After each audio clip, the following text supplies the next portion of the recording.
The 80-20 Principle, and 92 Other Powerful Laws of Nature, by Richard Koch. Narrated by Sean Pratt.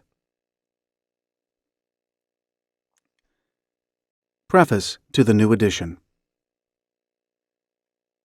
I am sometimes asked to write a new book on the future of business, but I always reply the same way. I have already written the book. It is the one that you're listening to now. The late Peter Drucker always used to say that the future was already here, its seeds evident in the present. I think about this another way. I see a new paradigm of business struggling to emerge from the husk of the old. Using the word paradigm risks seeming overblown, but there is no other word to describe the magnitude of the change, because it is both theoretical in the best sense and also intensely practical. The raw material for the new paradigm lies in the body of this book, the most powerful ideas derived from science. There are no fewer than 92 scientific laws or principles that fit all of the following criteria. 1. They are accurate observations, hypotheses, or laws that frequently or always apply. 2. They are not obvious and are often counterintuitive. 3. They are of great value in business, careers, and/or our personal lives. 4. They are not as well known as they should be, and not used anywhere near as often as they should be. And 5. They have hidden depth and are worth exploring beyond their surface value. The key elements of the new approach are clearly visible, although they are at odds with prevailing practice, such as 1. Work is about insight, not hours put in. Wealth creation is 1% perspiration and 99% inspiration. Intuition is more important than rational analysis. 2. Business is driven by ideas and information. The best ideas create the most money. The best ideas are infinitely recyclable. 3. What is key is not management or finance or clever strategies. It is the product. Nothing is more important than improving or reimagining the product and developing a unique new business system to support it. 4. Less is more. Businesses make breakthroughs when they subtract enough, when everything is taken away except the core. In theory, this is easy, but in practice, it is rarely done. When it is done, the result is a landmark product. The printing press, bicycle, Model T Ford, aspirin, Coca-Cola, television, McDonald's, Disneyland, microchip, personal computer, internet, smartphone, iPod, that shapes the future. 5. Innovation and natural selection create the vast majority of new value in any economy. 6. Walled gardens create fortunes for a decade or so. Open networks create fortunes forever. And finally, 7. Only exponential growth creates interesting new markets and fortunes. Exponential growth usually comes from simplifying a product, market, or business system that has great sophistication, but too little simplicity. The overall answer is in the final chapter, which draws all the ideas together. If you are the sort of impatient person, like me, who wants the answer quickly, you might want to listen to that chapter before you start the rest. Make the most of the feast of ideas in front of you. Create something new, unique, and indelibly yours from the luxuriant diversity of our intellectual heritage. You will never again think that your life and work are unimportant. Richard Koch, Gibraltar, January 2014. Overture, on appreciating a wonky world. You don't see something until you have the right metaphor to let you perceive it. Thomas Kuhn. In search of a few universal principles. The prize-winning biologist and author Edwin O. Wilson defines science as the organized, systematic enterprise that gathers knowledge about the world and condenses the knowledge into testable laws and principles. Science presents us with a few universal patterns of how things really work, rules and relationships that contain tremendous insight, not just within specific scientific disciplines, but also outside them, in business and life generally. There is a surprisingly small number of these simple, recurrent explanations for complex and apparently unrelated phenomena. Nature, it has been well said, is prodigal with details, but parsimonious with principles. I have tried to identify the most important and relevant of these patterns, rules, and relationships, which I have called power laws. I should make it clear that I am using power law in a colloquial sense, and not in the technical, mathematical sense, where a power law is a quantitative relationship expressed in an equation. My power laws have to justify 3 criteria for inclusion here. They are: 1. The power law must be a coherent theory of how things work, with wide acceptance among scientists. 2. The power law must transcend the discipline where it originated, and be used in more than one scientific discipline. And 3. The power law must be capable of application in business. I have ranged far and wide in the hunt for useful power laws. Part 1 includes not just Darwin's theory, modern genetics, and neo-Darwinist theories, but also power laws from evolutionary psychology, conventional psychology, archaeology, paleontology, anthropology, ecology, neuroplasticity, and game theory. Part 2 draws on Newtonian physics and the mechanical view of science, on Einstein's theories of relativity, on quantum mechanics, and on mathematics, logic, and philosophy. Part 3 examines systems theory, chaos, complexity, and economics, appropriating en route some ideas from cybernetics, probability theory, geology, sociology, epidemiology, history, and from some of the disciplines used earlier, especially mathematics. Although I have not ignored the humanities, there is a strong bias toward the natural and physical sciences. I have avoided well-trolled areas such as the insights into managing people available from industrial psychology, and sought fresh perspectives not currently available in management literature. I have generally avoided management concepts, even where these claim, usually spuriously, some scientific validity. I have also tried, I am sure not wholly successfully, to avoid facile comparisons. There is nothing worse than half-baked business conclusions drawn from quarter-understood scientific ideas. One example of what I mean is the abuse by certain management writers of quantum mechanics, the 20th century revolution in physics, which is probably the greatest triumph of science in that century. Revelations about how microscopic, inanimate particles behave have been made the foundation for all kinds of theories about how organizations and society should be organized, in many cases with absolutely no justification in quantum mechanics. Some of these theories are sensible, some wacky, but the link with science is tenuous at best. Another example of woolly thinking is the common parallel drawn between evolution by natural selection and the nature of competition between established corporations.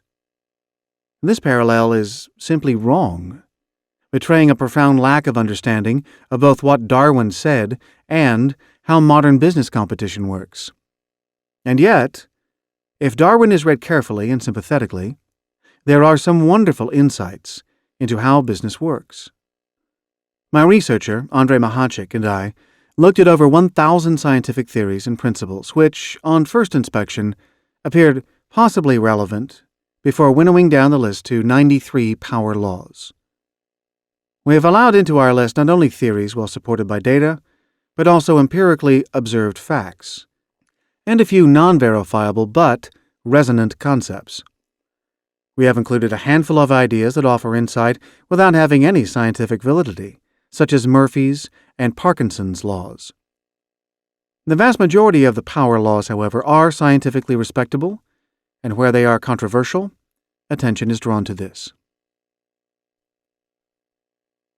Insight from science or business success. Science is an attempt to explain the world around us. Business is part of this world. Physicists know that the universe is unitary, that is, the same laws apply everywhere all the time. Scientists working in different disciplines have been helped by theories developed elsewhere. What works in biology also works in economics, in physics, and in psychology, and the other way round.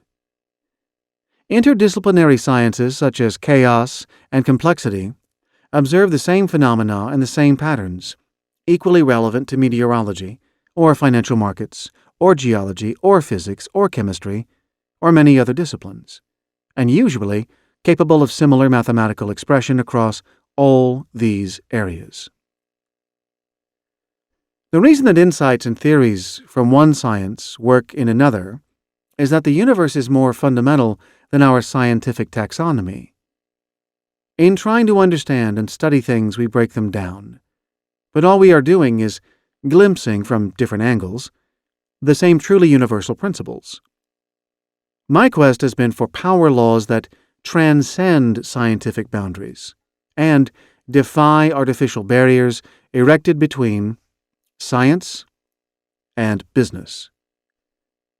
So in trying to gain insight from science, I have first tried to understand the science properly, in its own terms, before applying it to business. This is exactly what a chemist does, for example, in seeking to understand and apply an idea from physics. The progress from order to chaos. 19th century science was solid and dependable. 20th century science was surreal, often incomprehensible, and pretty incredible. At the start of the 21st century, most of us feel more at home with the scientific view of the late 19th century, and we run our lives accordingly.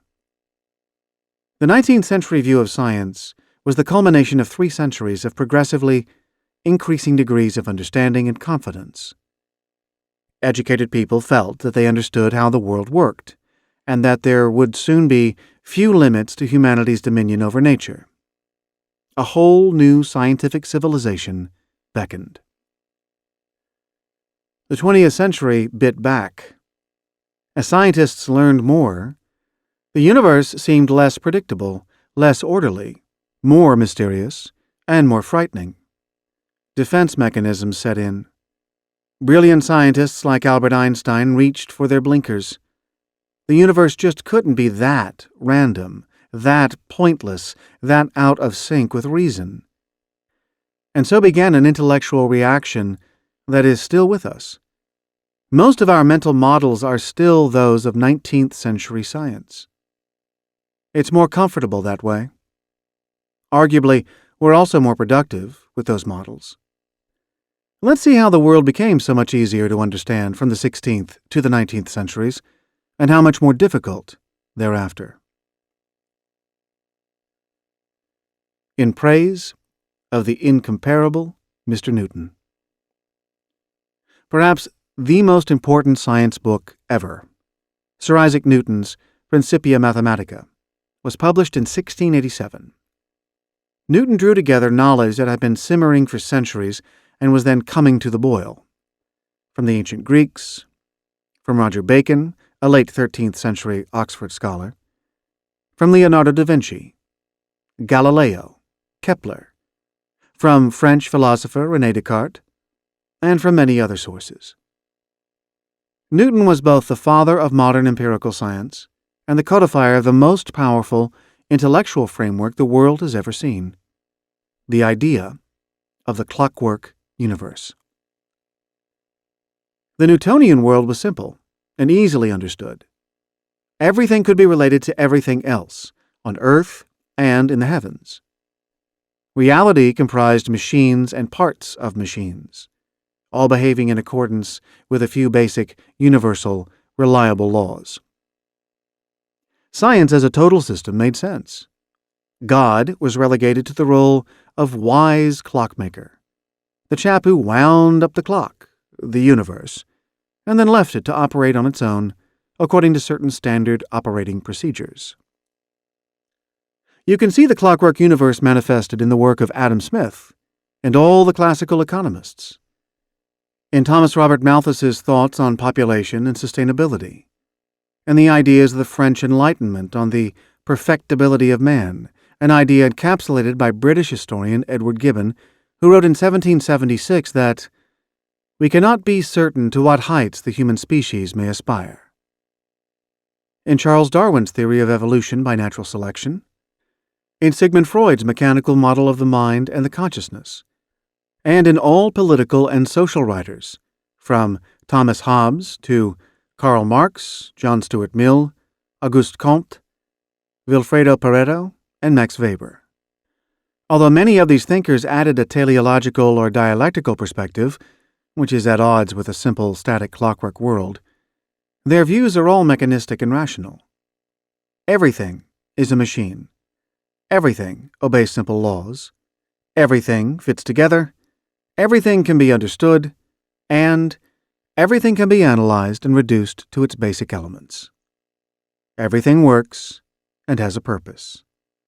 People can aspire to control the world, society, and their own nature because everything is mechanical, and intelligence can control mechanical things. The Newtonian ideology gave people such confidence that they could understand and control the world that this is what they did. The explosion of science, industry, technology, and wealth that followed in the next 300 years, which was well beyond any historical precedent and which took us to the brink of material utopia, would have been impossible without faith in the clockwork universe. It is therefore difficult to overstate Newton's impact on business. One route of influence is directly through engineering and machinery, and the productivity revolutions from 1750 to 2000. Another is through the influence of mechanical models on economics and the way that organizations, a modern word but a very Newtonian concept, are structured. A third is through the power of analysis, the contribution of numbers, accounting systems, calculators, and computers, all of which depend on Newtonian methods.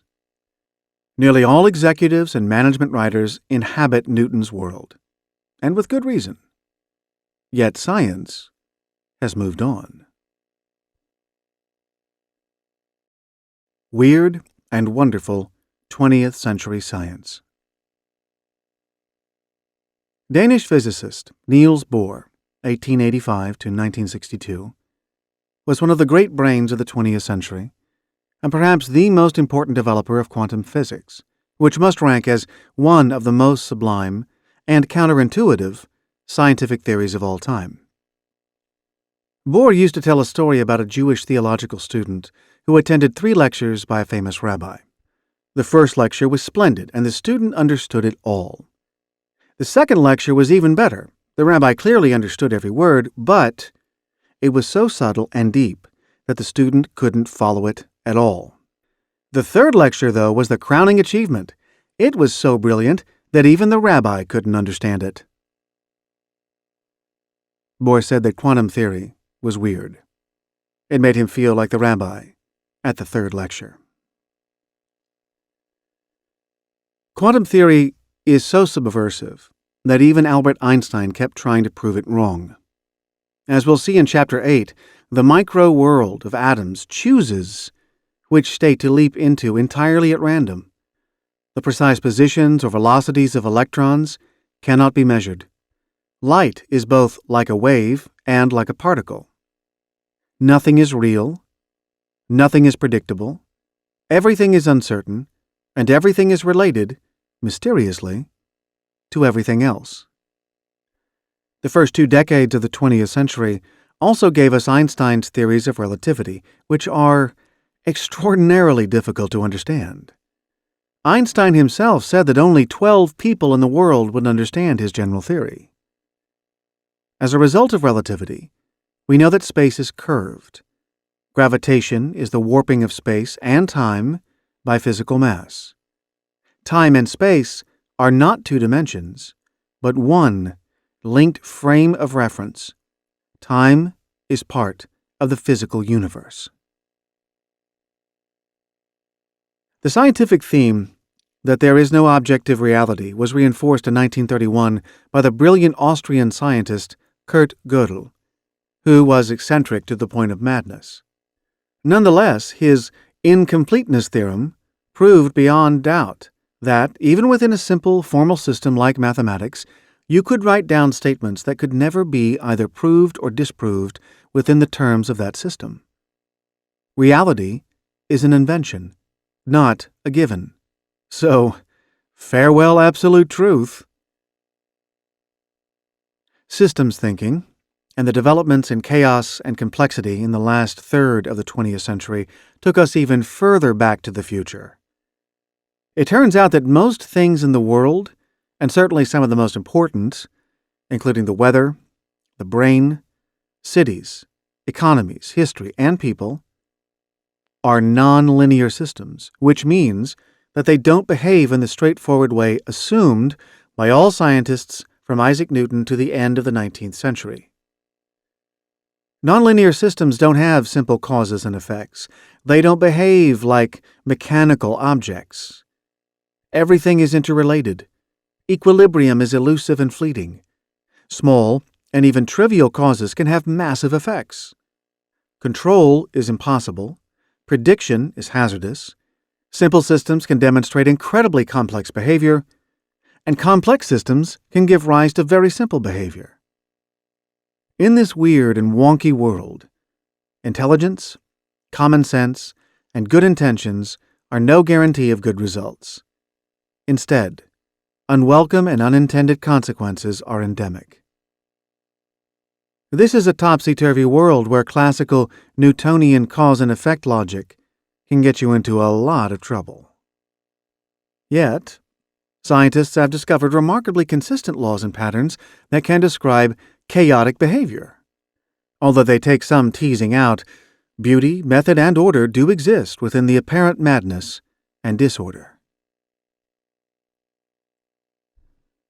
A new gestalt for business? Fear not, help is at hand. If we understand the world revealed by modern science, we can stop being slaves to defunct physicists, philosophers, and economists, and to dysfunctional genes. We will understand, for instance, why individuals are badly programmed to work effectively in large organizations, and why, for good and ill, organizations have a will of their own. A slight but crucial change in perspective will demonstrate that the fundamental unit of value in business is economic information, that the market in economic information is highly imperfect, allowing us to appropriate huge value, that technology drives growth, and that entrepreneurs, rather than scientists, are the main drivers of technology. We'll see that a struggle for existence is at the heart of business, but that the struggle is primarily between ideas, not between corporations. That corporate competition is marginal to our economies and to our personal success, and that business is not at all like war. The power laws tell us that innovation is mandatory but also predictable, following a seamless process of variation, frequent failure, infrequent success, and further variation, a process eerily reminiscent of natural selection. That most experiments have to fail, and yet that experimentation is essential, and that business is not generally structured for experimentation, wrongly preferring the architecture of the cathedral to that of the bazaar. A new gestalt holds that growth is not difficult to find, but is extremely difficult to perpetuate in one vehicle. That less is more, that influence is generally superior to control, and that we are moving into an era where return on management effort, known by the acronym ROME, is more important than return on capital employed, known by the acronym ROCE, and where corporate ownership has more downside than upside. The new science explains that most of business is nonlinear and unpredictable, yet that different branches of business each follow discernible and distinctive patterns. That there are always a few powerful forces that we can use to our advantage or that will upset our plans, and that success usually emerges when we are looking the other way, but that unexpected successes, if we deign to notice them, can then be deliberately nurtured into explosive bonanzas. We'll see that business often obtains diminishing returns from extra effort and investment, while the most important economic phenomenon at the start of the 21st century is increasing returns, where additional investment and command of intellectual property throw off exponentially increasing cash. We'll learn that either-or thinking is a trap, that trade-offs can be elided, and that a both-and attitude is the handmaiden of creativity. That there is an infinite number of ways to fail, but there are always some multiple routes to success, and that the opposite of a great business truth is another great business truth. Finally, the power laws reveal that business is a book of bets, that only skillful gamblers can consistently win, yet that business is also a series of related transactions, linked together by cooperation, loyalty, networks, serial reciprocity, and reputation, and that the richest results and the satisfaction of our own selfish ends require us to forego our own short-term self-interest in order to cooperate with the best cooperators. It is not the meek who shall inherit the earth, nor the aggressive, but rather the cooperative. These are not random opinions or tentative interpretations of science, nor are they wild extrapolations from it. They are well-grounded inferences from scientific theory and from the observation of business within the rather novel framework that the power laws donate to it. This framework is superior because it fits both dominant scientific insights and business reality, and because it prescribes a set of actions that work, that lead to success. A final key advantage of the new framework is that it can also accommodate the traditional mechanical view of science and business, which, after all, has proved its worth. The old regime has its place. It is important to take a balanced view of the changes in science in the 20th century and of the appropriate response of business to these changes. If by some impossible trick we had only 20th century science and nothing from the Newtonian heritage, we would all be incomparably poorer in the depth and power of our thinking and in our wealth. Newton's science would have been enough to send men to the moon and back, and for most practical purposes, the inaccuracies in his physics can be safely ignored. It is true that tiny, inanimate particles don't behave at all in a Newtonian way, but this doesn't stop us building bridges as we did in the days before quantum theory. Logic may tell us that truth is always elusive and subjective, but we don't and shouldn't behave in our daily lives as though there were no difference between truth and lies. A world whose science was confined to relativity, quantum theory, modern genetics, systems theory, and chaos and complexity theory would be a strange, inhospitable place. Earth might resemble Douglas Adams' appalling planet where they put all the highly paid people, like management consultants and spin doctors and politicians, who couldn't actually do anything. We need the old stuff in science. We need engineers and chemists and old-style physicists and doctors. We need mechanistic thinking, analysis, and faith in reason. And we need these things in business, too. We need our balance sheets and budgets, our old-fashioned management by objectives, our planning and monitoring, and our faith, illusory or otherwise, in our ability to control our own fate. The new scientific view has the merit of greater accuracy and understanding of how the universe works. If it is a less appealing view, on the face of it, that is no reason to behave like ostriches. But there is a downside to understanding. It can paralyze. It can make us give up before we start. The great thing about Newtonian science was that it was activist and optimistic. It drove, and drives, huge numbers of ordinary people to achieve extraordinary results. Control was the watchword. The universe could be understood, and it could be controlled. We know now that control is not possible. The universe has a mind of its own, and will defeat our attempts to order and subdue it. And yet it's still important to try. Fatalism, or excessive laissez-faire, will not lead to what we want. A sophisticated anti-Newtonian philosophy is of much less use than a primitive Newtonian one. Let me illustrate this by jumping ahead to one of the concepts to emerge from complexity theory: self-organization. The theory reveals that a stunning and irrefutable tendency of complex systems, like cities or economies or human bodies, to organize themselves from a number of simpler parts and earlier stages. They do this according to certain typical patterns that are repeated, with minor variations, over and over again. It is undeniable that a business organization is a similar sort of entity. It is a self-organizing system. The simplistic, modernist prescription might therefore be that we should leave organizations to organize themselves. And there is much in this. Anyone who has tried to organize a team from a preordained plan, with prescribed roles for each team member, knows the limitations of this approach. It's far better to tell the team what to do and let the team members work out their own roles and how to do it.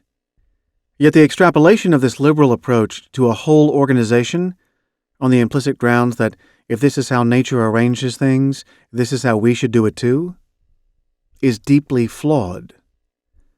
If it is left alone, the organization will organize itself effectively for its own ends. It won't do what its owners or leaders want it to do. Nor will it be functional from society's viewpoint. The self-organizing organization will end up larger and fatter than it needs to be to achieve any given economic objective. This criticism, it is true, comes from an old-fashioned Newtonian mechanistic view of the world. It is part of an ideology of control and rational objectives. But if I am accused of harboring this ideology, I gladly plead guilty. The ideology of control and objectives is one price of progress. Escaping obsolete mental models. Scientists working with relativity, or quantum theory, or modern mathematics, or systems theory, or chaos, or complexity are at the top of their fields. They may not reach absolute truth, but they are closer to knowing what happens, and to a large extent how and why. But what about the rest of us, trying to pilot our way through life in general and our business affairs in particular? We are sitting ducks. We're bound to misunderstand what is happening, to see most of our efforts lead nowhere much, to pull levers that don't work, and to do things that may lead precisely to the outcomes we most want to avoid. We work in the 21st century world using 19th century mental models and probably governed by genes that have not changed essentially since the Stone Age. Yet, there is a way out. If we understand a handful of power laws and if we act to exploit those laws, we can multiply our effectiveness. The power laws of the universe are like the winds. If we're sailing, we have to use the winds because there is no other source of power on a yacht. But a good sailor doesn't allow the wind to blow her off course. Even against a headwind, she makes progress. She has a map. She has an objective, which is different from that of the winds. She tacks and turns, following a zigzag course that, however tortuous and slow, will bring her safely to port. We have no other sources of power than those provided by the universe, our brains and instincts included. We need to understand the power laws, whether these control tiny particles, huge planets, or our own behavior. But we don't then simply say, "Great, groovy, baby." We respect the laws, We recognize when they can undo our plans. We harness their power in creative ways. But we don't slavishly obey the laws or worship them.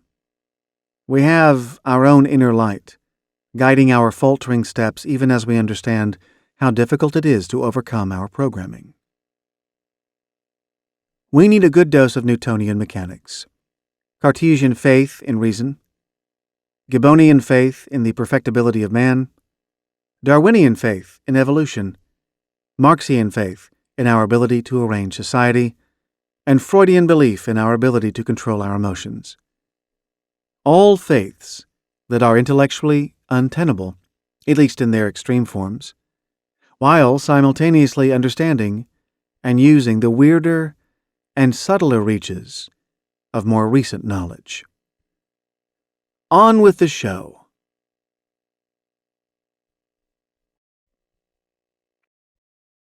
Part 1. The Biological Laws. How Economic Information Drives Progress. Introduction to Part 1. Part 1 relates to insights from biology and related disciplines, how life originates, how it is structured, and how it develops and adapts to the conditions around it. Its focus is on the evolution of life with particular attention to human life and the relationship between human evolution and business. Chapter 1 examines Darwin's theory of evolution by natural selection, which we have come to take for granted, but which is the most amazing, awesome, and counterintuitive way that could be imagined for generating life of ever greater beauty and complexity. Chapter 2 constructs the theory of business genes, where economic information evolves by selection and where replicators, the business genes, seek vehicles for their survival and proliferation. Chapter 3 looks at ecological niches and the experiments on small organisms by Soviet scientist G.F. Gause in the 1930s. Gause's laws reinforce the importance of differentiation for business genes and their vehicles. Chapter 4 covers evolutionary psychology and the mismatch between our primitive genes and the requirements of modern business. Punctuated equilibrium, a key power law discussed at length in Chapter 11, is also introduced here. And Chapter 5 develops a theory of human cooperation and competition, based on insights from the prisoner's dilemma, other concepts from game theory, and from biology, economics, and anthropology. Selfish objectives, it transpires, can only be met by ever greater degrees of cooperation and interdependence. Chapter 1. On Evolution by Natural Selection. If I could give an award for the best idea ever, I would give it to Darwin, because his idea unites in a stroke these two completely disparate worlds, until then, of the meaningless mechanical physical sciences, astronomy, physics, and chemistry on the one side, and the world of meaning, culture, art, and biology. Daniel Dennett. The universe is run by selection. In the material world, nothing is more important than evolution by natural selection. Without natural selection, our species could not exist. If selection did not apply to ideas, technologies, markets, companies, teams, and products in precisely the same way as it applies to species, we would all be working on the land struggling to avoid malnutrition and famine. Selection drives all material progress. The origins of Darwinism. I love the story of how the idea of natural selection came to light almost as much as I love the idea itself. In the 1830s, both during his long trip around the world and when back in England, Darwin observed the behavior of animals that favored the survival of themselves and their offspring. For example, when in the Galapagos archipelago in the South Pacific in 1835, Darwin noted that a certain white bird would calmly sit by while the first of its hatchlings killed the second. Why did the bird not intervene? Or if she wanted only one hatchling, why bother to lay more than one egg? Repeated observation gave Darwin the answer.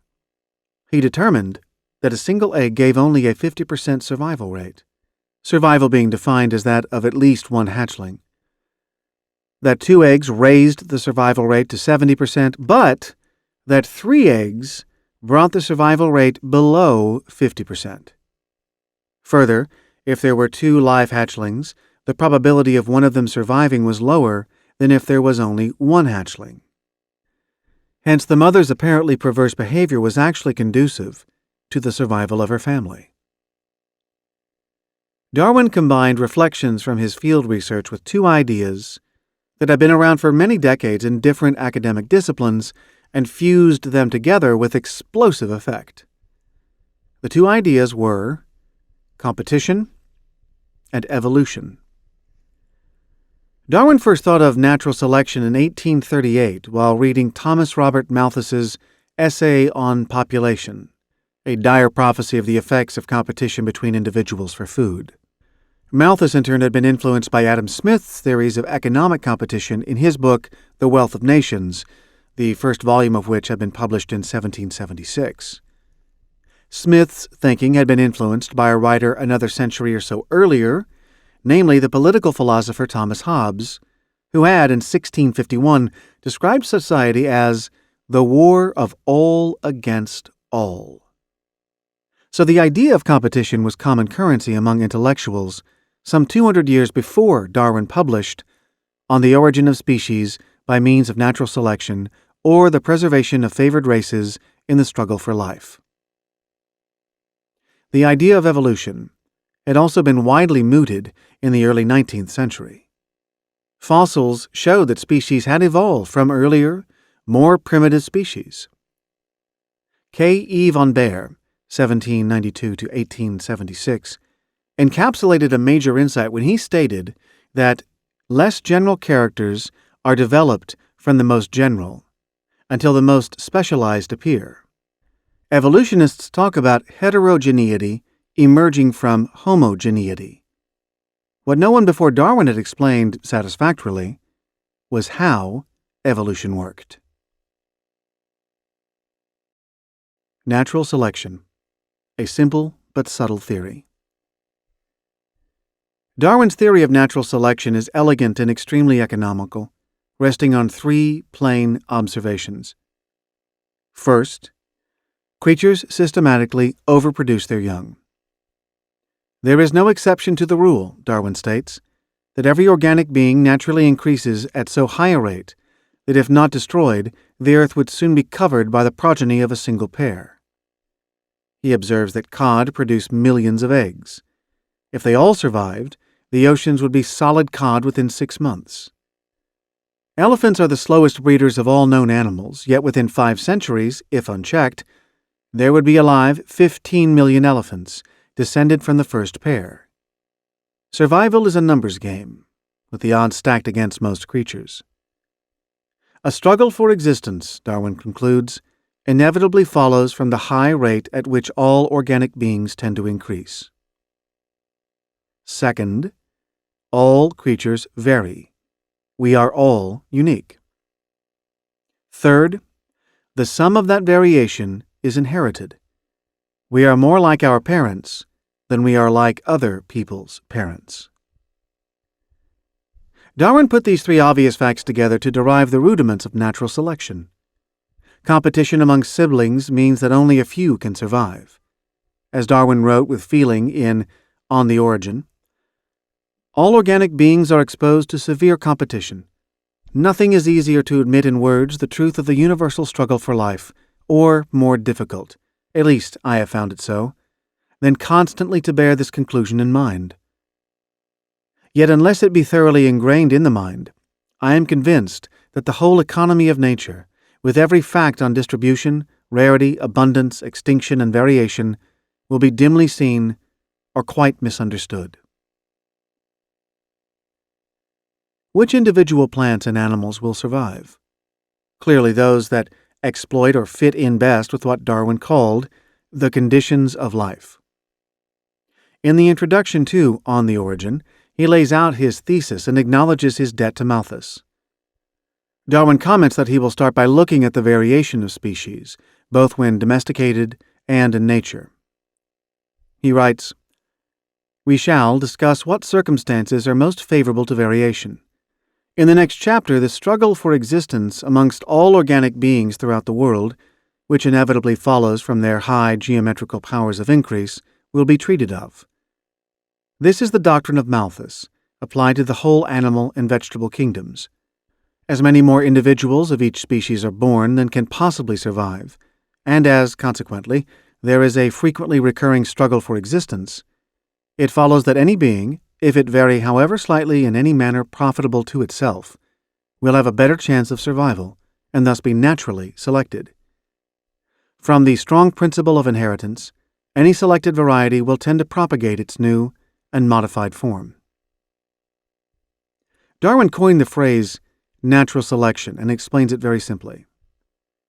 "This preservation of favorable variations and the rejection of injurious variations I call natural selection."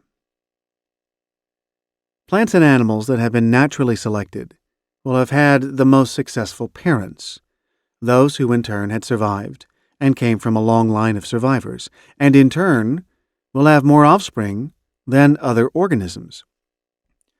So in each generation there is improvement, driven by the natural selection of the survivors and by the relative reproductive success in that generation of the survivors.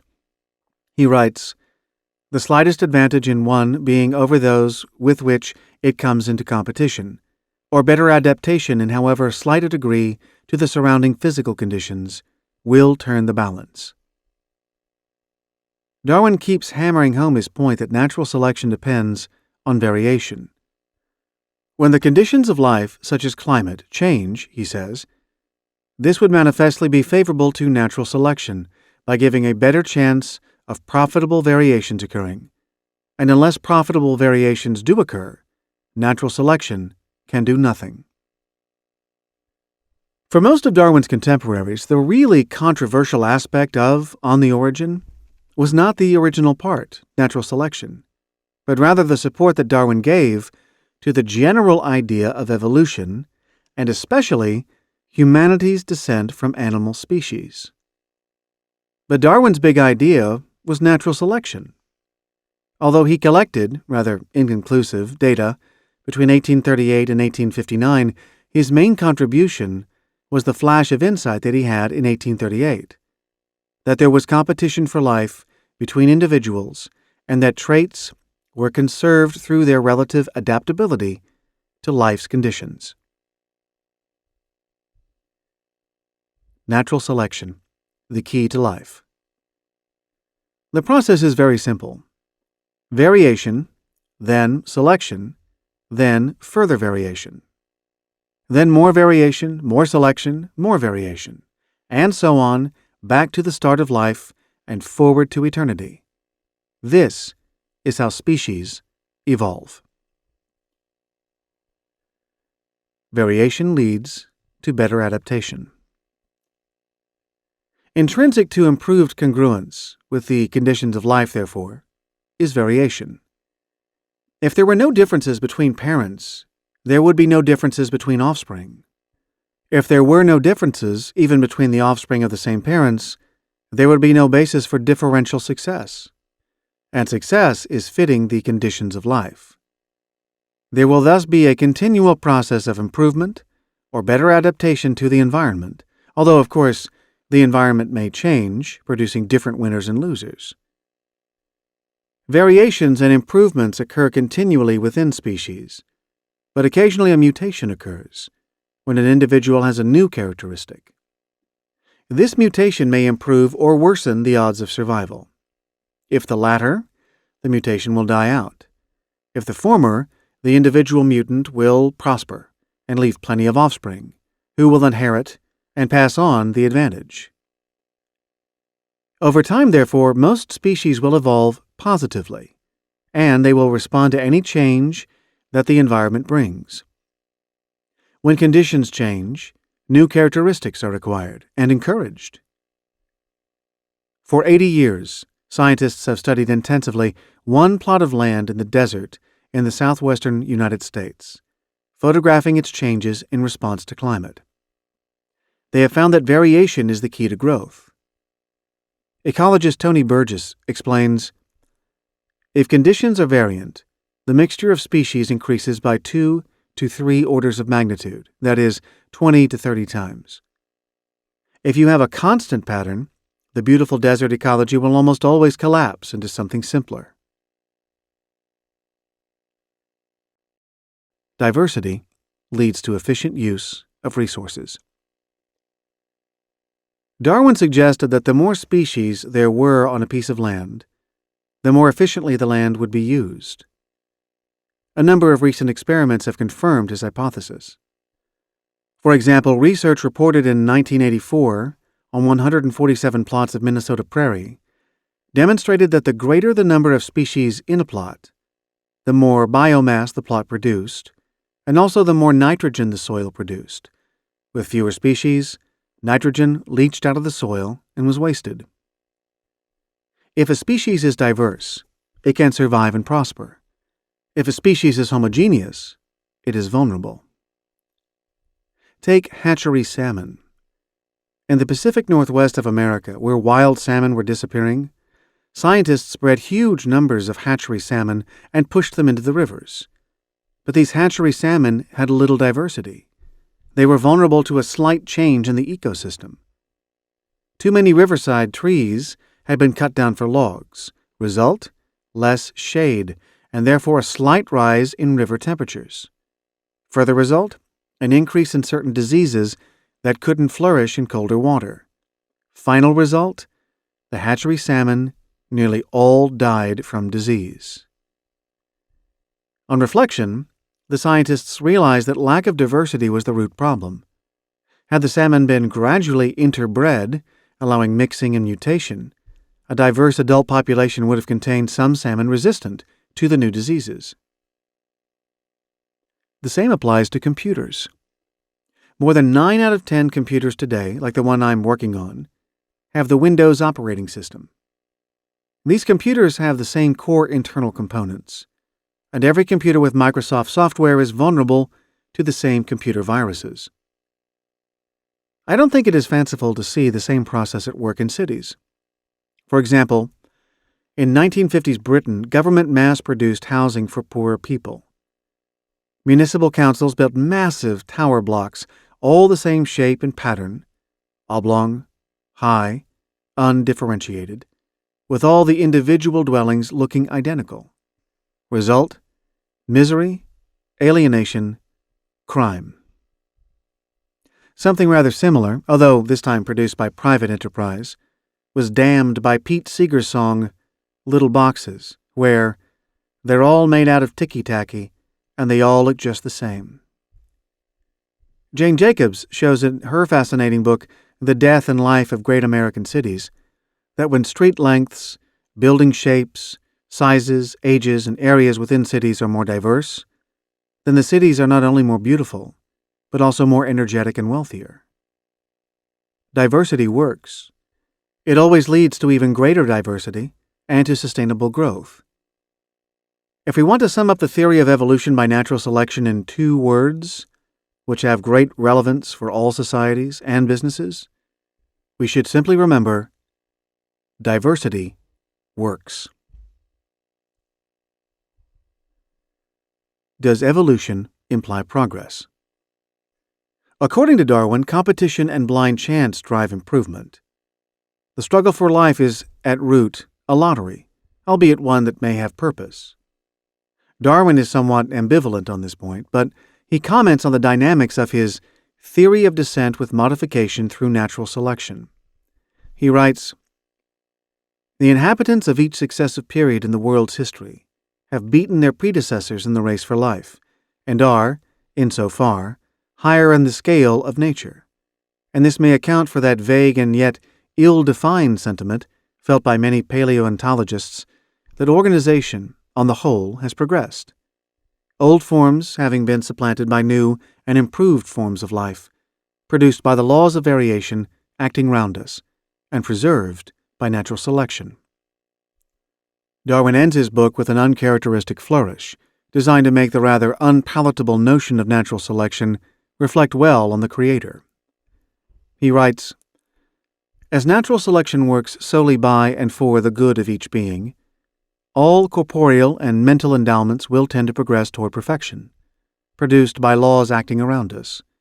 These laws, being growth with reproduction, inheritance, which is almost implied by reproduction, variability from the indirect and direct action of the external conditions of life and from use and disuse, a ratio of increase so high as to lead to a struggle for life, and, as a consequence, to natural selection, entailing divergence of character and the extinction of less improved forms. Thus, from the war of nature, and from famine and death, the most exalted object which we are capable of conceiving, namely the production of the higher animals, directly follows. There is grandeur in this view of life, with its several powers, having been originally breathed into a few forms, or one, and that, whilst this planet has gone cycling on according to the fixed law of gravity, from so simple a beginning, endless forms more beautiful have been, and are being, evolved." Modern biologists are usually extremely careful to stress that there is no implicit evolutionary process leading naturally to improvement. Evolution, to scientists, does not imply any imminent purpose or historical progress. Organisms adapt themselves to the conditions of life, but the fact that better adapted organisms thrive at the expense of the less adapted implies no value judgment. Better means more rather than superior. We can choose individually whether, on the one hand, to believe that evolution by natural selection and the parallel development of humanity's interdependent civilization, where wealth, complexity, specialization, and cooperation have all increased over time, are merely happy accidents thrown up by random or indifferent forces, or, on the other hand, to impute some conscious intent or purpose to these developments. Scientists are right not to pronounce on these matters. Yet even if evolution appears to be just a happy accident, which of course could in the future turn into a less happy accident, we humans may not be wrong to believe in progress. We can impose a value judgment on pure chance. We can see it as our duty to advance evolution further, even if we do not believe that there was originally any purpose behind it. 6 Universal Principles implied by evolution by natural selection. In summary, what are the essential patterns that natural selection reveals? Jane Jacobs lays out 3 themes that were common to all the evolutionists of the 19th century. They were: 1. Differentiation emerging from generality. One original species leads to all others. New species are formed from an existing species. This is a universal principle. In knowledge, one branch gives rise to one or more new branches through specialization. In the economy, the same thing happens when one industry gives rise to more specialized branches thereof, or when one firm spawns spin-offs, each of which develops its own particular variations. Variation is the key to development. 2. Differentiations become generalities from which further differentiations emerge. Each differentiation becomes a new generality, which can then give birth to new differentiations. Increasing complexity and diversity emerge. As Jane Jacobs says, a simple basic process, when repeated and repeated and repeated, produces staggering diversity. Variation never stops. 3.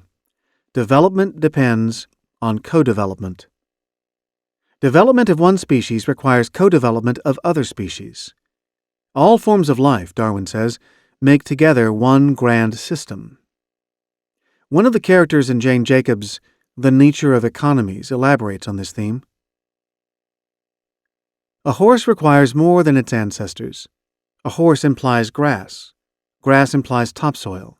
Topsoil implies breakup of rocks, development of lichens, worms, beetles, compost-making bacteria, animal droppings, no end of other evolution and lineages besides that of the horse. Darwin was alive in nature's web of interdependent species.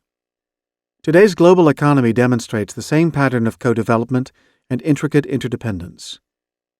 In addition to these three evolutionary themes, Darwin's theory of natural selection contains another three crucial twists. They are: 1. The odds against survival are high, leading to a struggle for life. In nature, in ideas, and in economies, so much is produced that only a small fraction can survive. Failure is the normal condition. This implies that only organisms producing many offspring and generating a stream of new variants can hope to beat the odds. 2. The conditions of life determine whether species and individuals survive or not. In contrast to the French naturalist Jean Lamarck, 1744 to 1829, who claimed that species adapted to the demands of the environment, Darwin held that the environment was the determining factor. For Lamarck, species evolved to survive. For Darwin, species naturally evolve, and the environment decides whether or not they survive. This may sound like a subtle distinction, but it is crucial. Darwin implies that species, and to an even greater degree individuals, cannot hope to control their own destiny. This is a key insight for business and for individuals in life generally. If a business or a career is failing, there are only two remedies: to change the environment or to change the character of the business or the individual. Markets usually evolve by changing the winners, whether the winners are firms, technologies, or nations, not by changing the way that the incumbent winner, for which read incipient loser, behaves. In evolution by natural selection, the environment is more powerful than the species, and the species is more important than the individual. In economic development, the market is more important than any particular industry, and the species of producers or consumers is more important than any individual firm or consumer.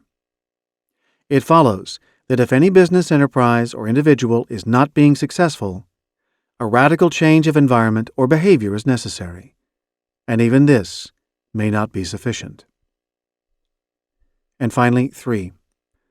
The process of natural selection contains high degrees of luck, randomness, and arbitrary development. Natural selection is a process of experimentation in which luck is paramount. So is business. Darwin's Economic Primer. Bruce Henderson, the founder of the Boston Consulting Group, said, "Darwin is a better guide to competition than economists." This is an important observation, although perhaps hardly surprising. Darwin's idea of natural selection was, as we have said, in part analogous to the theories of competition of Thomas Malthus and Adam Smith. So, in applying the lessons of natural selection to business, we are, in a sense, coming home to a common intellectual heritage. And, to be fair to modern economists, some have incorporated evolutionary aspects into their theories. Differentiation emerging from generality. The development of economies, industries, individual corporations, and individual careers follows the same evolutionary path described by Darwin and earlier evolutionists. Differentiation emerges from generality. Specialization means that what was previously one market develops into more than one, ending with the concept of the market of one that can be served economically by tailoring standard product to individual demand. One industry regularly forks into two. The computer industry, for example, forks into the hardware industry and the software industry. Then the hardware industry forks into the personal computer, or PC, industry and the market for larger machines. Then the PC industry forks into the retail store market and the market for direct delivery via phone and internet. The PC industry also forks into a large number of individual product segments. This endlessly repeated process results in a richer world. The richest economies are the most diverse, with the greatest degrees of subdivision and specialization. But the process of differentiation from generality also supplies a clue for any business or individual wishing to create a new world that can perhaps be owned by the business or individual. The clue? Create a new segment based on greater specialization. Take one market or industry and make it two. This opportunity always exists. It is the way that markets must evolve, and all that is required to realize a new segment is imagination allied to the following simple method. Focus on a subgroup of customers that has some homogeneity internally within the putative customer group and some differentiation from the rest of the current market. Work out how to serve that customer group better so that extra value is created for them, but without a proportionate increase in the cost to supply them, and ideally with a decrease in cost. Typically, this can be done by cutting out or downgrading elements of the product or service that are important to the market as a whole, but not to your target customer group.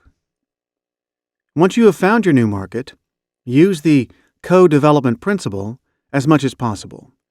Identify techniques and partners from other markets and industries who embody the highest standards of value delivery, who are highly evolved economic species.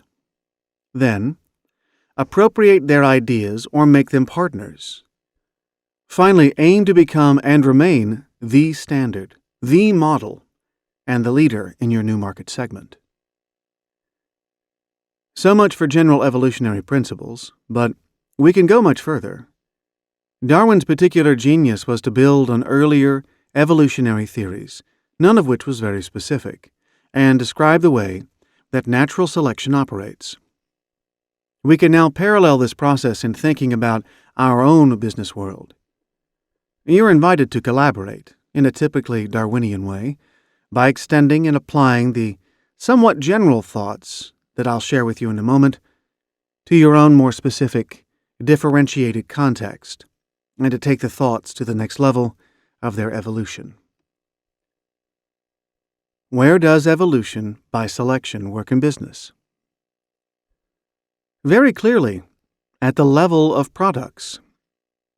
Depending on how good the economic information inside a product is, and how well the product packages the information for customers, and how well adapted the product is to its market, relative to competing products, products will either prosper or die young. Products live in families, both vertically over time and horizontally at the same time. Products live in a generation game. All products will eventually die, but the most successful products will live long enough to generate at least one offspring, a next-generation product or a same-generation variant.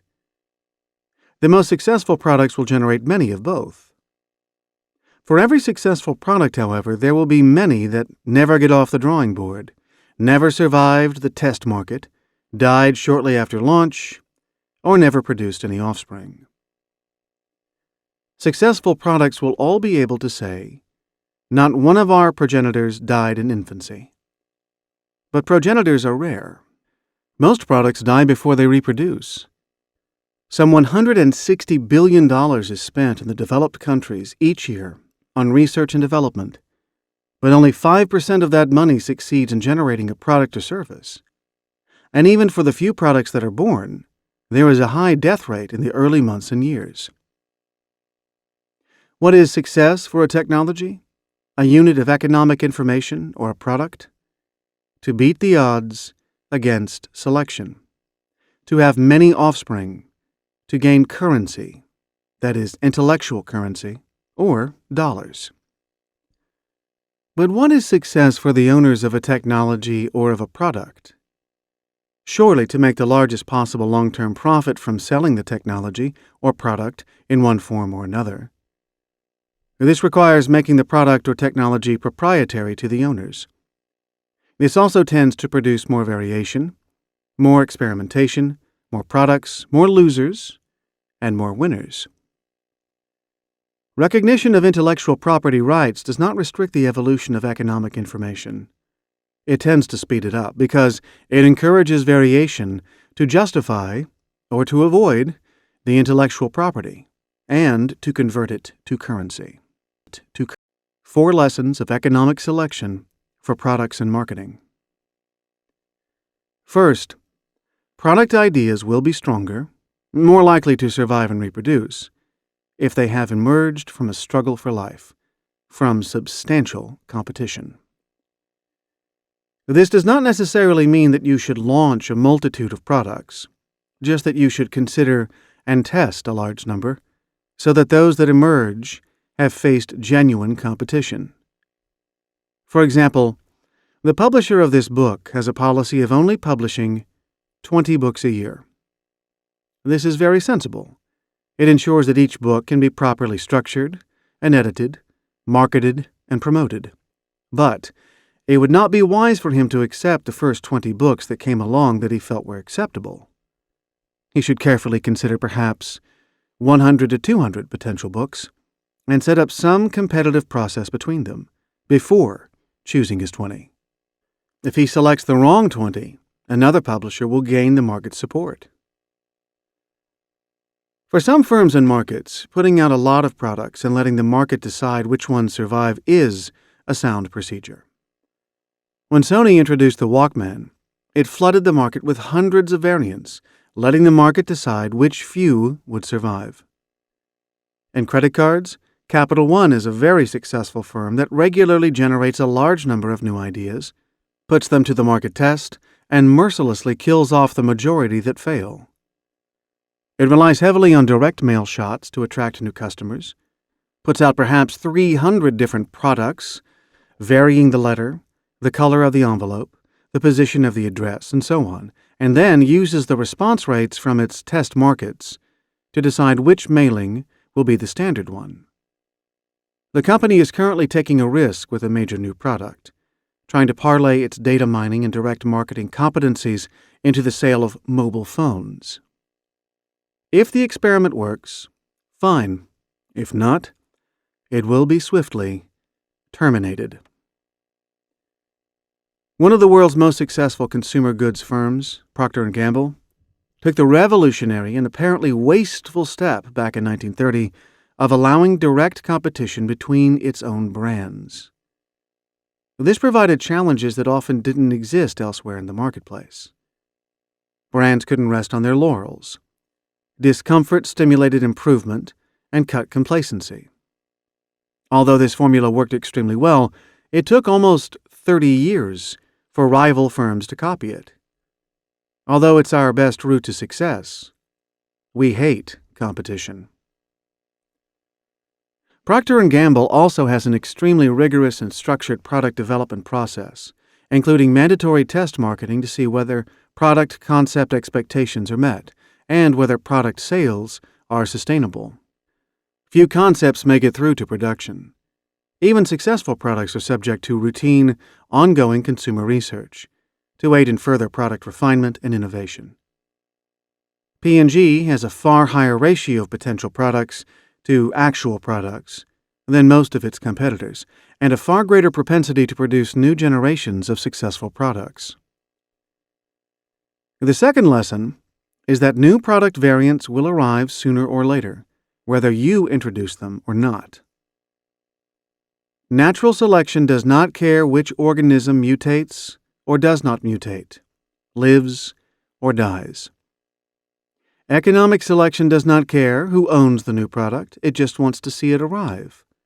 The market doesn't care whether Bic or Wilkinson Sword or Gillette is the market leader in disposable razors, but it does want to see new razors emerge. The market doesn't care whether the big brewers or new specialists supply light beer or imported beer or beer from Mexico or micro-brew beer, but it does want to see new eruptions of product variants. The third lesson, therefore, is to scatter new breeds around your core product. Fill up the potential product spaces so that newcomers can't move into those niches.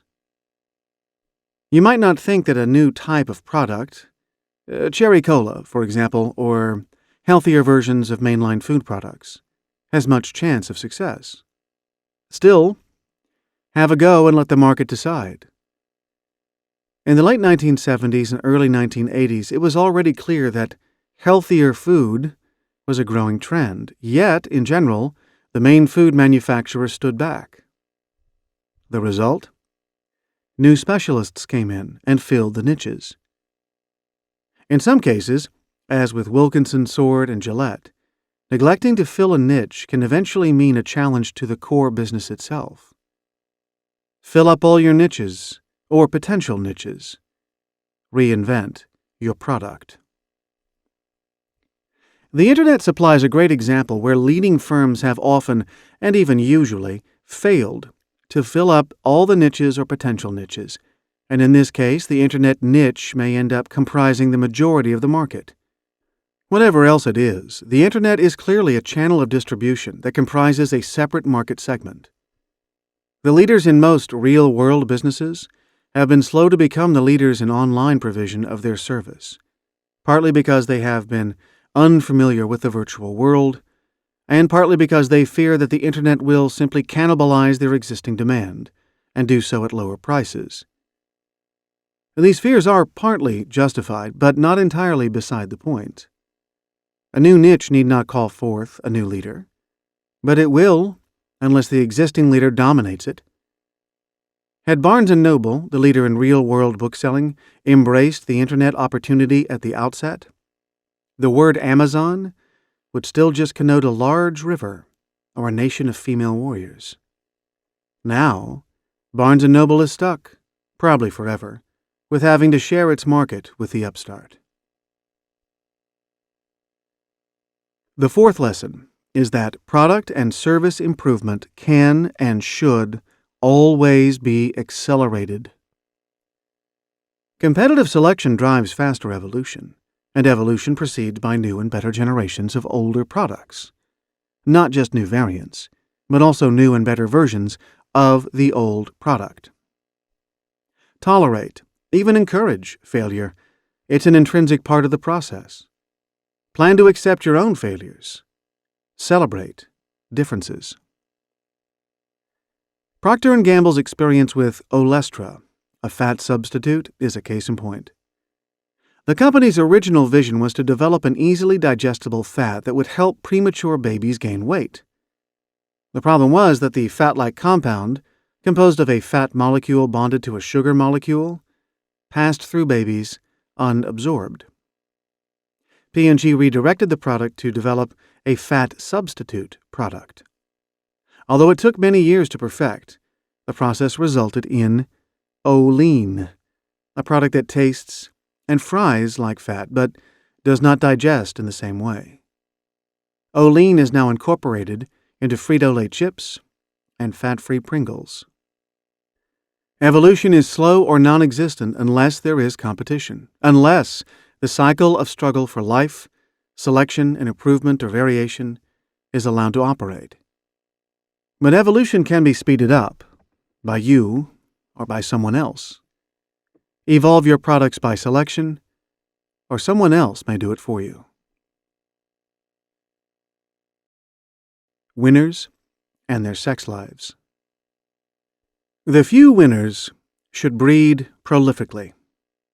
If the market proclaims a new initiative a stunning success, get the bandwagon going as fast and as far as possible. This means reproduction. It means new generations of improved versions of whatever is successful. It means backing the winners with cash and the best skills available from anywhere. Too many winners sit in monasteries or nunneries or opt for vasectomy. They while away their days pleasantly enough, fulfilling existing customers' needs in the same way that they first stumbled across, enjoying easy orders and fat margins. Until someone else invents something new, perhaps an improved version of your own product or service. Winners who don't have sex will die out. Winners who merely have a normal sex life will horribly underperform in relation to their potential. Winners have an evolutionary duty to have a superabundant sex life that produces a large number of offspring. What does this mean in business? It means taking the winning product or service as far afield geographically as you possibly can, so long as it will still be a winner in the new environment. It means adapting the winner to local markets. It means introducing new generations of product faster and more extensively than those with less successful products do. It means forming spin-off teams and companies that can take what is best and apply it to new products, new customers, and new geographic areas. It means squeezing the last particle of possible expansion out of what you have. It means taking a few risks. The risk you should worry most about is the risk of not taking risks. This is counterintuitive. Surely it is those who are less successful who should be trying harder to improve what they have. This is normal business reasoning. But economic selection implies that when we have something good and successful, it must be improved and spread, and the new generations improved and spread as far and as fast as possible. Selection puts enormous pressure for improvement and reproduction on the organisms that are most successful to start with. Selection also gives winners the inbuilt mechanisms needed to keep winning. Use them. The lessons of selection for firms and divisions. Markets progress via selection. This necessarily requires the deselection or death of most of what is tested. This clearly happens at the product and subproduct level. But if there is a free market in companies, deselection will also happen to corporations. They will go bust or be taken over. In nature, a failed organism becomes food for more successful creatures. The same happens in business. When a company fails or is taken over, its resources are freed up for more productive use. From society's viewpoint, this is generally a good thing. Within multi-business corporations, failing businesses can be tolerated for too long, especially when they are protected from internal or external competition. If a lion reared in a zoo were to escape into the wild, its life expectancy would be low. It wouldn't know how to compete for food. If divisions of large corporations don't have to compete in the market with all comers for their cash, supplies, technologies, talent, and customers, they will rapidly turn into zoo lions. Prolonged subsidy of divisions inhibits evolution. Fisher's fundamental theorem of natural selection. R.A. Fisher published his Fundamental Theorem of Natural Selection in 1958. It was already known that the average fitness of a population grows from generation to generation. Fisher found that the larger the variance in fitness, the faster the average growth of the population. Greater variation implies greater improvement and, therefore, faster growth. Technologies, products, teams, firms, and markets that experiment the most and produce most variance will improve fastest, and faster improvement leads to faster market growth. What adapts faster to the conditions of life, if you like what gets better according to the judgment of the environment, gains market share and earns superior margins. Fisher developed the mathematics describing how small variations cause big changes, bigger than one might expect. He showed that if a new allele, an alternative characteristic, which I'll explain in Chapter 2, produced by mutation, gives an animal just a 1% advantage in fitness, the allele will spread through the entire population within 100 generations. The biological market works quickly and efficiently. In business, it's difficult to measure something that customers prefer by a margin of just 1%.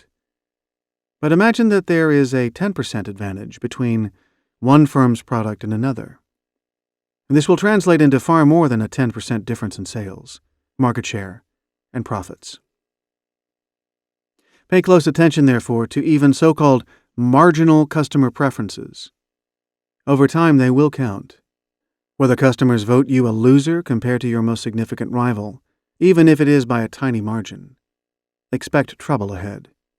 If you can't persuade a fair sample of customers in your chosen niche that you are measurably better, why are you in the market at all? Business is a generation game. Markets, products, brands, technologies, and companies can be viewed as part of long evolving lines. They are part of a chain of inheritance in which variation is increasing and being tested. The same is true of an individual's career. Business is a generation game. Each product has forebears and, if it is successful, many generations of offspring. The same is true of markets, of companies, of technologies, and of customers. No current generation is an island. It is part of a continent of predecessors and successors. The trick is to find what is most fitting to the environment and ensure that it is passed on and improved as much as possible. Improvement drives expansion.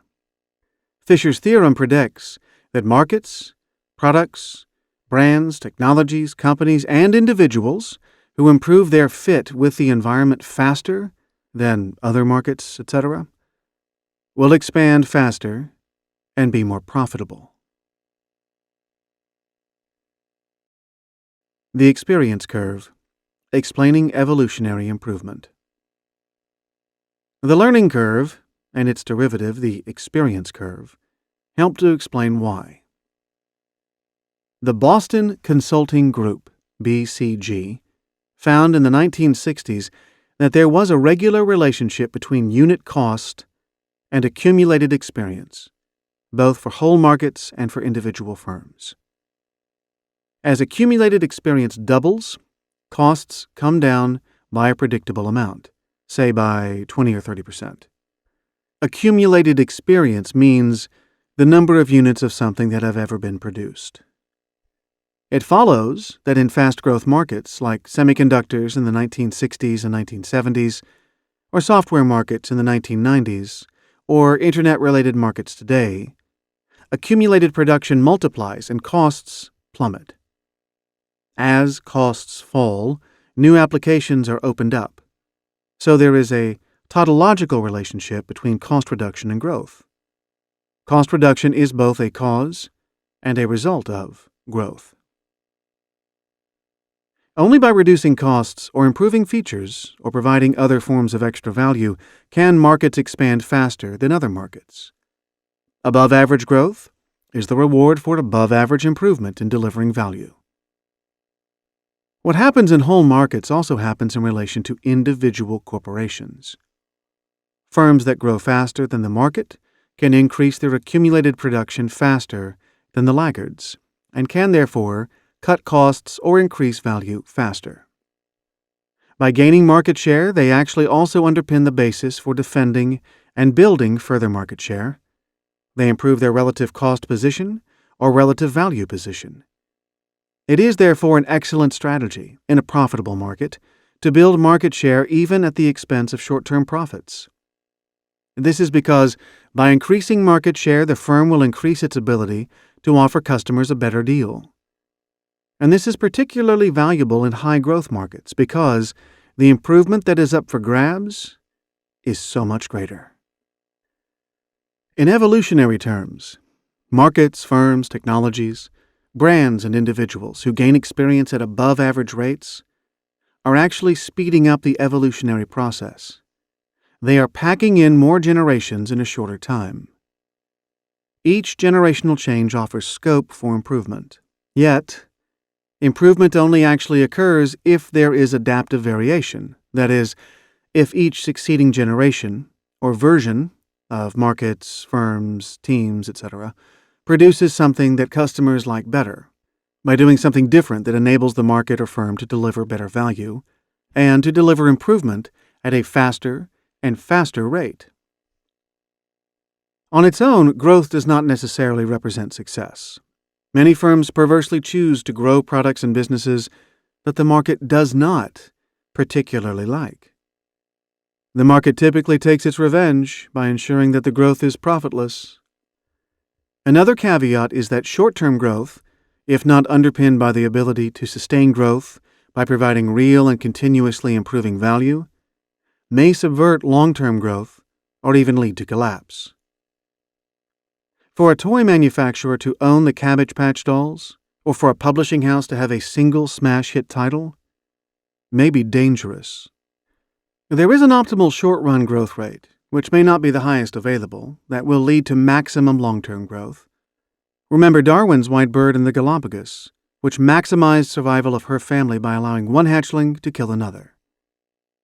But provided that there is innovation, a sustainable ability to add ever-increasing value, the culling of failures and less successful variants, the investment behind whatever the market judges best, growth is the ultimate enabler of business success. Time-based competition. Time is a proxy for the passing of generations.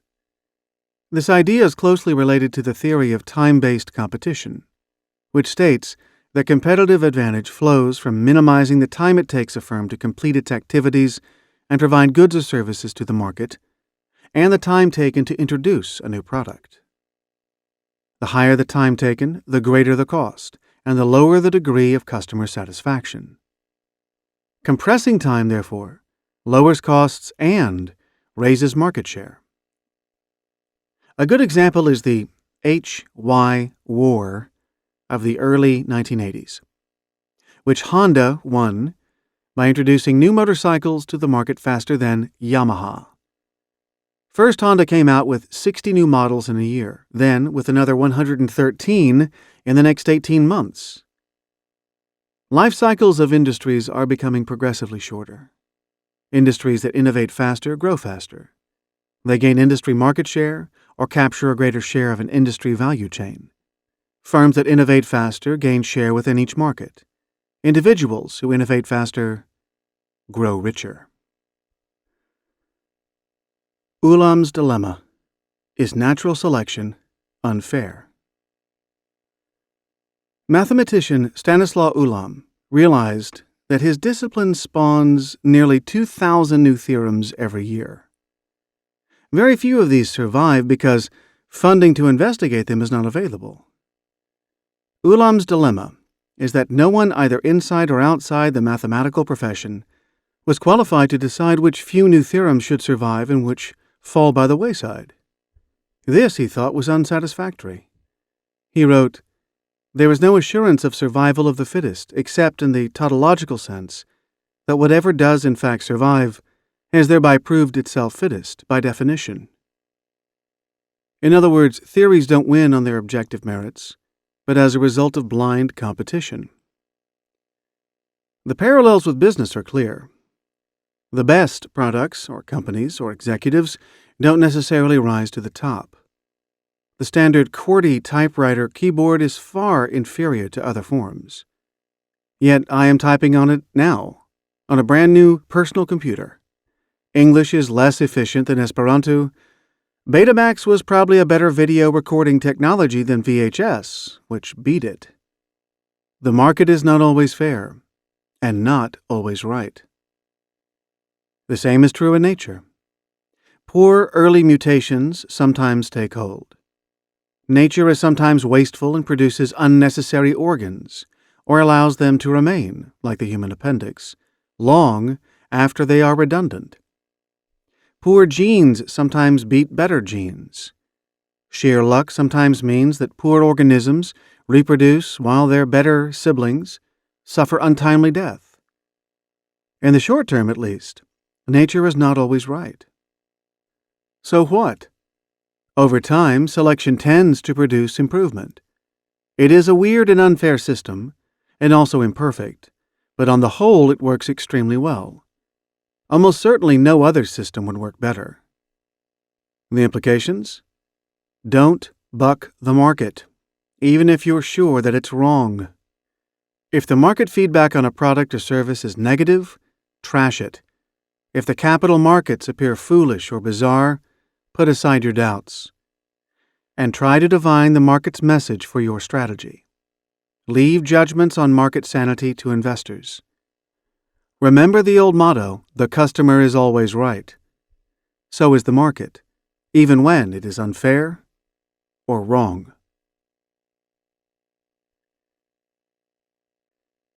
Evolving to avoid failure.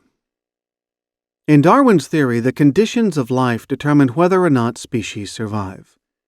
The environment disposes of or supports the species. The species does not determine the environment, nor even have the luxury of being able to adapt to it. In natural selection, failure is endemic. Failure is dominant. Success is the lucky exception. Is this too fatalistic and severe an insight to be useful in business? In one sense, yes. There are few second chances in nature, but in business, there are usually multiple chances. In a more profound sense, however, the lesson that failure is endemic is invaluable. If we realize that failure is normal, we come to view all business as an experiment, where success at the first attempt is not to be expected. Paradoxically, this is very good news. Whatever our failures, and however bad they are, spectacular success may lurk around the corner, given certain conditions, and with a lot of luck.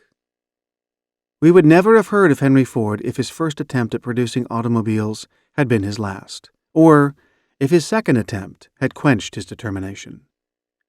His third attempt succeeded because he finally hit on mass production as a way of lowering costs and standardization as a way of permitting mass production. Corporate failure is a good thing. Taiwanese companies frequently fail, yet their backers can easily start again, with superior results to other Asian countries, where unsuccessful companies survive as the living dead because underperforming loans are tolerated. Natural selection tells us why failure is frequent, and therefore how it can be avoided. Failure implies a lack of fit between the environment and the failure. Natural selection implies that failure is the natural course of events and that slight modification will not be enough for a turnaround. If a poor fit is to be turned into a good fit, at least one of two things must happen. Either the environment must change, or the failure must change, or most likely, both must change. Hoping that the existing environment will change is the prevalent strategy of failing businesses. The strategy nearly always fails for reasons that Darwin gives. The business has little or no control over the environment, but the reverse is not true. The normal course of events is failure. If failure is to be turned into success, expecting a transformation of the environment is typically futile. The way out is to find a different environment and to change the character of the failure. If a company is losing out in one market, it had better find another market more attuned to its capabilities, or change its character radically to serve the existing market in a different way. Since the existing capabilities were evolved to serve the existing market, it is extremely unlikely that there just happens to be another market out there for which the failing business's capabilities are hunky-dory. Variation is therefore probably required along both dimensions. The environment must be different, a different market segment, which implies at least one of the following: different customers, different location, different main business activity, different products or services, different competitors. And the firm's skills must change. Different employees, different skill development, different business models, different suppliers, different partners, different standards. If this attempt fails, fear not. It is time to start another business, using the best parts of the experience, contacts, and skills from the existing one. The same principle applies to individuals. If your career is not making satisfactory progress, it is time to change the environment. Get out of your existing business into a new one. But realize also that the market, your previous environment, has given you some valuable feedback. You need to ensure that your character and skills are developed, so that the fit with the new environment will be dramatically better than before. Summary. Natural selection produces an ever richer, more varied, and successful world relative to the prevailing conditions of life. The results are fantastic. The process is astonishingly simple, but beyond our control and often unpleasant. We must understand the rules of the game because we cannot change them. Evolution obeys 3 principles. 1. Differentiation emerges from generality. 2. Each new differentiation then turns into a generality from which new differentiations emerge. And 3. Development depends on co-development.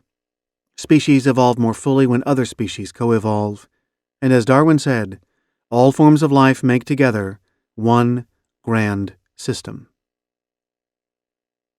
The main business insight from these 3 principles is the opportunity to create new business segments. This opportunity always exists. All you have to do is to create a more specialized business segment, serving part of the existing environment with a newly evolved business formula and way of working that are particularly relevant to the new segment. In doing so, you should use the co-development principle as much as possible. That is, use the latest evolutions from other markets to help bolster your offering. If possible, using new partners who exemplify the highest level of evolution in other markets. Darwin added the principle of natural selection, where the odds against survival are high, resulting in a struggle for life, where the environment determines whether or not species and individuals survive, and where there is a large element of luck, usually bad luck, endemic in the process. The principles of natural selection can be observed in business. The only way to win is to be exposed to competition, to pursue variation relentlessly and continuously, to accept the environment's verdict, to be quick, and to be lucky. Products, services, and technologies should emerge from a struggle for life, from some formal or informal competitive process. New products and services will emerge from somewhere, from you or from competitors. Therefore, leave no niche unfilled, no potential niche exposed to innovation from new competitors. Cannibalize your own products and markets before you are cannibalized by others. Product and service improvements can always be accelerated. Realize that failure is par for the course, so encourage failure as a necessary part of the process of experimentation.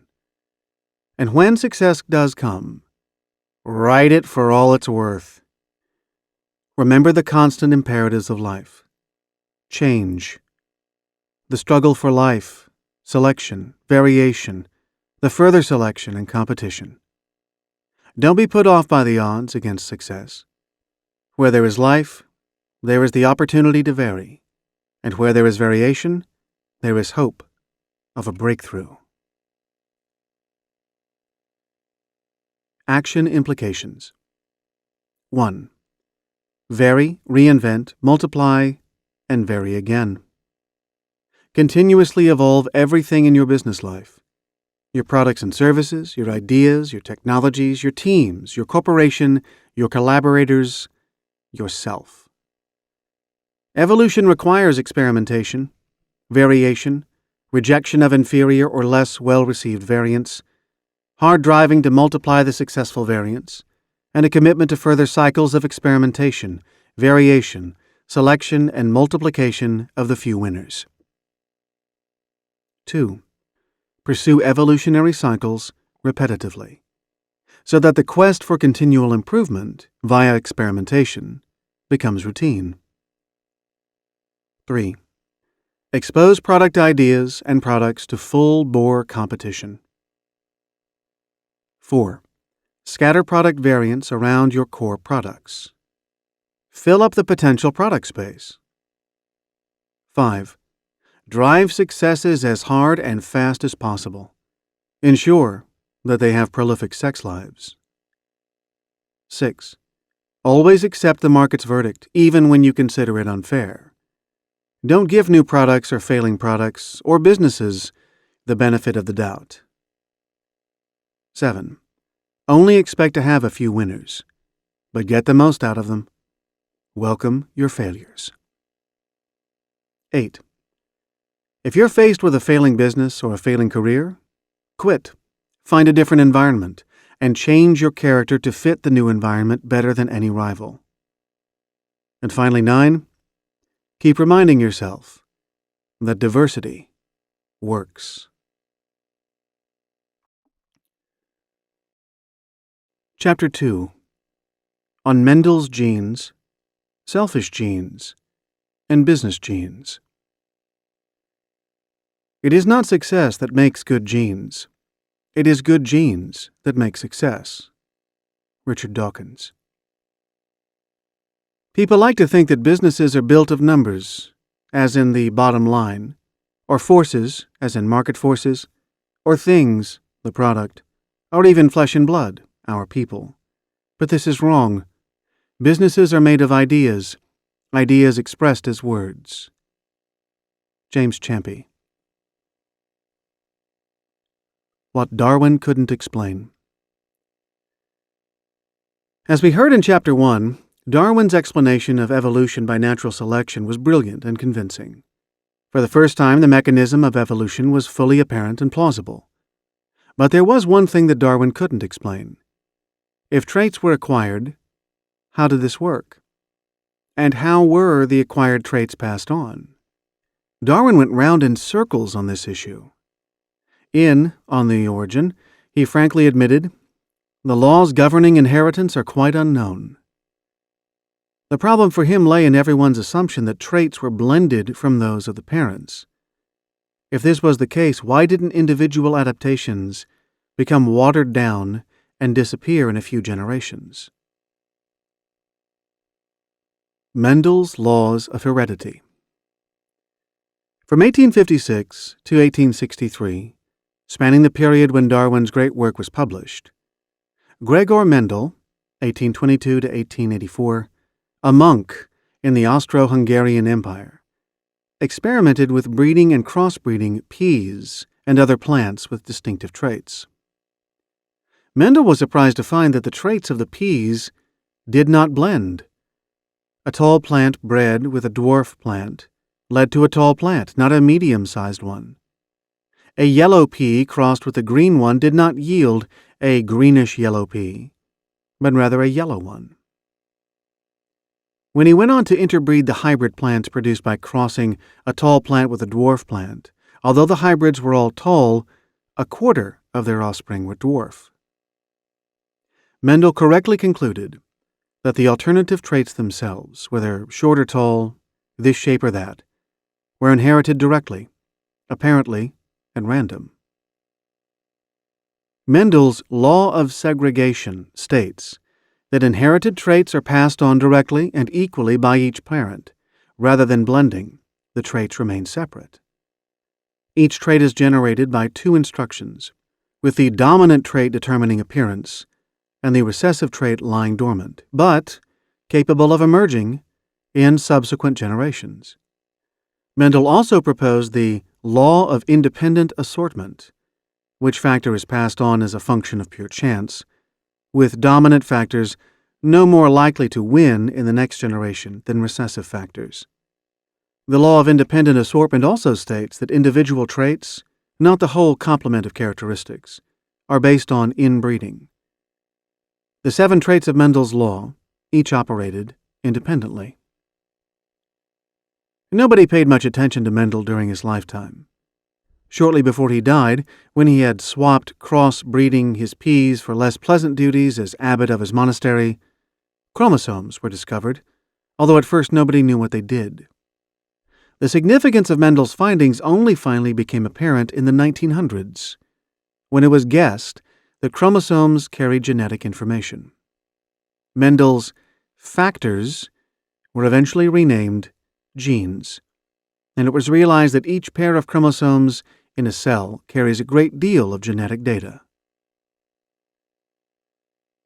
Between 1907 and 1915, American biologist Thomas Hunt Morgan, 1866 to 1945, bred fruit flies, and was surprised to find that one had white eyes rather than the usual red. Even more surprising was that the white eyes were passed on not in the next generation, but in the one after that. 1/3 of the fruit flies, all male, had white eyes, exactly as Mendel's laws predicted. In 1915, Morgan wrote, "The Mechanism of Mendelian Heredity," which showed that genes were physical entities located alongside chromosomes, and that it was the individual genes that were inherited according to mathematical probabilities. This finally solved Darwin's dilemma. If inherited traits are not blended, they can be passed on undiluted. Natural selection operates by genes, by genetic inheritance. Morgan also shed new light on how mutations occur. Small variations enter the population as alleles, alternative characteristics, with the environment exerting selective pressure on their adaptability. To use modern language, alleles are different types of genes, like the brown eye and blue eye gene, competing for the same slot on a chromosome. The word allele, therefore, can be used loosely to mean rival or competitor. Strictly speaking, an allele is one of the two alternative positions a gene can have on a chromosome. Thus, it is possible for there to be a considerable variation within one species. Mutations do not have to be large jumps. Specific traits can mutate, as well as new species. This is an important conclusion for understanding the nature of business progress. DNA and its structure. DNA, which stands for deoxyribonucleic acid, a large molecule present in the nucleus of every cell of every organism, was discovered in 1869, named in 1899, and largely ignored until the late 1940s, when some scientists began to suspect that it could be the key to how bacteria reproduced. In 1948, the great chemist Linus Pauling used X-rays to work out the shape of proteins, which turned out to be helical, in the form of a helix. In 1953, Francis Crick and James Watson realized from X-rays of DNA that it had a double helix structure, looking a bit like a twisted rope ladder, and, in a paper in Nature magazine, they commented, "The specific pairing we have postulated immediately suggests a possible copying mechanism for the genetic material." Our genes are made of DNA, a polymer that has a regular, repeating backbone with 4 kinds of side groups, known as bases, sticking out at regular intervals. The order of the bases, the way in which the 4 letters of the DNA language are combined, comprises the genetic message, which can be astonishingly long in a complex organism. Human DNA is thought to contain more than 1 trillion letters. Still, the structure is elegantly simple and quite universal. All plants and animals share the same basic DNA structure. There are 4 different kinds of genetic building blocks, connoted as capital A, capital T, capital C, and capital G. An A building block in a human is absolutely identical to an A building block in a butterfly. The difference between people and butterflies lies in the number and sequencing of the building blocks. Every human, except identical twins, has a different DNA sequencing code, yet shares the same structure of DNA with all forms of life. The discovery of DNA vindicated Darwin's intuition in On the Origin nearly a century earlier than that, when he wrote, "All living things have much in common in their chemical composition, their germinal vesicles, their cellular structure, and their laws of growth and reproduction. Therefore, I infer from analogy that probably all the organic beings which have ever lived on this earth have descended from one primordial form, into which life was first breathed." Crick and Watson's discovery also upgraded the significance of genes, leading to neo-Darwinian theories, including the selfish gene. The selfish gene. Crick and Watson had shown that genes, even internally, are digital. Within a gene, everything is digital code, like a computer language, pure information in digital form. They also showed that the information transfer is irreversible. The gene passes on its information, and the information cannot be supplemented by anything that happens to the body within which the gene sits. Although the gene can be damaged if its vehicle is, for example by toxins or radiation, characteristics thus acquired, like a tan from spending time in the sun, are not passed on to any offspring. Reflecting on these facts led Oxford biology professor Richard Dawkins to publish The Selfish Gene in 1976. Instead of describing natural selection from the individual's angle, Dawkins sees it through the gene's eye. He says, "The fundamental unit of selection, and therefore of self-interest, is not the species, not the group, or even strictly the individual. It is the gene, the unit of heredity." Here is the gospel according to Dawkins. In the beginning, there were molecules. Then one day, by chance, a remarkable molecule arrived, the replicator. The replicator could make copies of itself. When copies are made, mistakes happen. The copies are sometimes not perfect. The primeval soup, therefore, began to fill up with several varieties of replicating molecules descended from the same replicator. But the primeval soup wasn't big enough to support all the replicators, so they had to compete with each other. There was a struggle for existence among the replicator varieties. The cunning replicators, the ones that survived, hit on the idea of building survival machines to live in. The survival machines, created by the replicators, got bigger, more varied, and more complex. Now, the replicators swarm in huge colonies, safe inside gigantic lumbering robots, that is, inside plants and animals. These replicators, now called genes, are in you and in me. They created us, body and mind, and their preservation is the ultimate rationale for our existence. Natural selection implies the differential survival of entities. Each gene wants to survive, to live a long time, perhaps even to become immortal. The gene survives by making an identical copy of itself. If it can house copies in a long succession of different survival machines, in animals, this means bodies, the gene may survive for a very long time. A gene is potentially near immortal, although it will only survive by collaborating with other genes inside the survival machines. Still, because all the genes can't survive, they are in competition with each other.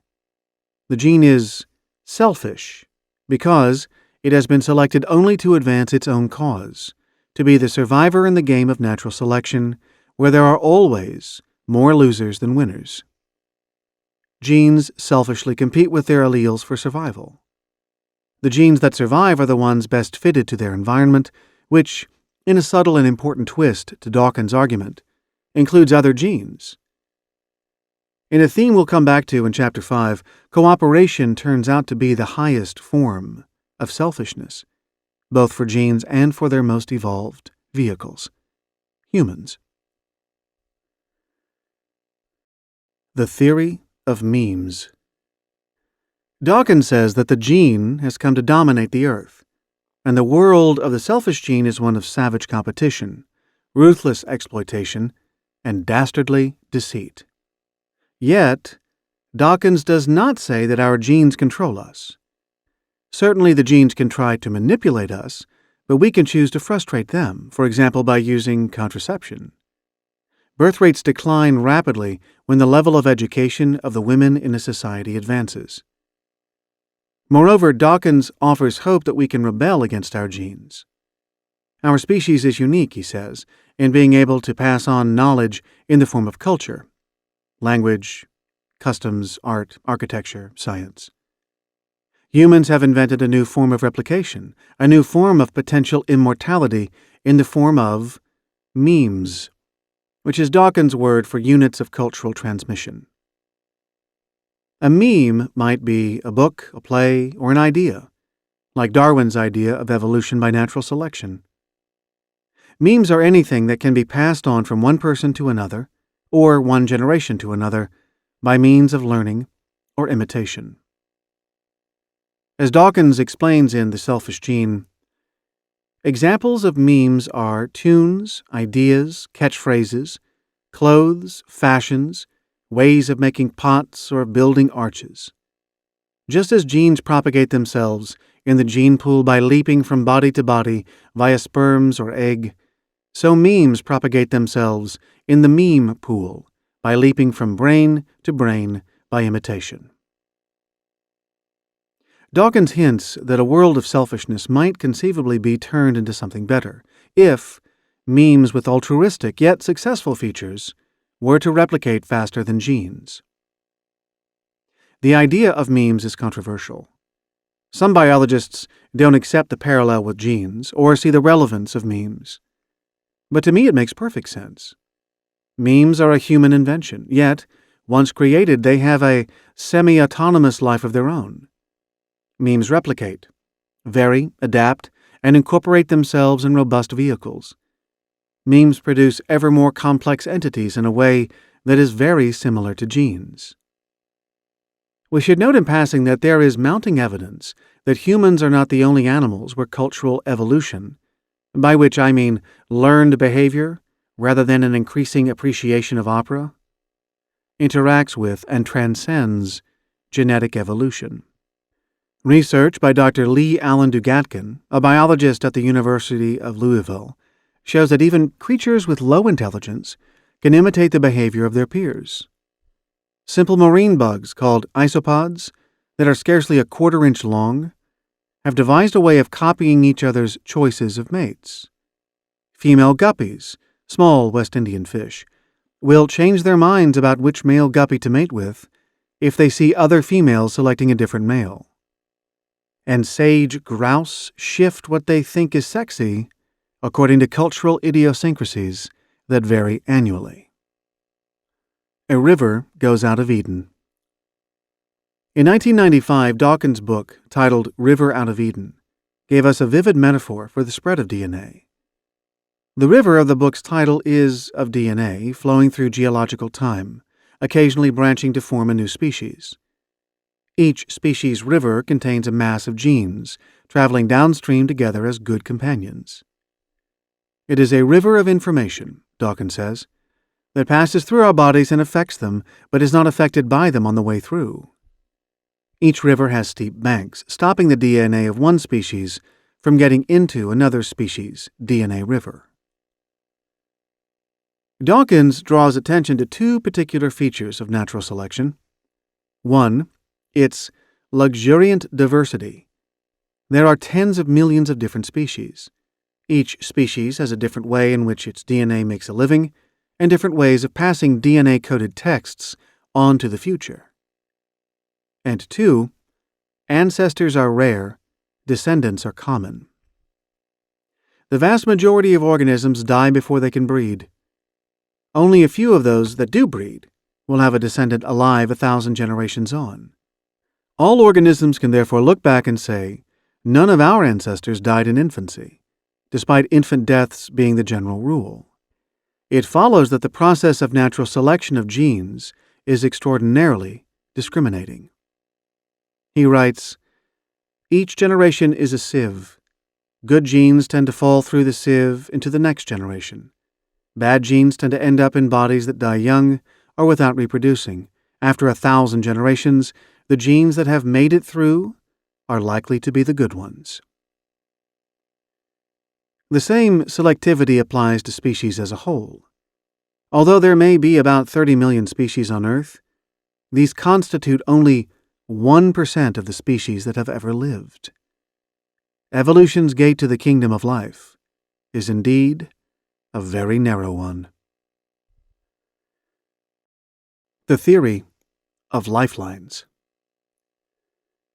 The theory of the selfish gene is controversial among biologists. Professor Stephen Rose, for example, denounces it as ultra-Darwinism and genetic reductionism. Although that may be unfair, Rose does make a convincing point that evolution happens at many levels, and that the lifeline, the progressive direction of life, includes the evolution not just of genes, but also of organisms and societies. I would add economies to the list, and no doubt Dawkins, if allowed to, would add memes. The theory of business genes. I would now like to build directly on genetic findings and on Richard Dawkins' theory of memes to arrive at a theory of business genetics that I have called, not unreasonably, the theory of business genes. What is the DNA of business, the most fundamental unit of value? I think it is economic information, and that we may think of units of useful economic information as business genes. Business genes are a type of meme, which, as we've just seen, is Dawkins' word for a unit of cultural transmission. In my definition, a business gene is simply a meme that is related to business, a unit of economic transmission. We could call them business memes instead of business genes, but I have opted for the latter because it makes the parallel with biological genes more explicit. A characteristic of biological genes is that they tend to travel in packs, and their ability to get on with a large number of other genes is crucial to their success. There are very large numbers of genes present in most animals. Biologists can separate out individual genes, but when it comes to memes or business genes, I don't see the point in trying to specify whether we are talking about individual memes/business genes or collections thereof. In practice, most economic information will comprise many different strands or units of information, many individual business genes. Examples of these business genes or groups of business genes are ideas, the design behind a basic technology such as the steam engine or internal combustion engine, or telephony, or computing. The design for a product component such as the script for a movie or an integrated circuit. The intellectual capital leading to a piece of software or the kernel thereof, or a formula, such as that for Coca-Cola or for an ethical drug. A business gene is anything intangible that comprises useful economic information that can be incorporated alone or alongside other business genes, either into a product or service, or into some vehicle or vehicles that will then provide a product or service. Business genes are the building blocks of know-how, of skills and technology in the broadest sense. They comprise economic information that needs to find a commercial vehicle before it can attain its potential and deliver a valuable product or service. Business genes are the origin of economic life. They seek to replicate as widely as possible by incorporating themselves into what we may loosely call commercial vehicles. Inanimate things like buildings, machines, software, factories, offices, trucks, and products. But also living things like people, teams, corporations, services, and economies. Animals and plants are the vehicles for biological genes, and big survival machines into which the genes put themselves. The vehicles do all the hard work to survive and prosper and propagate the genes. The same is true for business genes and their vehicles. The business genes are the invisible business ideas, the knowledge about how to increase wealth, and the vehicles are all the visible apparatus of economic activity, the moving parts, including people, firms, and physical assets, products, and services. The business genes coat themselves with physical texture in order to become more robust, to deliver products and services, and to replicate, just as biological genes need human gene machines for similar purposes. A business gene cannot survive or create value without some physical home. It must be embedded in something tangible. Even business ideas need some physicality before they can be sold or given away. They must be committed to paper or electronic record, or be communicated from one person to another. Vehicles are likely to attract good business genes to the extent that they are the best available vehicles for those genes, and they are likely to be successful to the extent that they incorporate the best available genes. The vehicles are the physical expression of economic value and exist to multiply that value. Those best adapted to prevailing economic conditions will flourish, and if the nature of the vehicles or economic conditions changes in a way that alters this fit, then the vehicles will cease to flourish. How business genetics works. Business genes, successful units of economic information, are incorporated into, create, and manipulate many generations of vehicles. These business genes and their vehicles go through a process of evolution by selection, with the struggle for survival, variation, selection, and further variation leading to change, and, on the whole, to improve products and services, and to a richer, more complex, more specialized economy. Think of how a technology develops. Steam power, for example, or nuclear energy, or computing power, or something much simpler and more primitive like the wheel or fire. There are many early versions of these technologies, and they get incorporated into a large number of new products and services. Most of these early technologies and products fall by the wayside. They prove impractical or too expensive, or else they are supplanted by improved versions of themselves. Any successful technology goes through many generations of experimentation, variation, selection, and improvement. In addition, a successful technology has ancestors that themselves, by definition, survived long enough to give birth to a new technology. The gene is, depending on which biologist you follow, either the basic mechanism for evolution by natural selection, or the most basic level at which evolution occurs. It is a river of information, flowing not through space, but through time. The gene incorporates itself into plants and animals, in machines that are vehicles for its survival. Although they compete with other genes, successful genes have the ability to collaborate with fellow successful genes operating in the same survival machine. You can see the parallel for technologies or units of economic information or competencies, ways of doing useful economic things. The technologies, and so on, incorporate themselves in products which evolve because of the competition occurring between other technologies and because of the competition between the products themselves. The products with the best business genes tend to survive and multiply and produce better versions of themselves. But what is driving the process is not the products themselves, but the skills and technologies behind them. What survives is not the products, but the useful economic information and technology, the way of doing something useful that flows into and out of many generations of product. And although technologies compete with each other, as biological genes do, they have to be able to coexist and collaborate with other successful technologies in order to adapt to the environment, just as biological genes must collaborate with many other genes. And what, for technologies or useful economic information or competencies, constitutes the environment? It is other technologies, and so on, customers and markets, where the business genes have to prove their right to survive by competing with other economic resources. Business genes in a movie. What, for instance, is the equivalent of the genetic code in a movie?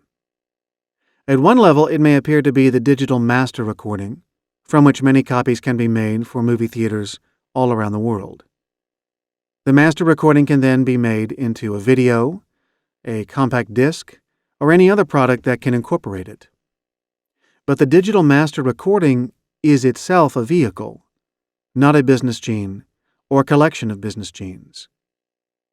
The acid test of whether something constitutes a business gene is whether it is information or something tangible. Information constitutes business genes, but tangible things, such as recordings or robots or products or machines, are vehicles for business genes. The business genes are the information that goes into the movie and the information that it generates. This includes the skills and reputations of its actors, director, producer, and so forth, all of which comprise data of economic value that can be incorporated in future movies and other products. But note that the movie is not the only relevant vehicle for the economic information. The reputations of the actors are carried by the people themselves, as well as by the movie. For the same business genes, there are usually several vehicles of similar types, for example, different movies, and different types, for example, actors as opposed to movies. At an even more basic level, the genetic information lies within the script itself. What really matters is not the physical script, the paper or tape or disc on which it is written, which are vehicles, but the ideas it contains. Business genes generally are intangibles that have economic value, like stories, customs, ideas, ways of doing things, and the most basic levels of technology. The ideas behind the technology, rather than the prototypes or other physical expressions of it. To qualify as a business gene, 3 conditions must be met. First, the business gene must be valued, either for its own intrinsic appeal or because it can help to deliver other things that people want, or help to deliver them to a higher standard or with the use of fewer resources. Second, the business gene must be capable of being replicated. Third, it must be intangible. These 3 conditions have always been met for the ideas behind successful scripts, like the Book of Genesis, or Romeo and Juliet, or indeed Newton's Principia Mathematica. All of these have been valued, and all have been copied, varied, and incorporated into a huge number of derivative products and other vehicles. The genetic code for novels, for instance, is the 8 basic plots of which all others are said to be variants. Take, for example, a video on how to sell more effectively, perhaps one made in the 1970s starring John Cleese. After a time, the video will die. Who nowadays wants to see those flared trousers and those garishly colored wide ties? But if the video has been successful, the concept behind it will comprise the real genetic code, the business genes that will live on and be used again in other styles and media.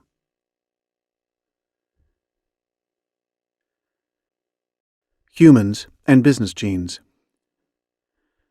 Where do we humans fit in this scheme of things? Can we be business genes? Or are we always vehicles for business genes? I've suggested 3 qualifications necessary for a business gene. 1, it must add value. 2, it must be capable of replication. And 3, it must be intangible. Humans can pass the first 2 tests, but not the third. We can't be business genes. We are never ideas, technologies, ways of doing things, or economic customs. We can create ideas in the first place, and we can take ideas and capitalize on them. Either way, we are vehicles for the ideas and for their replication. But hang on, I hear you saying. If we can create ideas, create business genes, surely we are their masters rather than their servants. Does this not mean that the parallel with biological genes breaks down? We cannot create biological genes. They create us. Yet surely we can create business genes, and they cannot create us. If you're saying this, you're right. Remember that what I have called business genes in fact form a subset of memes, Richard Dawkins' term for the social and intellectual replicators that humans have created as an additional evolutionary method to that of genes. Humans create memes. We create business genes. But humans also stand in a very interesting relation to business genes.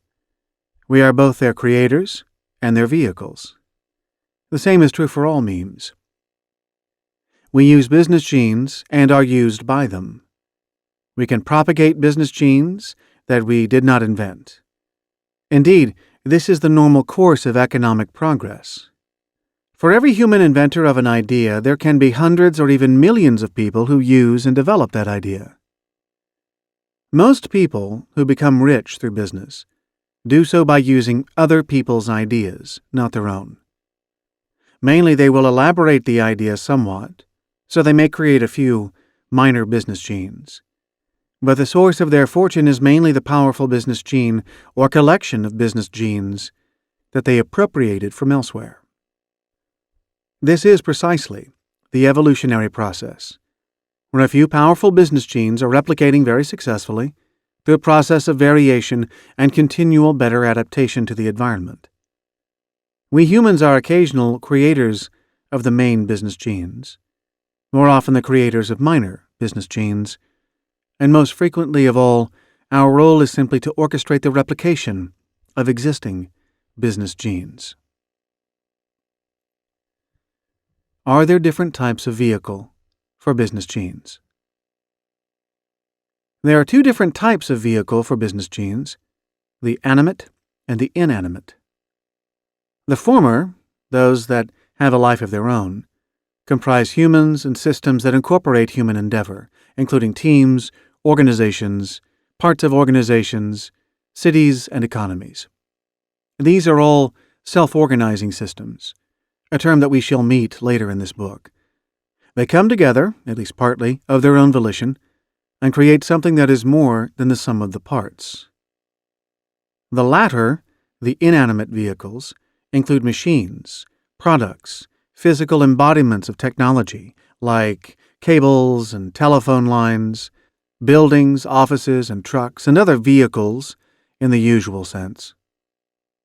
The animate, self-organizing systems behave very differently from the inanimate objects. But that is a story for later in this book, and especially for Chapter 9. For our purposes as students of business genes, both the live systems and the inanimate objects are vehicles for the business genes. The only difference is that human elements contained within the self-organizing systems can create business genes as well as serve as their vehicles. A new perspective on business. Instead of corporate competition being the focus of study, as in the old economic paradigm, business genetics posits several layers of economic value creation, which is driven by business genes and their struggle for life and reproduction. Humans have multiple roles in the process as creators of business genes, as users of business genes to create better products and services, and as consumers of products and services, and therefore arbiters of their survival, spread, and demise. Corporations are important intermediate vehicles, but there are many other types of vehicle, and corporations derive their power from being the best vehicles for business genes and for their creators, the entrepreneurs and knowledge workers. Small companies go bust all the time, in large numbers. Although this is painful, it is a necessary part of economic progress. The companies that are better suited to the environment, which largely means the market, survive and are stronger for having to face competition. As the great economist Joseph Schumpeter told us in 1942, capitalism progresses via a process of creative destruction. When a company is destroyed, it frees up resources for better use elsewhere. There is nothing sacrosanct about corporations. As vehicles, they are only useful to the extent that they are the best possible incarnation of business energy and information. If that business energy and information would be better developed elsewhere, we should throw away the old vehicle and use or create another one. Large companies are less likely to go bust than smaller ones. They have become large companies by being one of a small minority of small companies that have been very successful. The large companies have undergone a long process of selection for the privilege of being big. Yet large companies can set the cause of business evolution back if they use their size, as many do, to insulate themselves from competition. This may work for a time, but natural selection says that insulation from competition halts, or at least slows down, improvement in products and services. Common sense and observation tell us the same. Selection also tells us that someone, somewhere, will be experimenting with new products or technologies that may eventually become a challenge to the sclerotic old firm.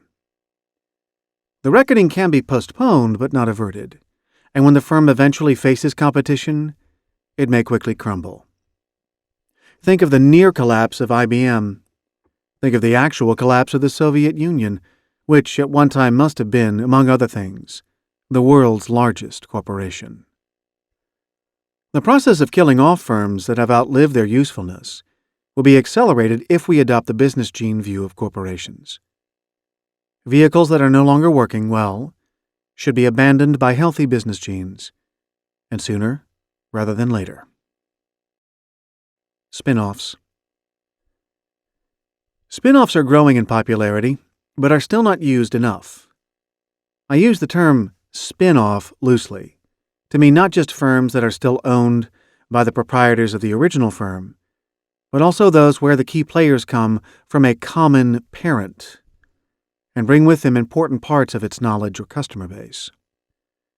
Is it a coincidence that industries where there are many spin-offs also tend to grow faster than other industries and also deliver faster increases in value to customers and investors? Think high-tech. Silicon Valley is stuffed full of spin-offs. Think management consulting. Think venture capital. Think investment banking. Spin-offs and team moves, a sort of halfway house to a spin-off, are endemic in such industries.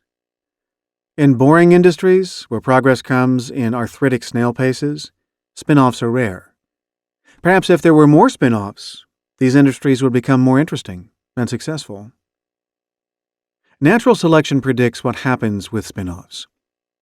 The new firm takes with it much that is good from the old firm.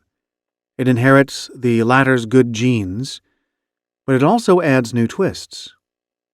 If the innovations suit the market, the spin-off prospers. Spin-offs from the successful spin-off then repeat the process. No one wants to spin off from an unsuccessful firm. Typically, the owners of successful firms do not benefit from spin-offs.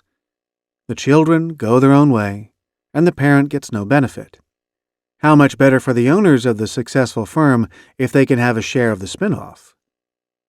That this does not happen more often is due to a lack of foresight, combined with managers' natural reluctance to risk the creation of new, independent units that will not be under their control. Yet, natural selection points to a different model. Every successful firm should have many spin-offs.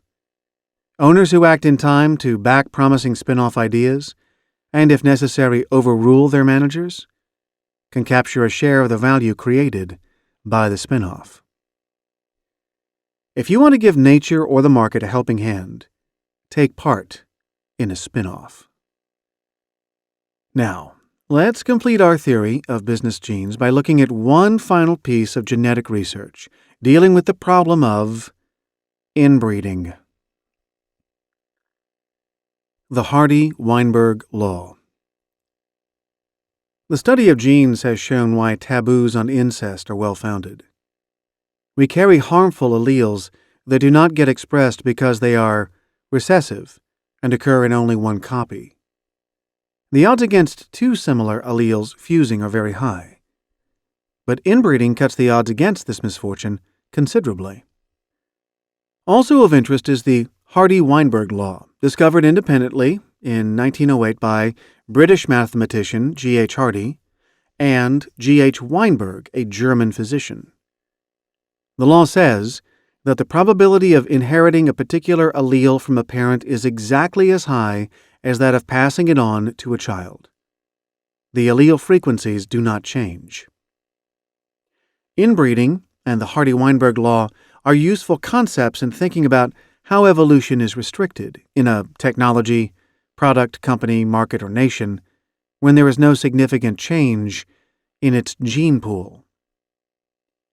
Take the case of an organization. The gene pool is not just the skills of the senior executives. It comprises all the important inputs to the firm, including what suppliers contribute, what technologies and distribution channels are used, how customers are used to help the firm improve, what investments are utilized, all collaborative networks, which are not confined to suppliers. Important collaborators for high-tech firms, for example, include individuals and teams within universities who may not have any contractual relationship. And all employees and new recruits to the firm. Inbreeding occurs when this total gene pool is not sufficiently replenished, changed, and stirred. Options for change should continually be evaluated. Business Genetics for Executives. 6 Action Rules. 1. Use the best business genes available. There are 3 ways to deploy business genes. One is to create them from scratch, invent a new product or service, or a new business system. This is a rare event, and few of us have the originality required. A second way is to appropriate and use successful business genes. Remember, the genes want to multiply, so they are amenable to being used. But to do this successfully, you may need to get there ahead of other people who might have the same idea. For instance, my friend Raymond Ackerman, who created the Pick and Pay supermarket giant in South Africa, used the idea, the business gene, of self-service supermarkets after it was already well established in the U.S., but before it had become so in Africa. A third way is to take an already successful business gene and modify it slightly, create a new variant of the business gene. 2. Make yourself an excellent vehicle for successful business genes. To use successful genes, you must further their purpose and help them multiply. This requires adaptation on your part. Adaptation requires exposure to competition. Don't seek to insulate yourself from internal or external career competition. If you do, you'll stop developing. Compete in the major markets, not in the backwaters. Beware of working in corporate pyramids which insulate executives, especially senior ones. 3. Use the best vehicles available to drive them. You are a user of economic information. You are the skills that you have, including the skill to collaborate with successful business genes and other vehicles for them, with other individuals, with teams, and with organizations. You are the value added. You are the driving force. The team or company you join, the other resources you commandeer, are vehicles for you. The vehicles are there to advance your purpose, to provide protection, to incarnate your energy. Remember that the vehicles are just that, and the only reason to work through one is if it is the best possible vehicle around for your purposes. Continually ask yourself, am I driving or being driven? Am I driving the right vehicle? And is there anywhere else I could add more value? 4. Career evolution requires variation, a series of new jobs, whether or not you change firms, and new ways of doing the existing job. Start a project. Take on a new responsibility. Change the furniture. Identify new business genes that can provide you with fresh direction and for which you can be the best vehicle. 5. Evolution requires continual experimentation and improvement. If you don't produce a new generation version of yourself as quickly as your career competitors do, you'll fall behind. Experimentation and improvement require fresh combinations of new business genes, new skills, new ideas, new ways of working.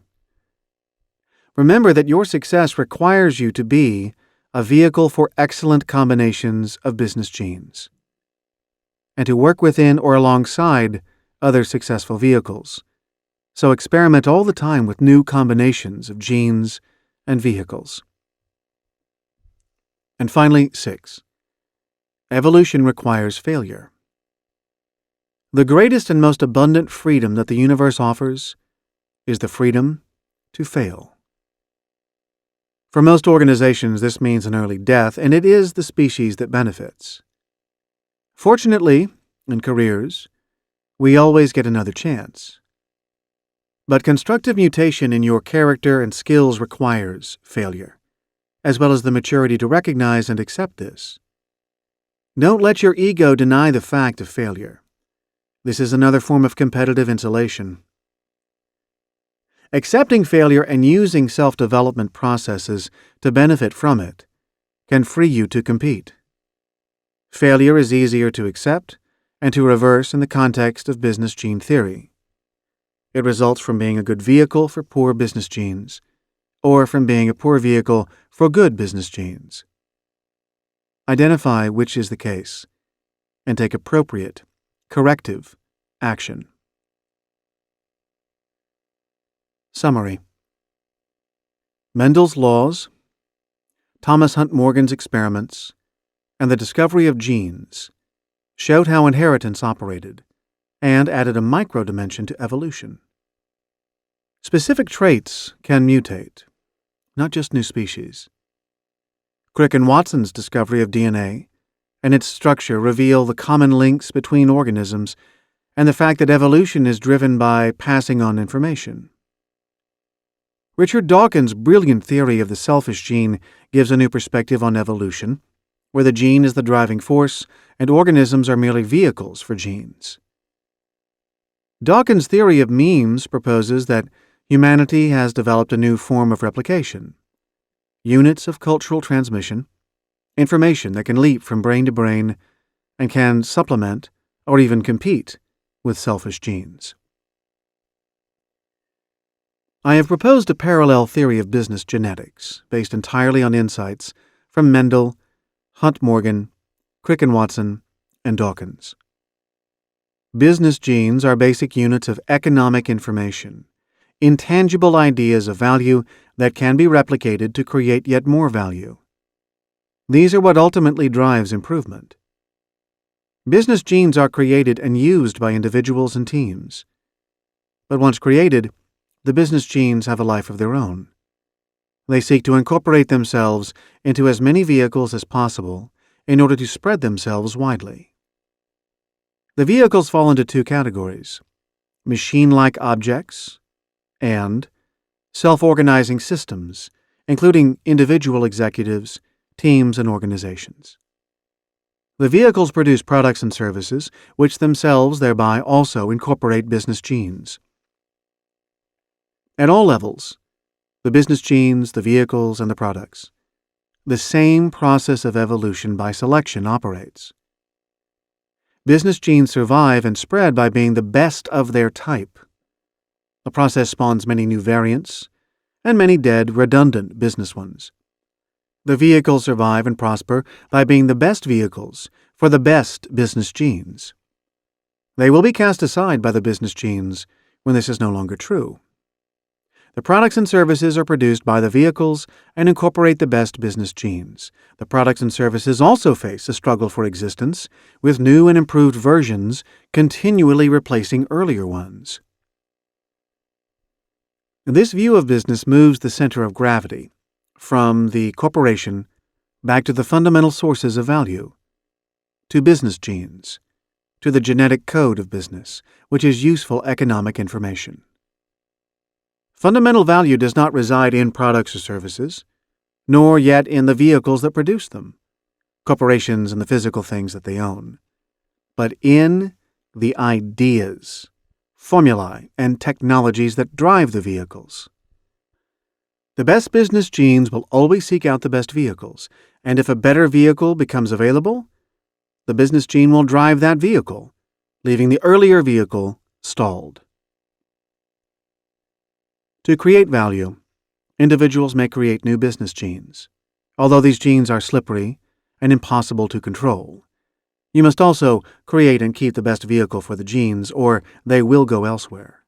However, value may also be created, rather more easily, not by creating new business genes, but by identifying valuable business genes that are underexploited, because the appropriate vehicles for them have not yet been created. Genes need vehicles.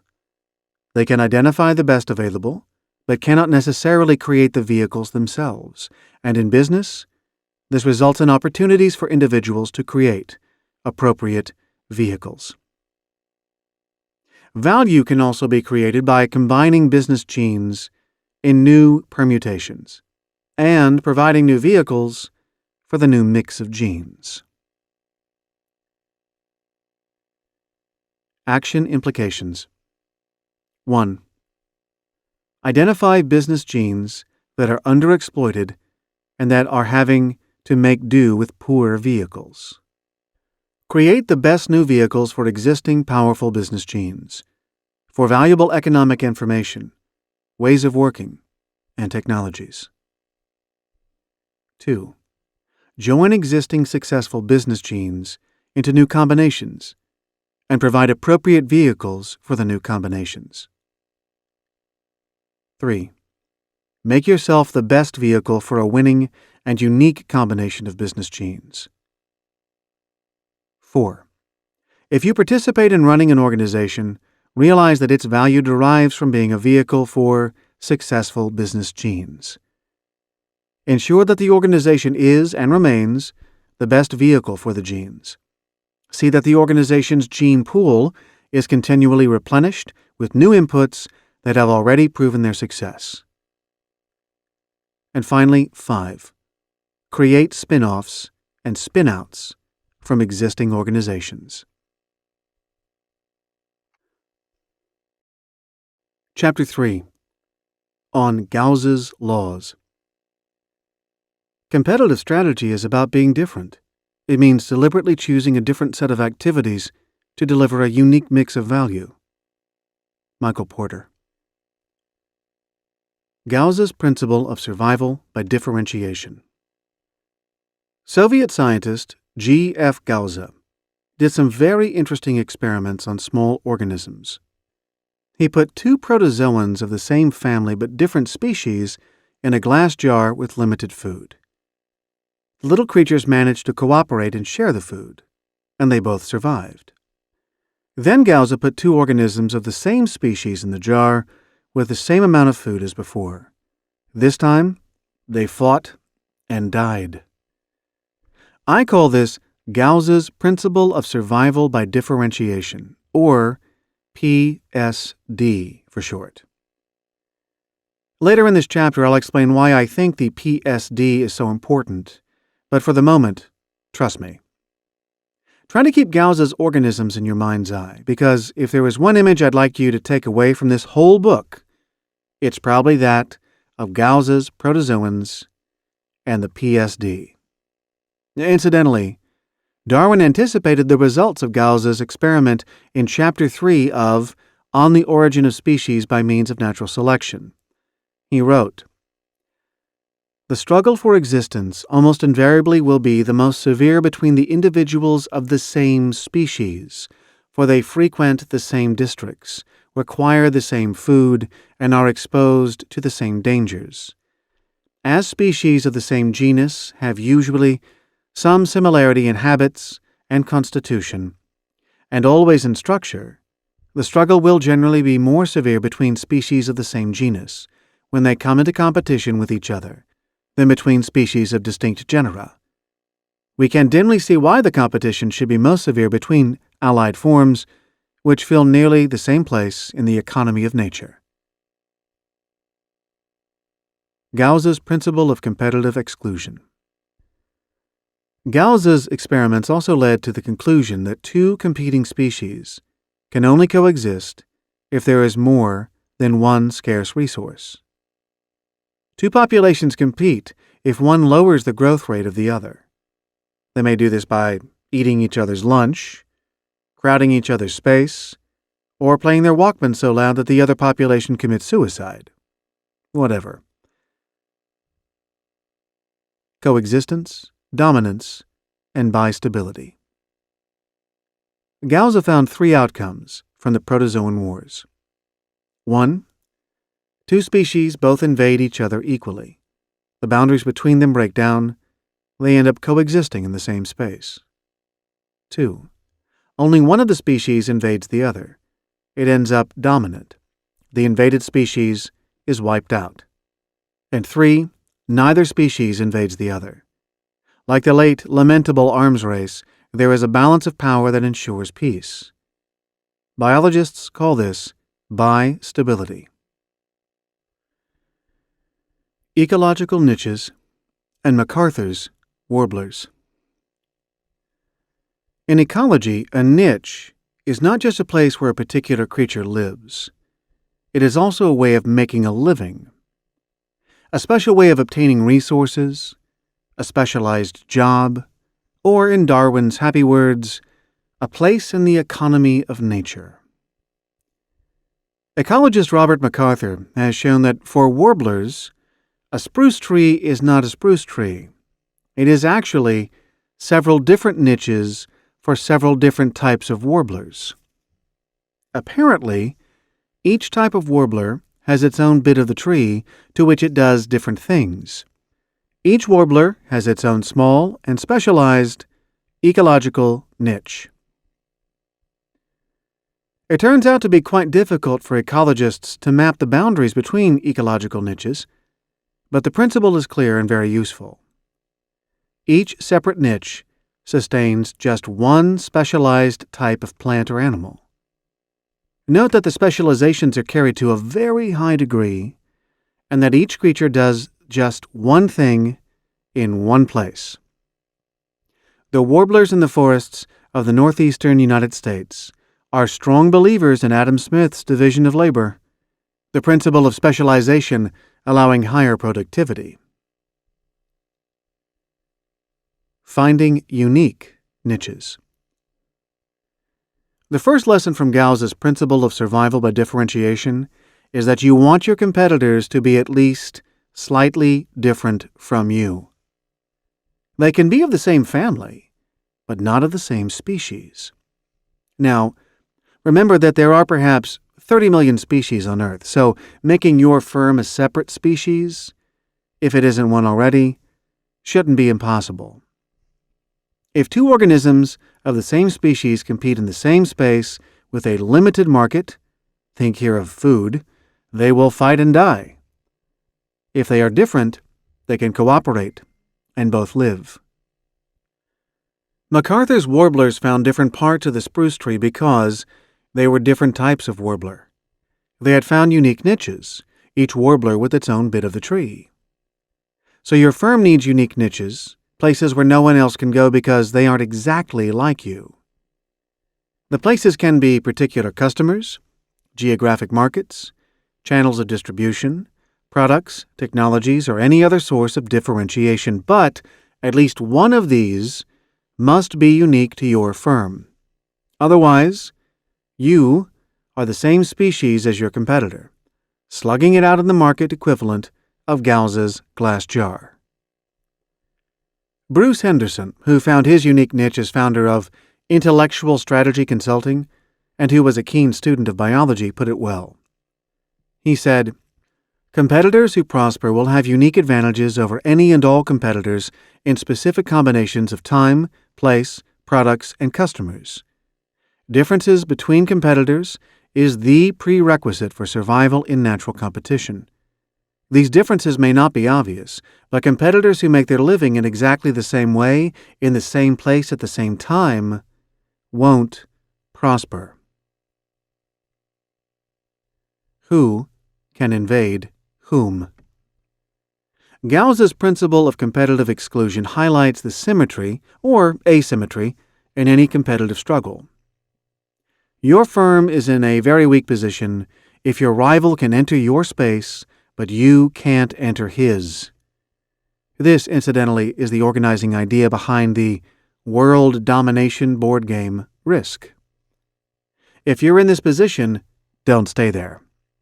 You must find a niche, a way of earning your living in a different way. If you can't do this, and the business is still profitable, sell it before it is too late. Look at what happened to the British motorcycle industry in the 1970s.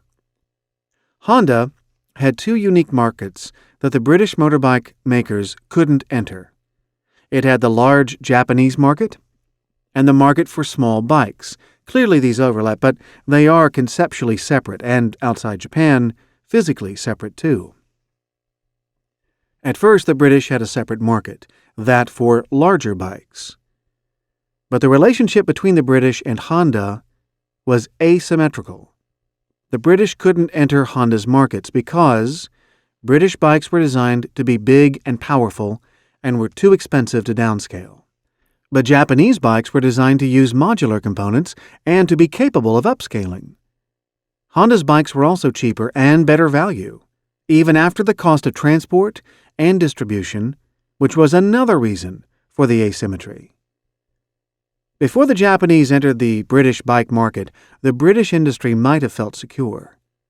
Even after the Japanese entered, did it matter? They were only selling toy bikes, often to people who'd never bought a bike before. If the British bike makers had read about Gauss's protozoans, they would have known their fate.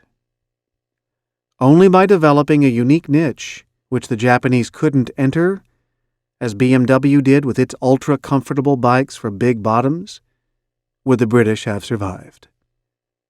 By 1980, their bike industry was all but dead. Of course, if your firm can invade and the competitor can't, you should. You can feel very confident of the outcome. Bistability is better than coexistence. Gauss's research makes the interesting contrast between bistability and coexistence. Coexistence is real competition, where either can invade the other. Bistability is when they can't. It's illusory competition. Bistability implies that two populations are not really competitors. They are both excluded from each other's domain.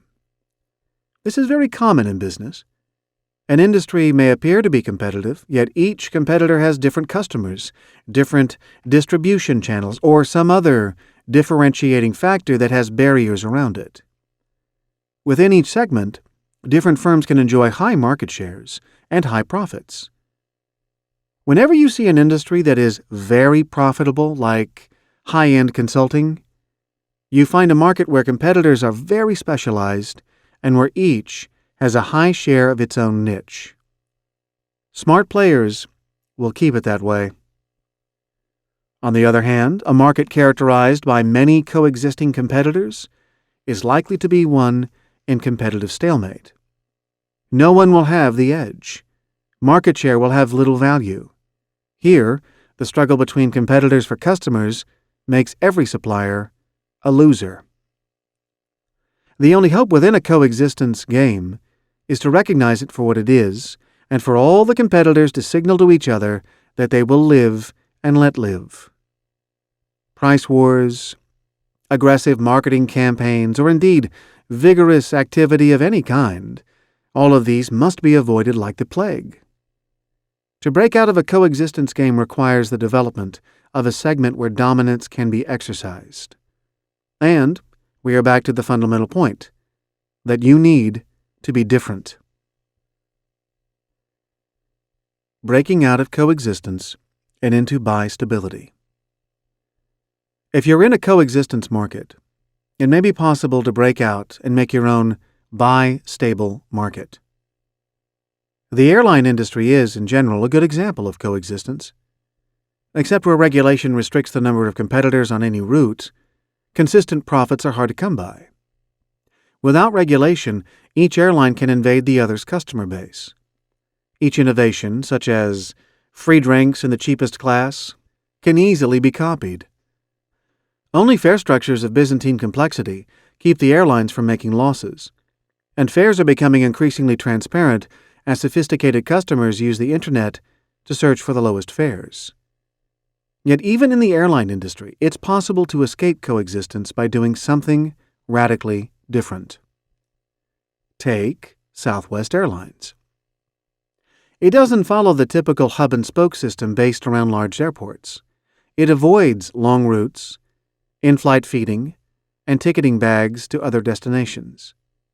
It offers one class, frequent flights between a few carefully selected cities, short check-in times, automated ticketing, and low fares. It has a standard fleet of 737s, cutting maintenance costs and delays. It encourages direct payment, cutting out commissions to travel agents. It appeals to a particular type of traveler who appreciates the trade-offs that it makes. Other airlines can't copy Southwest. There's not room for two such airlines on any of its routes, and the competitors are not set up for this approach anyway. Southwest has therefore created a buy-stable market and can enjoy high profits despite having low prices. The trick is to have higher utilization rates than is possible under coexistence. The danger of having one key to success in an industry. Gauss's test tube wars revealed one further fascinating fact. If scarcity in one single resource like food or air was the issue, one species always became dominant. Coexistence or bistability only worked if more than one limiting factor was relevant. The corporate equivalent? When competition only proceeds via one variable. If price is all that matters, the low-cost corporation is bound to win. If quality reigns supreme, the supplier perceived to have the highest quality will dominate. If innovation is all that matters, as in some fashion markets, then the trendiest will inherit the earth. The punchline? If you're in a market where there is only one dimension of competition, and you're not the best on that dimension, you should create a separate segment where another dimension matters.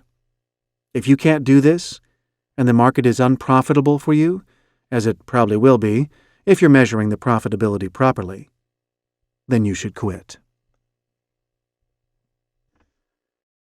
Differentiation is a set of actions to take you to unique land. Differentiation is not quite the same as specialization. It is actually more fundamental. Differentiation implies that you don't just specialize.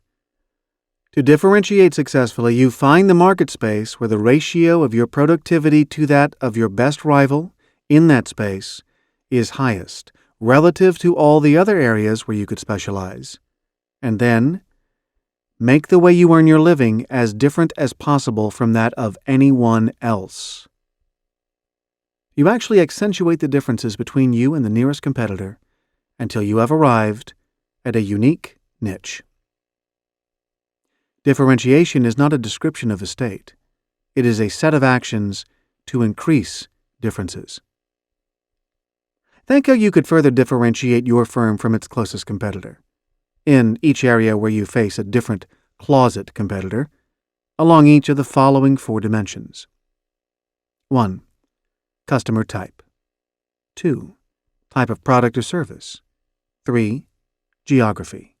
4. Stage of value added. Extend the distance between yourself and your closest rival until it is clear that there really isn't a closest rival. Then, you've arrived at the happy country, unique land. Summary. Gauss's principle of survival by differentiation tells us that we cannot expect to prosper if we make our living in the same way, at the same time, in the same place as another similar competitor. Gauss's principles of competitive exclusion say that if one species can invade another, but the other can't reciprocate, then the former will end up dominant. Therefore, you should not enter or stay in business where you can't enter some of your competitors' markets, but it can enter all of yours. On the other hand, if you can invade a rival who can't invade you, go ahead. Competitive exclusion also implies that spurious or illusory competition can exist, where each player is excluded from the other's domain. This is called bistability, and is usually a happy situation. Not so good is coexistence, where each player could invade the other. Gows's third and final message is that when a single resource is of paramount importance, one species, the one best at cornering that resource, will end up dominant, and the other species will be wiped out. There is a perfect analogy in business because in some markets, only one purchase criterion matters, and the firm that is best at meeting that criterion will dominate. If you are in such a market and are not best at what is most important to customers, either find a segment where the main purchase criterion is different, and you can meet it best, or else quit. The idea of ecological niches says that there is an amazingly large number of ways of making a living, and that the ideal position is to have your own niche where no one else makes the same living in the same way at the same time. Then, there are no competitors. You are unique. Action implications. 1. Differentiate.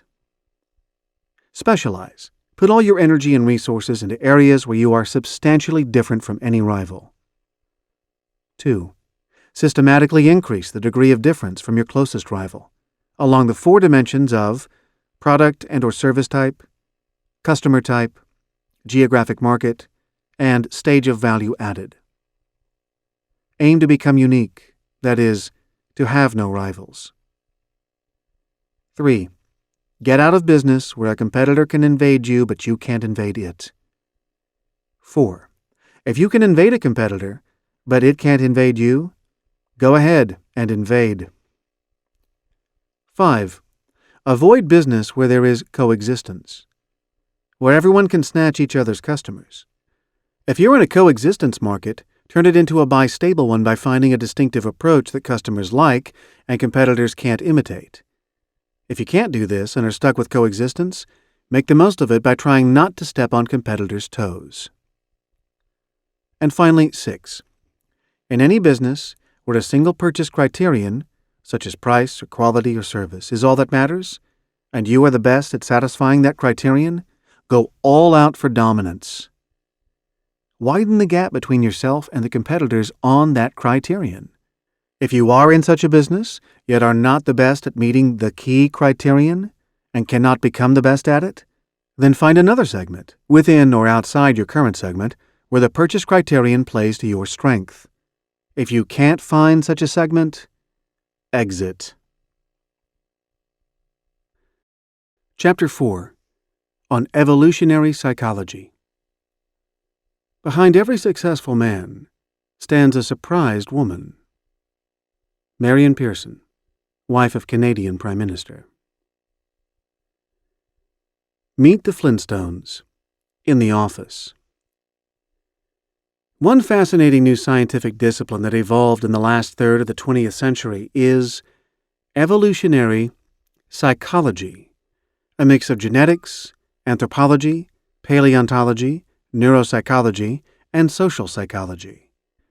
A form of neo-Darwinism applied to the study of human behavior, evolutionary psychology has some controversial but fascinating messages for business. Punctuated equilibrium. In 1972, 2 evolutionary biologists, Stephen Jay Gould of Harvard University and Niles Eldredge of the American Museum of Natural History, proposed the idea of punctuated equilibrium. This is a theory that we will examine in more detail in Chapter 11, but it's useful to introduce it here because it helps us to understand why our genes may lag behind changes in society. The theory of punctuated equilibrium says that evolution proceeds by long periods of relative quiescence and stability, punctuated by short periods of rapid change. The disappearance of the dinosaurs marks such a punctuation point.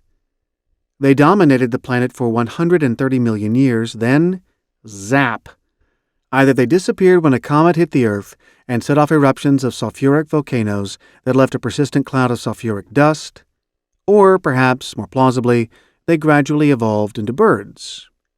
Either way, it was quite a change. Man's infrequent punctuations and the theory of evolutionary psychology. Business, society, and technology seem to operate via punctuated equilibrium, although on a different timescale. Karl Marx divided history into 3 phases: feudalism, capitalism, and socialism, and hypothesized that the transition from the second to the third would be rapid. More conventional historians point to just 2 punctuation points during the whole of human history: the transition from hunter-gatherer Stone Age society to that of agriculture, and the relatively recent shift to an urban industrial society. The basic thesis goes like this. Humans emerged as hunter-gatherers, living in clans about 200,000 years ago, and evolved traits suited to that life.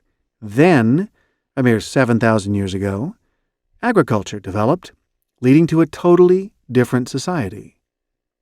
A little over 200 years ago, industry and commerce began to prevail over agriculture. The conditions of human life were utterly transformed. Before the 18th century, nearly everyone lived on the land, with malnutrition a constant threat. The main sources of power were the horse and cart, and human brawn. We forget the extremity and recency of our shift to an urban and generally prosperous society that harnesses machine and brain power. So, our conditions of life have changed radically since the Stone Age. But we haven't.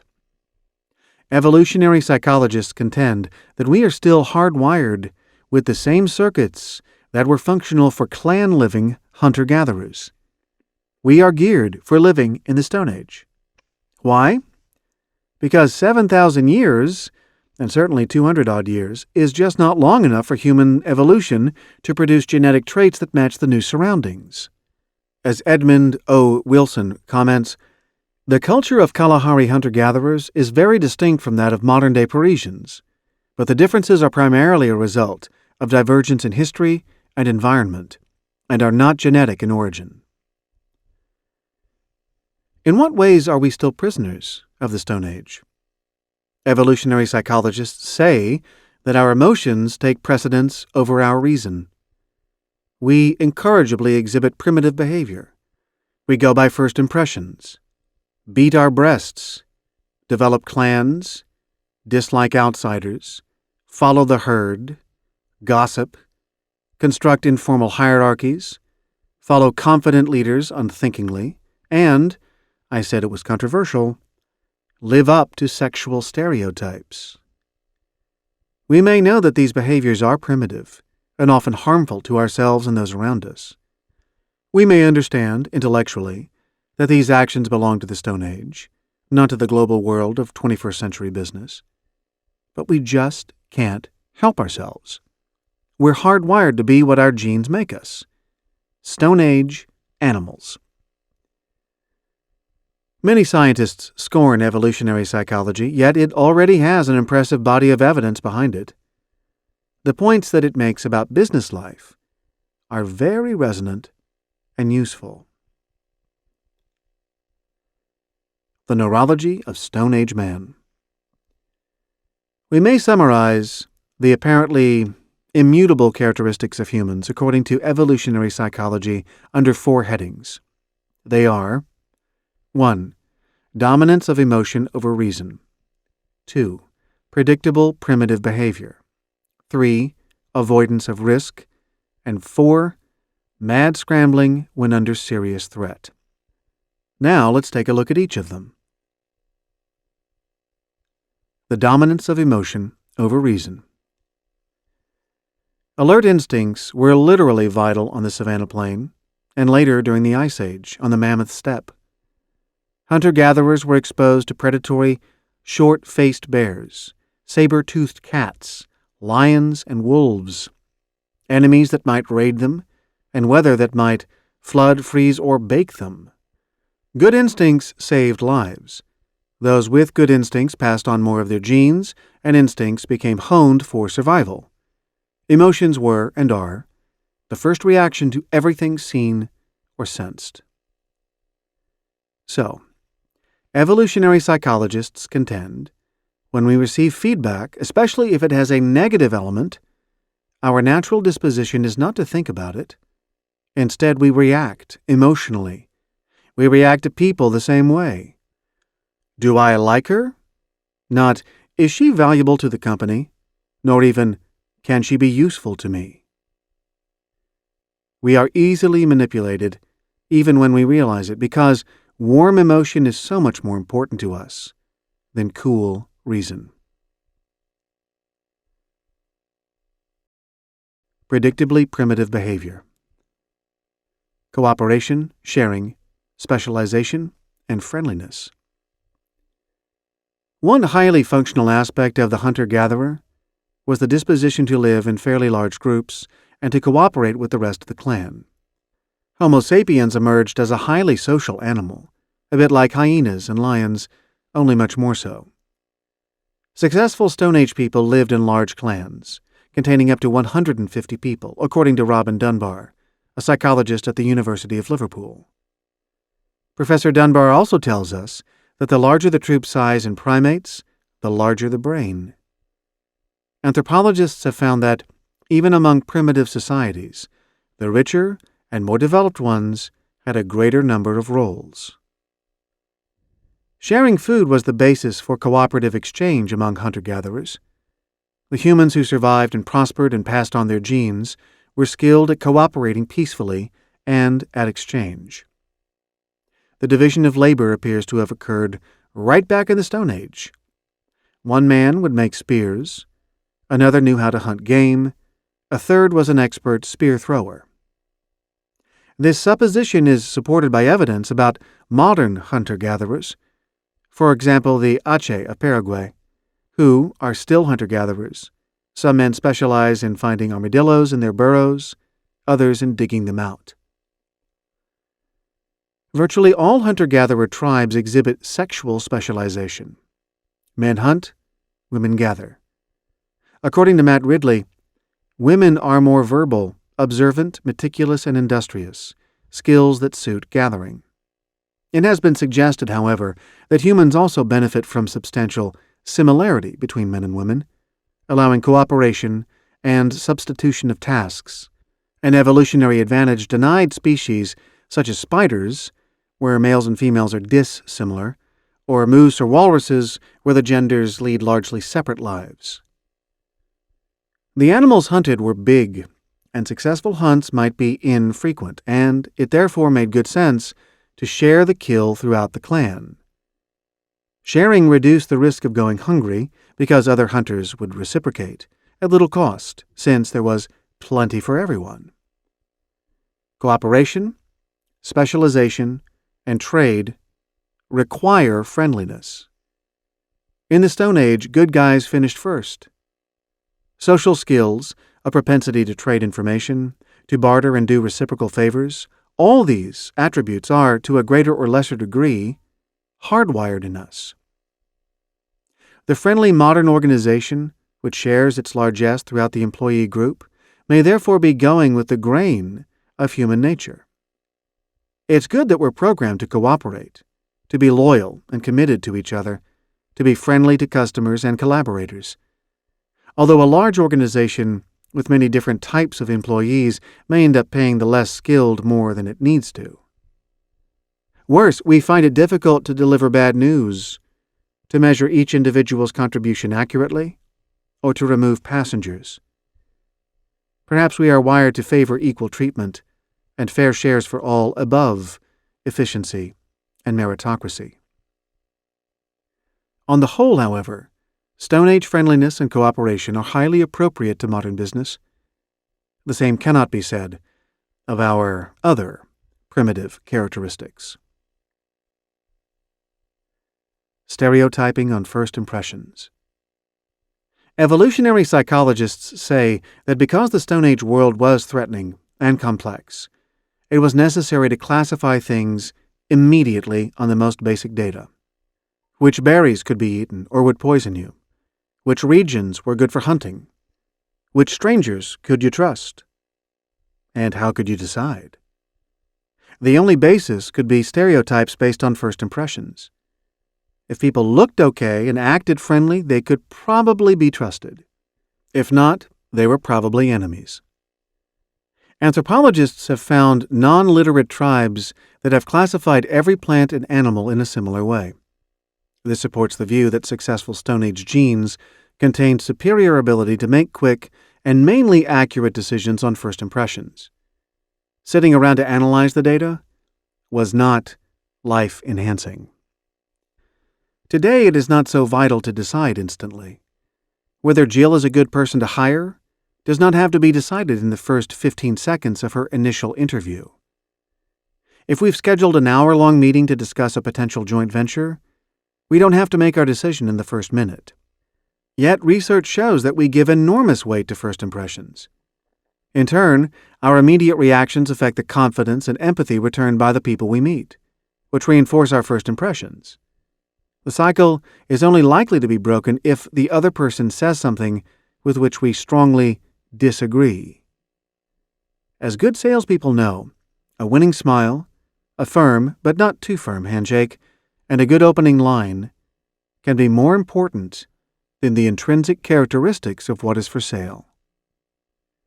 It is highly probable that we make poor decisions or fail to weigh the evidence judiciously because of our Stone Age programming. We also waste the time we have. If we're going to go on first impressions, we might as well keep all meetings down to 5 minutes long. Breastbeating and mindless optimism. When life is random and terrifying, the person who appears least terrified and most confident is likely to attract followers, food, and sex. Genes for confidence are likely to proliferate and be reinforced. Confidence becomes more highly valued and widespread than realism.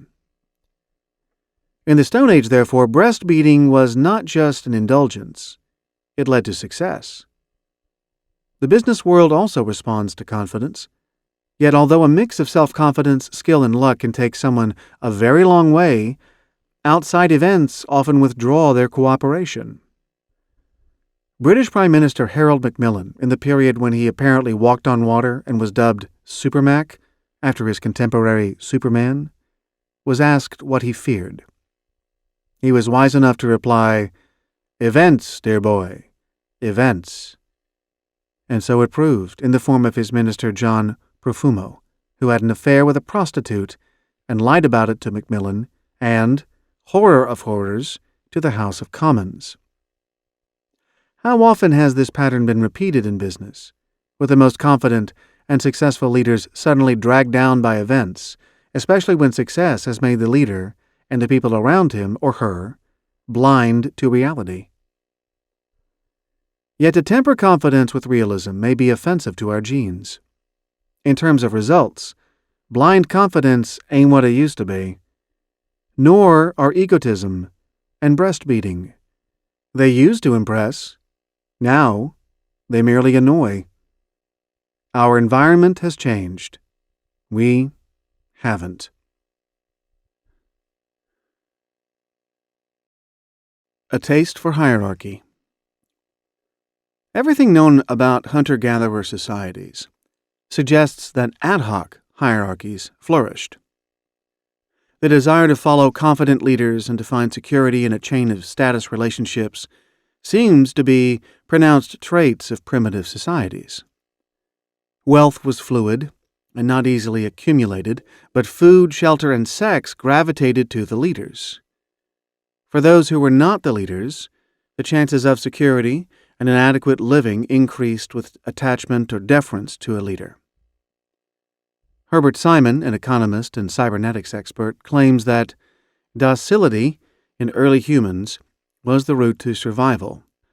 By docility, he means receptivity to social influence and the claims of leaders.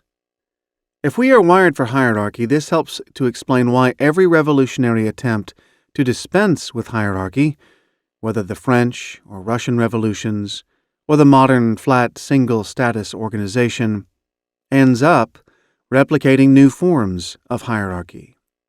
The 20th century was both the century of the common man and the century of the psychopathic leader, with more than 100 million people killed by the top three psychopaths, Stalin, Hitler, and Mao, alone. Even in liberal democratic society and humanistic organizations, if official hierarchy is abolished, unofficial pecking orders spring up and flourish. Status is both sought and acknowledged. The quote at the start of Robert Townsend's 1970 satire titled Up the Organization reminds us, "And God created the organization and gave it dominion over man." Genesis chapter 1, verse 30a, subparagraph 8. The enduring taste for hierarchy may appear to be an anachronism in the age of the knowledge worker. Evolutionary psychology helps to explain why hierarchy is devilishly difficult to extirpate. Of course, the extent to which hierarchy fosters or hinders business success is very much a matter of opinion. I discuss this issue in Chapter 9, and the view I take is that hierarchy is sometimes extremely useful when the boss has some genuine insight about business that is not generally shared. Hierarchy without insight, on the other hand, subtracts value.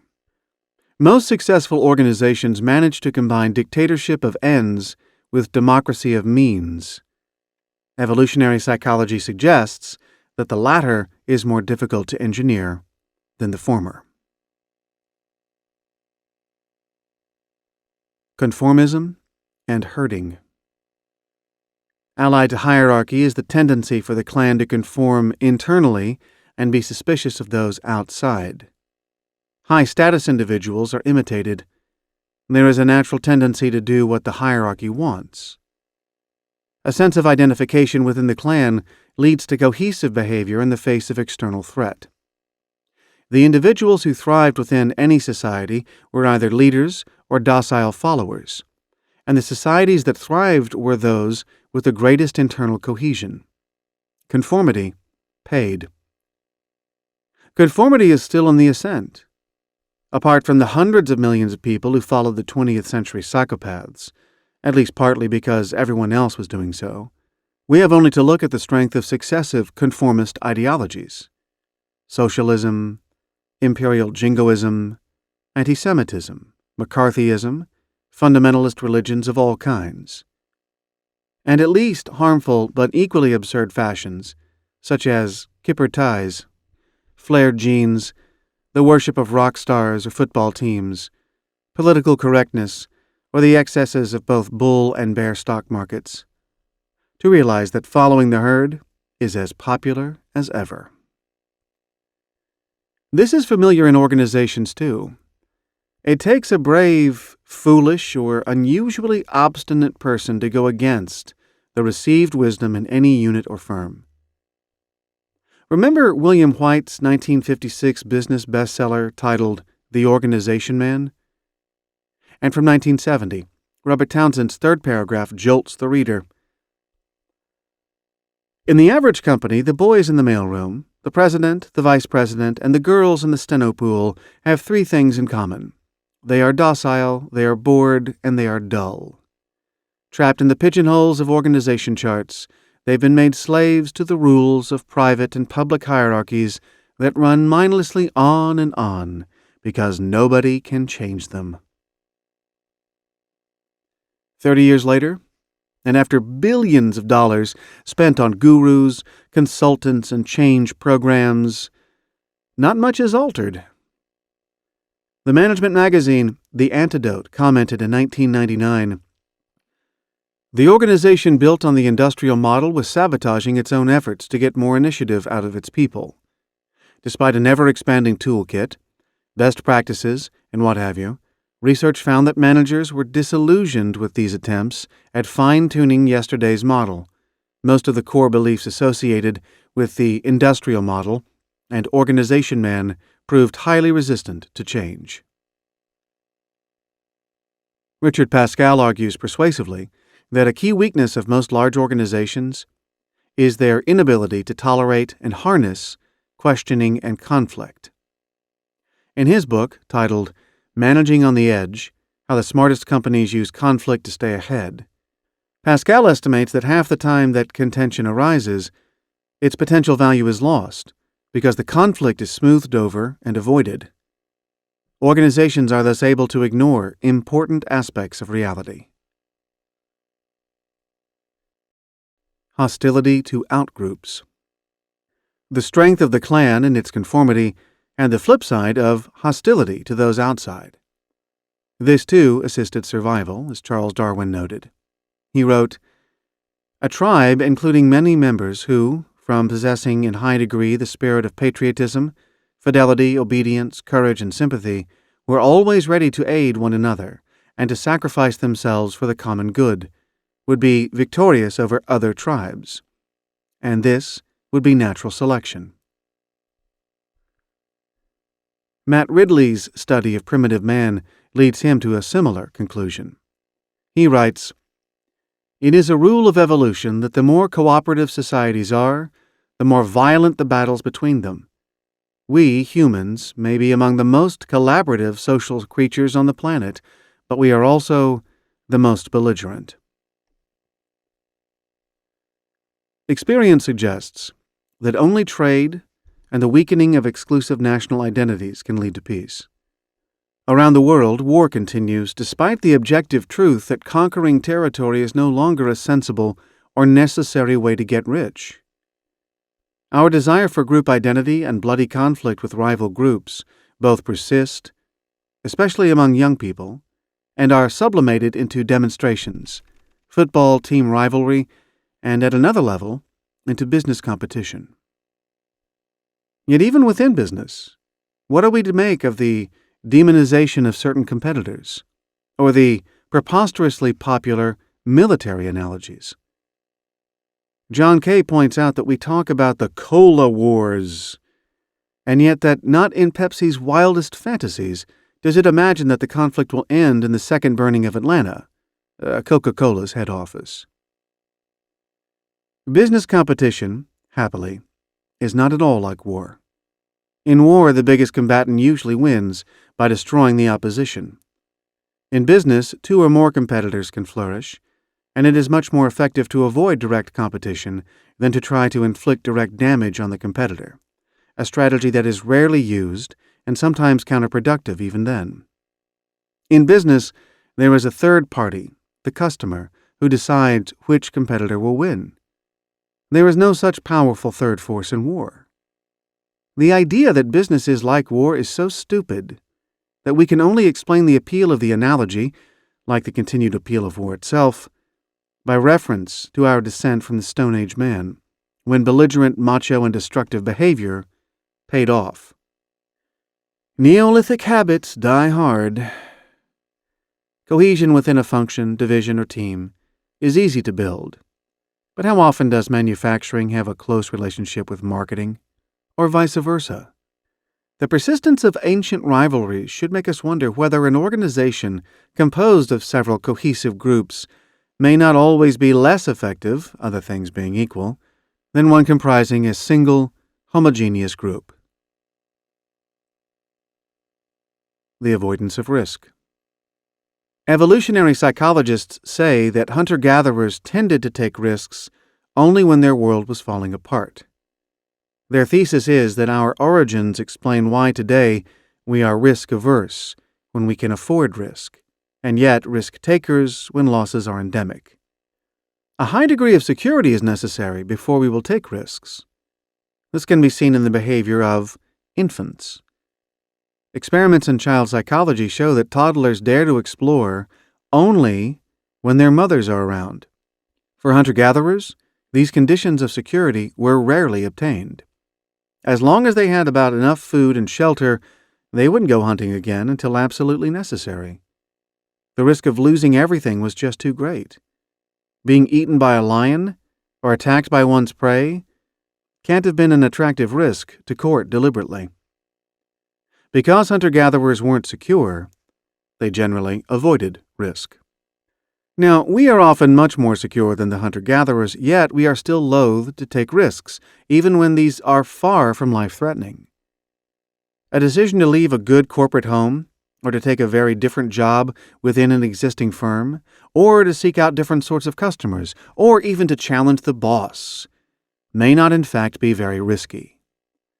Other ways of making our living are usually possible, yet we perceive the risks to be greater than they really are. Quite possibly, this reluctance to take risks is a hangover from the Stone Age. Risk aversion is built into most modern business.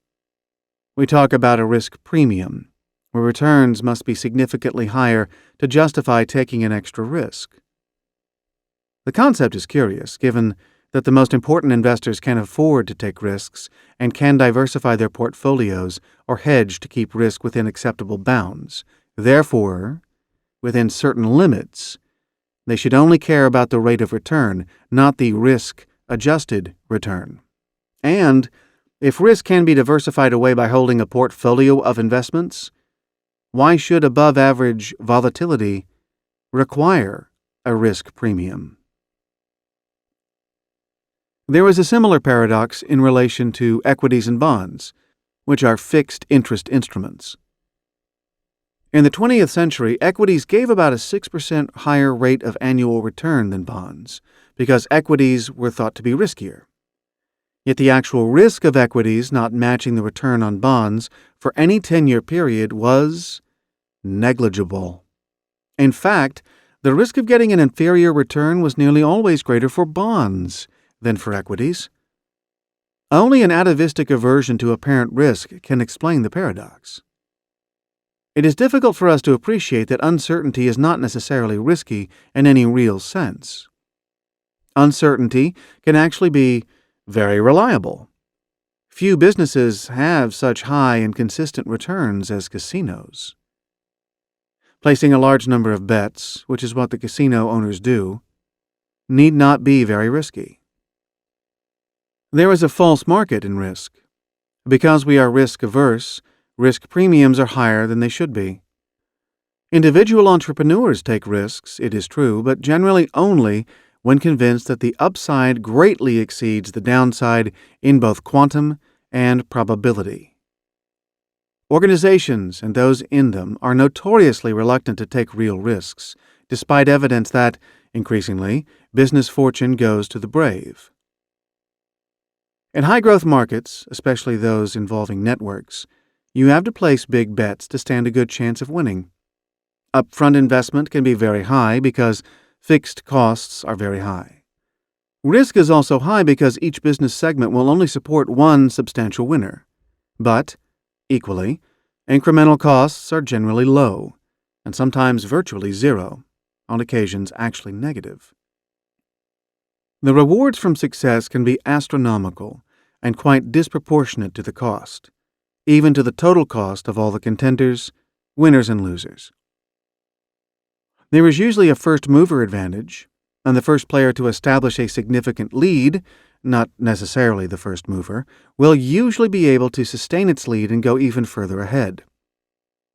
For an individual player, therefore, the risk of a low investment can actually be much higher than the risk of a high investment.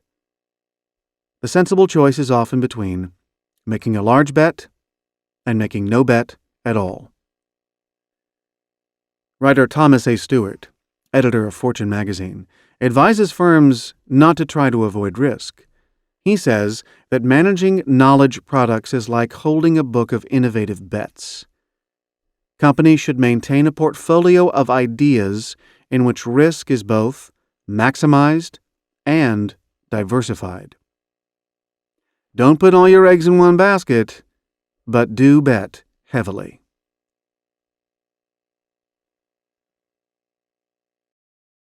Mad scramble when under serious threat. Primitive man did take risks and scramble furiously when his life was at stake. Panic often worked.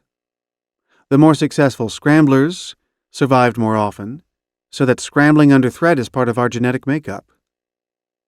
Today, such scrambling behavior may not be so functional. When non-specific layoffs are announced, so that no one knows whether they'll keep their job, productivity often rises sharply. When a factory closes, certain employees may become hysterical or aggressive. When a normally sane person is under pressure while driving, road rage or sudden panic may take over. Higher productivity, screaming at managers, and attacking a fellow motorist are all examples of mad scrambling when threatened. But certainly the last two behaviors, and possibly the first, don't help the scrambler at all. The modern world is not the Savannah Plain. Another interesting example is gambling. Those who win modestly in a casino usually want to cash in their chips before long. Gamblers who start to lose often go beyond their preset limit of losses and gamble everything they have available in a mad scramble to get back to where they started. On the stock market, individual investors often display similar behavior. When their shares rise, they want to lock in the profit. If the shares fall heavily, novices will nearly always hang on in an effort to avoid serious loss. They may even scramble to get funds enabling them to average down by buying more of the same shares at a lower price. Yet professional investors are trained to take the opposite approach. It normally pays to run your gains and cut your losses, not to fight the market. Trading houses and fund managers often have strict rules to enforce such behavior. They need to, because human nature tends in the opposite direction. When we are losing badly, we are quite likely to gamble wildly. This was why Barings Bank was brought to its knees by rogue trader Nick Leeson. Further insight into our irrational attitudes to what we own, what we risk, and what we deserve are available from conventional psychology, biology, and game theory. I've picked 3 examples that are important for business and that illuminate, and to a degree corroborate, some findings from evolutionary psychology. Owners and intruders. One fascinating insight from both biology and game theory relates to contests between owners or incumbents of territory and challengers or intruders. Being the owner confers a psychological advantage that is independent of relative strength. If 2 similar butterflies contest a sunny spot, they spiral around for a short time and then, typically, the intruder departs. But if both butterflies are already resident in the spot, the contest takes quite some time, with an equal chance of either winning. Experiments with baboons show the same pattern. The owner is likely to win, even if it is the slightly weaker animal. The reason is a strong inclination to hang on to what one already has, and a weaker inclination to take new ground. The endowment effect. Similar experiments on humans have shown what psychologists call the endowment effect. Say that someone has been offered 2 tickets to a top sporting event. A few days later, she is offered $200 for the tickets. In experiments, most refuse the exchange. Put the experiment in reverse. Give the same subject $200 and then offer the same tickets in exchange for the money. What do you think happens? Apparently, perversely, most still refuse the trade. But the idea of ownership explains the apparent paradox. What people are given first, and hence what they own, is what they want to keep. Game theory, which we'll talk about in Chapter 5, has validated the ownership advantage. In games of owners and intruders, there is a dominant strategy that in the long run will win most games. If you are the owner, you should escalate to deter the intruder. If you are the intruder, you should not escalate. In fact, if the owner escalates, you should retreat. An owner should make a stand, because the intruder is then likely to retreat. When players swap roles, the same phenomenon occurs. The owner, previously the retreating intruder, tends to escalate and win, and the new intruder, previously the fearless owner, retreats. Eminent biologist John Maynard Smith called this pattern bourgeois competition, since respect for property rights ensures that conflict is not escalated. Bourgeois competition is implicit cooperation, with consent given to incumbents. Clearly, this is useful knowledge in business. There is an inbuilt, apparently hardwired genetic bias towards respect for incumbents that places challengers at a disadvantage. This bias is probably related to the risk aversion noted previously. When hunter-gatherers had enough, they would not fight for more because it was too risky, but they would scramble to defend what they already had because this was vital for their security. Now, there is no objective basis for our behavior, but it still reflects Stone Age conditions. Consider these corollaries. 1. The so-called first-mover advantage, the well-documented tendency for the first firm into a market to enjoy an advantage usually greater than it deserves on objective merit alone, independent of being first, may be rooted as much in the psychology of the challenger and the incumbent as it is in the effect on customers. The conventional explanation for first-mover advantage is that customers associate the new niche with the first firm into it. Obviously, not much can be done about this by the challenger. If, however, much of the advantage resides purely in the mind game between challenger and incumbent, the advantage may not be as secure as it seems.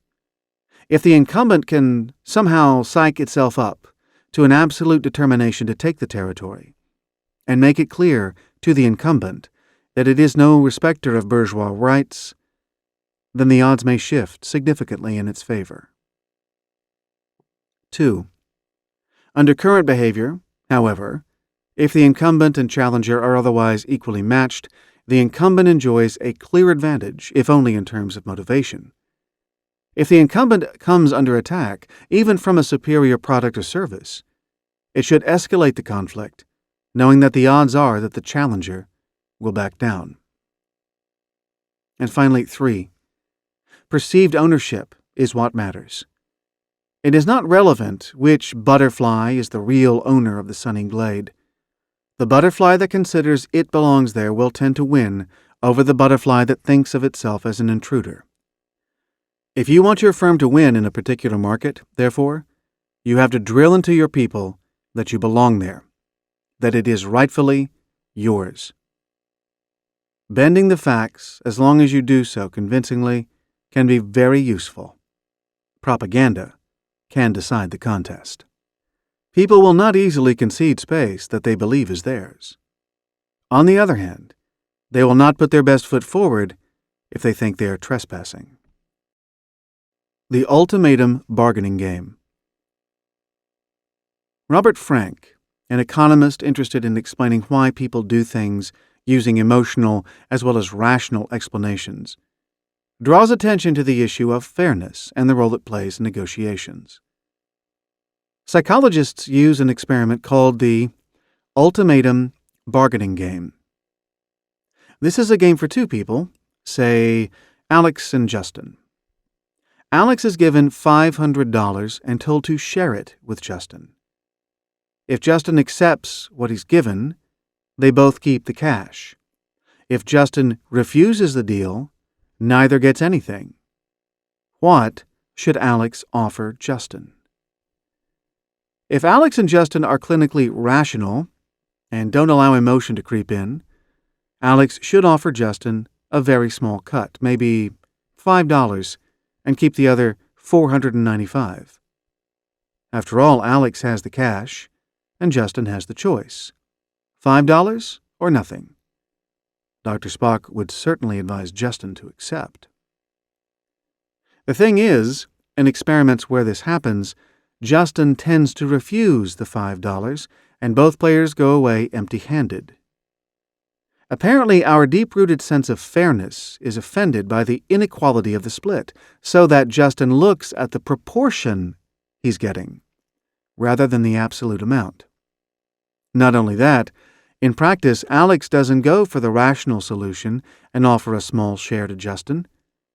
By far the most common outcome in experiments is that the person with the money offers $250, half the cash.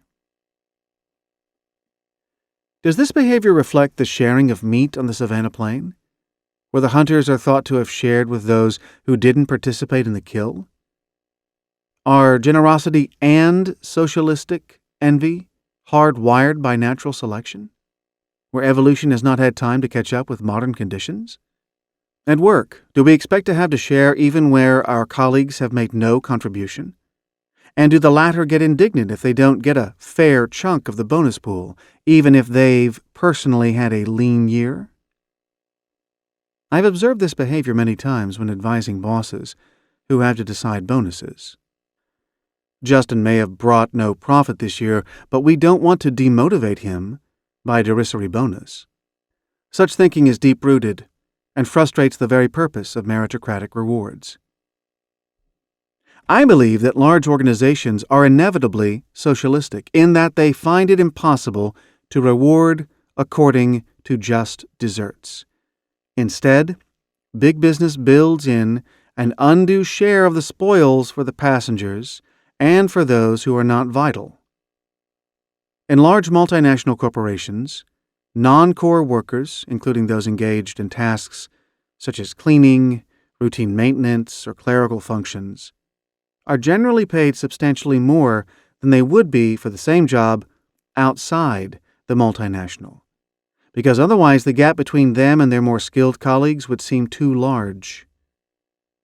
The dilemma faced by those who set pay is this: do we reward according to our economic needs and the laws of supply and demand, or do we do what people, wrongly, regard as fair? Large organizations almost always go down the second route. Indeed, one of the reasons that outsourcing is so popular is that it offers a neat way out of the dilemma. If the cleaners and clerks and maintenance workers are outside the organization, we only have to pay them their market rate, however high the compensation of the knowledge workers inside. Are we really hardwired? There are two interesting contemporary scientific challenges to the hardwiring theory. One is the increasing evidence that learned behavior can win out against instinct, that the dominance of our genes is being undermined. The other challenge is from the eminent science of neuroplasticity, which suggests that, far from being hardwired, the brain can be rewired by the mind. The theory of cultural evolution in animals. We came across the first of these challenges in Chapter 2. Biologists, such as Richard Dawkins and E.O. Wilson, have suggested that in human society, learned behavior, think culture, can operate independently of genes. Now, other biologists are going much further and arguing that many other animals, including some very unsophisticated organisms, may exhibit cultural evolution, which often runs directly counter to genetic preferences. Their experimental evidence is fascinating. A Canadian marine biologist, Hal Whitehead, suggests that sperm whales learn songs from their mothers. As we saw in Chapter 2, biologist Leigh-Allen Dugatkin has shown that female guppies tend to mate with the male guppies that have already been selected as mates by other females. The females will even switch preferred mates in order to copy other females. Dugatkin shows that learned behavior has invaded the province of genes in marine bugs and many types of birds. His conclusion is, cultural norms may take on a life of their own and run away in very unexpected directions that were never even in the picture for our primitive ancestors roaming the savanna of Africa. Neuroplasticity. Of even greater interest is neuroplasticity, which claims that the brain can rewire itself. Children have an innate ability to learn language, but which language they learn, claims Dr. Jeffrey Schwartz, determines how the brain stores sound. Now neuroscientists understand why. The particular sounds made by the language in question vary. Japanese sounds are very different from English ones, and each language forces a different rewiring of the part of the brain that processes language. Brain scans also show that obsessive-compulsive disorders can be moderated or cured by deliberate action by patients to think about other things. The brain circuits can actually be rewired by conscious effort. The brain is, therefore, plastic. Jeffrey Schwartz also claims, "There is a mind independent of the brain. If the mind can rewire the brain, then, in an important sense, the mind is master of the brain." Neuroplasticity is even more controversial than evolutionary psychology.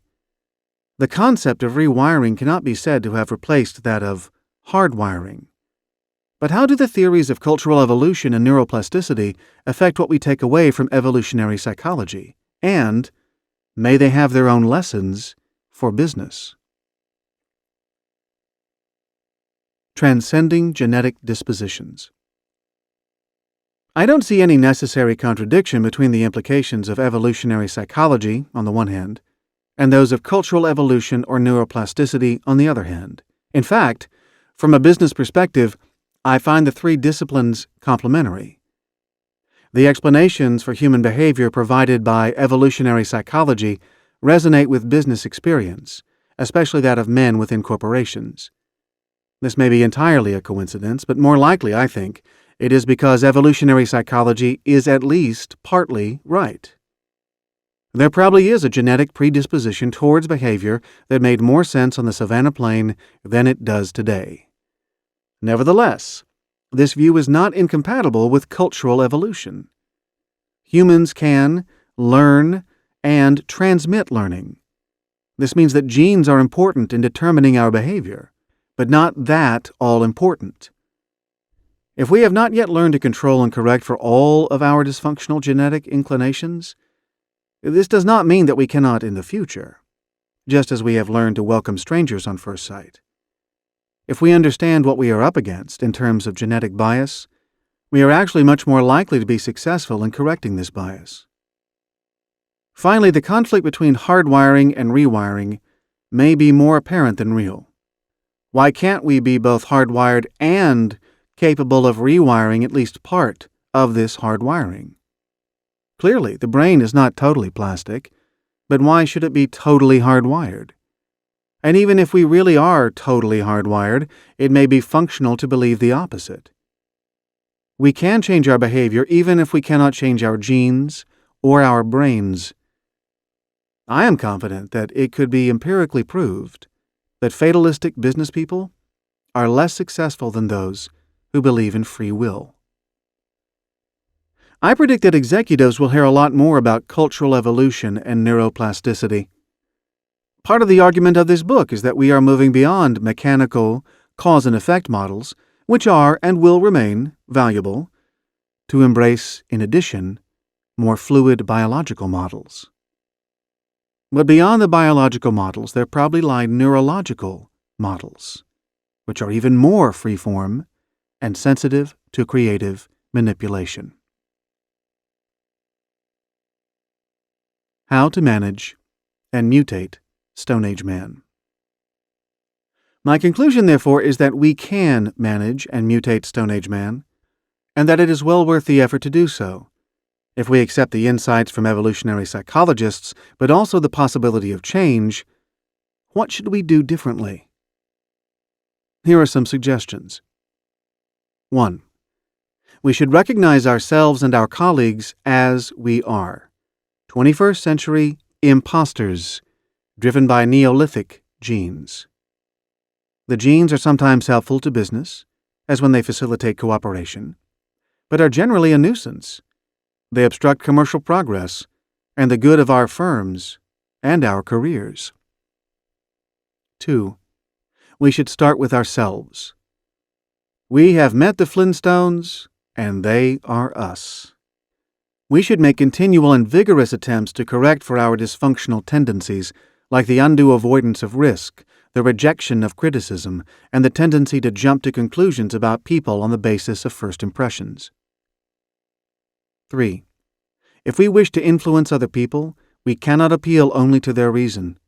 We must be skilled at baser appeals to their emotions. If we wish to manage people, we must manipulate their primitive propensities. There are a number of structural remedies that help simulate the Stone Age clan, based on the general proposition that, all other things being equal, large, complex, and disparate organizations will never work as well, economically, as smaller, simpler, and more homogeneous ones. Try these 3 remedies. First, we should accept that the natural capacity of a cohesive unit is up to about 150 people, the size of the largest hunter-gatherer clans. When a unit holds fewer than 150 people, everyone can know everyone on first-name terms. Percy Barnevik of the Swiss-Swedish engineering concern ABB has achieved great success by breaking up his massive empire into units of 50 people. Microsoft goes even further, with a proliferation of small units, each having typically only 5 to 10 people. We tend to forget that, despite all the advantages of large firms with global reach, 60% of all employees worldwide work in small to mid-sized businesses, often owned or run by a family. Second, firms above the ideal clan size tend to divide into separate functional, regional, or product clans, which frequently squabble with each other. The near-universal experience of managers is that it is more difficult to do business with sister clans in the same organization than with strangers freely chosen by each clan. And third, organizational size, complexity, and heterogeneity lead to inefficiency because of the expectations and behavior of the people involved. A large organization contains more people than a small one, and it is generally more difficult to detect or measure the real economic contribution of each person. This technical difficulty is exacerbated because of the socialistic tendency of organizations to meet fair expectations of employees based on a claim for a share of the pie simply because of clan membership, regardless of contribution. The more complex an organization, the more things it does, the more customers and suppliers and products it has, the more difficult it becomes to measure and reward true, individual contributions. A complex organization of 1,000 people will have far more difficulty than a simple one with the same number. Then consider heterogeneity, which is not the same as complexity. Complexity relates to what the organization does, heterogeneity to what the organization is, in terms of the employees' composition. A heterogeneous organization is one comprising many different types of people with different backgrounds, disciplines, degrees of skill. For example, an organization with 10 main disciplines, such as engineering, computing, marketing, and so on, but comprising exclusively graduates, may be more homogeneous than another organization with only 3 disciplines but 3 different sets of educational and class backgrounds, nationalities, and styles. Evolutionary psychology suggests that people don't easily like or trust those from different camps. These 3 forces of division and non-economic claims on resources, size, complexity, and heterogeneity, compound each other. If a firm is very large and very complex and very heterogeneous, it will have to deal with a terrifying amount of internal conflict, which can only be suppressed or appeased at high cost.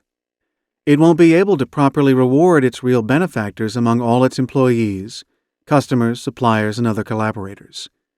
Simple, focused, and homogeneous firms are much better placed to give credit where it's due.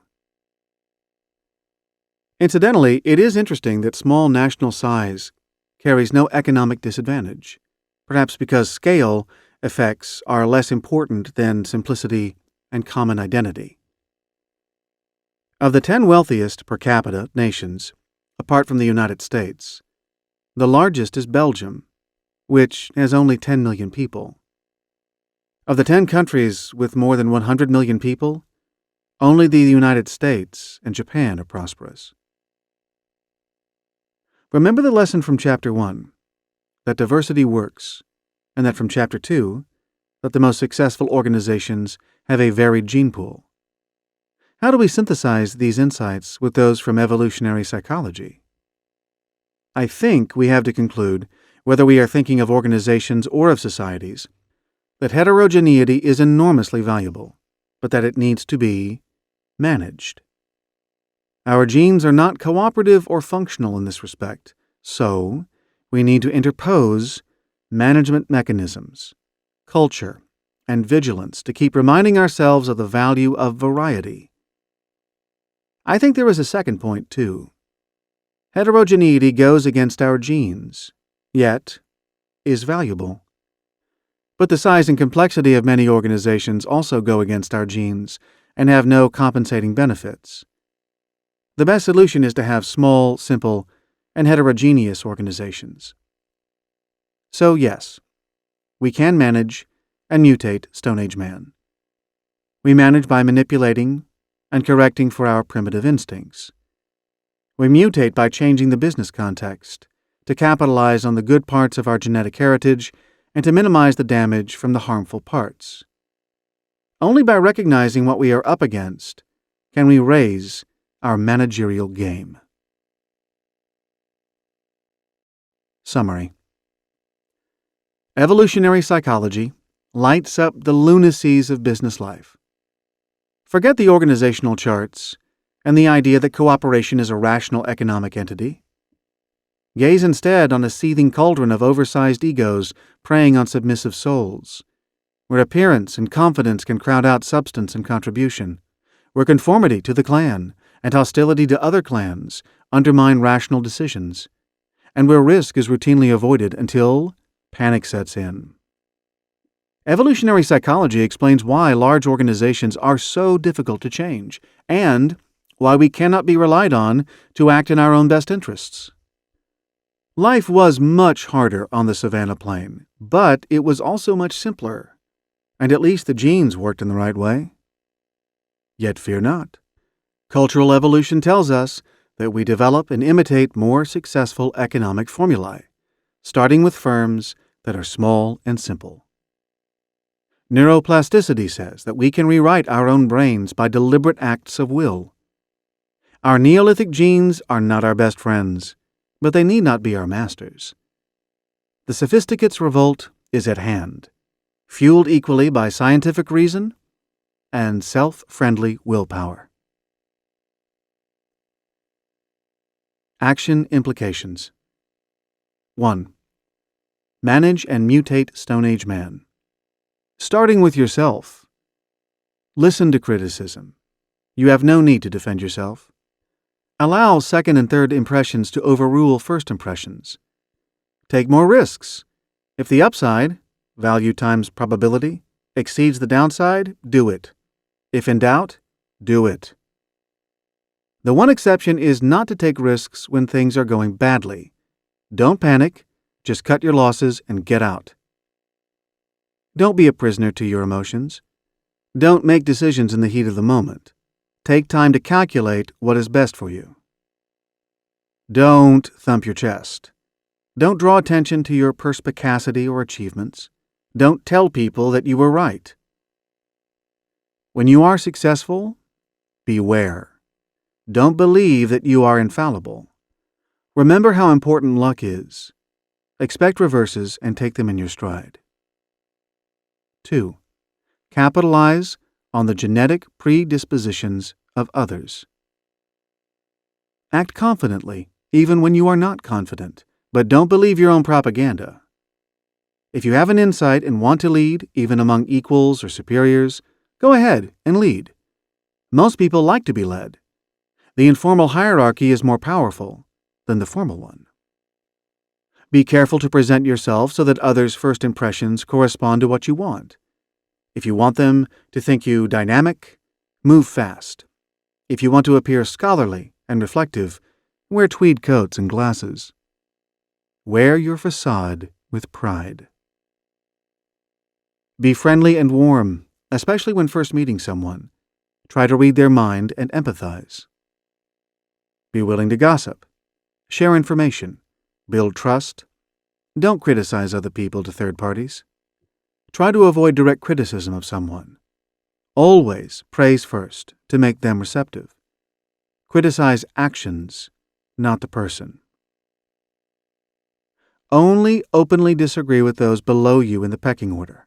Otherwise, use the venerable line, "I agree with you, but..."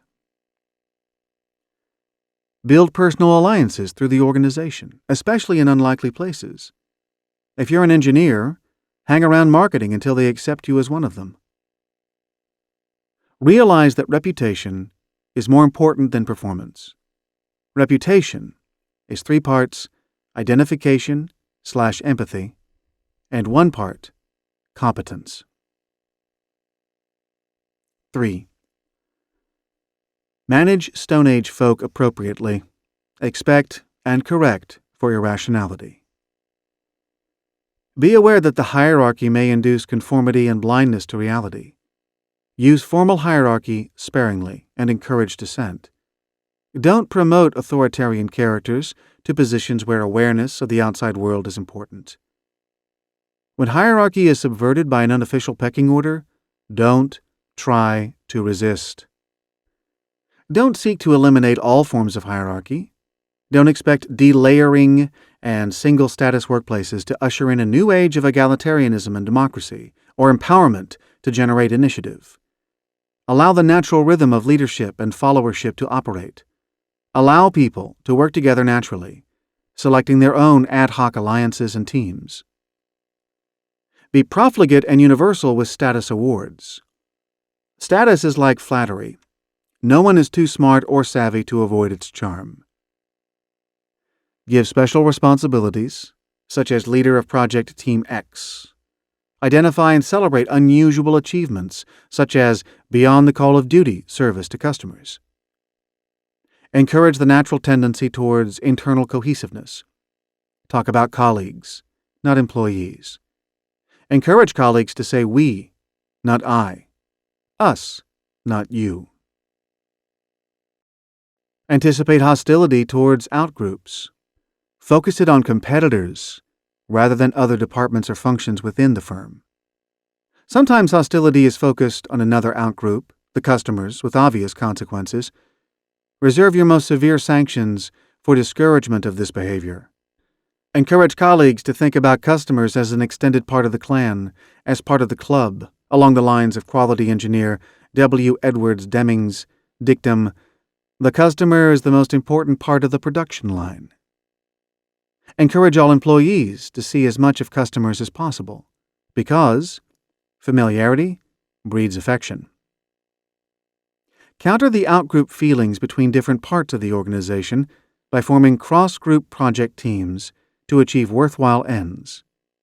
Make the teams as heterogeneous as possible. Rotate people's jobs internally, with the explicit aim of putting different types of people into each clan. For example, marketing people into manufacturing. When hiring, ensure that everyone guards against first impressions and the clone mentality.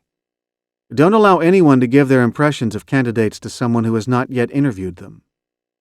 Use objective testing, an outside assessment. Question any internal consensus.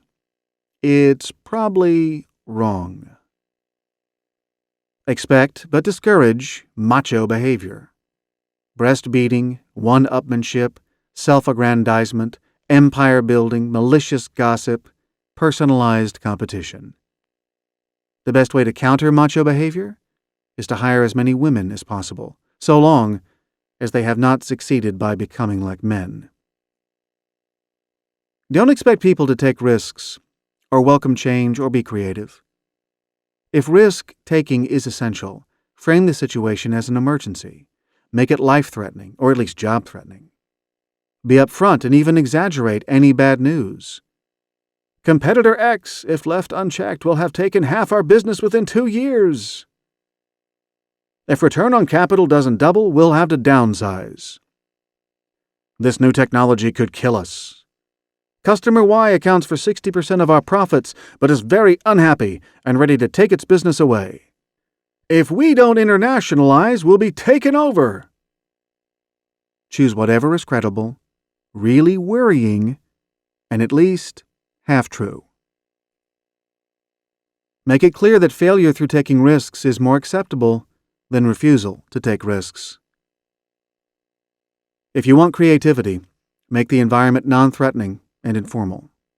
Children are creative, but only so long as they feel totally protected. 4.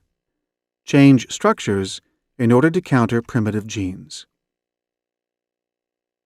Reduce your firm's size and complexity. If different parts of the firm have different ways of working and core competencies, split it into 2 or more firms. Ensure that each organizational unit within the firm has no more than 150 members. Make the organization structure as simple as possible. Realize that matrix organizations come up against primitive man, and the latter wins. People gravitate towards one main sense of identity and loyalty.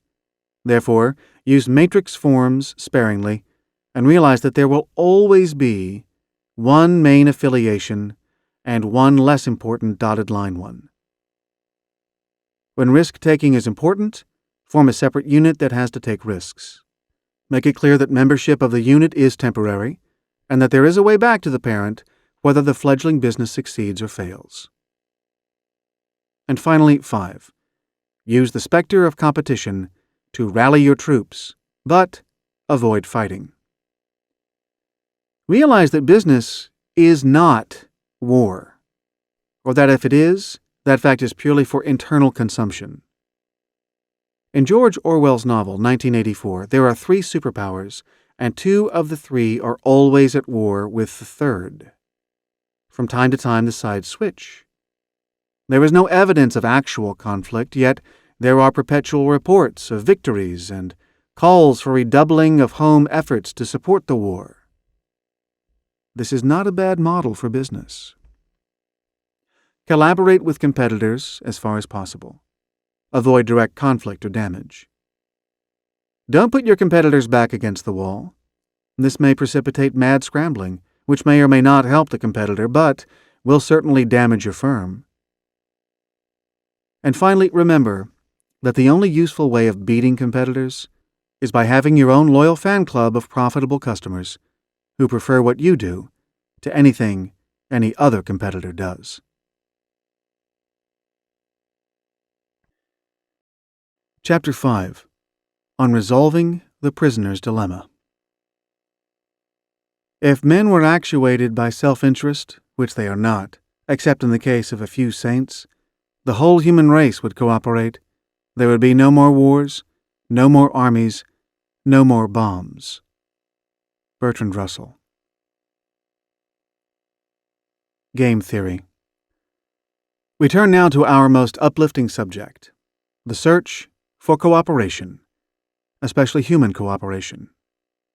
Here we supplement biology with game theory, a branch of mathematics which links to many other scientific disciplines, including biology itself. The main lesson is how to cooperate effectively in pursuit of entirely selfish ends. We'll reach some pretty intriguing, counterintuitive, distinctly useful and pleasing conclusions, because game theory itself has a history, with sinister beginnings and a happy ending. We can then relate game theory to our earlier observations on evolution and business genes, culminating in a theory of human evolution combining science, business, and human cooperation. Game theory started when John von Neumann, a Hungarian genius who was also one of the architects of the computer, published his mathematical Theory of Parlor Games in 1928.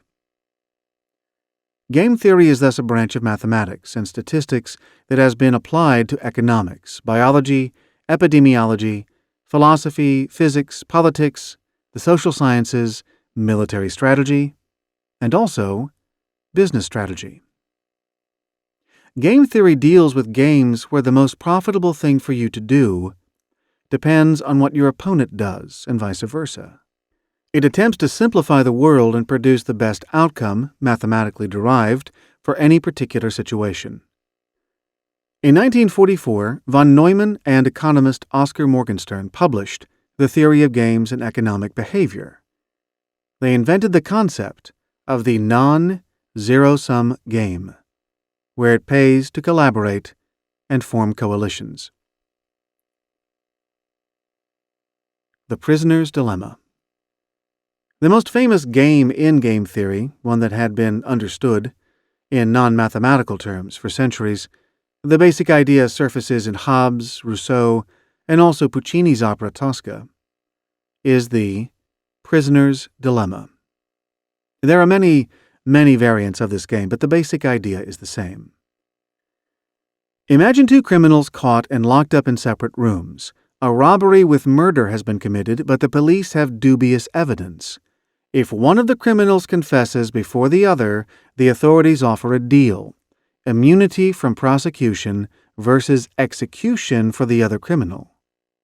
If neither rats on the other, they can both expect 5 years in prison for the robbery. The rational thing for each individual to do is to defect as soon as possible. Defect here means fail to cooperate, or rat. Cooperation between the parties is irrational for any individual prisoner, although if they both cooperate, neither would be executed. Self-interest rules, okay? The game can be expressed mathematically with rewards rather than punishments. Assume that Brian and Lee are playing and that you are Brian. You are both invited to write down simultaneously either the number 1 or the number 2. If you write 1 and so does Lee, you both get $5. If you write 2 and Lee writes 1, you get $20 and Lee gets nothing. If you write 1 and Lee writes 2, the opposite occurs. You get nothing and Lee gets $20. Finally, if you both write 2, you each get $1. What do? You'll probably write down 2, reasoning as follows. If Lee writes 1 and you write 1, then you will win $5. But if you write 2 and Lee writes 1, you'll win $20. So 2 is better than this case. What happens if Lee writes 2? If you write 1, you'll get nothing. But if you write 2, at least you'll get $1. So whether Lee writes 1 or 2, you'll be better off if you write 2. But the dilemma is that Lee is thinking the same way, since the payoffs are entirely symmetrical. If he follows self-interest, he'll also write 2. So you end up with $1. Yet if you had cooperated, you could each have $5. The conclusion of the Prisoner's Dilemma Mark I is that although mutual cooperation may be in everyone's aggregate interest, self-interest will tend to predominate, to society's disadvantage. The Prisoner's Dilemma was formalized as a game in 1950 by the Rand Corporation in California. It was soon realized that the world was full of prisoners' dilemmas. Trees in tropical rainforests spend all their energy growing towards the sky rather than reproducing. If the trees could agree not to grow more than 10 feet tall, each tree would still enjoy the same sunlight and they could divert the surplus effort into tree sex. But they don't. The conclusion of the Prisoner's Dilemma, up to the late 1970s, was deeply depressing. The economics of the past 200 years had been built on self-interest, yet now it appeared that self-interest was sub-optimal. The dilemma was that it was inevitable. This appeared, too, to be confirmed by a lesson from evolution, the Red Queen effect, which has also been called the evolutionary arms race. The Red Queen effect. In Lewis Carroll's Through the Looking Glass, the Red Queen has to run as fast as she can just to stay in place. This is similar to running up an escalator that's going down. It's also how evolution works in animals. Lions chase antelopes, lynxes chase rabbits. Over time, the antelopes and the rabbits get faster. Why? Because the antelopes and rabbits that are faster than their peers survive longer and pass their genes on to the next generation. This is great for antelopes and rabbits, but it doesn't improve their position vis-a-vis predators. The same improvement in speed happens via natural selection for the lions and lynxes. So the 99th generation of rabbits flee faster from the 99th generation of lynxes, yet are in no less danger than their ancestors. Richard Dawkins calls this the evolutionary arms race. There is constant escalation and improvement in the arms of both sides of the predator-prey divide, but no change in relative position. Unfair to antelopes and rabbits? Maybe. That is the price of progress via natural selection. The evolutionary arms race applies to business, too. Executives today work much harder and much longer hours than they did when I left university. There is no net individual advantage in this. Executives and firms have to keep getting better just to stay where they are. If an organization bucks this trend, it manages to hold market share despite not improving what it offers customers. This must mean that it's not a competitive marketplace. How long will this last? If you went through the business plans of the 5 largest competitors in any market, it's almost certain that all 5 would be planning to gain market share. Each company is going to be better than it used to be, so it'll get more business, won't it? This seems such a reasonable assumption, yet it is plainly impossible for everyone to gain share. The business plans fail to factor in the Red Queen effect. No one else is going to stand still. Your market share escalator is programmed to go down, and doing things better may only keep you where you are. But is there really no escape from the evolutionary arms race? For animals other than humans, no. But for humans and for business, it may be different. The Prisoner's Dilemma Revisited. The evolutionary arms race occurs for precisely the same reason that the prisoner's dilemma can lead each individual to act against the collective interest, which is the inability to cooperate. If lynxes could cooperate with rabbits, they could call a moratorium on getting faster and devote their evolutionary efforts to some more beneficial objective. But of course, lynxes can't collaborate with rabbits to defeat the current version of evolution. And yet, animals do collaborate for some purposes. In the 1970s, economist and geneticist John Maynard Smith turned to game theory to explain why animals typically don't fight to the death. His innovation was to play the prisoner's dilemma many times.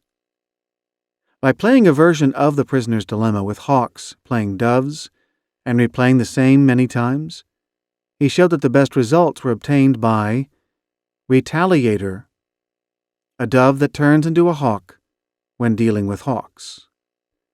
Initially, Maynard Smith was ignored. Then game theorists started using computers to play prisoner's dilemma games over and over. In the late 1970s, tournaments were organized with competing computer programs that played the game 200 times. To general surprise, the nicer or more cooperative programs tended to win. The strategy that came out top was tit for tat, devised by Canadian political scientist Anatole Rappaport.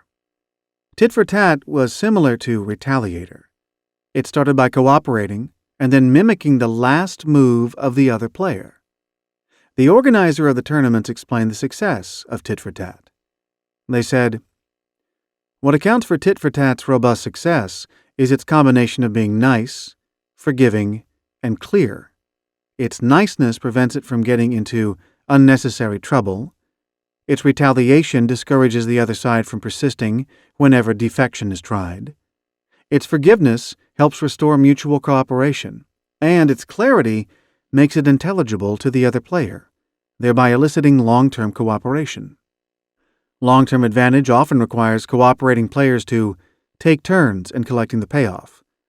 I let you win the biggest prize this time, perhaps taking nothing for myself, if you let me take the biggest prize next time."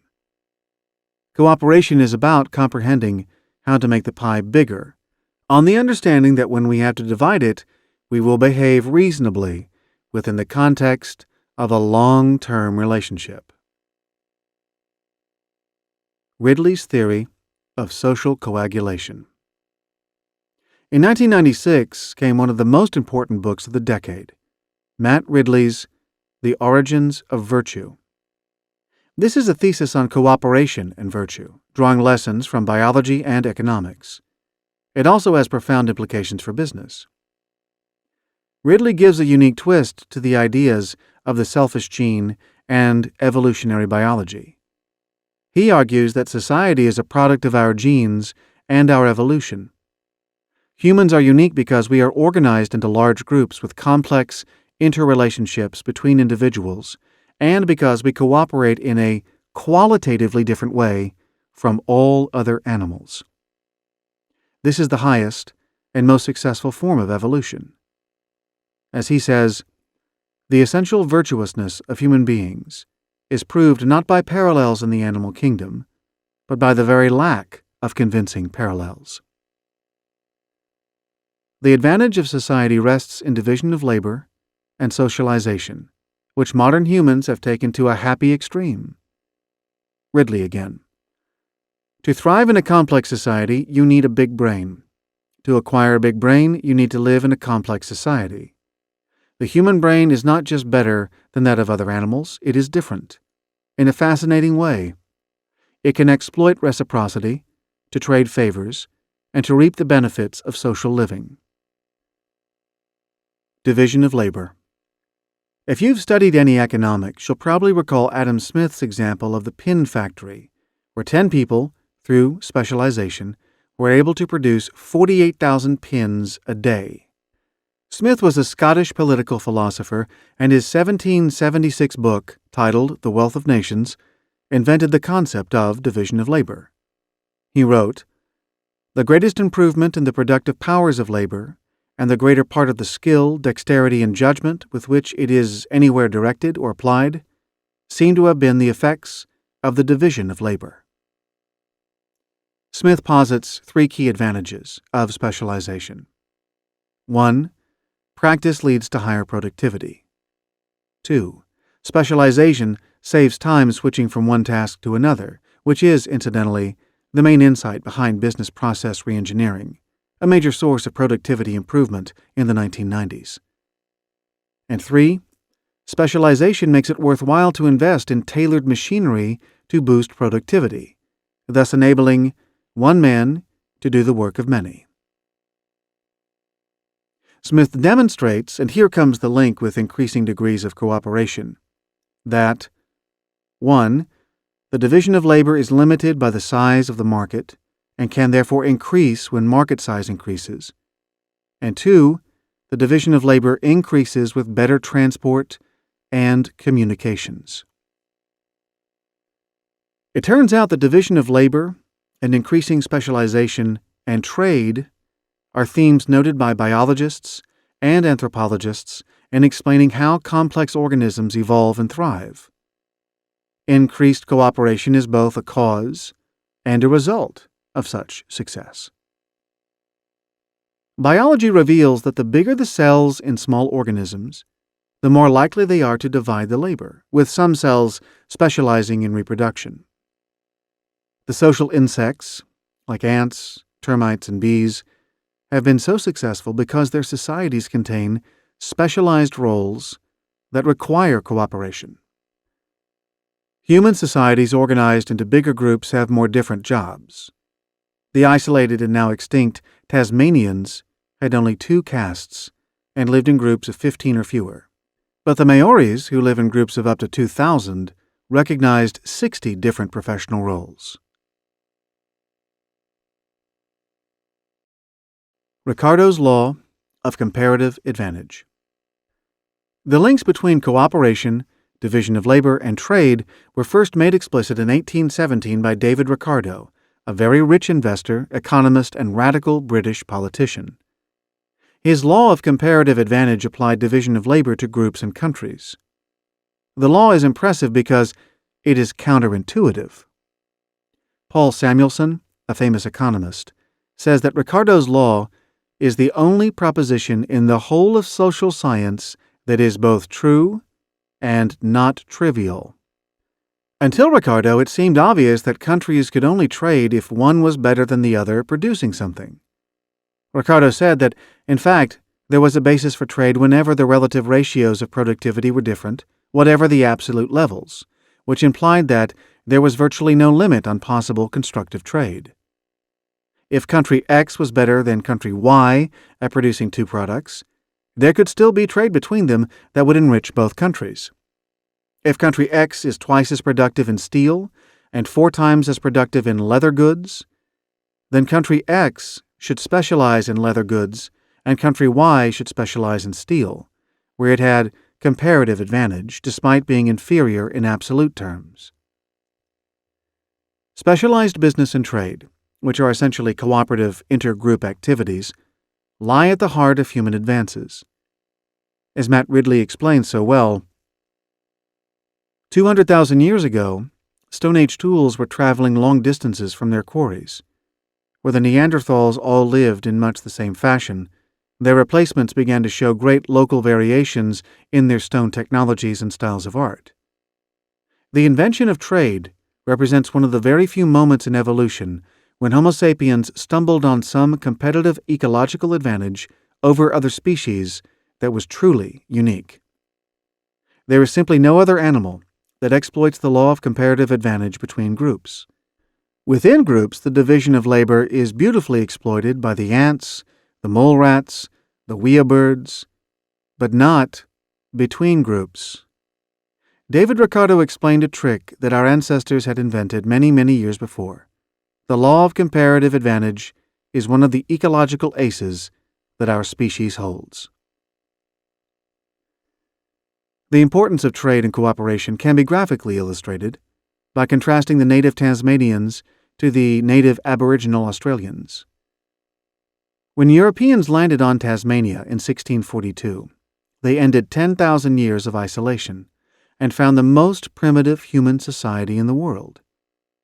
Native Tasmanians couldn't light a fire from scratch. They didn't have bone tools or multi-piece stone tools or axes with handles or boomerangs. They didn't know how to fish or make warm clothing. The Aboriginal Australians could do all these things. Only Tasmania's isolation had kept its population poor and low. Isolated groups suffer because most groups get their ideas and innovations from outside via trade in ideas and goods.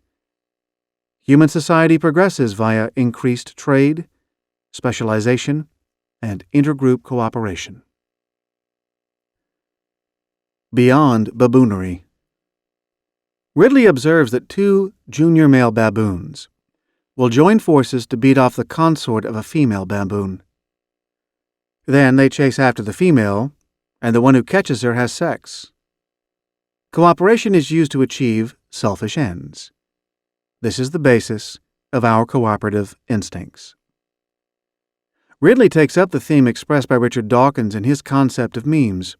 He writes, "Because of the human practice of passing on traditions, customs, knowledge, and beliefs, there is a whole new kind of evolution going on in human beings, a competition not between genetically different individuals or groups, but between culturally different individuals or groups.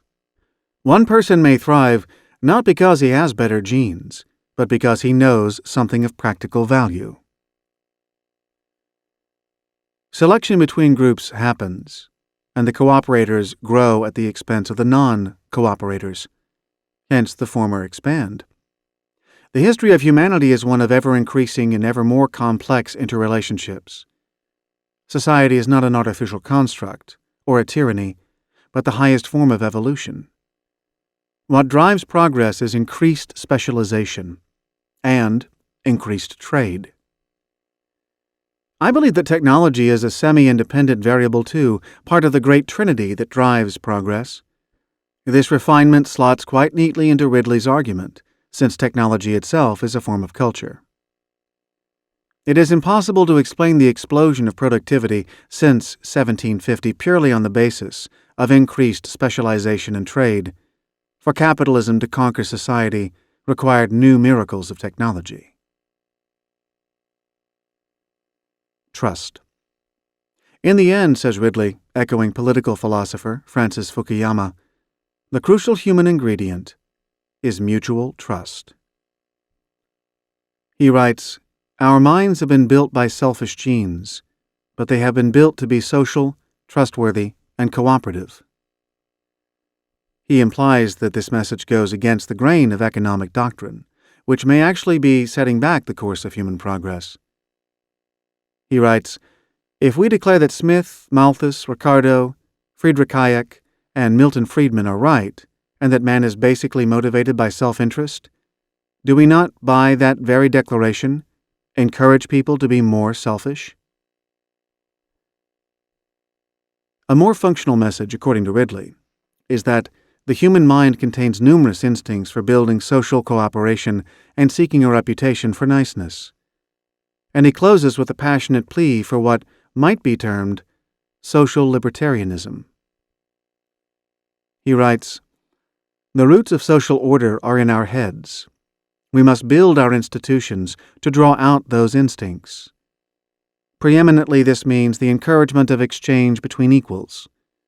Just as trade between countries is the best recipe for friendship between them, so exchange between enfranchised and empowered individuals is the best recipe for cooperation. We must encourage social and material exchange between equals, for that is the raw material of trust, and trust is the foundation of virtue." Business collaboration as a means to defeat the evolutionary arms race. Ridley is placing trade, and therefore necessarily business, at the center of the process whereby humans evolve into virtuous collaborators. This is evolution via memes, by cultural transmission, rather than by natural selection. Science is the process whereby we learn about our environment and transmit that knowledge. Business is the process whereby economic information is replicated and used to improve the material conditions of life. The process of constructive human evolution, therefore, requires progressive acceleration and intensification of scientific and business transmission. Individuals and society become progressively more complex and differentiated, increasing the extent of interdependence and trade between individuals and groups of individuals. Yet, as we saw in Chapter 2, the process really starts a stage earlier, with the formation and replication of business genes, units of economic information. These drive the process of economic development. Like biological genes, business genes derive their power and ability to replicate themselves from combining with many of their fellows and finding vehicles that will protect and incorporate them, including animate vehicles such as individuals, teams, and corporations. Cooperation is at the heart of this process. Cooperation and competition, twin cherries on a single stalk. Indeed, cooperation and competition are essential complements to business genes, individuals, and corporations alike. Without cooperation between business genes and between individuals and business genes, there could be no corporations. And without individuals and corporations, there could be no competition. Cooperation between individuals and groups is how we compete with other individuals and groups. Over time, cooperation is becoming relatively more important. A sole trader, a single-person business, such as an independent consultant or a prostitute, still needs to cooperate with intermediaries or bar owners, for example. When the typical business unit is larger than one, when the corporation, rather than the individual, is the modal production unit, an event that is comparatively recent in human history, cooperation becomes not just an incidental requirement, but essential for success. Cooperation is not just an internal process. Increasingly, it occurs externally, beyond the boundaries of the organization, and beyond geographic boundaries too. Corporations and cooperation. The modern corporation is unique in economic forms in that it comprises internal as well as external cooperation. The essence of a corporation is the free consent of individuals to cooperate to achieve mutual economic ends. A corporation is not a press gang or an army. The corporation does not own the employees. A corporation is an ever-shifting network of cooperators using a set of economic resources such as money, machines, buildings, and a set of common knowledge and technology to provide customers with what they want in exchange for money, which is then shared out between the internal and external cooperators, the employees and suppliers, including suppliers of capital. What makes the corporation work is a web of free cooperation, operating at many levels and with a subtle and unstable texture. The relative success of corporations is not just a function of how well they compete with or avoid each other, but of how well they craft or contrive — organize is too organized a word — the multi-level process of cooperation. Because cooperation is an instinctive and emotional rather than rational response, there is another currency that is important in eliciting cooperation, which supplements the currencies of cash and reason. The currency of cooperation is emotion, commitment, trust, and love. There are probably two species of successful corporation: those that are excellent at the currencies of reason and cash, and those that are excellent at the currencies of emotion, commitment, trust, and love. These correspond to the excellent competitors and the excellent cooperators. It's easy to recognize which companies are in which camp.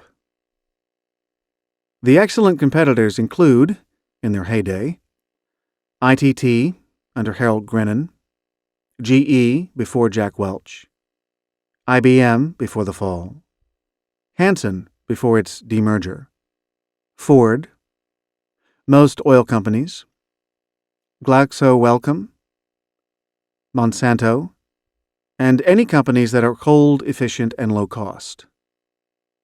The excellent cooperators include companies that inspire significant affection in their customers, employees, and suppliers. The Body Shop, CNN, Federal Express, Hewlett-Packard, Johnson & Johnson, Levi Strauss, Matsushita, Viking Direct, and Virgin. Many family-owned or family-run companies fall into this category. The personality of the founders often infuses the spirit of firms that are excellent cooperators. Some companies, admittedly, like McDonald's or Microsoft, seem to have a foot in both camps. They are ruthless and low-cost machines. Their employees may generally have ambivalent attitudes to the firms. The Windows 98 project was dubbed the Death March by Microsoft employees. But they are popular with customers. It would be naive to expect any company to be successful forever, or to have a very simple explanation for success that is related purely or largely to its processes and culture, ignoring the somewhat independent strength of its technology, know-how, brands, market position, and other structural factors. Nevertheless, a reasonable hypothesis is that unusual skill in crafting corporate cooperation is one important ingredient in or route to success. It can also be plausibly argued that skill in cooperation, if not yet obligatory, is becoming increasingly important. As employees become better educated and wealthier, the balance of power between the corporation and the individual shifts in favor of the latter. Gaining the cooperation of the best employees may be the ultimate frontier in competition, at least in knowledge-intensive companies. Some statistical support for the importance of cooperation is provided by a study undertaken by the Business Roundtable and quoted by Robert Waterman. A 30-year study of socially responsible companies, presumably excellent cooperators, showed that they outperformed the Dow Jones Index by 7.6 times. The theory of co-opetition. In 1996, Barry Nailbuff of Yale School of Management and Adam Brandenburger of Harvard Business School put forward the theory of co-opetition, which aims to combine competition and cooperation. They provide a very useful way for thinking about the two activities. 1. Cooperation is how we create value, how we create the pie. And 2. Competition is how we capture value, how we grab our slice of the pie. Drawing on game theory, Nailbuff and Brandenburger say that business is a game where, in order to create value, the company needs to relate to other players. To the conventional categories of customers, suppliers, and competitors, they add the complementer, the previously overlooked counterpart to the competitor.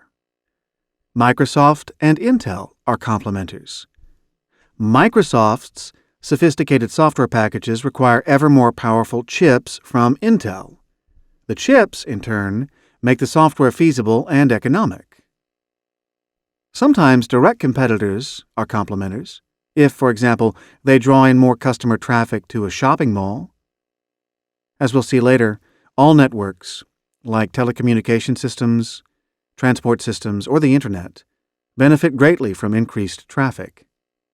It follows that the actions of direct competitors, if they enlarge the size of the market, actually benefit all the other competitors. Nailbuff and Brandenburger provide a mnemonic, PARTS, parts, to help apply game theory to business. Parts implies P for players, A for added value, R for rules, T for tactics, and S for scope. Parts. Let's take a look at each one. Players. Identify the players and categorize them into customers, suppliers, competitors, and complementers. A competitor is a complementer if your customers value your product more when they also have that other player's product. If they value your product less when they have the other player's product, then it is a competitor. The same concept applies to your suppliers if they are very important to you. If the supplier is more likely to supply you if the other player is around, it's a complementer. But if you are both fighting over the supplier's scarce supplies, you're competitors. Added value. Nailbuff and Brandenburger have a nifty way of measuring the value you add to the game. Add up the total value supplied by all the players. Now repeat that, but for all the players except yourself. The difference is what you uniquely add. It's often quite small. Your strategy, and in particular whether you encourage or rebuff cooperators, can determine how much value there is in the system. Nailbuff and Brandenburger do not say that it is always better to cooperate. They offer a telling contrast between Nintendo's competitive strategy in video games and IBM's competitive strategy in the PC market. Nintendo's strategy was to ensure that it captured the lion's share of the value in the video games network. It limited the number of games its developers produced to 5 new games a year, so that quality ruled rather than quantity. It carefully controlled supply to the major retailers, so that there was always pent-up demand and retailers wanted the games more than Nintendo needed the retail space. It restricted the size of its market somewhat, baking a slightly smaller pie than possible, but it made sure that the pie was highly profitable and that it took most of it. 5 years after entering the U.S. market, Nintendo's market value was higher than that of Nissan and Sony combined. By contrast, IBM invited Intel and Microsoft to help develop its PC. Open architecture and cooperation led to speed of development and a large market. But when other companies copied the IBM PC, it was Intel and Microsoft that cashed in. IBM should have made Intel and Microsoft pay to play, or insisted on cross-shareholdings. IBM brought most to the party and took away least. Rules. Rules are an important part of the game and can often be subtly shifted in your favor. But rules can always be rewritten by a creative player who has real value to add. Take the case of advertising agency Cordiant, Maurice Saatchi, and British Airways, or BA. BA was a big client of Cordiant. Maurice Saatchi had been a founder of the company but was ousted. He took with him the key account executives from the BA account.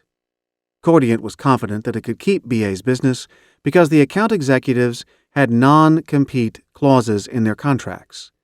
They couldn't compete for business against their former employer. So what did Maurice Sachi do?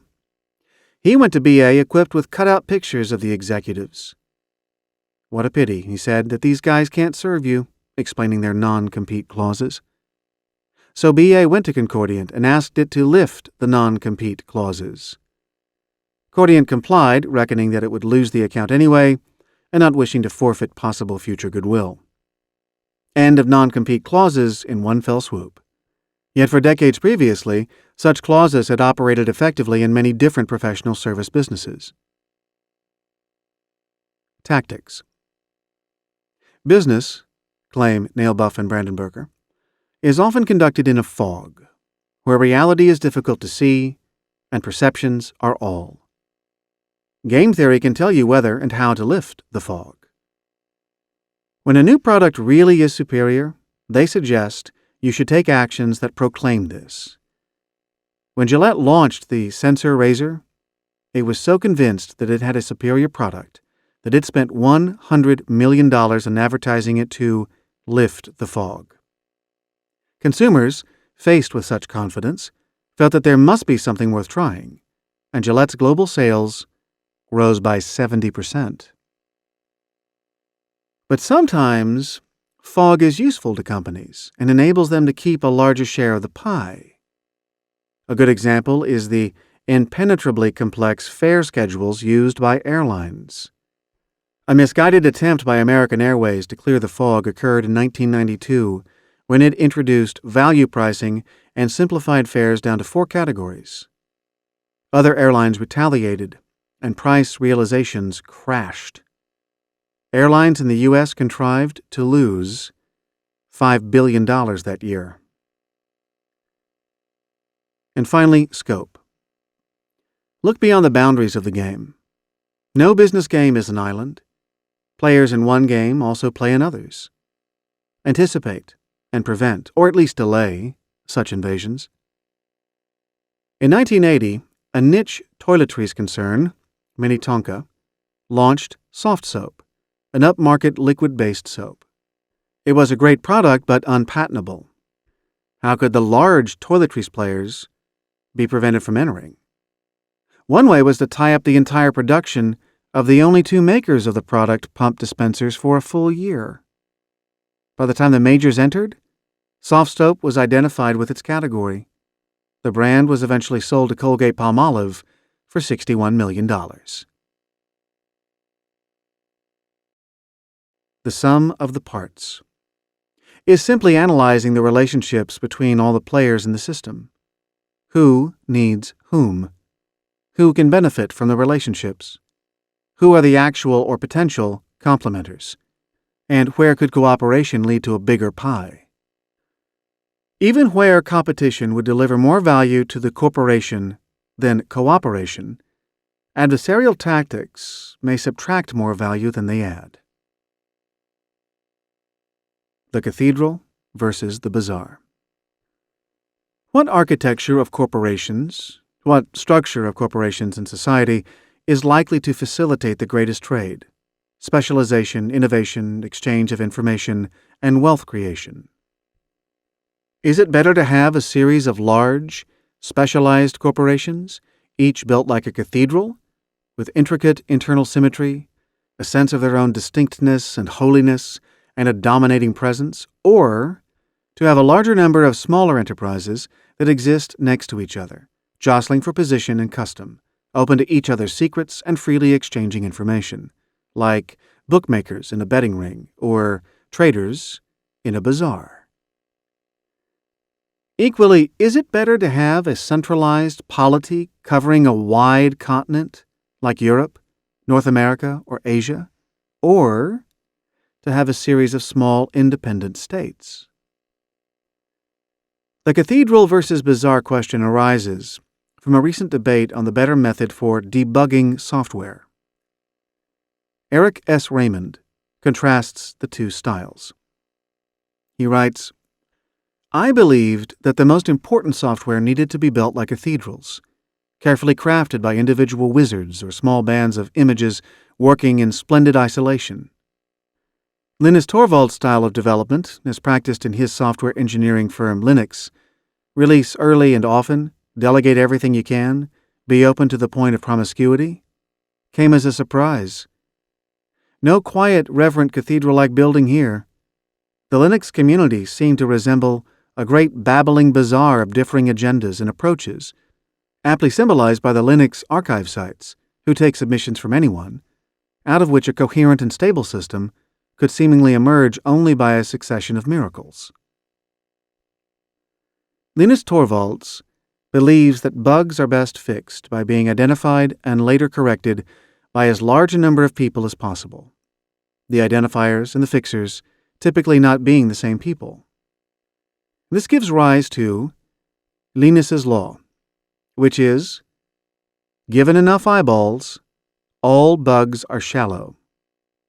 Another way of expressing it is, debugging is parallelizable. In software debugging, the bazaar is often better than the cathedral, because an unseen army of collaborators comes to the rescue of the corporation, and many different corrections and improvements can proceed in parallel. The Cathedral and the Bazaar. Linus's law and the processes around it typify the Internet culture, where nobody is in charge and information is freely available. I'll comment on its implications for networks and economics in Chapter 11. My point in raising it now is to illustrate a different point, that both cathedrals and bazaars are useful, competing methods of human cooperation and exchange.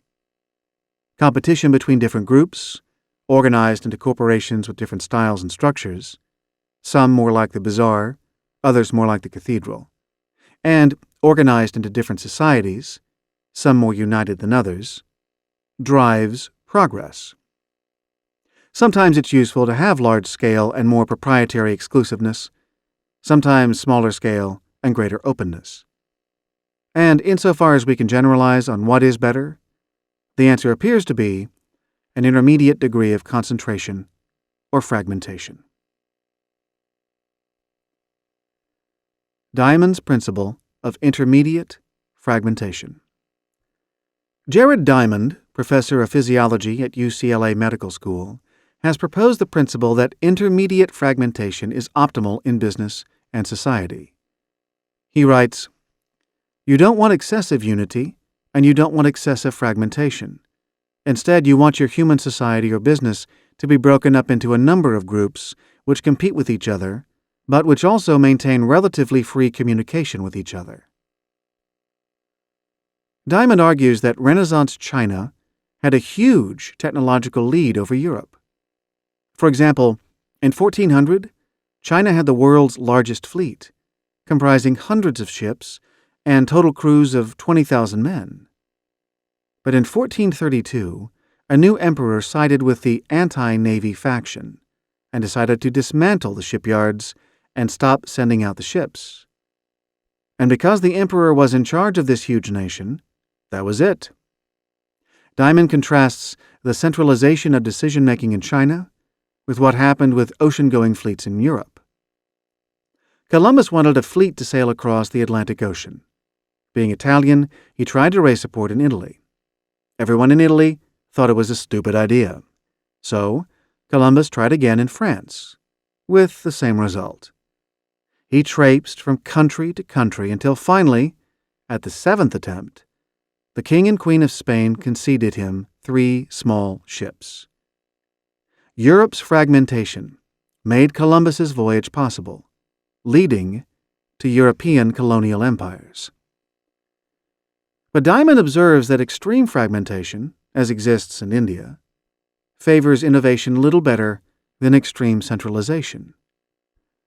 And he points out that many industries have a minimum efficient scale, so that an extremely fragmented and geographically protected industry, like brewing in Germany, cannot be as efficient as a more concentrated and competitive one like America's beer industry.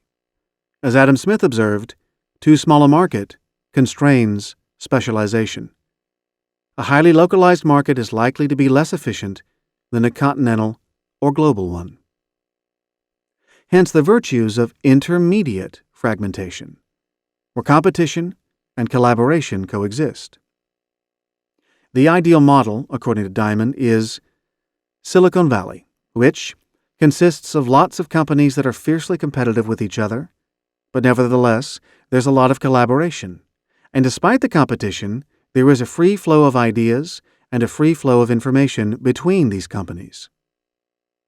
In other words, a landscape with many cathedrals, many bazaars, and free flows of information, competition, and cooperation. Higher still and higher, the bounds of cooperation rise.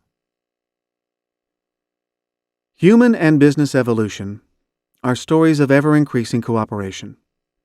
Starting with the family and the small clan, and a series of subsistence, local economies of hunter-gatherers, we have developed into a complex, interdependent collection of larger societies and economies, characterized by ever-increasing degrees of specialization in trade in goods and services, in ideas, in technologies, in roles, and in payments from one group to another. Specialization and trade are positive-sum games. They create wealth that didn't exist before. They are grounded in reciprocity. They require the habit of collaboration and cooperation for long-term advantage. They require us to look beyond short-term calculations of who benefits from individual transactions. They require not selfishness, but a long-term, sophisticated view of self-interest and the habits of daily give and take.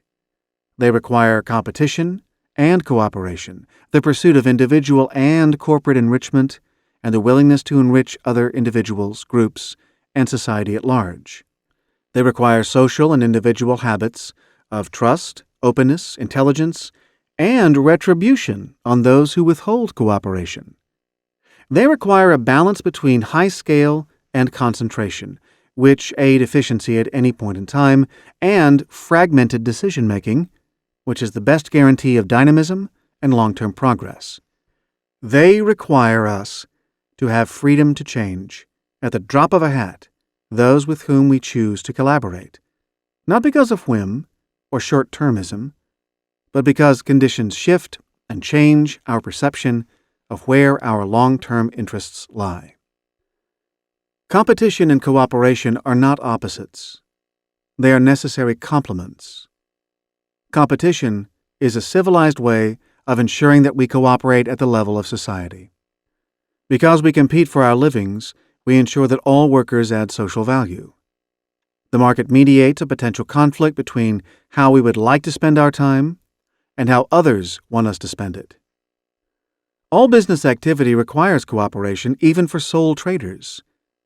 The advance of business requires ever greater social and material exchange, which themselves require trust, friendship, cooperation, the stick of competition, and the carrot of gain. Ultimately, both competition and cooperation are social virtues and expressions of tolerance and reciprocity. Selfish genes require humans to behave generously and selflessly. As when the prisoner's dilemma is played repeatedly, long-term rewards are reaped by cooperation rather than by pursuing short-term self-interest. The long-term approach requires commitment, valuing trustworthiness for its own sake.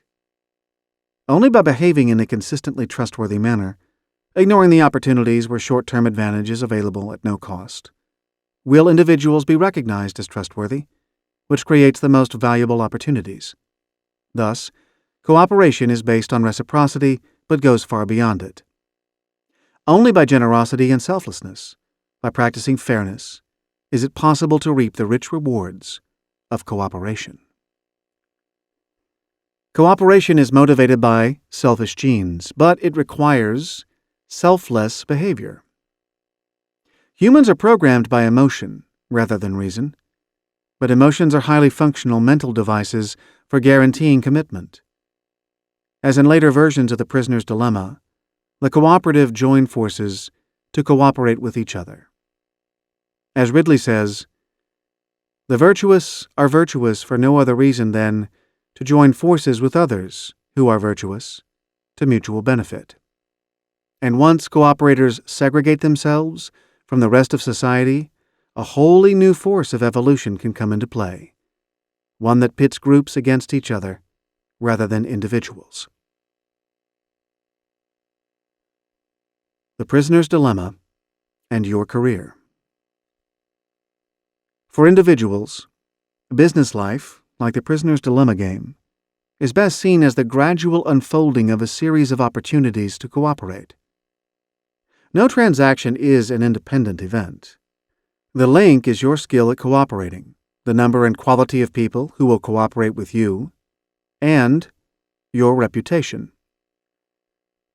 The development of a career in business is not so much about building technical skills as it is about building valuable contacts, people who want to do business with you. Summary. Modern solutions to the prisoner's dilemma provide a good model of how to behave in business and life. Provided that business is more than a single transaction, which it nearly always is, the dominant strategy is to cooperate, but to punish failure to cooperate in others by withholding your own cooperation until reciprocal cooperation is restored. Humans have carried cooperation to its highest stage. We are not more altruistic than other animals, but we do live in large and interrelated groups. We have carried cultural learning and knowledge transmission to its highest levels, based on ever-increasing degrees of reciprocity, of sophisticated selfishness. Business genes drive both cooperation and competition. Cooperation and competition are necessary complements. They can only increase together. But cooperation is the more basic process, and for each business gene and individual, the more fundamental. Without cooperation, an individual business gene or an individual person cannot produce anything. Deciding which business genes and people to cooperate with is therefore more basic and important than deciding which business genes and people to compete against. Competition only becomes of paramount importance when it forces itself on you, in its extreme manifestation, when it puts you out of business. Competition then takes you back to the drawing board. It invites you to cooperate in a more successful economic production. Competition takes care of itself. Cooperation requires a prior act of will by individuals. Cooperation and competition make it possible to specialize, trade, and develop technology. These in turn require ever greater interdependence and cooperation. The groups of business genes and individuals that win are those who cooperate best and have the best reciprocal cooperators. Trust is the glue that creates a wealthy and well-functioning society. It's fine to be selfish, but advanced selfishness requires us to be cooperative, selfless, and generous. Our selfish genes have implanted our altruistic and cooperative instincts because this is the way to the highest level of evolution. Short-term selfishness, of the type assumed in conventional economic theory, is relevant only to a small minority of short-term, truly independent, buy-and-sell transactions. Beyond these transactions lie the important parts of life: relationships, both economic and non-economic, and knowledge, emotions, and love. All these transactions require cooperation and trust. Here, displaying short-term self-interest is self-defeating. It tends to undermine trust. The way to get ahead is to have a large network of cooperators, and cooperators find it hard and uncongenial to deal with transparently self-interested people. They will only do so if there is no choice. For a time, greed may drive out cooperation. In the long run, cooperation will drive out greed. Companies and teams of individuals are above all instruments of advanced cooperation. The best cooperators may inherit the earth, provided that they are also good at satisfying selfish customers. Ultimately, the advance of civilization, and the evolution of mankind and society require ever greater degrees of scientific and economic knowledge and activity, greater specialization, greater trade, greater interdependence, greater competition, and above all, greater cooperation. This is the only way to defeat the war of all against all, and the prevalence of death and misery over health and happiness, the only route to evolutionary disarmament. Action implications. 1. Cooperate with the best cooperators. Build relationships with the cooperators who possess the blend of business and cooperative attributes that can take your career and business to the highest peaks. Remember that the objective of a career is to build an ever-increasing network of skilled cooperators. 2. Build a reputation as someone who creates wealth for others and who is totally trustworthy. Keep your word without calculation of short-term gain. 3.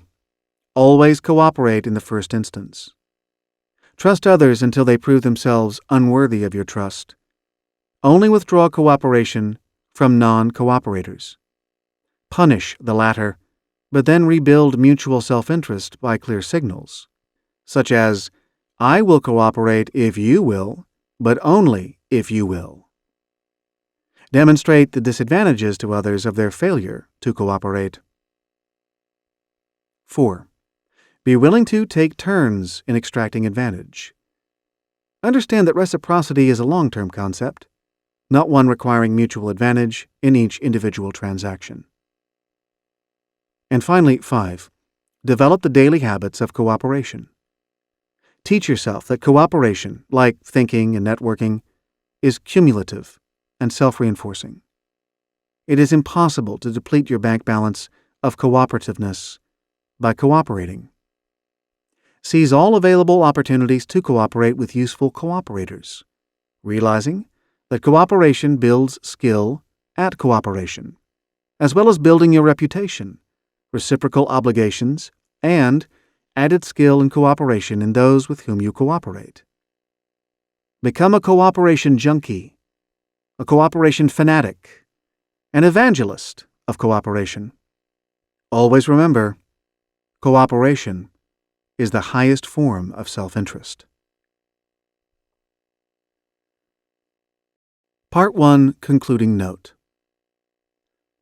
In Chapter 1, we saw that evolution occurs at many levels, but always through the same process of inheritance, experimentation, variation, selection of variants best adapted to the conditions of life, and ruthless culling of inferior variants. Although it takes a very long time, evolution achieves astonishing results, with a luxuriant flowering of all life forms having been derived from one ultimate source. Evolution proceeds through the creation of new variants and new species, which split off from existing forms of life, and through the extinction of less adapted species.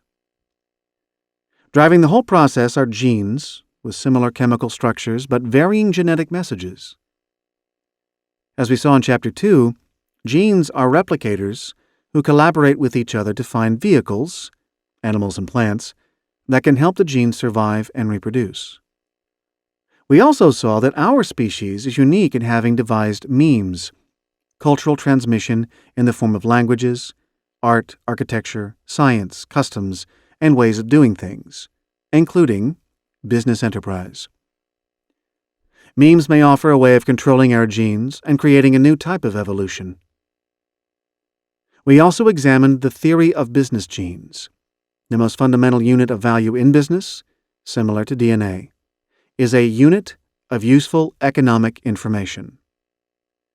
This is a meme, but to distinguish it from non-business memes, we call it a business gene.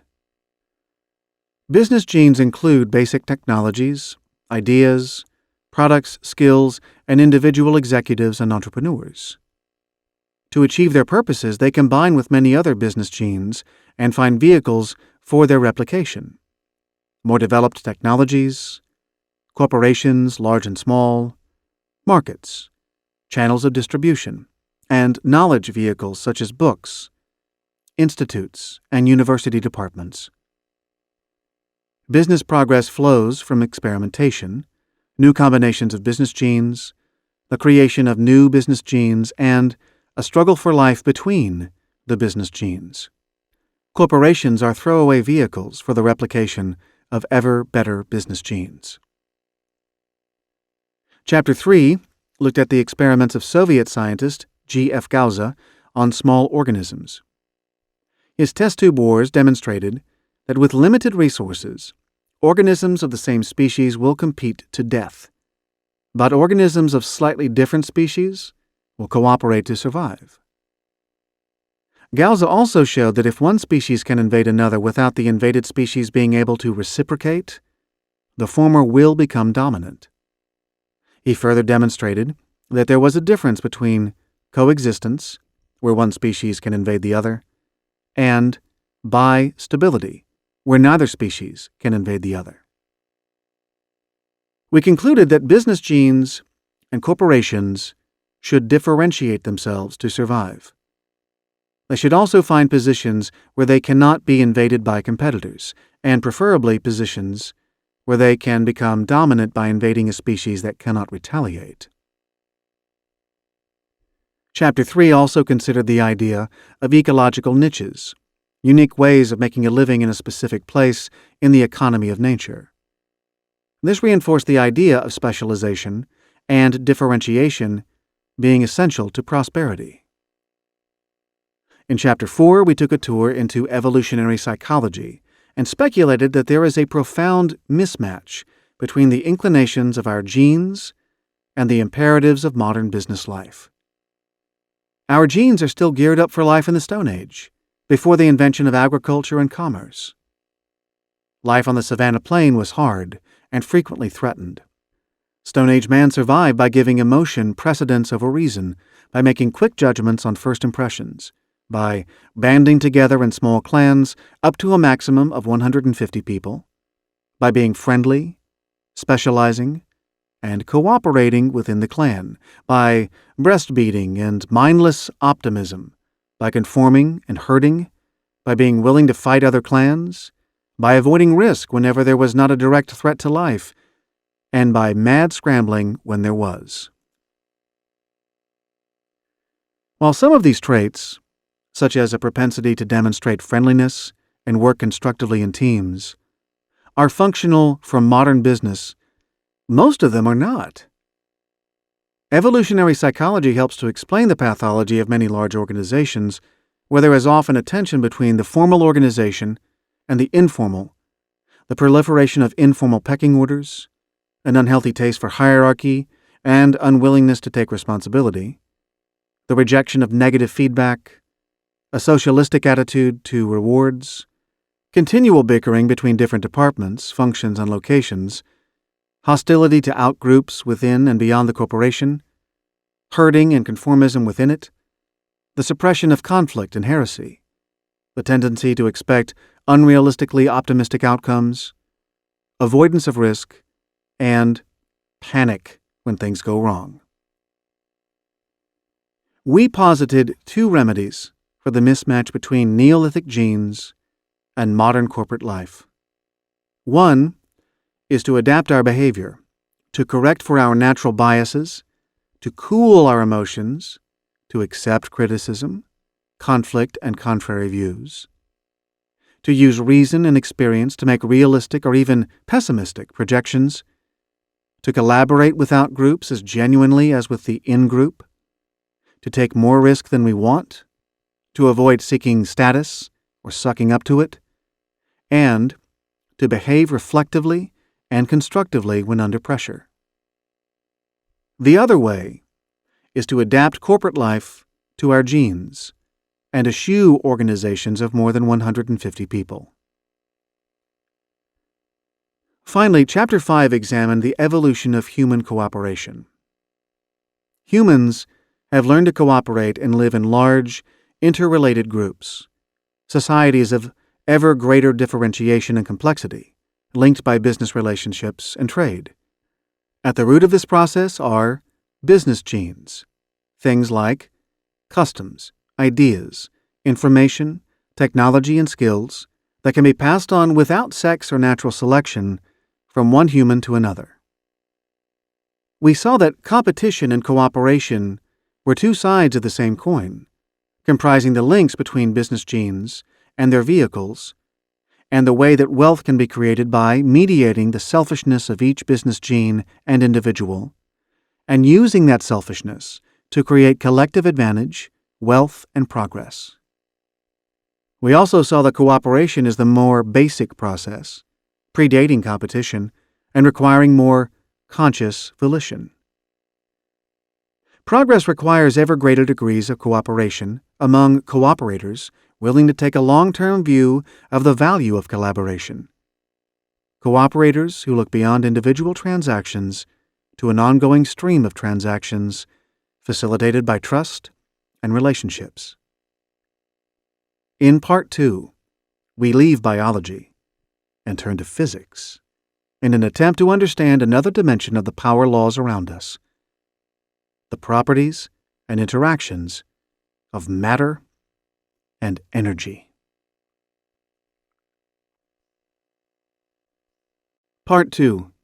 The Physical Laws, Newtonian and 20th Century Physics. Introduction to Part 2. In Part 2, we try to understand matter and energy, and the power laws that drive them. Because physics is about the nature of matter and energy, it clearly has implications for the nature of the universe itself. The power laws of physics rapidly become the way in which we perceive the universe. The way that physical laws operate supplies the template, metaphors, and patterns for much else besides, for our models of thinking, our views of society, industry, and markets, our view of how individual humans behave and what we are, and even our most fundamental views about God and the coherence or meaning of life itself. Chapter 6 recounts the wonderful impact on the world of Newton's laws of motion and gravity. Meanwhile, in a parallel universe, as we'll see in Chapter 7, Einstein's special and general theories of relativity began the process of subverting Newton's physics. Initially just a bizarre curiosity, and yet to find any practical application, the theory of relativity has gradually changed our view of reality, time, and space. It does have interesting implications for business, as long as we don't spend too much time pondering them. The real hammer blow to humanity's ordered universe came with quantum mechanics. Chapter 8 tells the story. Although initially the implications of quantum theory brought perplexity and despair, some popular science writers have recently developed a populist quantum philosophy that domesticates the theory and suggests some fashionable implications for individuals, business, and society. We examine these theories with a sympathetic yet ultimately skeptical commentary. We can, however, learn from quantum mechanics at least one invaluable lesson: that the opposite of a great business truth is another great business truth, and that a both-and mentality can therefore transcend what often appear to be inevitable conflicts. Chapter 6. On Newton's Laws of Motion and Gravity. Nature and nature's law lay hid in night. God said, "Let Newton be," and all was light. Alexander Pope. Newton's impact on the world. Sir Isaac Newton, 1643 to 1727, showed that there are some basic universal laws, identifiable by precise mathematical relationships, that govern all physical movements on Earth or in the heavens. You can predict what will happen if you put a ship on the sea or roll a penny down a chute.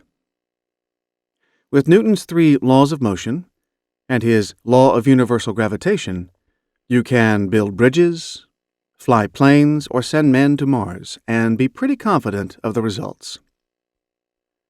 Newton's Philosophiae Naturalis Principia Mathematica was published in Latin in 1687. Here is the English translation of his 3 laws of motion. Law number 1. Every body continues in a state of rest or of uniform motion in a right line unless it is compelled to change that state by a force impressed upon it. Law number 2. The change in motion is proportional to the motive force impressed, and is made in the direction of the right line in which that force is impressed. And law number 3. To every action there is always opposed an equal reaction, or the mutual actions of two bodies are always equal and directed to contrary parts. Newton's first law is that things keep moving forward in a straight or right line unless interfered with. This is a restatement of Galileo's law of inertia, that bodies remain at rest or in constant motion except when moved by an outside disturbance. The second law is that force, denoted by the capital letter F, is directly proportional to the change in momentum that it generates. Twice as much force will cause twice as much change in an object's momentum. Newton provided an original definition of momentum, mass times velocity, where mass, represented by the lowercase letter m, is the quantity of matter in an object. Change in velocity is the same as acceleration, represented by the lowercase a. Hence, Newton derives his famous formula, F equals ma, or force equals mass times acceleration. The third law of motion, Newton's most original insight, is that every action produces an equal and opposite reaction. If similar objects collide, they bounce off with equal force. If an object's motion is disturbed, its momentum changes, then the motion of another object must also be disturbed so that the aggregate momentum is unchanged. The second disturbance must be precisely equal to the first, but in an opposite direction. From these three laws, and Galileo's law of uniform acceleration, Newton arrived at the concept of gravity. An object falls to the ground and its momentum increases. Newton's three laws say that some force must be responsible for acceleration, and this force must be constant if, as Galileo showed, acceleration was constant. This force must therefore be gravity. He concluded that the force of gravity on an object is constant and directly proportional to the mass of the object. Hence Newton's law of gravity, also known as his inverse square rule, that between any two bodies, the gravitational force is proportional to the product of their masses, and inversely proportional to the square of the distance between them. The most important external force, whether on Earth or in the sky, is gravity. Newton's laws of gravity, together with the data and laws provided by astronomer Johannes Kepler, finally established that the Earth revolves around the Sun, and not the other way round. Newton showed that the planet's movements around the Sun fitted the equations of gravity, but required, for the calculations to work, slightly elliptical orbits around the Sun. Planets try to go straight, but gravity forces them into a curve. The orbits can be calculated if we know the mass of the planets and the distance, and hence the inverse square of the distance, between them. Amazingly, what holds the planets in place is the same as what makes apples fall off trees: gravity. Once gravity is appreciated, the heavens can be seen to move not randomly or in a complex pattern, but just like clockwork. Gravity bends the movement of planets and moons, and the extent of gravity is a function of how close an object is to the Sun or other force of gravity, and the relative mass of the object and the Sun. In the Overture, we saw that Newton was a synthesizer of centuries of scientific insight, and in many ways he became a symbol of a new scientific perspective. In praising him extravagantly, contemporaries and later writers were really celebrating a new sense of intellectual coherence and liberty, in which Newton played a leading but well-supported role. Nevertheless, he and his colleagues changed the world. Newton's amazingly economical theses on motion and gravity showed how a few simple rules, worked out from first principles and validated by mathematical proofs, could have universal application. The popular implication was that the world was predictable and controllable by scientists and engineers. This was deeply reassuring and inspiring and remains so today, even when we know that Newtonian physics is incomplete and very slightly inaccurate. Are Newton's power laws old hat? It is common these days to denigrate this heritage and point out that the Newtonian mechanical and rational view of the world has huge and distorting gaps. We'll come to these in the next few chapters, but the reaction has slithered too far towards fashionable but glib notions, taking for granted or ignoring the terrific value provided by Newtonian tools and concepts. Where would we be, for example, without the simple ideas of profitability and the power of comparing a few simple and universal numbers, return on sales, return on capital, and the internal rate of return on a project or investment? Would we be wealthier with or without the idea of budgets and the practice of reviewing them? Is it sensible or just old-fashioned to look for a few causes determining success or failure, to identify common characteristics, and to test our theories with numbers?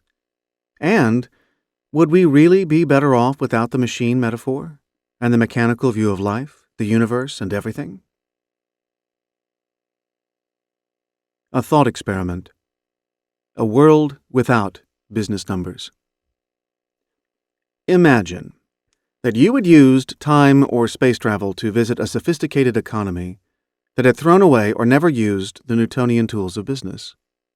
I'm going to be generous and give this imaginary world the benefits of technology, teams, corporations, computers, stock exchanges, and nearly all of the apparatus of modern economic life, even though I could plausibly claim that these mainly derive from Newtonian methods. But this imaginary world does not have accounting systems, or the ideas of return on capital, or discounted cash flows. For all their defects, imagine being able to make investments using these methods, selecting by apparent magic the most profitable and promising companies. How long do you think it would take you to become the richest person on the planet? Perhaps the reason that business writers find it more attractive to rubbish the rational, machine-based, analytical approach to business than to celebrate it is that there is little to add to the rational school. A long line of management thinkers, from Frederick Taylor to the Harvard Business School writers, culminating in the microeconomic analysis of business positions by Professor Michael Porter, has mined this seam so well that there is apparently little more to say. Taylor's The Principles of Scientific Management came out in 1913, and Porter's groundbreaking Competitive Strategy in 1980. Between these two dates, virtually everything of a Newtonian and rationalist nature that could be said about business relationships and what determines profitability was said, and said well. Yet not quite everything. The golden age of Newtonian business analysis may be over. However, in my view, one key insight has been insufficiently appreciated, and another overlooked altogether. The rest of this chapter explores these insights. Action and reaction. First, a short note on the one that has been noted, but perhaps not given due weight. Newton said that action and reaction are equal and opposite. Loosely interpreted, this means that any powerful development, whether a school of thought, a new technology, or a new market, will bring in its train an equally significant opposite development. We can see this clearly in the realm of ideas or proposals for organizing society. Capitalism produces socialism. The experience of trying to make socialism work produces a neo-capitalist revival, and the primacy of global free markets will doubtless produce another powerful backlash. As I've just commented on the same theme in business ideas, because the rationalist, Newtonian school of business thinking has been so powerful, it has conjured into existence an opposite, systems-based school. Ideas and actions break inertia, and once inertia is broken, reaction is inevitable. Applied to business and markets, this simple insight is an almost infallible guide to what is around the corner. Never mind the important new market. Think about the one after that, its opposite. Thus, Henry Ford standardized and mass-produced the modern car. The next stage was General Motors' production of a range of different models, pitched at different levels. Once an effective, publicly owned healthcare system is introduced, this creates a large demand for private healthcare, a counterintuitive but clear relationship. The same applies to education or any other service. Once there is a mass market in anything, there is a demand for the opposite. Niche markets tailored to particular customer groups. Once there is broadcasting, there is narrowcasting. The beauty of the dynamic is that it works both ways. Once there are expensive luxury products, there is a demand for a stripped-down economy version. Are luxury hotels, planes, and boats the norm? Then mass tourism will emerge. Are package tours prevalent? Then the market for something superior and tailored will reemerge on a large scale. Do businesses find constant traveling an expensive nuisance? Then video conferencing and the Internet can be substituted. Are the latter important? Then the virtues of face-to-face communication will be rediscovered. Are doctors, nurses, and hospitals an important part of modern society? Then alternative medicine will thrive. New technology and markets often fail to have the drastic impact on their predecessors that is confidently predicted. Personal computers breed prolifically, and gurus pontificate on the paperless office, yet paper and photocopying persist. The phone, the fax, the Internet, and video conferencing do not stop meetings or travel or book reading. Nevertheless, this observation is a slight hors d'oeuvre. Now for the main course. The gravity of competition. There is one direct parallel between Newton's law of motion and the nature of business that has been overlooked, that between gravity and competition. I think I can establish that this has definite metaphorical and conceptual value, but it may even be possible, in the fairly near future, to use Newton's principles to establish a quantitative or inverse correlation between exposure to the largest competitor and the return on capital earned by a business in a particular competitive arena. Let me first explain the concept, using the metaphor of gravity. Competition is a grave affair. It is the economic equivalent of gravity. Just as gravity depresses objects and stops stars going straight, so competition depresses returns on capital. Margin gravity depresses managers and investors. The extent of margin gravity is proportional to the proximity and power of competitors. Weak gravity indicates distant or tangential competitors. Strong gravity implies close, in-your-face competitors. Black holes. A black hole is formed when a huge, heavy star burns up all its fuel and collapses so far that nothing can escape from it. No light, nor any other kind of signal can emerge. Black holes only occur if the star is really heavy, about 3 to 6 times heavier than the Sun, according to Einstein's theory of general relativity. When such an enormous star dies, a black hole collapses all the space around it. The resultant megagravity curves the adjacent space to a fantastic degree. The gravitational pull approaches infinity. The business black hole is a useful metaphor describing competition so intense and head-to-head that margin gravity approaches infinity. No profits or positive cash flow can escape from the black hole. Competition-free zones. There are places that are free, or virtually free, from margin gravity. These are spaces where competition does not operate, where margins are limited not by competition but by what customers can afford, and by the distant hiss of competition from all other products and services clamoring for the customer's wallet. These non-competitive spaces, where gravity doesn't work, are the most beautiful places in the economic universe. Corporate gravity. How near and large is your competitor? What stops your firm moving forward in a straight line and achieving its business plan is pesky competitors. Competition is the corporate equivalent of gravity. It brings you down to earth. If you bang up against a competitor, you will both be thrown off course. The force of competition is a function of two things: the relative size, or more precisely, mass, of your most important competitor, and your distance from that company. A small and under-resourced but very adjacent competitor may cause you more trouble than a huge, rich, and successful corporation that is only marginally interested in your markets. What is size? Size, or mass, really means the resources that a competitor can devote to a market. It implies profitability, skill, and fitness to serve customers more than simple size and revenues.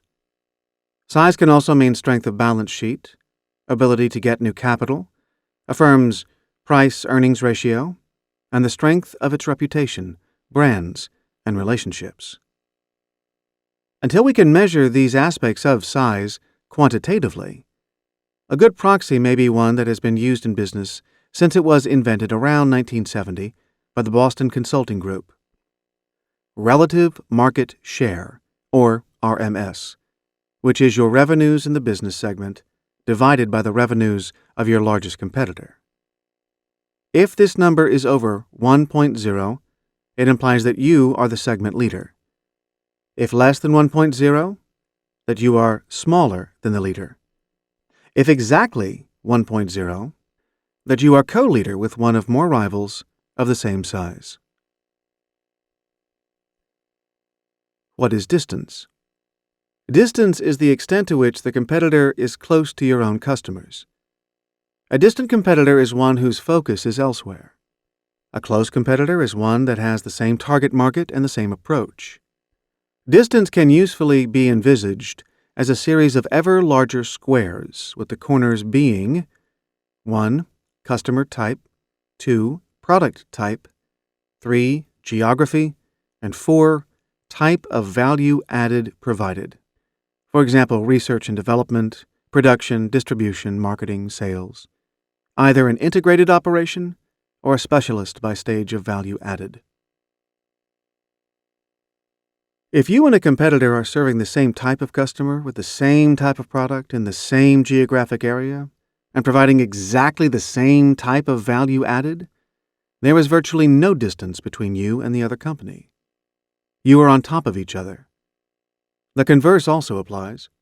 The distance is huge if the customers, products, geographic markets, and type of value added are all different. A crude scoring system to calculate distance is to score any business segment on these 4 dimensions as follows. 1 equals identical or very similar. 2 equals adjacent, close, similar, but with a few differences. 3 equals neither very close nor very distant, considerable overlap. 4 equals not very similar or close, but some overlap. And 5 equals distant, dissimilar, fundamentally not the same.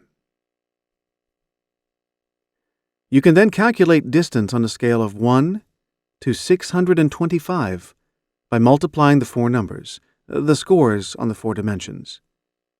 For example, competing with the same customer type and product in an adjacent geographic area, but with a very different value-added focus, will produce a score of 1 times 1 times 2 times 5, equaling 10. A score of 8 or below indicates dangerous proximity. Anything below 20 indicates close competition. After making the calculation, your nearest competitor may not be the one you first thought of. In this case, you'll need to calculate the size of the competitor you now think is closest. Remember also that the calculations shouldn't be made at the overall corporate level, but within each separate business segment, where the competitors or customers or profitability or strategy are different. Can we measure corporate gravity? In Newton's world, gravity is strong and unavoidable if you are close to a large object. Gravity is still important if you are close to a smaller object, or in the general vicinity of a large object. The effect of gravity in taking you off a straight line can be precisely measured if you know the mass of the object and its distance. In the corporate world, the gravity of competition is strong if you are close to a larger competitor. But what is the gravity itself? It is not, demonstrably, the ability to serve customers well. This is unaffected by close head-to-head competition. Indeed, from the customer's viewpoint, close competition is usually beneficial. Instead, the gravity is the margin that can be earned by each corporation. What depresses margins is the gravity of competition. If you could reliably measure the size and distance of competitors, as described previously, we could calculate what margin we would expect in any particular market segment. We could then compare this normative profitability to the actual profitability experienced and see the extent of the correlation. This would almost certainly be a much better measure than market share or relative market share alone, yet carefully segmented studies of the latter, as in the PIMS, which is an acronym for Profit Impact of Market Share projects, have shown a significant correlation. We might therefore reasonably expect the better measures to show a much tighter correlation. For the present, however, this is just speculation. We shall have to wait several more years, or centuries, before the business schools, or more likely consulting firms, catch up with Isaac Newton. But the intuitive appeal of the concept should be clear. To enjoy high margins, you must be a long way from competent competitors.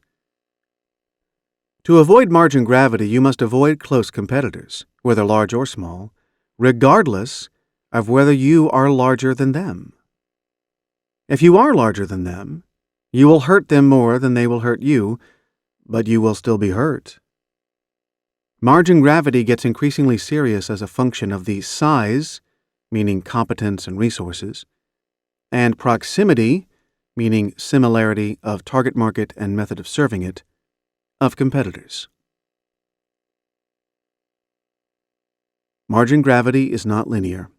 Returns rise sharply as you avoid competitors. In Newtonian astronomy, what matters in calculating orbits is the mass of the objects and the inverse square of the distance between them. It is a logarithmic rather than a linear relationship. The same is likely to apply to the gravity of competition. We may be fairly confident that if we can increase the distance between our firm and its most important competitor, or if we can increase our relative size, the impact on profits will be more than linear. This makes sense intuitively because margin gravity should decrease more than proportionately to an increase in distance or a decrease in the relative size of the competitor. But is there any quantitative empirical support for this hypothesis? It so happens that there is. In the 1980s, a consulting firm of which I was a co-founder measured the relationship between return on capital employed, ROCE, and relative market share, RMS, for its clients in many thousands of business segments in many different countries. We found that there was a strong correlation between high relative market share and high profitability. We also found, and this is the key point for margin gravity, that the relationship was more than linear. A 10% improvement in relative market share produced a greater than 10% increase in profitability. It followed that the greatest benefit in profit terms usually came from increasing market share in those markets where the client was already very strong. This is very similar to the concept of increasing returns to scale, promulgated by economist Brian Arthur at about the same time. Similarly, when you move further away from competitors, returns should increase more than proportionately to the distance moved. How do you increase size relative to your main competitor? One simple answer is by increasing relative market share. Your sales have to increase faster than the competitors. One way to do this is to find new customers or sell more to existing ones, at a rate faster than the rival. The other way is to increase your relative rate of retaining the customers you already have. But as we've seen, there is more to size than the simple definition of relative market share. Size also means increasing your skill at serving customers, your reputation, and your financial resources. These are what underpin the sales. Commitment to the market, understanding of it, and ability to court popularity among customers through better products or services, faster delivery, superior marketing, or lower prices. How do you increase distance from your main competitor? In principle, it's simple. You differentiate yourself from the competitor by increasing the differences in your stages of value added, and in the customer types, product types, and geographic regions that you serve. The only caveat is that moving away from one competitor may bring you closer to another. If you are much larger than the new nearest competitor, or more precisely, if your relative market share versus the new competitor is higher than it was against the previous closest competitor, this may not matter so much. If the new main closest rival is larger in the relevant segment than the old one, this may be a step backwards. Therefore, you need to iterate the possibilities until you can find a way of both increasing your distance from the nearest competitor and increasing your relative size versus that company. Escaping corporate gravity.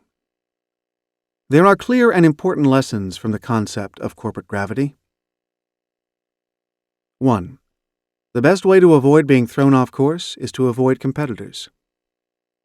2. Competitors exert downward pressure on margins, that is, margin gravity, according to their relative size and distance. 3. Resources should be concentrated in segments that exist or can be created where competitors are as far away and as insignificant as possible. 4. Segments with little or no competition are qualitatively different from those with close competition. 5. These competition-free zones are not subject to significant margin gravity. The only thing that distinguishes them from normal business segments is the absence of relative competition. The customers may be the same as in other business segments. The technology may be the same. The suppliers may be the same. The executives may be of the same ilk. But in competition-free zones, the laws of economics and cosmology are light years apart from the laws in normal business. The value of these zones is truly astronomical. 6. In competition-free zones, the constraint on margin is not direct competition. It may not even be the wish to deter potential competition or avoid the wrath of regulators. The real economic constraint is simply the size of the market and its price sensitivity. Margins should find the level at which the value of the future stream of earnings is optimized. This may be different or impossible to calculate, but returns may be extremely high. A persuasive argument may be that the size of the future market may be maximized by having higher, rather than lower, margins, if a chunky portion of the margin is then reinvested in improving the product and service and in marketing it more effectively. 7. In normal competitive markets, don't expect any action or innovation to be ignored by the competition. Work out in advance your reaction to the competitor's reaction and to the subsequent reaction, and so on. 8. Improvement that anyone can copy, even that only one competitor can copy, will benefit customers, but not your firm or its investors. 9. All energy should be devoted to improvements and innovations that increase your distance from significant competitors. This should not be thought of in the conventional terms of having a competitive lead. And finally, 10. A lead is something that connects two parties. You shouldn't be seeking a lead. You should be seeking to escape from the gravitational pull of competitors. An ever-growing distance from competitors is easier to achieve than an ever-growing lead over them, and also much more valuable. To gain a lead, you do things better. To put distance between you and them, you go in a different direction, preferably the opposite direction to theirs. Summary. By seeing the universe as a great machine and demonstrating how movement on earth and in the heavens followed precise mathematical rules, Newton showed us how to control our fate and advance industry and science. A powerful new trend or market will tend to generate its opposite. There is a close parallel between the method used by Newton to measure the effect of gravity on orbiting bodies in space and the method we can use to think about the effect of competition on our profits. Gravity is a function of how close an object is to another and the relative mass of each. Competitors act on a firm in the same way that gravity acts on all objects. Competitors stop your linear progress towards your goals. Competitors curve the space around your actions and depress the margins that customers would otherwise let you enjoy. Competitors cause margin gravity. Margin gravity is greater the closer you are to a large and highly competent competitor. Margin gravity is greatly reduced if the competitor is distant, small, and incompetent. A competitor is close if it makes its living in the same way, has the same customers, employs the same technologies and type of people, has the same type of physical assets and the same methods of distribution, has the same suppliers, the same core method of adding value, the same strategy and mindset, and the same priorities as you. A competitor is distant to the extent that all these dimensions are different. A competitor is larger, that is, has more mass, if it has more resources than you. A bigger balance sheet, higher cash flow, greater access to new capital in the form of debt and equity, a higher rating on the stock market, better brands, and/or greater skill, market share, revenues, attractiveness to key personnel, and ambition. When Newton calculated the effect of gravity on orbiting moons or planets, he used the inverse square of the distance between them. The gravity reduces with the square of the distance between the objects. Gravity drops off more than proportionately when distance increases. A similar effect is likely with competition. When the distance or difference between competitors increases, the extent to which margin gravity operates falls off dramatically. In some segments, the gravity of competition is so great that no profits or positive cash flow can emerge. We may call these black holes. The opposite type of segment, the ideal place to be, may be called a competition-free zone. These zones are likely to be very profitable and can probably be made even more profitable without damaging your competitive position. Action implications. 1. Escape from the gravity of competition. Systematically increase the distance between yourself and competitors on the 4 dimensions of type of value added, product type, customer type, and geographic markets served. Work out how you can do things differently from your closest large competitor in order to increase the distance between you. 2. Where you are already the leader, increase your relative size and the degree of difference between yourself and all significant rivals.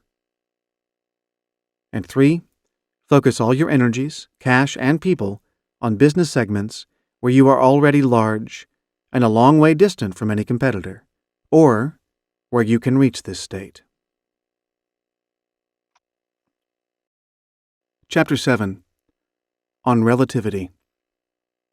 No one can recall without a thrill his first encounter with Einstein's Corellian world, where space-time is curved, a 4th dimension, and honest witnesses blithely disagree on the most elementary questions of what happened when and where. Stephen Hawking. Farewell, Clockwork Universe. The great clockwork universe of Isaac Newton, the rational, mechanical world where causes and effects can be calculated and where solid reality underlies our steps, is the world we think we inhabit. And to a large extent we are right. Yet the 20th century introduced a new form of physics demonstrating that, at least in the world of very small and fundamental matter, the world is a great deal more wonky, unpredictable, and complex than Newton ever knew. Newton and his successors living before the 20th century believed in absolute space and time, and in our ability to measure and control all aspects of the machine called the universe. It was a beautiful dream, the idea of science leading us to be able to control everything, including, Freud added, ourselves. Yet the dream was shattered, first by Albert Einstein's insights into relativity, and secondly, and even more disturbingly, by Niels Bohr and the other great discoverers of quantum physics. In the world revealed by relativity and quantum physics, nothing is fundamentally real, measurable, or controllable. Nothing is what it seems, and really bizarre things happen at the heart of science. That is why we should have a rudimentary grasp of relativity, which is the subject of this chapter, and quantum theory, the subject of the next chapter. We business people still live in the Newtonian world. This is not bad. If you didn't believe that your actions could lead to positive results, if you stopped measuring cause and effect, threw away your budgets and financial statements, or stopped quantifying the effects on profits of competition and customer retention, you'd be very lucky to be successful. I'm not going to ask you to throw away the habits of a lifetime, your Newtonian mechanical business models. They have great value.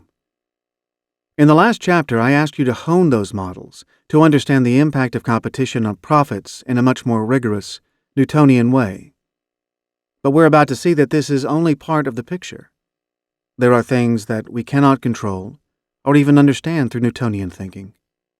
For example, we think of organizations in a classic Newtonian way, and we deceive ourselves into thinking that we can easily control and organize them. Relativity and quantum physics add a whole new set of new, fresh, and liberating insights into life and business. Reflect now as you listen on the differences between the world you thought you knew and the weird world that you really inhabit. Einstein's special and general theories of relativity.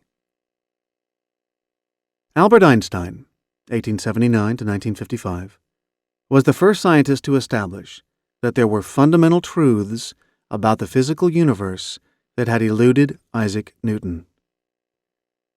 Einstein's theories of relativity provided a new basis for understanding space, mass, and energy. The special theory came first, in 1905, showing how atomic and subatomic particles work. The general theory, published in 1916, rested on Einstein's insight that acceleration is precisely the same as gravity, and made modern cosmology possible. Without Einstein's theories, we might still have no transistors, electron microscopes, photoelectric cells, or computers, nor nuclear bombs and nuclear power.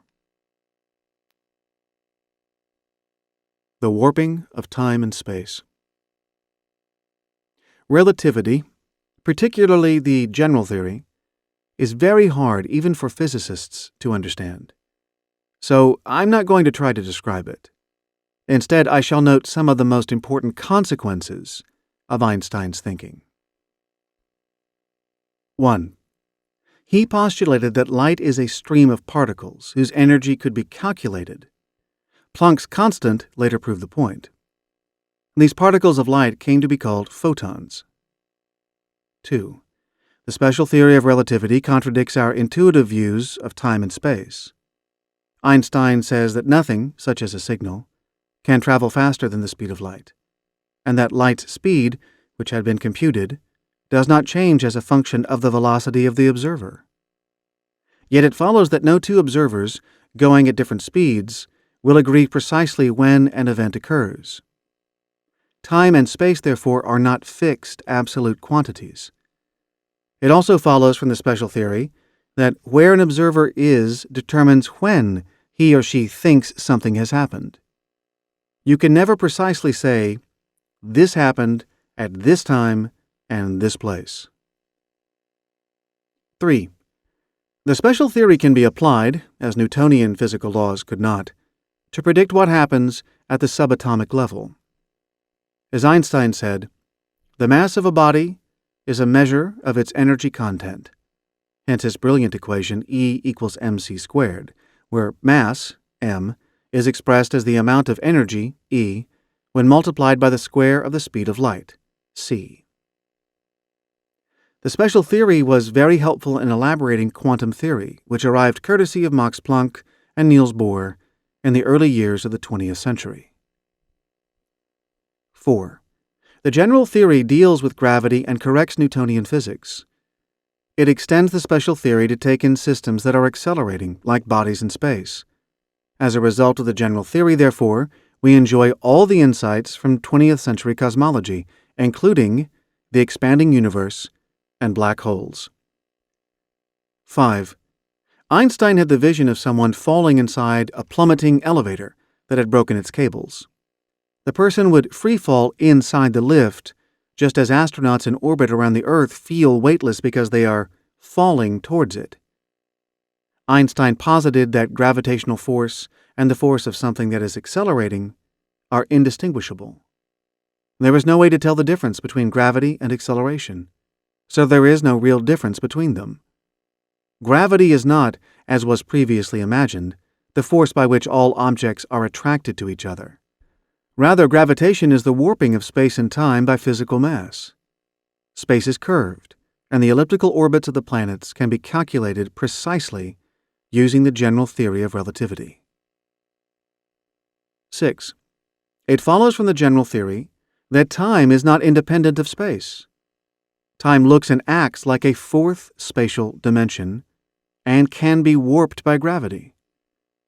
Given that the speed of light is a constant, time and space become a united frame of reference. Einstein refers to events in a fourth-dimensional space-time continuum. And 7.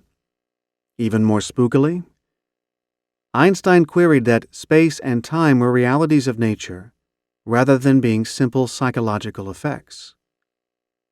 As the shape of space-time depends on gravitation, requiring material bodies, space and time would be meaningless without bodies. Einstein stated, "It was formerly believed that if all material things disappeared out of the universe, space and time would be left. According to the relativity theory, however, space and time disappear together with the things." Einstein makes time part of the physical universe. Einstein's greatest legacy is probably his elevation of space and time to dynamic things on which we can experiment. Time, he says, is itself part of the physical universe. It is relative, not absolute. So instead of the 3 dimensions of space, we should think of the 4 dimensions of space-time, time being the 4th. Space and time can be changed depending on how fast you travel and how much gravity you experience. Space and time, energy and mass, these are linked together. When the sun shines, it is converting some of its mass into energy and light. It is a nuclear reactor. Einstein's insights led on to nuclear power and nuclear bombs. His reaction to Hiroshima was, "If I had known they were going to do this, I would have become a shoemaker." Can relativity be applied to business? Einstein's theories are difficult enough to apply in science. Can they really be applied to business? In a strict sense, the honest answer is no. But ask instead the question, have Einstein's theories of relativity usefully influenced our view of life and truth, our modern world view? The answer surely is yes. So, as long as we realize that there are no Einsteinian equations to support us, and that we are not strictly applying relativity theories, I think it is fair to suggest that there are 2 ideas, broadly derived from relativity, that are extremely instructive. Namely, 1. Time is not a separate dimension in business. Rather, it is integral to competitive advantage. And 2, we need a relative, not absolute, view of our world, including our business world. Time, at the heart of competitive advantage. Einstein incorporated time into the physical universe. Time, he said, was not other, an objective external dimension against which everything else should be measured. Instead, time and space were linked together as dynamic things on which we can experiment. Physicists and astronomers today often talk about space-time as one concept. Curiously enough, this insight about time was implicit in folklore many years before Einstein. In the 19th century, people said that time is money. In other words, time is intimately bound up in the process of production and can substitute for or be substituted for monetary value. Today we might add that time is product and time is service. The same product or service offered faster or slower is not the same product or service. It is different and better or worse. A new product or generation of improved product that is offered to customers after a 1-year gap, rather than the previous 2 years, is an acceleration of value delivery to customers. A major challenge for any business is to integrate time into the product or service offering. The objective is to deliver the product service faster than you used to and faster than your rivals. There are various techniques for doing this. We'll come to a few in a moment, but the biggest obstacle and opportunity is mental. We think about time as external, as another dimension, even as the enemy. We do not, but should, think about product time or service time as internal, part of something that we offer, a crucial dimension that is intrinsic to our way of doing business. The first mental challenge, therefore, is think of time as a friend, a resource, a colleague, and as part of the value you offer customers. This really is a challenge. We're used to thinking of time as a constraint or an unwelcome intruder. Here we are doing something and at last getting somewhere and, oh dear, time is up. In the words of Andrew Marvell's great poem, "But at my back I always hear Time's winged chariot hurrying near." This is the wrong attitude, yet we should realize how deeply it is woven into the fabric of our thought. Time heresy. Time is abundant. Time is available. How can we change our mental map of time? Here are a couple of related thoughts that are profoundly and demonstrably true, and that invalidate our usual view of time. First, there is no shortage of time. Rather, we are positively awash in it. I may need some time, which we enjoy in abundance, to persuade you of this, so I will pass swiftly on to point 2, which I think will be accepted more readily. Very little of what a firm, and by inference an executive, does, adds a great deal of value to customers. Most of the value that is added comes in short bursts, oases of productivity, surrounded by a desert of low-value processes. Einstein is an extreme example. How much time did he need to devise E equals mc squared? What was the value-time relationship? Not infinite, but a very big number. The second point has actually been proved quantitatively by a very large number of surveys, especially those associated in the late 1980s and 1990s with the techniques of time-based competition and re-engineering, also known as business process re-engineering, or BPR. I don't want to go into those techniques yet, or in much detail at all, because I want you to focus on the principle, on your mental map, on how you think about business.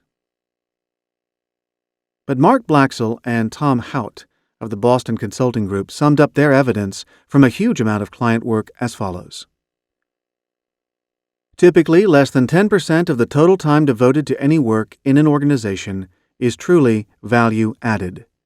The rest is wasted because of unnecessary steps or unbalanced operations.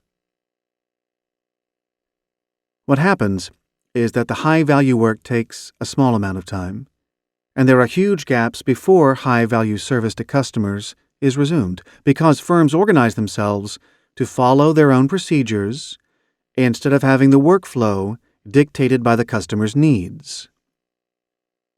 Most of the time a product or service is being produced is time spent waiting, usually for some other executive or part of the organization, and occasionally customers themselves, to respond or do something. Delays come from procedural constraints, always able to be eliminated, quality problems, ditto, and structural difficulties, which can be dealt with by redirecting the flow of work, that is, by changing the structure. Very rarely are firm structures designed with the objective of speeding the product or service to the customer. When they are, there are nearly always large cost and quality improvements as byproducts. So, let's come back to the first point. Time is plentiful. I know this sounds like nonsense, or at least paradoxical. We're all stressed. We're all busy. We're all interrupted. We're all trying to manage our time better, to dole out such a scarce resource as parsimoniously as possible. Yet, herein lies the problem and the answer. Hold on, relax, and think for a moment. If only 10% of our time is really used to great effect, it follows that 90% isn't, and that this time is available for high-value activity. If we take the numbers literally, we could double our high-value activity and still have 70% of our time left to waste. This goes both for individuals and for the corporations in which we work. So we shouldn't be worried about shortage of time. This is an illusion. We don't need to speed up. What we need to do is stop spending our time in low-quality, low-output ways. But integrating time into your product and service. Einstein's challenge is the difficult mental one. Think of time, or the reduction of time, as part of what you offer customers. Think product time. Think service time. It's all part of the same thing. Never think product or service independent of time. Time is a key dimension that must be embraced to achieve success. See if you can maintain this way of thinking for an hour, for a day. It's tricky. It really is a revolution in the way we think. Believe me, this is 90% of the battle. If you're wasting your own time and that of the customer, there is a wide buffer zone of improvement available, not from speeding up what you do now, but from only doing things that are important to the customer and from organizing around the customer. Just a few hints about what to actually do. 1. Measure the time it takes to do things for customers. The time from taking an order to fulfilling it is the most important thing. But there are others. For example, the time to introduce a new product or service. The time to provide after-sales service and respond to questions or complaints. The time to incorporate an important customer suggestion into a product or service, and so on. 2. Find out the dimensions of time and time saving that are most important to customers. Then find a way of delivering on these aspects 2 to 3 times faster than you have done historically, and 2 to 3 times faster than your fastest rival. 3. Identify separately the procedural, quality, and structural issues that are wasting time. 4. Map out the process of delivering the product or service to the customer and where the time is being used. Identify gaps that interrupt the flow and eliminate them. 5. When you have improved your delivery time to customers by 2 to 3 times, focus your marketing and selling effort on selling more to your existing customers for whom the benefit of faster delivery and greater responsiveness is greatest, and on finding new customers who will also value the time benefit significantly more than other customers. And finally, 6. Measure customer retention. That is, the proportion of customers who repeat purchase from you.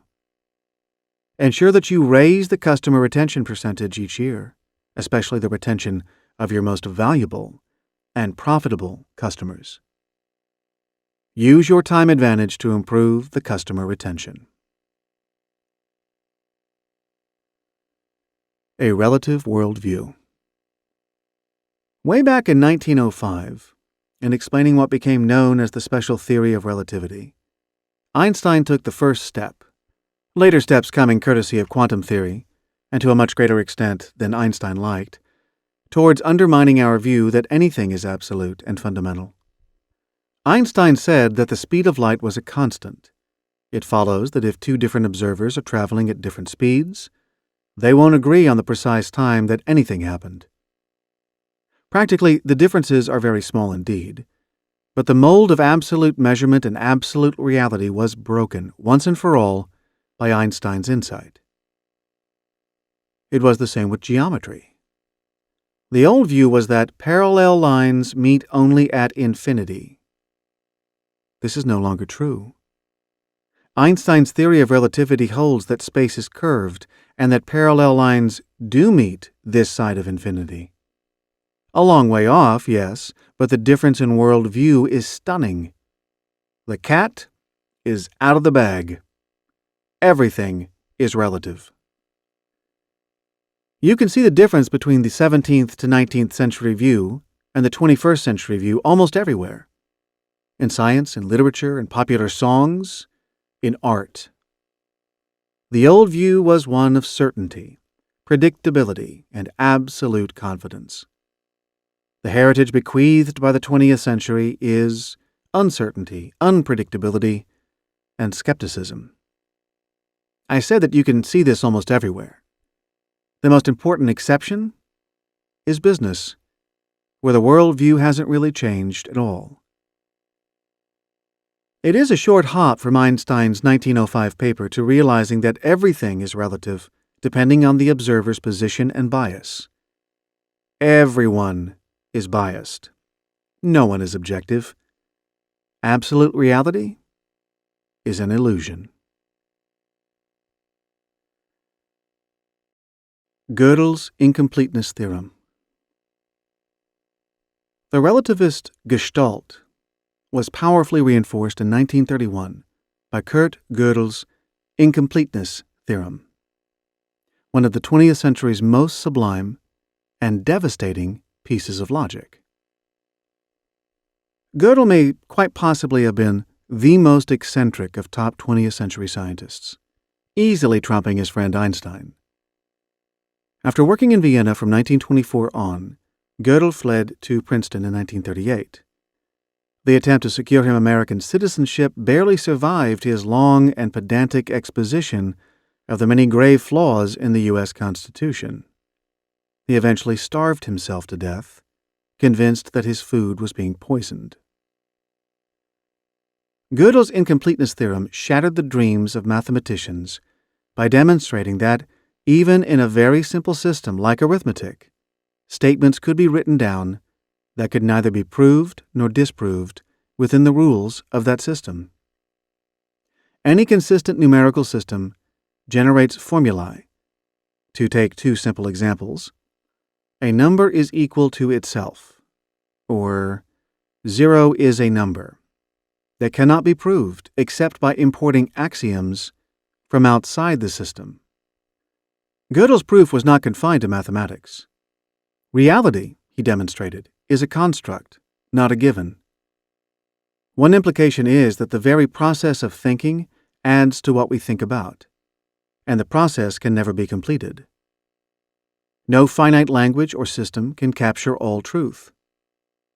So, Gödel's theorem really takes the implications of Einstein's theories of relativity one stage further. we can dismiss the possibility of absolute truth.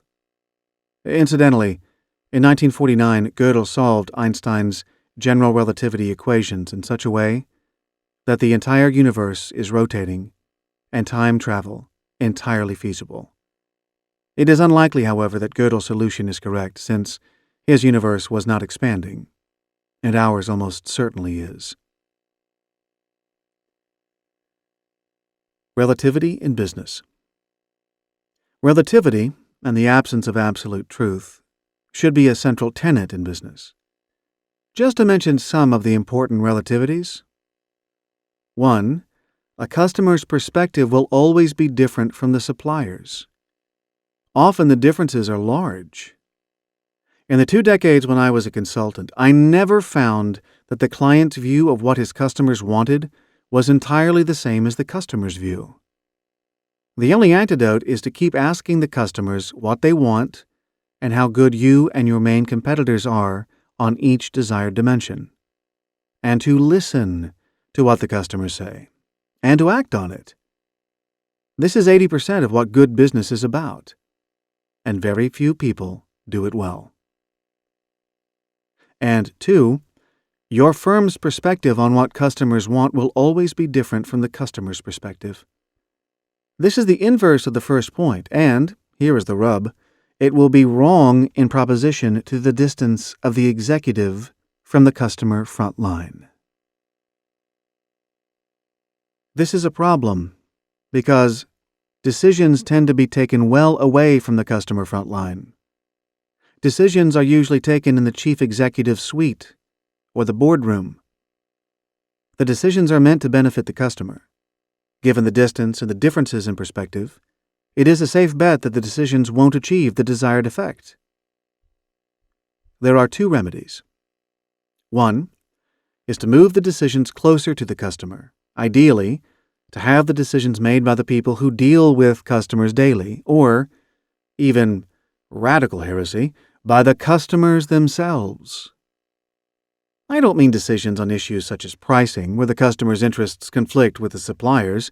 I do mean decisions on new products, on how production and service are organized, and on everything to do with customer value except pricing and margin decisions. The other remedy is to ensure that the decision makers, especially the chief executive, are in daily contact with customers. In my experience, the first remedy, although radical, is more realistic than the second. American humorist Dave Barry makes the point tellingly. He writes, "My theory is that the most hated group in any large company is the customers. They don't know about company procedures or anything about what you do, which drives you crazy.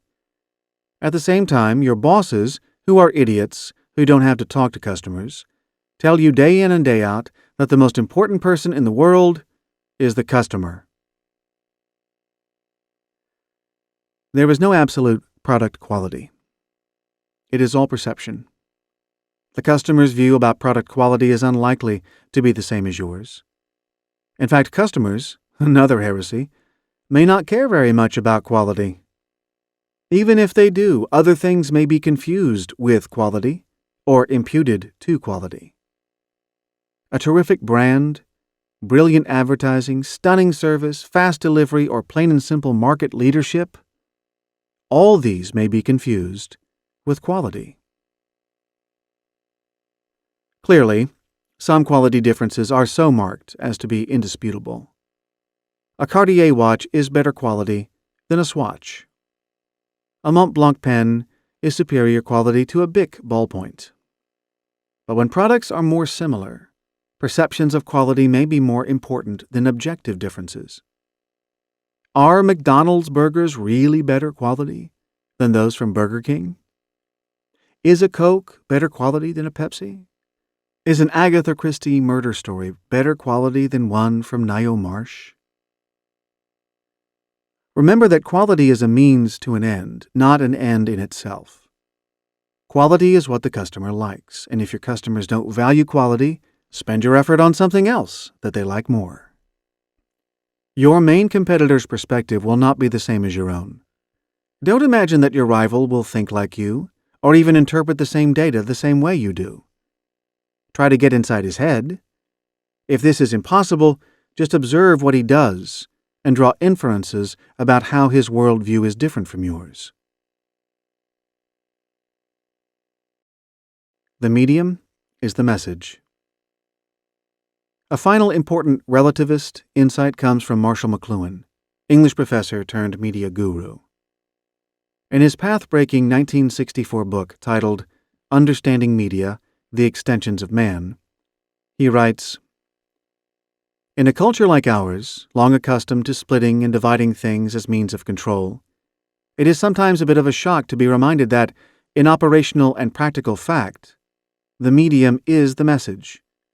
The personal and social consequences of any medium, that is, of any extension of ourselves, result from the new scale this is introduced into our efforts by each extension of ourselves, or by any new technology." What McLuhan means is that media are not neutral. They have their own message and effects, quite independent of content, and often more important than the specific content. The invention of writing facilitated the widespread development of rational and analytical thought. The printing press and printed books, a new medium, had profound consequences. People did not have to go to church to read the Bible, or rely on a priest to interpret it for them. They could read it themselves and develop their own interpretation. It is therefore not fanciful to link Protestantism and individualism together with a change in the medium, the advent of mass-produced, cheaper books. The medium was more important than the message. The Bible, for example, which of course had not changed. When television arrived, it had an enormous social impact, quite independent of the content of broadcasting. The medium itself elevated visual impact, downgraded thought, and collapsed time and space by bringing centuries of history and news from around the world into everyone's living room. TV is a cool medium, not in the modern sense, but in that it cools down its content, taking the edge off bloody conflict and splicing it with sexy Levi's commercials. TV is, or was, a one-way medium that gives enormous power to image makers and broadcasters, and arguably, my opinion rather than McLuhan's, reversed a century of progress in widening and deepening the intellectual powers of ordinary people. The content can be excellent and intellectual, but the passive nature of traditional television viewing and the inherent preference given to image and emotion over substance and reason corrode thought and creativity. The medium is the message. The Internet as new medium and new message. What is great about new media, however, is that they don't stand still. Cheap telecommunications, a large fax network, and above all the Internet, are going to transform society at least as profoundly as television, but much more constructively. The Internet is a rich medium that connects individuals to other individuals, businesses to each other, and individuals to businesses. Unlike TV, which was biased toward the center of society and was very much dos en bas, the Internet shifts power to individuals and consumers, away from governments, image makers, elites, and big business. The Internet favors individual thought and action. It gives power to entrepreneurs and insurgent businesses and takes power away from established corporations with physical assets and legacy mindsets. Previous media revolutions had a significant impact on business. Television promoted mass marketing and increased the advantages of global scale in consumer goods, but even more impact on society as a whole.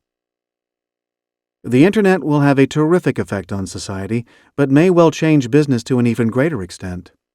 Here, the medium really is the message. For those in business, it is wrong to think about the Internet primarily as a channel of distribution. It will change the nature of business and the specifics of competition in any business in a much more radical way. Those who grasp the enormity of the change, and that the medium is the message, will have an enormous advantage over those who don't. Summary. The theory of relativity tells us that time is not an independent variable in business. It is part of what we offer. Time is product. Time is service. Time is money. Time is competitive advantage. Time is abundant. Organizations and executives waste tremendous amounts of time. When they really want to add value, they do so very quickly and efficiently. Organizational life normally consists of a few islands of high customer value surrounded by oceans of corporate bilge. The typical firm could do things that mattered to customers 2 to 3 times faster. Relativity tells us that objective reality is a mirage. We make our own reality. The future is not the past run backwards. The future is what we make it. There are many potential futures. There are multiple routes to success. The raw material of success is all around us, lying unused. The medium is the message. Business and society are profoundly affected by major revolutions in technology, particularly communications technology. The invention of writing was one such revolution. So were the printing press and the rise of the book industry. So is television. So is the Internet. These revolutions transform our senses. They alter our relationship to space and time. They change the way we interact with each other, the sort of people we think we are, and the sort of things we think we should do. They shift the balance of power in society. The Internet is changing the nature of business reality. The Internet makes it imperative that we think in terms of product time and service time, and that we find new ways to deliver far more rich value to far more customers at far less cost, far more quickly. The old absolutes of business are gone. There is a brave new world to fear and to create. Action implications. 1. Think service time. Dramatically reduce the time you take to deliver products and services to your customers. Think not of products and time, but product time. Not service and time, but service time. 2. Realize that customers' and competitors' perspectives will always be different from your own. Struggle to understand their viewpoints. Influence the customer's view by being there, molding customer perception even as it is being formed. Don't understand it. Define it. Change it. Create it. Live it. And finally, 3. Grasp some of the ways in which the new medium of the Internet could change the message, the commercial reality, for your industry, your business, and your career. Find ways to deliver far more rich and individualized value to far more customers at far lower cost and far greater speed. If you can't, then found a new business or find a new career. Chapter 8. On Quantum Mechanics. Quantum mechanics surpasses any other conceptual breakthrough in the breadth of its scientific ramifications and in the jolt its counterintuitive consequences gave to our view of nature. The micro-world is fully as strange as the cosmos. Professor Sir Martin Rees, the UK's Astronomer Royal. The opposite of a trivial truth is plainful false. The opposite of a great truth is also true. Niels Bohr. The most majestic triumph of 20th century science. Relativity theory is odd enough, and yet it gets weirder. Take a deep breath. Quantum mechanics, also known as quantum physics or quantum theory, is the jewel in the crown of 20th century science, the most majestic triumph of insight and intellect. Quantum theory shows how the universe, at its most fundamental level, really works. Yet it is not a comfortable ride. Even Einstein found quantum theory so strange and subversive that he refused to accept it at all, comparing it to the system of delusions of an exceedingly intelligent paranoiac. Hence his famous and wrong observation that God does not play dice with the universe. So what is quantum physics, and how was it discovered? Niels Bohr and the Quantum Leap. The great Danish physicist Niels Bohr, 1885 to 1962, first realized around 1912 to 1913 that Newtonian mechanics could not explain how atoms behave. Ernest Rutherford, 1871 to 1937, had already developed a model of the atom as a miniature solar system with a tiny nucleus of protons and neutrons orbited by even smaller electrons. It was already known that atoms were unstable. Bohr guessed that electrons changed orbit when they radiated light. He therefore identified the emission of a quantum with the jump of an electron from one orbit to another. According to Bohr's model, electrons excited by a bombardment of energy may leap from one orbit to another orbit, be it inner or outer, instantly passing from one position to another non-adjacent position without passing physically in between.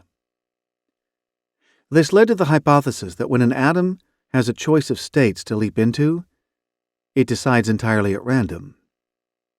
A quantum leap, or jump, the term physicists prefer, is the smallest change that can be made, and it happens unpredictably. Over the next 2 decades, mathematical modeling of the atom led to new and counterintuitive insights. 2 of the most important of these were Heisenberg's uncertainty principle and Bohr's principle of complementarity. Let's take a look at each. Heisenberg's uncertainty principle. In 1927, Werner Heisenberg proved that uncertainty is inherent in the equations of quantum mechanics. He showed that if we try to measure both the position and the momentum of an electron, we will fail. The more accurately we know where the object is, the less certain we can be of its momentum, and the other way around. The uncertainty principle therefore states that it is not possible to calculate accurately both the position and the momentum of a subatomic particle. Language cannot effectively describe the atom. All we can do is measure the atom, but only with inherent uncertainty. This is not because of any defect in our measuring techniques. It is because of a fundamental fuzziness in how tiny matter behaves. We will never know whether atoms do or do not behave like precise points moving at precise speeds. Heisenberg therefore slammed the assumption that behind the statistical universe of perception there lies hidden a real world ruled by causality as useless and meaningless. The principle of complementarity. Wave-particle duality. In 1927, Bohr expounded his principle that light is both wave-like and particle-like simultaneously. The reality detected depends on the experimenter and his method.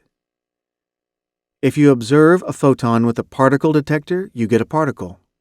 Observe the photon with a wave detector and, hey presto, you get a wave. Neither, Bohr said, is more real or accurate. We can only see a wave or a particle at any one time, yet both descriptions are necessary to get a full sense of what light is. The 2 methods complement each other. Both and becomes a better perspective than either or. Schrödinger's cat. Erwin Schrödinger, 1887 to 1961, was a colorful Austrian physicist who in 1925 created the wave equation describing the electron's behavior around the atomic nucleus. Bohr told Schrödinger, "Your wave mechanics has contributed so much to mathematical clarity and simplicity that it represents gigantic progress over all previous forms of quantum mechanics." Nevertheless, Schrödinger, like Einstein, was upset by the failure to find an underlying cause of atomic and subatomic behavior. Einstein and Schrödinger both wanted to detect the underlying reality that they supposed must exist below the unreal world of the quantum. To demonstrate the absurdity of quantum theory's probabilistic conclusions, Schrödinger created the parable of the cat that is both dead and alive. His thought experiment goes like this. Imagine a live cat in a black box which we can't see into. The box also contains a vial of poison that, if released, will kill the cat. There is a 50-50 chance that radioactive decay will release the poison. Common sense suggests that, at any moment, the cat is either dead or alive. Either the poison has been released or it hasn't. The fact that we don't know whether the cat is dead or alive is irrelevant. It's either quite happy or quite dead. Yet, quantum theory says that the radioactive material does not decide whether to decay or not until it is observed. Until we open the box, therefore, according to quantum theory, the atomic decay has neither happened nor not happened. The cat, in turn, therefore, can neither be dead nor alive. It must be both dead and alive. Only by opening the box do we make it dead or alive. Pretty silly? Schrödinger thought so. What he highlighted was the gap between quantum reality, the world of very small pieces of matter, and reality beyond the microworld, that is, the everyday reality of cats and people and anything bigger than an atom. But although he would have liked to, Schrödinger did not disprove the nature of quantum reality. Experiments have proved beyond any doubt that quantum mechanics is correct in saying that photon particles behave randomly, and yet in a related manner. One photon has an instantaneous effect on another photon, even when logically it can't. The fundamental particles that make up the world seem to be inseparably connected to each other, part of some indivisible whole. The particles know what the others are doing. What I think Schrödinger's parable of the cat does succeed in doing is to question the relevance of quantum theory to phenomena outside the quantum world, and to inject some cautious common sense into any attempt to extrapolate from the micro world. How relevant is quantum theory in the non-micro world? Quantum mechanics has many puzzling paradoxes, but one that is of particular interest is the contrast between the impressive practical results of the theory on the one hand, and its mysterious, spooky, and apparently illogical nature on the other hand. No one would believe quantum theory if its scientific predictions had not been validated so many times, or if it had not changed our lives so profoundly. Quantum theory can predict experimental results to many decimal places. Quantum theory and relativity have given us the transistor, the microchip, nuclear power, and lasers. Modern cosmology would be impossible without quantum theory. Here we have this amazingly successful physical theory, and yet the implications of quantum theory, even within science and within the science of microscopic pieces of matter, appear very fuzzy, peculiar, and wrong-headed, even to eminent physicists such as Einstein and Schrödinger. So the question we must now pose is, how relevant is quantum mechanics to anything else, and specifically to business? Here we must wade into the choppy waters of controversy. Various far-reaching interpretations of quantum theory have been given by writers on pop science, some of whom claim that there is a new quantum theory of society and business that replaces the allegedly dominant Newtonian theories. I find these claims unconvincing, for reasons I'll cover later in this chapter. Before outlining a good example of quantum theory extrapolated to business, and challenging this interpretation, I would like first to draw out two positive points where I think it is valid and instructive to use quantum theory as a metaphor for business purposes. Escaping the tyranny of either or. Both Heisenberg's uncertainty principle and Bohr's principle of complementarity are direct exponents of something that was, at the time, in the 1920s, new science. A both-and rather than an either-or approach. The methodology was a response to the nature of quantum reality. Whereas it would make no sense to say, for example, that a cat was both in the drawing room and in the bedroom simultaneously, it does make some sort of sense, according to Heisenberg, to say that a particle could be in two places at once. At least, given the existence of quantum leaps and discontinuities within atoms, we cannot visualize accurately their position and the momentum. And, Bohr adds, light can both be a series of waves and a stream of particles at the same time. Both descriptions, Bohr says, are necessary and complementary to help us understand what is going on. The discovery of both and as a sensible alternative to either or is, I believe, a valid and relatively novel way of thinking that can be derived, at least loosely, from quantum mechanics. Of course, if quantum mechanics had never existed, we could still have made the mental breakthrough to both and thinking. For one thing, we could have deduced both and thinking from modern business itself. Name almost any trade-off that used to be regarded as an either-or issue, and it can be shown that, at least in some circumstances, the trade-off can be avoided and a both-and solution created. For example, if we are sufficiently creative or lucky, we can both keep the stock market happy and be socially responsible. We can both aim for high profits and deliver top value to customers. We can have both high quality and low costs. Quality may not just be free, but actually have negative costs. You can gain from a particular transaction, and so can I. In the economy at large, we can now apparently even have high growth and low unemployment. We can also enjoy high growth and low inflation, and low unemployment and low inflation. Previously inevitable trade-offs can now sometimes be transcended. Whenever a trade-off is proposed, we should assume that there is a way around it, so that we can have our cake and eat it. There probably is, if we are creative enough. Testing out multiple possible options. A second useful, although admittedly weaker, point is an analogy between the behavior of electrons or photons and the value of testing out multiple possible options.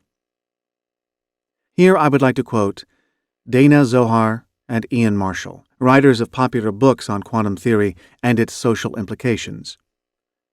They write, "The atom may become unstable for no apparent reason. So, quite suddenly, the electrons in a previously stable atom may begin to move into different energy orbits. There is no way of knowing by which path a particular electron may travel. Indeterminacy, the lack of any physical basis for predicting the outcome of events, characterizes the quantum realm. The electron may go to the next highest state, it may leap over several intermediate states, or even double back on itself. Quantum physics tells us that the electron actually follows all these possible paths, all at the same time. It behaves as though it is smeared out all over time and space, and everywhere at once. In much the same way as we play with multiple possibilities in our imaginations, or launch trial balloons to see how something might work out, the electron puts out feelers to see which path ultimately suits it best." The business analogy is that we should conduct thought experiments and actual experiments before settling on an important course of action. Imagine doing A, B, and C, and also doing X, Y, and Z. Neither you nor your firm is predestined to pursue one course of action. You have very many degrees of freedom, bounded only by your imagination. There is always another path, always another way of doing things, always someplace else to go. Create many possibilities. Play with them in your mind. Consult colleagues. Think the unthought. Think the unthinkable. Narrow the choice, but don't fix yet on one course of action. Keep a few in your locker. Now, put out feelers to collaborators and to the marketplace. Ask distributors, suppliers, customers, trusted experts. What do you think about X?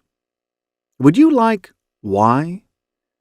What would be the reaction if we W plus Z, but also minus B? Even now, do not decide what you are going to do. Launch test markets to see whether the concept, technology, and product variants can meet the product concept expectations, and whether the product is sustainable, whether there is a sufficiently high level of repurchase. See which trial balloons go up and stay up, which go down, which go nowhere. Experiment without commitment. Now, revise your plans. Conduct more experiments. Iterate. When you are ready, go, but not until you have behaved as if you were an electron. Quantum theory used as a battering ram. I think that these two examples of management insight from quantum mechanics, the both-and point, and the idea of putting out feelers before moving decisively, are reasonable and helpful analogies for business from the micro world. But several writers have gone further and attempted to use quantum mechanics as a battering ram to attack the Newtonian worldview and support what we may loosely term a New Age philosophy of society and business, based allegedly on quantum physics. This New Age use of quantum theory is interesting, bold, and coherent. It is also wrong. After describing the new view, there are three issues that I would like to pursue. One is whether the New Age view can derive legitimacy from quantum physics. The second issue is whether, regardless of its provenance, the new view deserves the attention of business people, whether it contains helpful insights. A final question is whether the new view is really consistent with the most important positive insight that can legitimately be drawn from quantum mechanics. First, the description. For many years, the leading exponent of the New Age view of quantum physics, although I think she would repudiate the New Age tag, has been Dana Zohar, a writer who has studied physics, philosophy, and religion. Her views are clearly expressed in three intriguing books titled The Quantum Self, The Quantum Society, and Rewiring the Corporate Brain. In The Quantum Society, she writes, I believe we must come to appreciate that self, society, and nature all derive from a common source, that each is a necessary partner in some larger creative dialogue. There is just one reality, and we are part of it. Physics tells us about the processes of creativity and transformation in the natural world. If we understand the actual physical basis of transformation, perhaps we can align ourselves with it. Physics tells us about the processes of creativity and transformation in the natural world. If we understand the actual physical basis of transformation, perhaps we can align ourselves with it. Quantum physics in particular almost cries out for use as a more general model for a whole new kind of thinking about ourselves and our experience. There is an uncanny and intriguing similarity between the way that quantum systems relate and behave, and so much that we are now beginning to understand or hope for about human social relations. In Rewiring the Corporate Brain, Zohar describes the choice between Newtonian management and quantum leadership. In a management leadership chart, she says, Newtonian management stresses certainty, predictability, hierarchy, division of labor, or function fragmentation. Power emanates from top or center. Employees are passive units of production. Single viewpoint, one best way, competition, inflexible structures, heavy on bureaucratic control, efficiency, and top-down reactive operation. By way of contrast, she writes, quantum management stresses uncertainty, rapid change, unpredictability, non-hierarchical networks, multifunctional and holistic, that is, integrated effort. Power emanates from many interacting centers. Employees are co-creative partners, many viewpoints, many ways of getting things done, cooperation, responsive, and flexible structures, hands-off supervision, meaningful service and relationships, and bottom-up, that is, experimental, operation. Does quantum theory sustain a new view of management? Let us leave aside for the moment the question of whether quantum management is better than Newtonian management. The first issue is whether quantum management can reasonably be derived from quantum theory.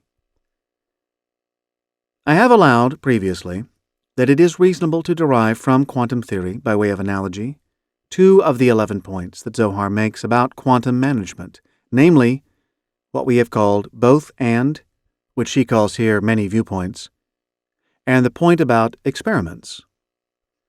I can also see that analogies with the behavior of the microworld can just about sustain the points about uncertainty and rapid change and unpredictability, although many other observations from the natural world would make the point about uncertainty equally well.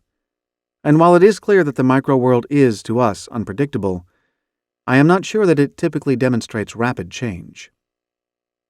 Let us, however, give the benefit of the doubt here. But is there anything at all in quantum physics that demonstrates non-hierarchical networks, or multifunctional and holistic, that is, integrated effort, or that power emanates from many interacting centers, or that employees are co-creative partners, or cooperation, or responsible and flexible structures, hands-off supervision, or meaningful service and relationships, or indeed the bottom-up part of bottom-up experimental operations? It may be my lack of expertise in quantum mechanics that leads to my puzzlement, but having read many accounts of quantum theory, I can see no shred of evidence that it supports these latter points about quantum management in any way whatsoever. No doubt Zohar would claim that the important thing is not the particulars but the general gestalt of quantum physics and other 20th century science, as opposed to Newtonian physics. And here there is something of a point. Newtonian physics did crystallize and popularize the mechanical view of the world, the idea that the world and its parts were a series of machines that behaved predictably and in an orderly fashion. Quantum physics, in partial contrast, reveals that some parts of reality, namely submicroscopic and inanimate particles and their ilk, behave in a way that is difficult for us to predict, and that certainly cannot be characterized as machine-like. Is this a sufficient basis for a new world view? And can it then be reasonably extrapolated to give a new view of management? Not, in my view, without a lot of help and bucket loads of imagination. Some help, it is true, comes from other 20th century science, from some that we have looked at already, relativity and Gödel's incompleteness theorem, and some that we shall examine in Part 3, namely the concepts of chaos, complexity, and nonlinear systems generally. Together, these do reveal that there are important parts of the natural world that behave in interesting patterns that are not linear or mechanical, and are often difficult to understand at all. We have also seen that 19th and 20th century biology supports the importance of cooperation, mentioned by Zohar, and variation, not given prominence by her. But is it fair to put all this together in the Zoharian cocktail of quantum management, which is implicitly good, and contrast it all to Newtonian management, implicitly bad? I would say, at the very least, that the case is not proven. I would also make the very important point that quantum physics does not replace Newtonian physics, which remains valid, or only very slightly inaccurate for everything that it always covered. Does this imply that Newtonian management is almost perfectly valid for large parts of our experience too? Is quantum management better than Newtonian management? The second issue we should briefly consider is whether quantum management is a useful business philosophy, regardless of whether it does or does not fairly derive from quantum physics. Quantum management is a mixed bag of attributes, some of which are certainly useful in particular circumstances. But it is interesting that there is no example on Earth of a business organization that is run more on quantum management than Newtonian management lines. Of course, this could just be timidity and unfamiliarity with the new paradigm, but it could equally well be because the task is impossible. Is quantum management really compatible with valid insights from quantum theory? This is our third and final issue. For me, the key insight that can directly be drawn from quantum mechanics is that, wherever possible, we should adopt a both-and approach to business, escaping the tyranny of either-or. And here it is deeply ironic that expositions of quantum thinking, like those of Dana Zohar, should take such pains to denigrate Newtonian mechanistic thinking. The paradoxical implication is that we can have either Newtonian management or quantum management. This is doubly inappropriate. The choice we have is not between Newtonian physics and quantum physics. We need them both. And we are not forced to choose between the Newtonian worldview, or a so-called Newtonian view of management, and the perspectives given by quantum theory and other 20th century science. We can benefit from both. The appropriate view, surely, is that quantum theory reveals another world, a parallel universe that we cannot directly experience, another set of insights and language, a world from which we can draw insight and inspiration, but which cannot and should not replace the Newtonian world of rational thought, plans, objectives, solid engineering, numbers, budgets, and a quest for high returns. Quantum thinking has a valuable role in supplementing this approach, in drawing attention to its flaws, and in stimulating the imagination.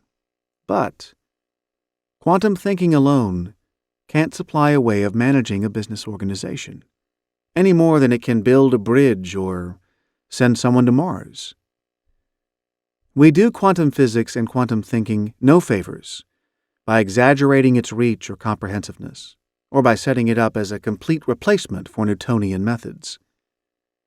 The insistence by some writers that the quantum way is the true way, and the extrapolation of quantum reality to cover all reality, runs directly counter to the more tolerant and inclusive wisdom of Niels Bohr, probably the greatest quantum physicist ever, who insisted that the opposite of a great truth is also true.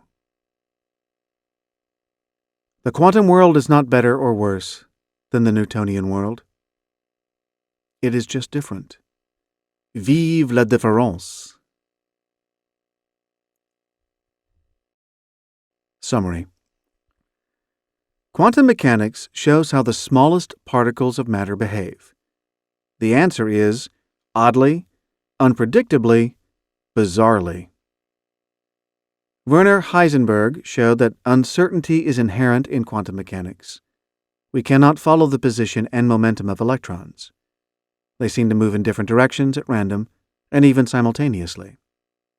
Niels Bohr showed that light is, simultaneously, both like a wave and like a particle. Both descriptions are necessary and complementary for us to grasp what is happening in the micro world.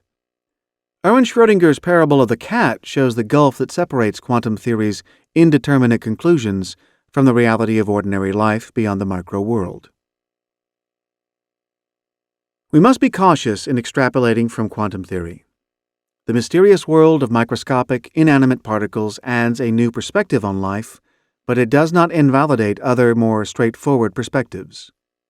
Even in physics, quantum mechanics supplements, but does not replace Newtonian mechanics. Quantum theory supplies extremely minor adjustments to Newtonian calculations, adjustments that for nearly all practical applications can be safely ignored. Quantum theory is a marvelous triumph of the intellect and has led to computers, biotechnology, and genetic engineering, yet its impact on mainstream engineering has been slight. Attempts to use quantum theory as a battering ram to attack Newtonian, mechanical attitudes and ways of behavior are unconvincing.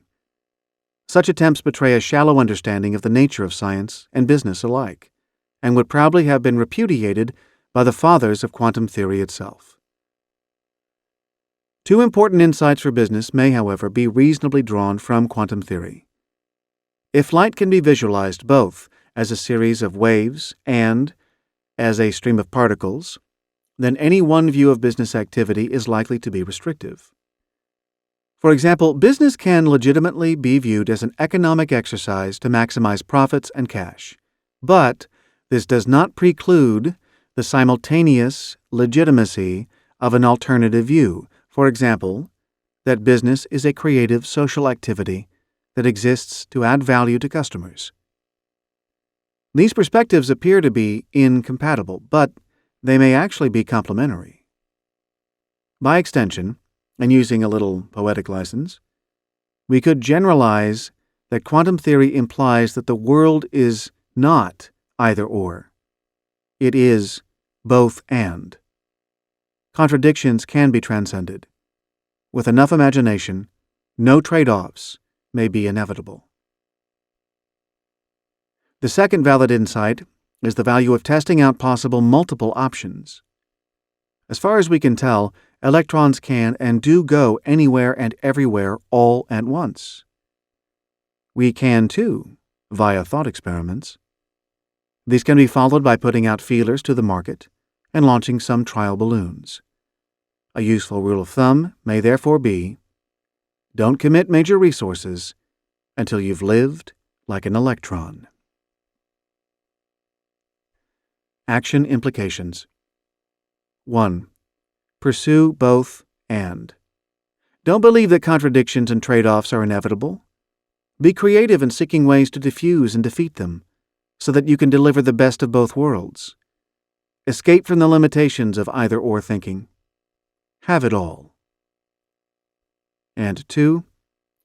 Experiment in thought and deed before you commit yourself to a major initiative. Part 2, Concluding Note.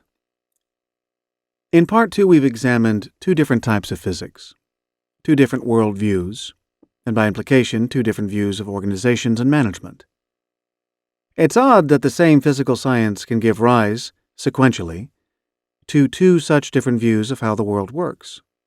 And on reflection, the new world of quantum physics, with its fresh and subversive implications for how the universe works, supplements but does not replace its older cousin, the physics derived from Isaac Newton. Chapter 6 celebrated the Newtonian model and the power of numbers, analysis, and simple ratios comparing two key relationships.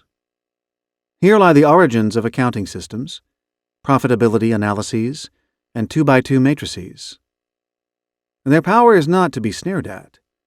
We examined one such powerful relationship, that between profitability and the distance from competitors and their relative size.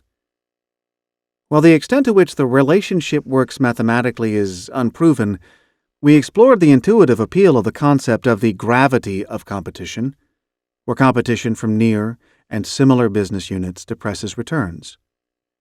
We posited that the way to earn very high returns on capital was to establish the maximum possible distance from competitors along the dimensions of customer type, product type, and geography. Chapter 7's review of relativity concluded that time should not be thought of as a separate dimension of business. Time must be a key, integral part of any business offering. We also saw that objective reality is a mirage. If reality is a construct without objective underpinning, the way we think, our business endeavors, and our markets may determine our success or failure just as much as the other attributes we bring to bear. Chapter 8's fascinating journey into the micro-world revealed how strange and difficult to understand are the most minute portions of matter. In concluding our review of physics, we have refused to let quantum mechanics overshadow Newtonian mechanics. The new does not replace the old. Apart from the world of very small, subatomic matter, Newton's theories still work. And in business, it's quite possible to be very successful using Newtonian tools and disregarding everything else. However, the most important lesson from quantum theory is that apparently irreconcilable positions may just be two sides of the truth, that we should accept great truths as complementary even when they appear to be opposite. This means that in business, as in physics, there is room for the old view and the new one, for rational truth, numbers, cause and effect reasoning, and the mechanical view of the world, and also for unpredictable, probabilistic, experimental, unfolding, and paradoxical patterns of reality, about which we shall learn a great deal more as we look into the world of nonlinear systems in nature and society in Part 3. Part 3. The Nonlinear Laws. Interdisciplinary Science. Introduction to Part 3. In Part 3, we turn to nonlinear systems and to the interdisciplinary science that addresses them, to chaos, complexity, and systems thinking generally. According to nonlinear science, the world does not behave in a linear fashion, with Newtonian regularity, with cause and effect discrete and identifiable. The mathematician Stanislaw Ulam commented that calling the study of chaos nonlinear science is like calling zoology the study of non-elephant animals.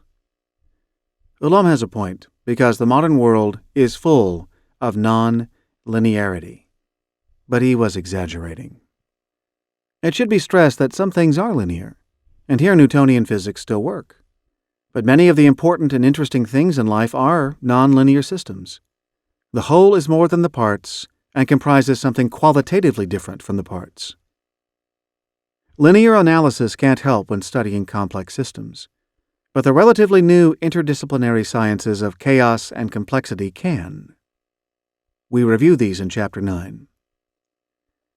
In Chapter 10, we find out how to achieve more with less, with the tool of the 80-20 principle.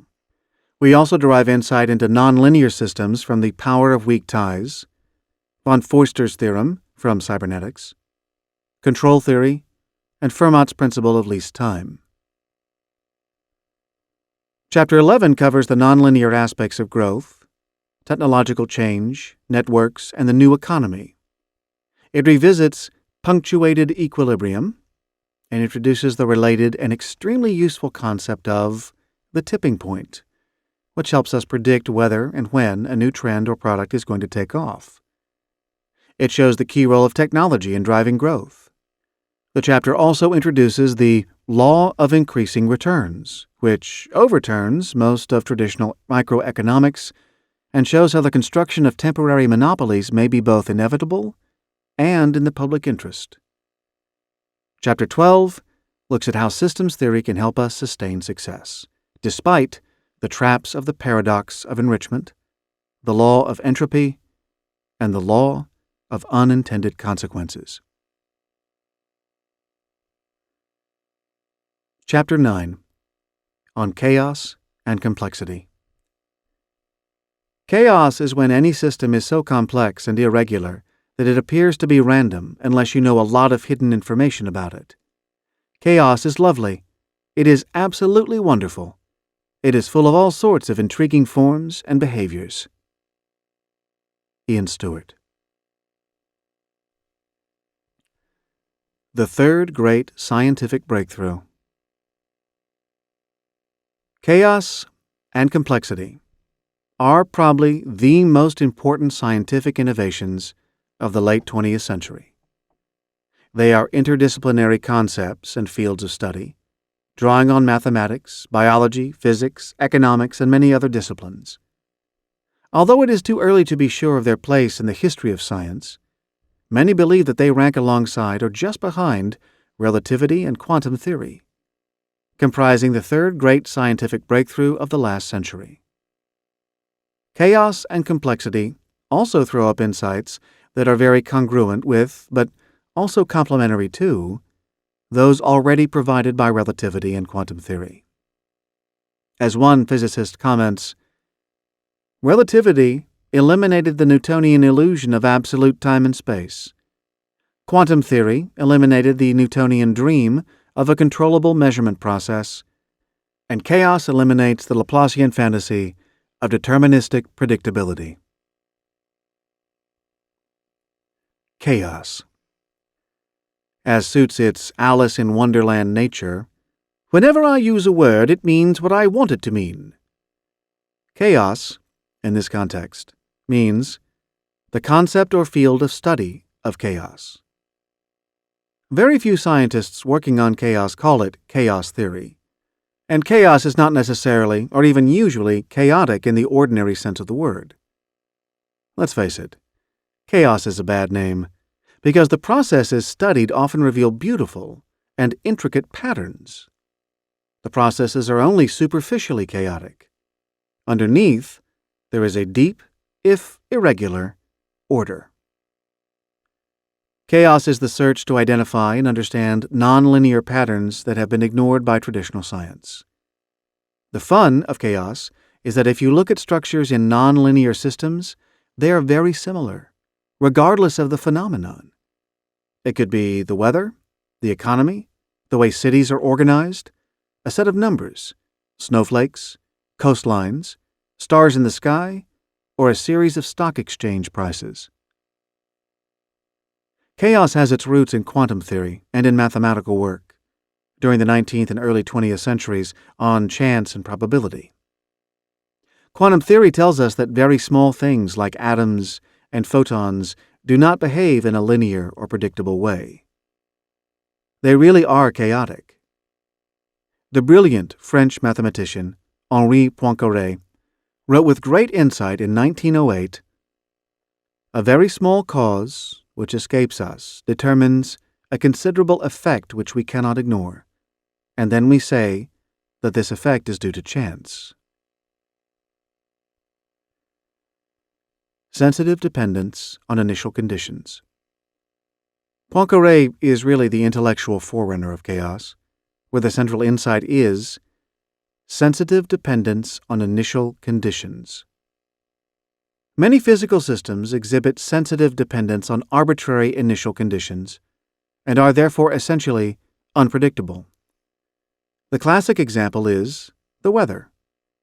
It used to be thought that with enough data and computing power, it would be possible to predict the weather reliably, months in advance. We now know that this is impossible because weather is subject to extremely sensitive dependence on initial conditions.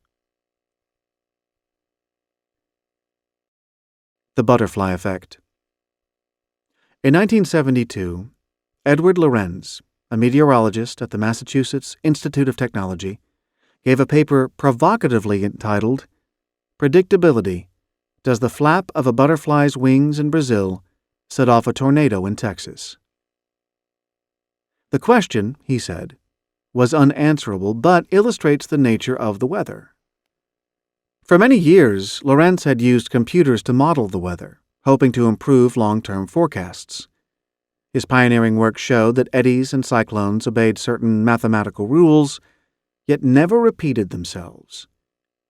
Long-term weather forecasting, he concluded, was impossible, for extremely interesting reasons.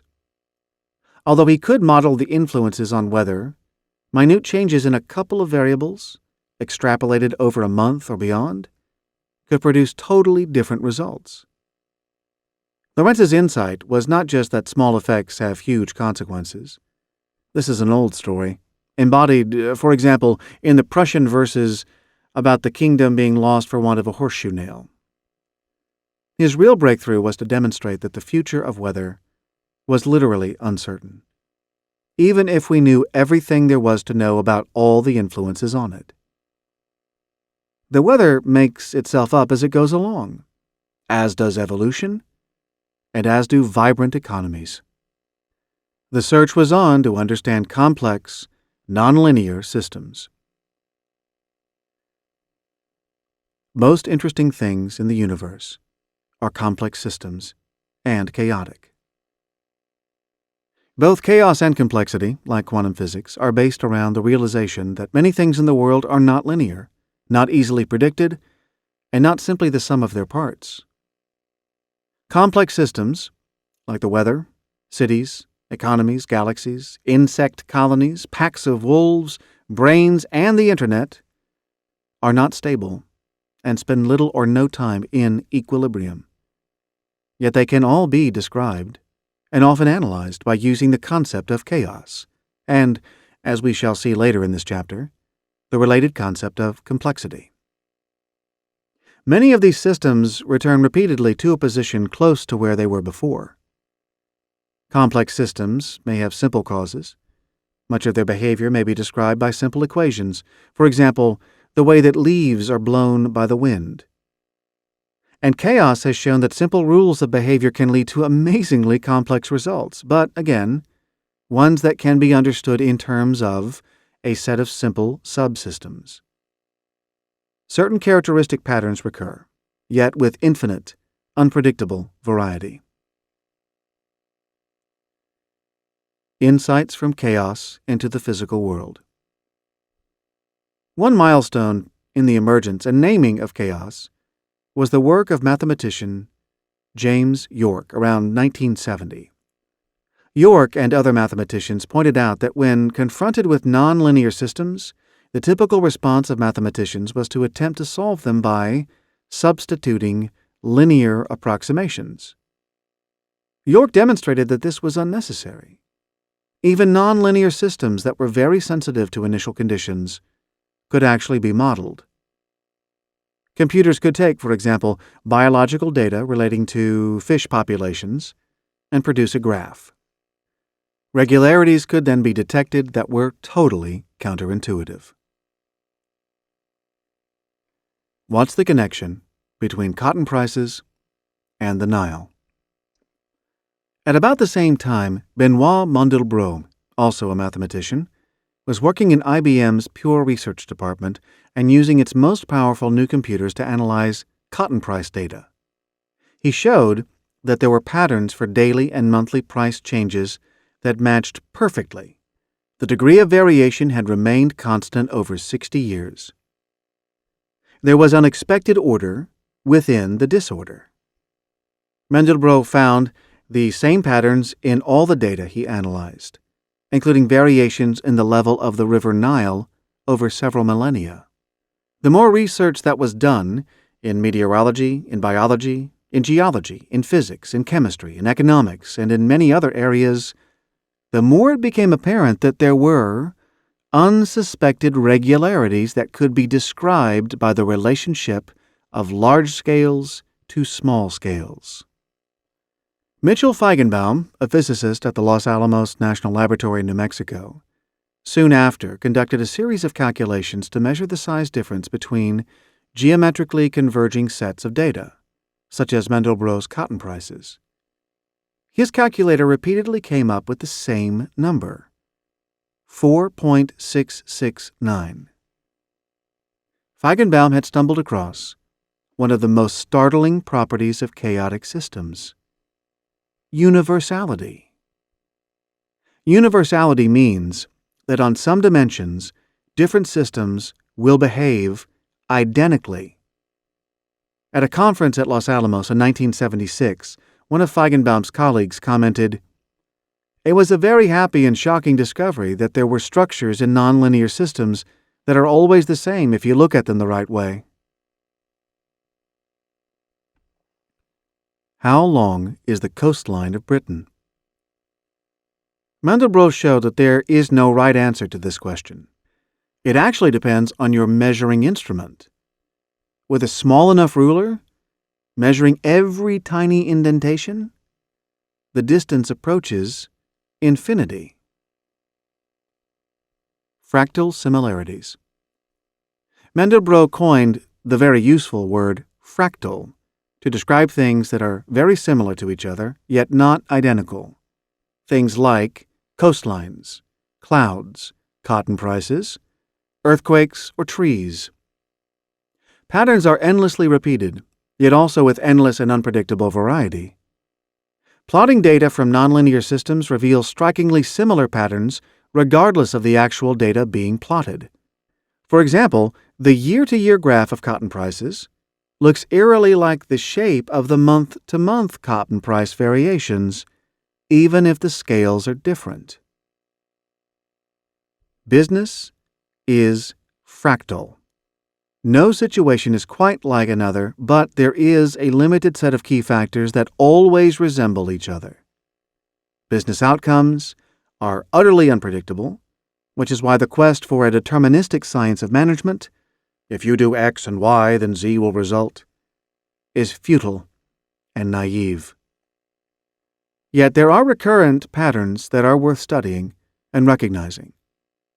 The fact that business is fractal is the best justification for the case study method used in business schools, although this would be much more useful if we could map the different fractal patterns for different types of businesses, something no one has yet done.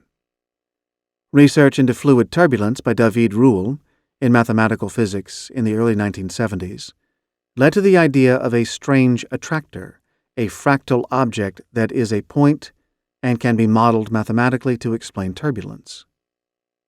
Strange attractors could also depict the chaotic behavior of a rotor with extreme mathematical precision. The theory has since been used in astronomy to explain how stars form islands and chains of islands in the sky, and in fact to map the trajectory of any dynamic system that is sensitive to initial conditions. Although not strictly linked to chaos, let's digress briefly to look at two laws of chance, one from statistics and probability theory, and one from the study of chance in history. Principle of impotence. This theory says that it's impossible to devise a successful gambling system to be used against a fair coin or other genuinely random device. Where there is chance involved, it may be impossible for managers to do better than flip a coin. More generally, at what point do you make an important decision? When are you 70% sure that it's right? 80%? 95%? Whatever percentage you choose, remember that your estimate may be way off and will usually be too optimistic. Remember also that analysis and delay have costs. Fear not. The principle of impotence provides a good excuse for action based on insufficient data. Of course, you shouldn't decide cavalierly, but equally don't allow a difficult decision where there will always be great uncertainty to paralyze your progress. The hinge factor in history. Historians have long known that chance events can turn the course of history. The crucial event, the hinge, may be something small, banal, and unexpected. A recent book gives many interesting examples of the hinge factory in history. Here are three. In the American Civil War, the Confederate States might have won easily and early had General A.P. Hill not lost the plan of attack drawn up by his superior, General Robert E. Lee. Hill used Lee's handwritten plan to wrap a couple of cigars. These were mislaid and found shortly afterwards in the abandoned Confederate camp by a sergeant from the opposing Union Army, who passed it on to his supreme commander, General McClellan. The Battle of Antietam was a surprise Union victory as a result. A similarly trivial blunder sealed the fate of Germany's Bismarck, the world's fastest and most powerful battleship. Other things being equal, the Bismarck should have been able to block supplies from America to Britain during the Second World War. But in 1941, Admiral Gunther Lutyens neglected to fill her up with fuel in his haste to leave Norway and sink the British battleship Hood.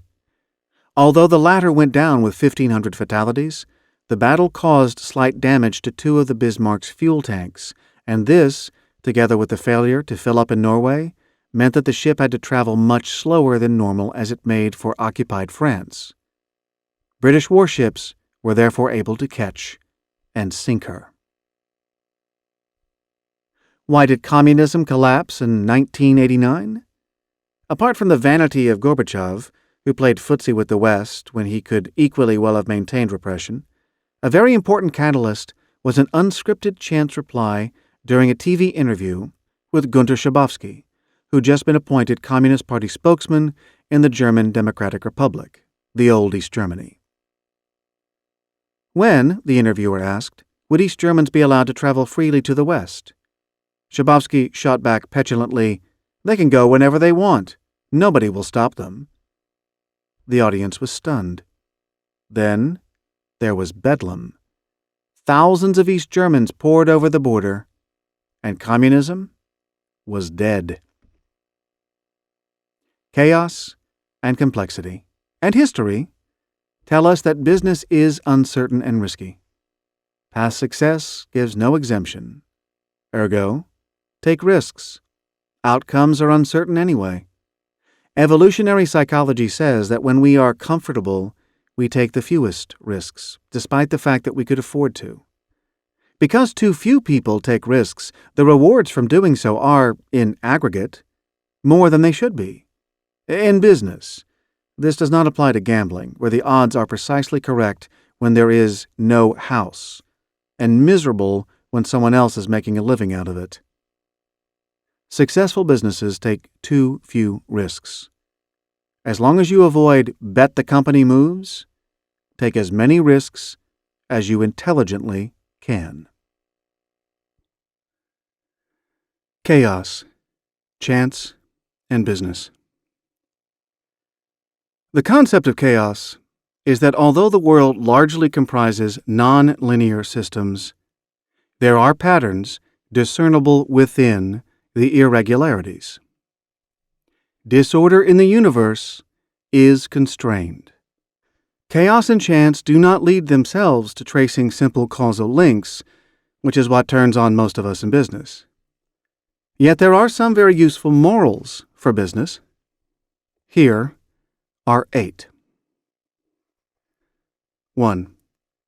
There is always some pattern or order in apparently random or disordered data. Patterns exist. The only question is whether we can detect them. All markets generate patterns of behavior and response. 2. Analysis may not be the best way of finding the hidden order. Analysis may be incapable of finding the answer if the system is reasonably complex and interdependent. The human brain has the flexibility and imagination to discover the pattern. Therefore, if you want to understand a market, it may be better to immerse yourself in it and wait for the inspiration to come than to search for data and analyze it. 3. Simple systems do complicated things. There may be 3 or 4 key things that, combined with chance, better called sensitive dependence or initial conditions, lead to incredibly complicated behavior. Try to isolate the key variables, the main causes that interact with each other. However, resist the temptation to reduce everything to one main cause or effect. 4. Complex systems can give rise to simple behavior. Behavior is a better and easier guide to a complex system than complex structural analysis. When looking at complex systems such as markets, customers, or competitors, look for characteristic patterns of simple behavior.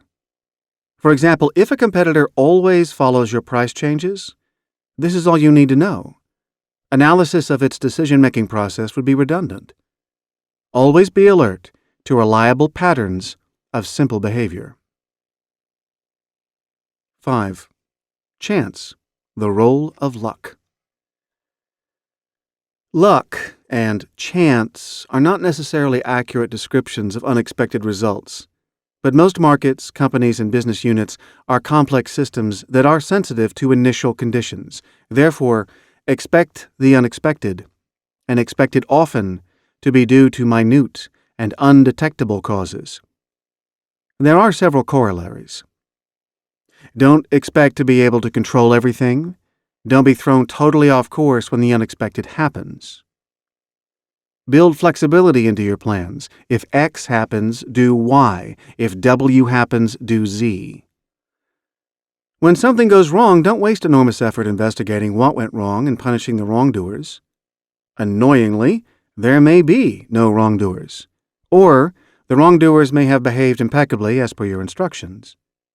Get on with working out what to do next. And finally, when something goes right, remember that it may not be at all due to your skill or that of your firm. It may be sensitive dependence on initial conditions that happen to suit you brilliantly. Exploit the trend for all it is worth, but don't believe your own propaganda. The next sensitive dependence may suit a competitor better. 6. Chance, the need for multiple strategies. Where there is major uncertainty about how an industry may evolve, it may make sense to have more than a single strategy. Eric D. Beinhocker comments that in 1988, when he wandered around Comdex, the computer industry's trade show, there was something very odd and ambivalent about the Microsoft booth. He wrote, "While most booths focused on a single blockbuster technology, Microsoft's resembled a Middle Eastern bazaar. In one corner, the company was previewing the second version of Windows. In another, it touted its latest release of DOS. Elsewhere, it was displaying OS 2 and major new releases of Word, Excel, and SCO Unix. What am I supposed to make of all this?" grumbled a corporate buyer standing next to me. Columnists wrote that Microsoft was adrift and had no strategy. Reporters told stories of infighting at the company, as one group worked furiously on Windows and DOS, while others poured their energies into OS 2, Mac applications, and Unix. In 1988, it wasn't obvious which operating system would win. In the face of this uncertainty, Microsoft followed the only robust strategy, betting on every horse to win. Microsoft had strategies, rather than a strategy. Focus is a wonderful thing, but corporations in fast-moving and unpredictable markets may need to take some of their resources and have a few side bets at long odds. This is equivalent to spending money on financial call options. As Beinhocker comments, a company should use most of its resources to build its current activities, but the resources devoted to riskier experiments further afield are critically important, since they could contain the seeds of success in a currently unimaginable future. 7. The first mover advantage. Since most complex systems are very sensitive to initial conditions, it makes sense to get in on the ground floor of any new development that may be important to your key markets. The idea of the first mover advantage, that the first person in has an edge over other equally qualified latecomers, is well known in business, but the science of chaos reinforces its importance. A firm that, in an embryonic market, puts out a product that is, say, 10% more attractive than any other offering may end up with a 100 or 200% greater market share, even if competitors later provide something better. The first mover advantage locks in standards and makes the market behave in ways that are tilted to favor the first mover. A cute illustration of this from chaos theorists is the way that clocks behave. Why should nearly all clocks exhibit 12 hours and move to the right, that is, clockwise? This is not inevitable. Why not a 24-hour face and have the clock hands move to the left? If you think this is silly, go to Florence Cathedral and observe its clock move counterclockwise through 24 hours. The cathedral and the clock date from 1442. At that time, the convention was open. Shortly after, clockmakers standardized on our 12-hour clockwise convention. Yet, if 51% of clocks had ever been like the one in Florence, we would now be reading a 24-hour clock backwards, and the clock in the first line of George Orwell's 1984 would not have shocked readers by chiming 13. The early bird captures the convention, and hence the competitive advantage. So get to market, quickly. Establish the standard and grab competitive advantage while the field is still fallow. And finally, 8. Business is fractal. There is too much uncertainty and uniqueness in business. In the language of chaos, business is too fractal and too sensitive to initial conditions to allow for paint-by-number strategies, to slavishly follow well-worn rules of thumb. This does not mean that we should give up and make most decisions by tossing a die. A large part of the difference between successful and unsuccessful executives and entrepreneurs is the ability to recognize fractal patterns and make decisions accordingly. If you spend your lifetime looking at clouds or coastlines, you will make a better guess than most people at whether it is going to rain or which way the coast will run beyond the point you can see. If you have many years' experience and track record at making good decisions in a particular industry and market, the odds are that you will continue to make good decisions by recognizing recurrent patterns, as long as you stay in the same industry and market. One of the sad things about modern corporate life is how often operating managers, who know their markets well, are overruled simply because they are unable to explain or rationalize their instincts to their corporate bosses. A more sensible setup would not require explanations. It would just judge by results. Recognizing that business is fractal gives you many very important warning and encouraging signals. Here are some of them. 1. Experience and intuition will usually win over analysis because the analysis can never be precise enough or conclusive. Analysis is, of course, useful as a supplement to intuition, and as we have seen earlier, the intuition-analysis dichotomy is in some ways a false one. Good intuition is the crystallization of previous analyses, and good analysis is often the exploration of intuitive hypotheses by collecting data. Yet, so great is the importance of recognizing fractal patterns and what previously went along with them by way of results, realizing that the position now is more similar to previous situation A than it is to previous situation B, and that situation A led to disaster, for example, that someone who is a great manager and analyst may well lose out to an apparently lazy but cunning old hand. 2. At the very least, recognize that business is fractal and that slight differences in inputs can lead to totally different outcomes should teach us to be humble when we enter adjacent new markets. These may look the same as the old markets and yet be subtly different, with shocking results. If you doubt this, look at the terrible track record of most retailers the first time they venture beyond their home country.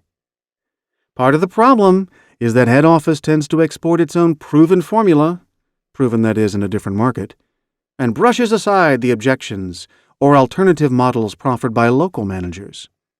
The local people can't produce analyses to validate their hunches. Head office, apparently reasonably, insists, "Do it our way until you can demonstrate the logic of yours." Then the foreign approach fails. No one can say why. The missing explanation is simply that business is fractal. 3. Whenever you face an important decision, try to find the nearest equivalent situation in your experience, or that of colleagues or friends. Do not leap to conclusions. Engage in sober debate about the possibilities. Unless you are very certain, draw up a top 3 list of possible similar situations and what happened next. And finally, 4. Once you have headed down a particular path, be aware that you may have made the wrong decision. Look for the early signs that you are on or off the expected path, just as you would when following a map. If the early signs are not what you expect, you have probably chosen the wrong fractal comparison. Because there are so many different types of business, where different rules apply, specialized businesses always have an advantage over generalized ones. A specialized unit, company, or market will generally win over an undifferentiated one. Where possible, therefore, form specialized teams, new business units, new divisions, and above all, new companies. Business is generally reluctant to follow these steps, and increasingly reluctant as the order I have given ascends. A specialized team? Maybe. Splitting the company in 2? No way. Yet if business is fractal, and part of the skill in business is recognizing fractal patterns, a specialized company will be much better placed to recognize the right patterns and make the right responses. A specialized team will go some way toward this benefit. but be constrained by the degree to which it shares resources or decision-making with other parts of the organization that deal with different sorts of patterns. Complexity and emergence. Most of the radical scientific innovators that gave us chaos have now moved on to the more topical study of complexity. Complexity is the study of complex systems that manage to produce their own brand of order.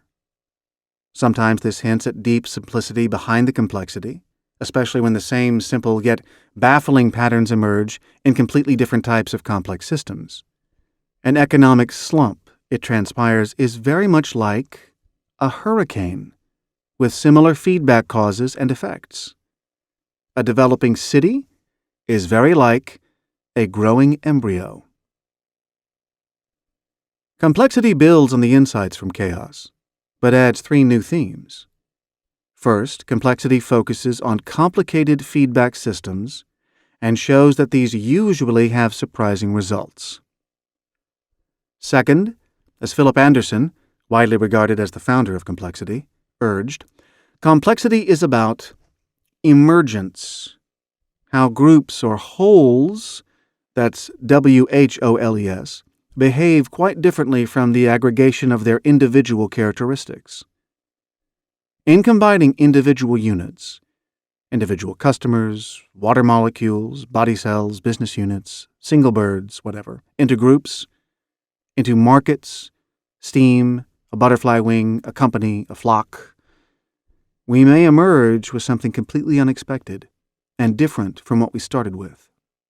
Third, what complexity is really interested in is self-organizing systems. That is, systems that start in a similar or random state, but somehow organize themselves, quite spontaneously, into a large-scale pattern. Self-organizing systems. Spontaneous self-organization is a fascinating thing, especially when the individual components are so numerous and apparently unrelated to each other. Adam Smith, although he didn't know it, was an early exponent of complexity, talking about the invisible hand that seemed to direct the self-interested intentions of millions of producers to satisfy the self-interest of millions of consumers.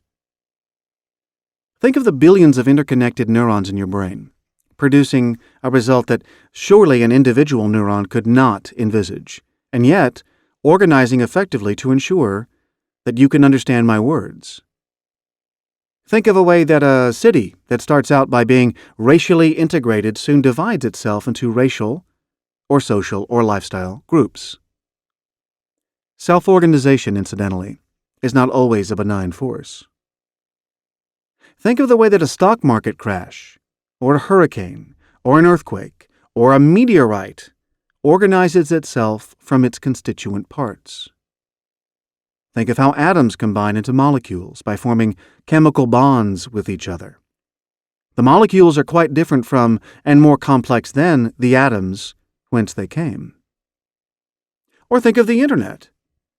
Nobody planned its evolution from being a research tool of government and universities into what it is today, a global network giving information and power to consumers that will trigger the biggest and fastest change in industry and corporate structures ever seen. The Internet has a life of its own and decides what it will become as it goes along. Complex systems are adaptive. Self-organizing systems that are complex are also adaptive. They adapt to their surroundings and try to turn what is happening to their advantage. The brain develops and learns. Species evolve. Cities respond to new inputs. Markets become larger and more specialized and adapt to pressure from important distant markets. Complexity is linked to evolution by natural selection. For example, a termite colony adjusts the number of its different castes by cascades of chemicals activated in the termite larvae.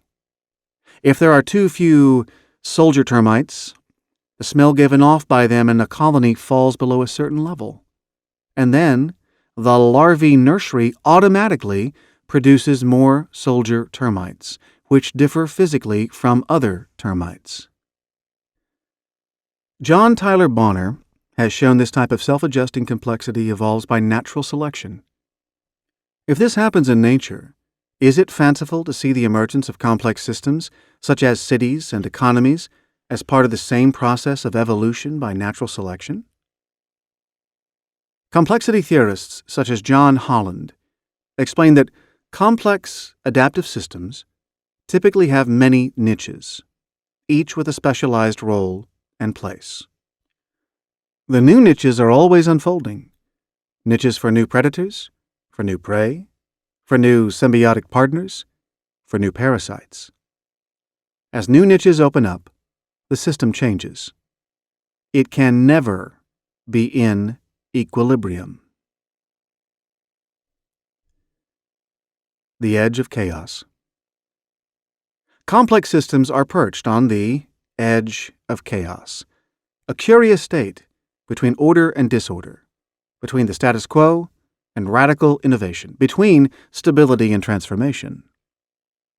Note that complex systems have a combination of order and randomness. They always operate within boundaries, within a structure of order. You can't have self-organization without also having boundaries. When a complex system moves over the edge of chaos, then it crosses a boundary and becomes something different.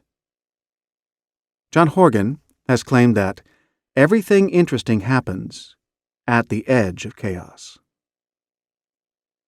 Biologists use the edge effect to describe the tendency for a greater variety and density of organisms to cluster in the boundaries between communities. In complexity theory, the edge of chaos describes complex systems because they possess both elements of order and elements of fluidity. A crystal is not a complex system because it possesses perfect internal order and there is nothing left to change. At the other extreme, a boiling liquid is a chaotic rather than a complex system. There is very little order. By way of contrast, a complex system such as amoebae, the stock exchange, or an economy has both order and enough fluidity to change. In the words of biologist E. O. Wilson, the system that will evolve most rapidly must fall between, and more precisely on, the edge of chaos, possessing order, but with the parts connected loosely enough to be easily altered. Zipf's rank-size rule. The brilliant economist Paul Krugman has shown that cities behave in many different ways, like complex, self-organizing adaptive systems. Many of his arguments are highly technical, but one that is easily understood concerns the size of American cities. It turns out that they obey Zipf's rank-size rule from Harvard professor of philosophy George Zipf, which says that the population of a city in any country is inversely proportional to its ranking. If the rule works precisely, then the second largest city would have half the population of the largest, and the third largest would have one-third the people of the top city, and so on. Clearly, we should not expect a perfect fit. This never happens with data and laws. And you might protest that Los Angeles has well over half the population of New York. But as you go down the rankings, the fit becomes amazing. City number 10 in the U.S. is Houston, with 3.85 million people.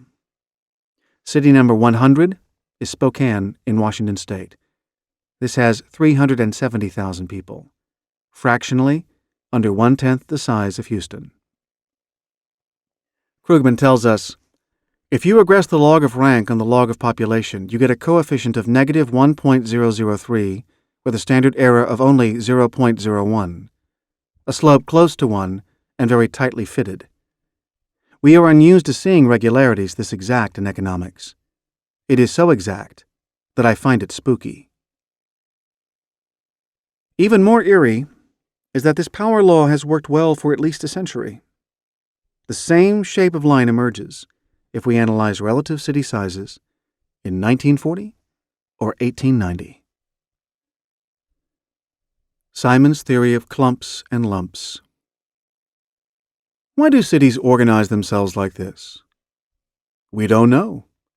But one idea that Herbert Simon came up with nearly a half-century ago, which may well be right, is that whatever size cities start out, they will then attract to themselves a similar proportion of any subsequent increase in population. This is the theory of clumps and lumps. Each existing city is a clump of whatever size. When population increases, it does so in lumps, not just through the excess of new births over deaths, but through lumps of new arrivals, by immigration in the case of the U.S., and many other countries by people drifting in from the countryside. But each new lump will tend to attract itself to a clump in proportion to the existing size of the lump. Simon explains this by the availability of employment, and by the observed fact that most entrepreneurs, who provide the employment, stay near where they started. Gutenberg-Richter Law. Whether or not you believe the clumps and lumps theory with regard to cities, the weird thing is that Zipf's power law does work, not just for cities, but for things you might think totally dissimilar. It works in the same way for earthquakes, meteorites, and species. Zipf's law applied to earthquakes gives us the Gutenberg-Richter law, which says that the frequency of earthquakes is inversely proportional to their size. Similarly, the frequency with which a meteorite hits Earth is, happily, inversely proportional to its size. Or if we plot the number of animal species that exceed a particular size, we uncover the same relationship. Cities, the economy, earthquakes, meteorites, and quite likely evolution too, are self-organizing systems that behave in clear and similar patterns, and that produce order from instability. The whole mysteriously assembles. We are back to Adam Smith's hidden hand, although this paw stretches around far more than the economy. The constituent parts surely cannot know what they are doing. Or can they? In biology, how do we explain how cells arrive in their allotted places? Krugman comments, "An individual fruit fly cell does not think to itself, 'I am part of a wing.' Yet, cells collectively seem to affect to decide to become different parts of the organism. Experiments suggest that cells indeed behave as if they knew their own polar coordinates." In the business world, think of how teams sometimes magically gel together and define, without the need for words, each individual's role. Or, more darkly, how easily a crowd can turn into a frenzied mob, acting in perfect accord to destroy something hated. The whole is more fundamental and purposeful than the parts. Self-organization and the emergence and adaptation of complex systems are deeply rooted in the universe, and we had better notice, respect, and take account of them. Parkinson's laws. One man who did take note of organization's self-organizing characteristics, although the concept of self-organization had not yet been invented, was C. Northcote Parkinson, 1909 to 1993. In 1958, he published Parkinson's Law, a commentary on organizations that was both serious and satirical. The eponymous law was that work expands to fill the time available. Parkinson's thesis was that bosses increase the size of their departments because there is more work to do and because they like to have large empires, not because they need to in rational economic terms. An official wants to multiply subordinates, not rivals, he comments, noting also that officials make work for each other. The fact that there is work to do justifies and masks the real objective, which has nothing to do with economic logic. The law works in the professions also. As has been remarked, Town with one lawyer, poor lawyer. Town with two lawyers, rich lawyers. Parkinson himself was an official in the British Navy during the Second World War. He pointed out in his book that whereas the number of officers and men in the Navy itself fell by 31% between 1914 and 1928, and the number of ships fell even more sharply by 61%, the Admiralty administrators yet contrived to increase their ranks by 78%. In complexity terms, the Navy administration was self-organizing, fulfilling objectives that were quite independent of the original intention. Parkinson later followed up with a second law, applying both to individuals and to corporations. It was, expenditure rises to meet incomes. This idea is closely related to a more academically respectable concept invented about the same time that is also an illustration of organizations' self-organizing tendencies. That is, organizational slack. Sayert and March's Theory of Organizational Slack.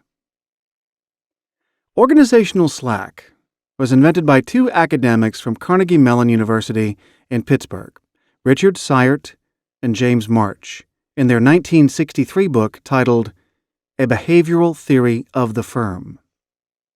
The theory states that firms are not profit-maximizing, but rather coalitions of interests, and that firms deliberately build up excess resources during times of success so that they have fat that they can shed to survive in hard times. The fat is the organizational slack. Sayert and March applied no normative judgment to organizational slack. As the title of their book suggests, they saw it in behavioral terms and were explaining what happens and why. They would have been very happy with the concept of self-organization. As business people, however, while observing the tendencies that Sayert and March describe, we may not be so tolerant and disinterested. Fat begets fat. Once one department or division is allowed to be overstaffed, others follow fast.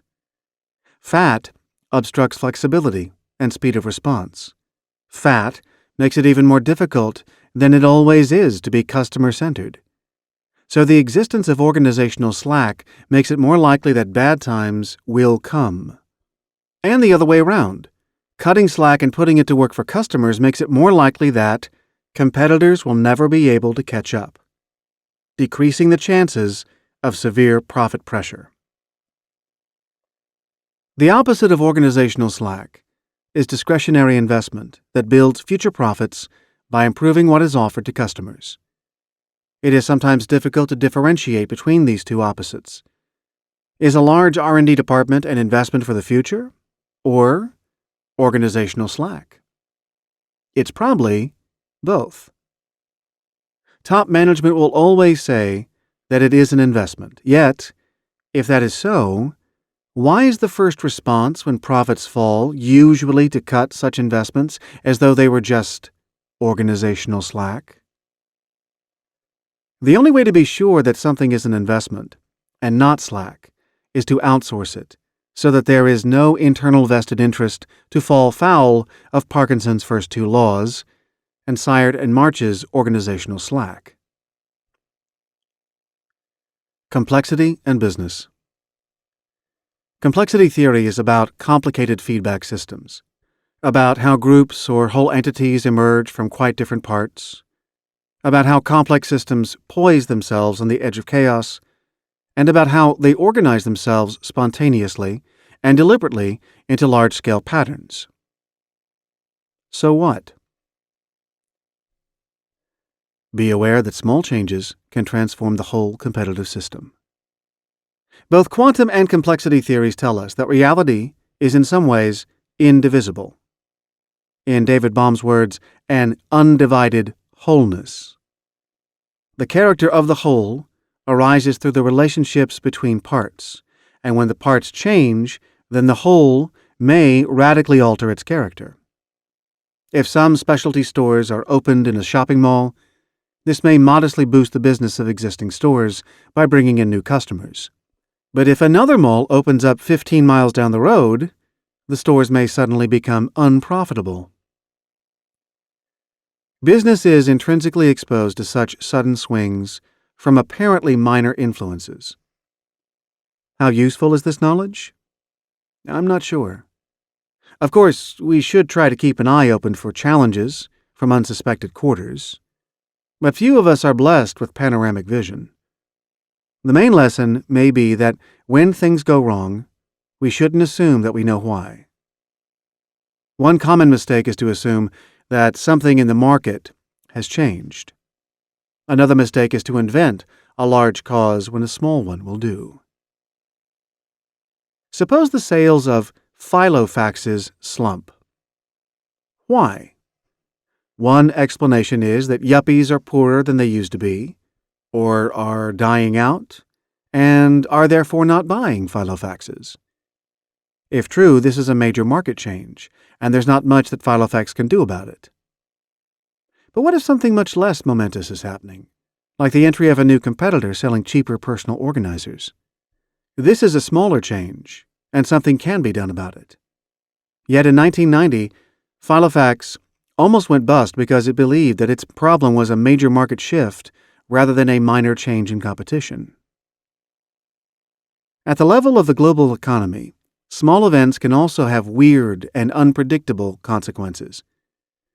It is not likely, for example, that the Russian economic crisis of late 1998 and early 1999, which nearly derailed the world economy, would have happened if President Clinton had not been totally preoccupied with the little local matter of his possible impeachment. Complex systems are inherently unpredictable. The global economy is probably the most complex system on Earth, possibly in the whole universe. We should not be surprised that the global economy is so unpredictable or subject to unintended consequences. Yet, there are still detectable patterns well known to stockholders and others. Like they say, when America sneezes, the rest of the world catches pneumonia. Look for and practice emergence. Complex systems come together from the bottom up. They emerge. They evolve. They cohere. They come together from many constituent parts. They seem to have no problem doing this. Structure comes from no structure or from lesser structures. The universe manages, somehow, to bring forth ever more complex structures from simple causes. Bacteria, plants, animals, stars, galaxies. The most important thing in the world, like the mind, consciousness, markets, economies, and society, are emergent phenomena. They are not planned. They happen. Once again, we see the invisible hand working overtime. Recently, the more intelligent writers on business strategy have realized that it, too, should emerge rather than be planned or dictated. Ask yourself, how did the most successful corporations from, say, 1750 to 1960 arrive at their successful strategies before we knew how to plan them? Or ask another question. Who knows better what a firm should do? Its bosses or the market? The leaders or the troops? If we reflect on emergence, we realize that experiments of great strategic value often occur as we go along in the normal course of business.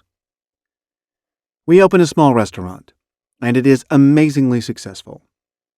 A dull and low-status business unit invents a minor new product that suddenly is all the rage. We botch the technology and stumble over the Post-it note. Things come together. Success emerges. But the best laid plans of mice and men. The lesson is not to do nothing and hope for the best. The lesson is to spot emergence and then give it one almighty push on its way.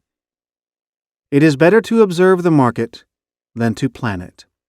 It is better to see what is emerging from the lower reaches of the firm than to dictate from on high.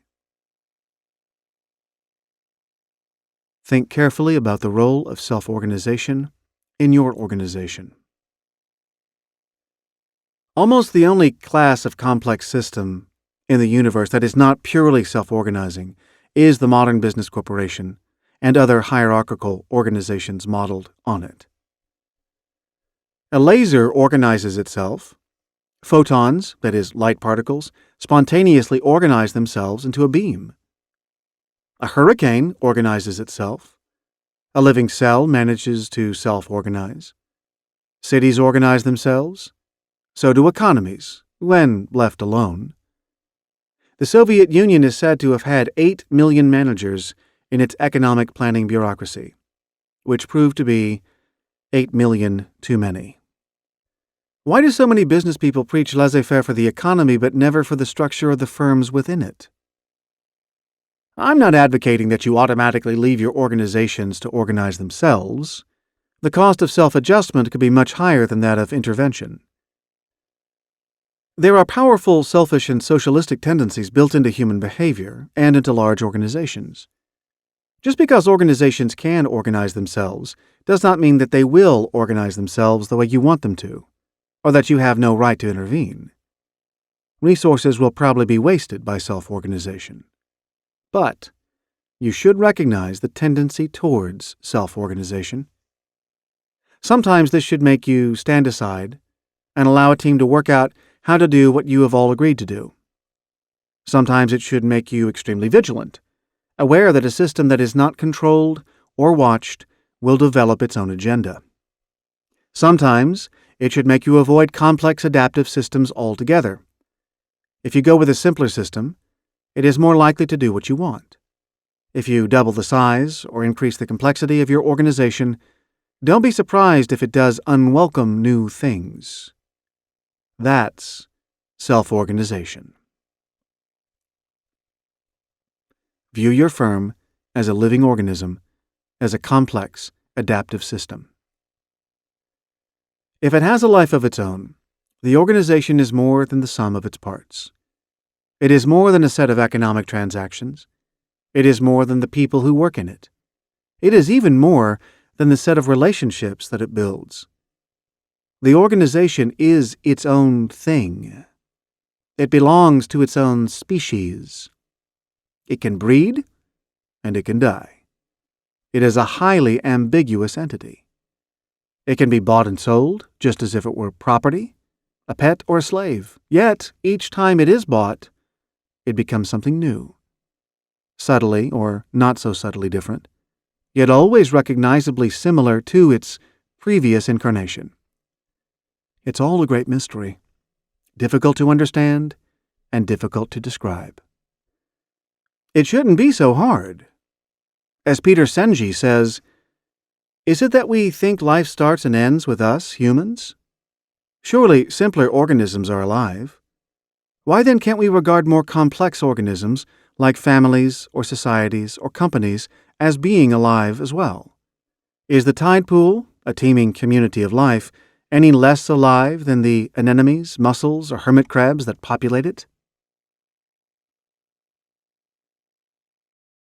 What difference does it make if we view the firm as an organism rather than a machine? Here are 8 benefits. 1. It takes away the illusion of control. A living thing, even a pet or a slave, is more difficult to control than a machine. An organism is unpredictable and headstrong. It has a mind of its own. 2. It stresses the role of growth and innovation. Machines don't grow. Organisms can't do anything else, or they die. 3. It reminds us that organizations, or parts of them, can be self-starting. A machine needs to be started, switched on and switched off. Machines suffer from entropy. They run down unless they are regularly maintained. Organisms can start themselves and renew themselves. They grow new cells and regulate their own metabolisms. We could debate, in the case of any particular organization, whether it is more like an entropy-bound machine or a self-renewing organism. Clearly, there is a continuum between these two extremes.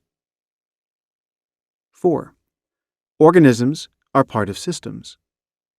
An organism is a complex whole composed of many subsystems and part of many supersystems above it.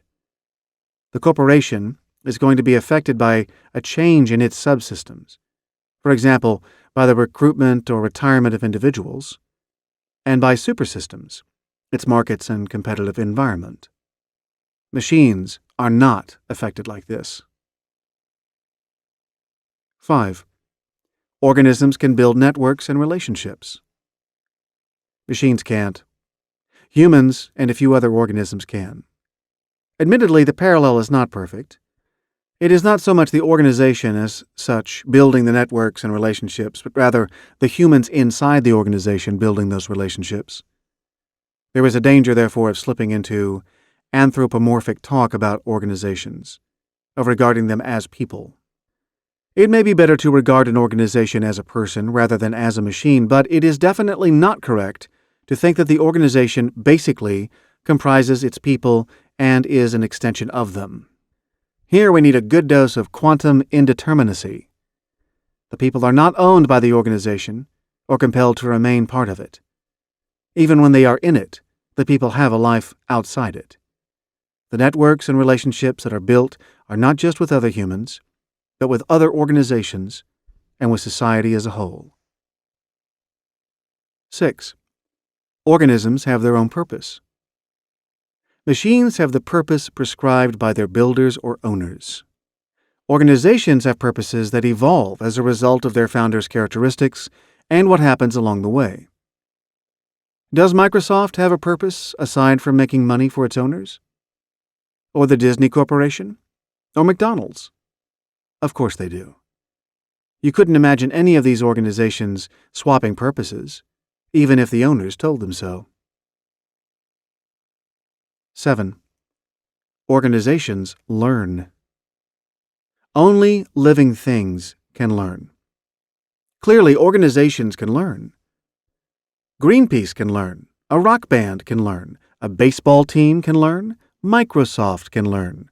About the importance of the Internet, for example, even when the company's founders were skeptical. Even the U.S. Republican and Democratic political parties can learn. It is worth asking, however, whether organizations can know more than their individual members know in total. Knowledge may exist as a function of working together, but knowledge can surely only reside within the human players, not in the organization independent of its members. As Peter Senge notes, it is not just organizations that learn, but also the global business community. Here is yet another society or organism. Technologies and ways of doing business get copied and extended. Self-service, the multi-divisional corporation, the multinational corporation, hostile takeovers, leveraged buyouts and buy-ins, and spin-offs are invented in America and exported to most other economies. Total quality management is elaborated in Japan and then re-imported into the United States, and within a few years, it's ubiquitous. As we saw in Chapter 1, organisms mutate and species learn, and improvements are diffused rapidly because there are only those that learn and those that die. In this respect, machines have an easier time. And finally, 8. Organisms can have their own character and uniqueness. It is possible for a machine to be unique, but it's highly unusual. A machine that has its own characteristics rather than those intended by its designers is probably not a very good machine. On the other hand, organisms are unique, and sophisticated organisms do exhibit their own character. Humans, and possibly other organisms, have emotions. Organizations have their own cultures that are the product of history and accident, as well as human design. A firm is sui generis, of its own species. One important characteristic of the species is that each member of it develops its own unique way of doing things, and emotion is an important part of this. Use the power of landscapes. One of the most useful concepts to emerge from complexity science is the metaphor of landscapes. Michael Lissack and Johann Roos point out that we are hardwired to recognize patterns in space. They provide a thrilling account of developments in the PC business in terms of landscapes. They write, "As technology shifted, the hill which was best to climb shifted as well. If you picture time as a landscape of clay made by a child, then the history of major events in the PC world is similar to what would happen if an angry adult came along, picked up the model and gave it a good, hard twist. Up pops a hill where one wasn't before, and the old hills seem to fold in on themselves. IBM once owned 25% of Intel, all of Windows, and had the opportunity to buy both Microsoft and Apple. Picture a set of mountains, each a distinct subset of the competitive world. IBM on one, Xerox on another, AT&T on a third. They are connected only by difficult mountain passes, and the only transport is donkeys. Suddenly, two changes occur. The Swiss tunnel through the mountains, and the automobile is invented. Just yesterday, trekking from IBM land to Xerox land was the journey of a lifetime. Now it is summed up by a button on your desk and can be ended in an instant. Where is the landscape now? The graphical interface introduced by Apple, that little outpost, would now seize the hill. IBM wanted a graphical interface for itself. In the process, it created Bill Gates. Now the landscapes were merging as well as shifting. IBM's mountain was being eroded from underneath. There was a volcanic eruption. Intel and Microsoft, two lowly suppliers, were transforming the landscape. With Windows 3.0, Mount St. Helens erupted. IBM's hilltop was no more. The hill itself was still there, but it was lower by a few thousand feet and had a large crater in its midst. Create your own landscape metaphors to describe what is happening and what might happen in your own terrain. Summary. Chaos tells us that events unfold with sensitive dependence on initial conditions. We may not know what the initial conditions were, and we may therefore attribute important results to luck, but there is a pattern in how events unfold. For executives, the two most important corollaries of chaos are: 1. In an embryonic market that has the potential to become large, grab the first mover advantage. And 2. Business is fractal. Each type of business has its own patterns, endlessly varied, endlessly similar, never precisely repeated.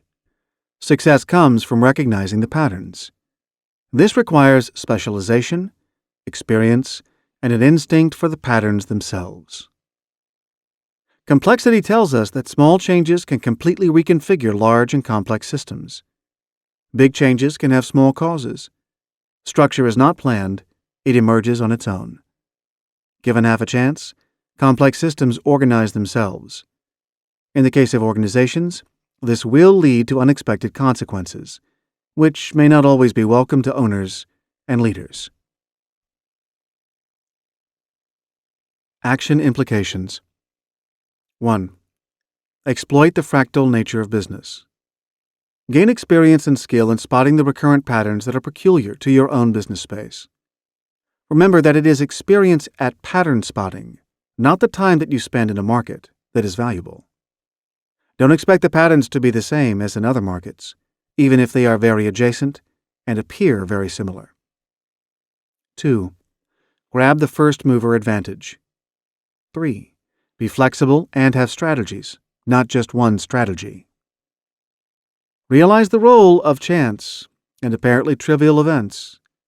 Build flexibility into your plans and actions. Be willing and able to tack halfway. Allocate some of your resources to long odds bets, experiments that will probably come to nothing but that could contain the seeds of major success if market conditions change radically. 4. However unfavorable the circumstances, look for the things that you can control. When things go wrong, don't invent the excuse of a large and uncontrollable market change. Look for all the small things that could have gone wrong and that you could influence. 5. Practice emergence. Identify emergent trends and unexpected successes, and go with their flow. 6. Don't over-organize, but don't let self-organization undermine your plans. Be vigilant for evidence of corporate self-indulgence. 7. Expect non-linearity. Don't expect simple cause and effect relationships to predominate. Find hidden, recurrent patterns within apparently senseless data. Immerse yourself in the data and the action, and leave your brain to sort out useful patterns. And finally, 8. Use landscape metaphors to describe your industry and to visualize alternative futures. Chapter 10. On the 80-20 Principle. For a very long time, the Pareto Law, the 80-20 Principle, has lumbered around the economic scene like an erratic block on the landscape, an empirical law that works, and which nobody can explain. Joseph Steindl, economist. A microchip's physical content isn't very valuable. Silica is the cheapest and most abundant raw material on the planet, sand. But a microchip, its shape, its design, its unseen artistry, is extremely valuable.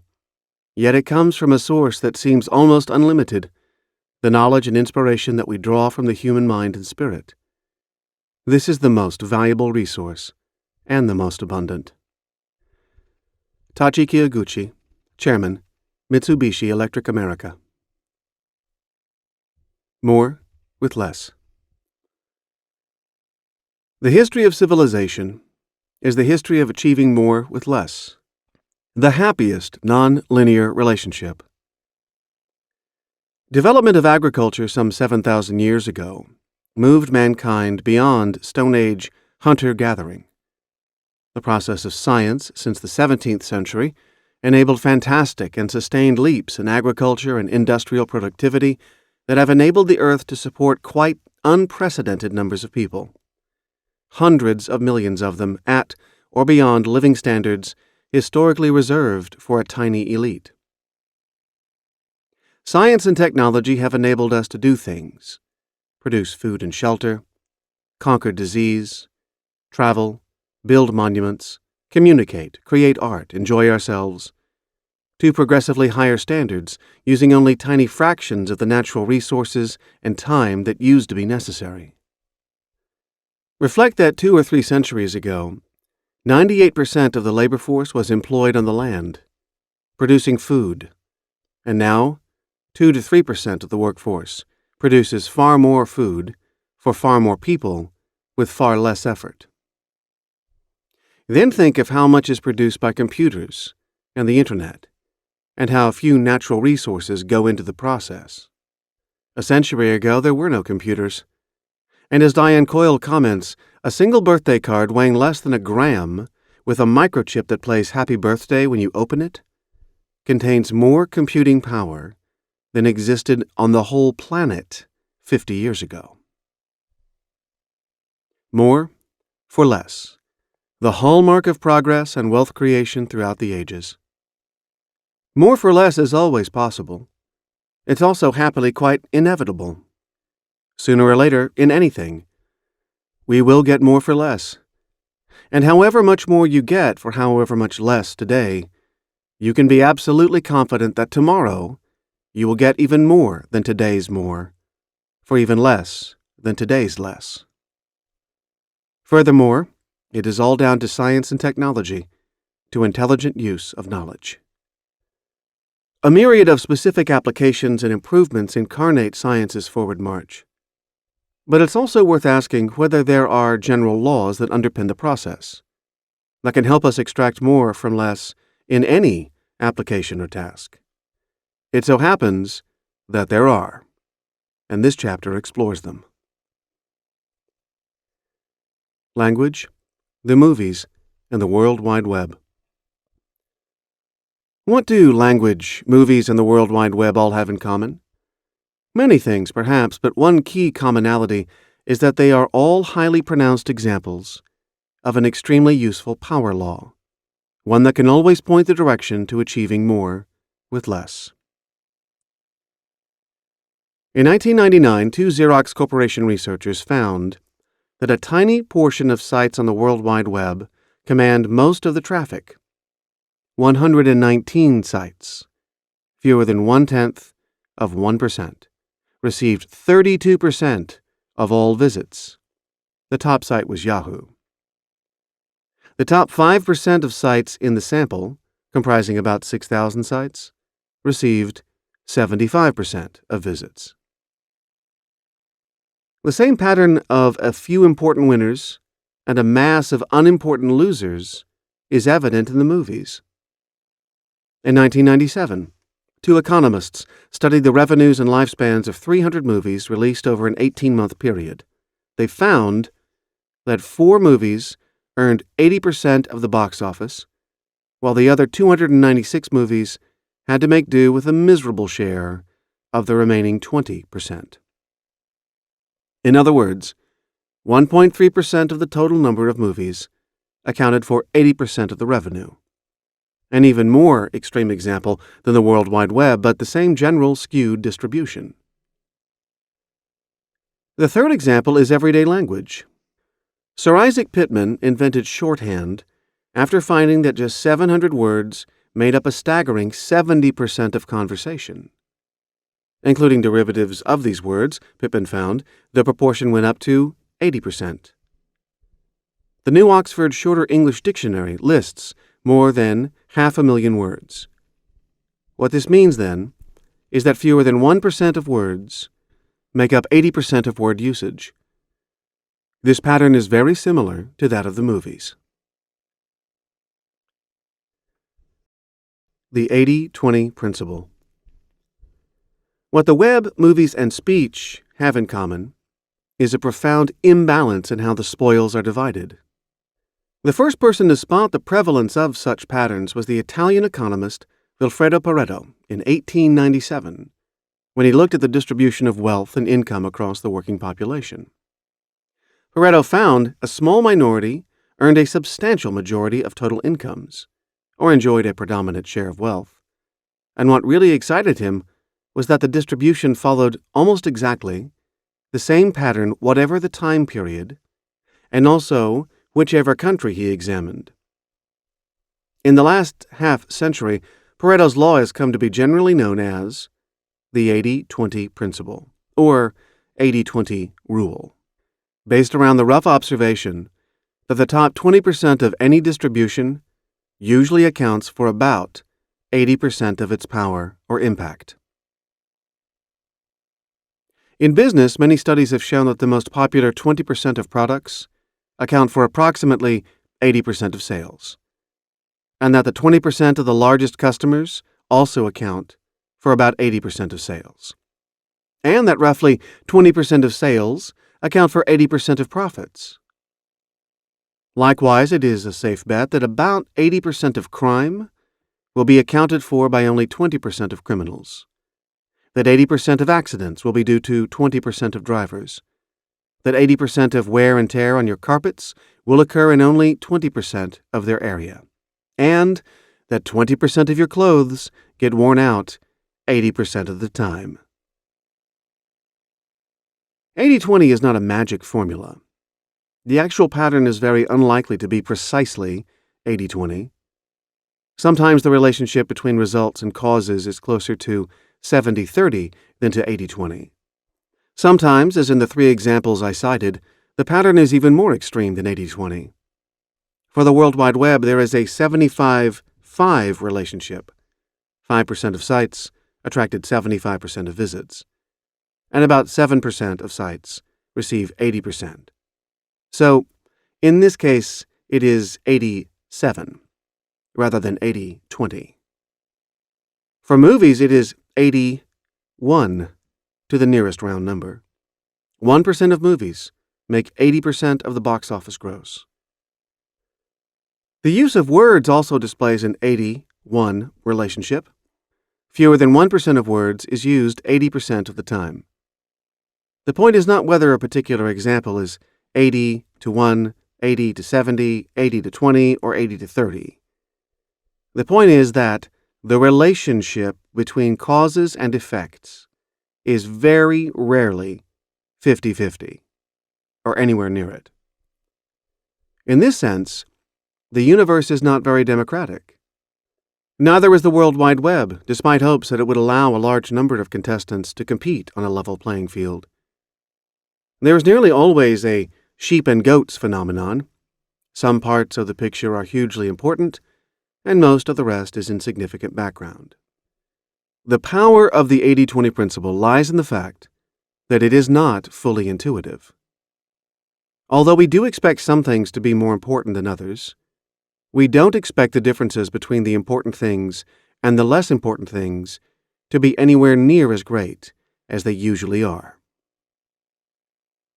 The universe is predictably unbalanced, roughly along 80-20 lines. To a much greater extent than we expect, few things really matter.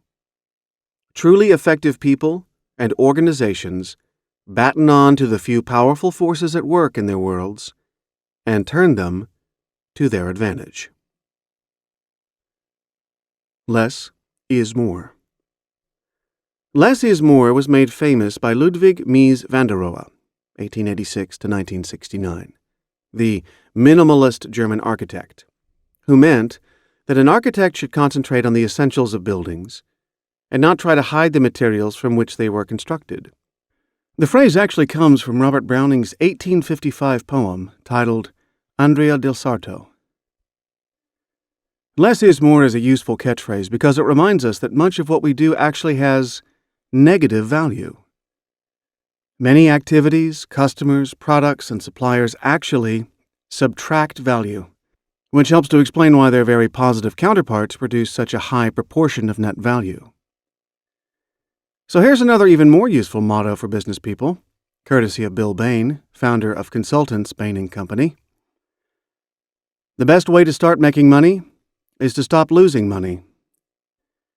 The best way to become more effective is to stop your negative activities. I will elaborate on this theme under the heading Trichotomy Law at the end of this chapter. Zipf's Principle of Least Effort. In 1949, George Zipf laid out his Principle of Least Effort, which was actually a rediscovery and elaboration of Pareto's Law. Zipf's principle says that anything productive, people, goods, time, or skills, naturally tend to organize themselves so as to minimize work. This explains his finding that approximately 20 to 30% of any resource accounts for 70 to 80% of the activity related to that resource. Juran's Rule of the Vital Few. One of the great heroes of the last century, although with good reason more honored in Japan than in the United States, the land of his adoption, was Joseph Moses Juran. More than anyone else, Juran pioneered the quality revolution that made the second half of the 20th century a time of unprecedented and increasingly global advances in the quality of consumer products, from cars to computers. In 1951, Juran published the first edition of his Quality Control Handbook, which made what he alternately called the Pareto Principle and the Rule of the Vital Few synonymous with the search for dramatically higher product quality. Juran said that the key quest was always to isolate the vital few causes of anything, in his case of poor quality, as opposed to the trivial many. Quality losses were not, in general, due to a multiplicity of causes. In each case, a vital few causes could be identified. Juran made little headway in America in the 2 years after he published his great work, but his 1953 lectures in Japan caused a sensation. He stayed on to work with several major Japanese corporations, causing them to approach, then to catch up, and finally exceed the best American quality standards. It was only in the 1970s and 1980s, when Japanese competition menaced Europe and America, that Juran and his movement were taken seriously in the West. He moved back to do for American business what he'd achieved in Japan. Giant strides in computing using the 80-20 principle. In 1963, IBM realized that about 80% of a computer's time was spent on a maximum of 20% of the operating code.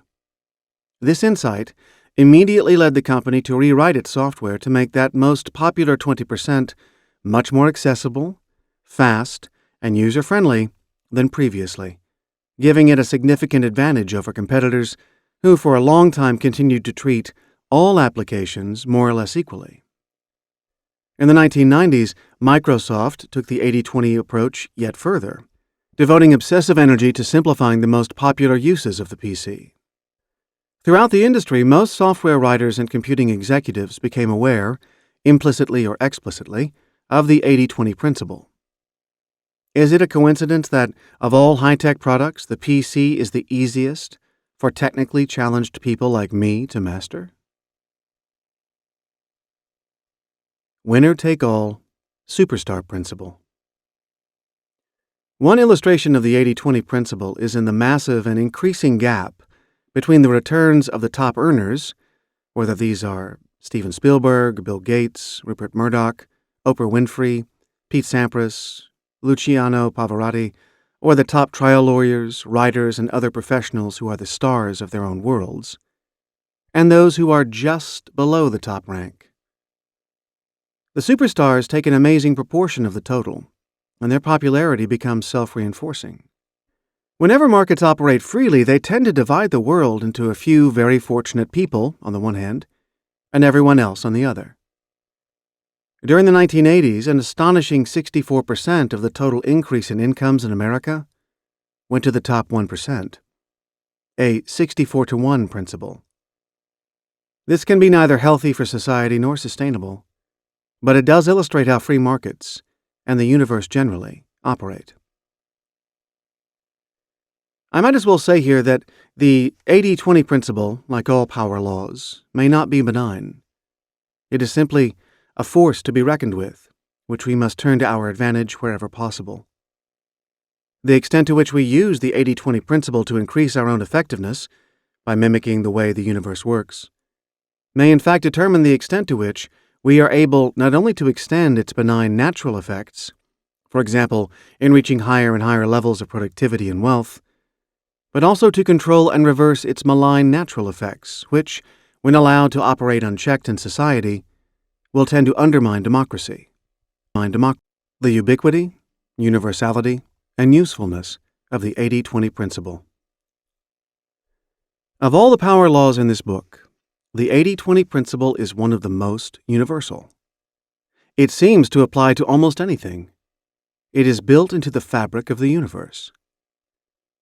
In one important sense, it is how the universe works, and progress occurs. Evolution by natural selection can be viewed as one tremendously important subset of the 80-20 principle. And if Pareto had written a century before Malthus rather than a century after, it may be that Charles Darwin would have had his insight into natural selection after reading the former rather than the latter. The theory of natural selection actually follows much more directly from the 80-20 principle than it does from Malthus's theory of competition among individuals for food. Today we take it for granted that we can compare two related sets of data, such as the distribution of incomes and the distribution of the people earning them, and observe the disparities. So if we find that 80% of total income goes to 20% of people, we may not be particularly impressed.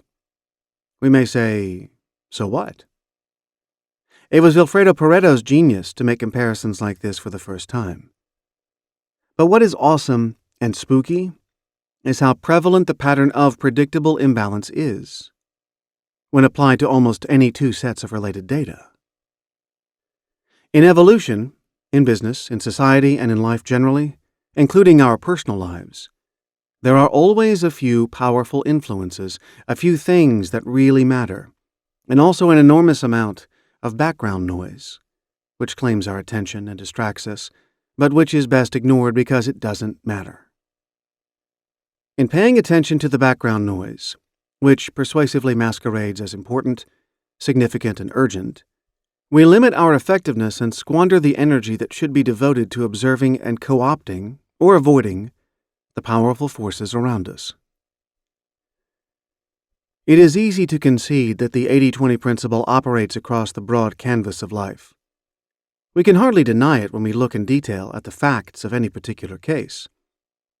Yet nothing is more difficult, as I have found myself, than to keep remembering that, beneath the hurly-burly of ordinary life, when we are continually assaulted by demands on our attention and time, the 80-20 principle is still operating and requires a very selective response if we are to be effective.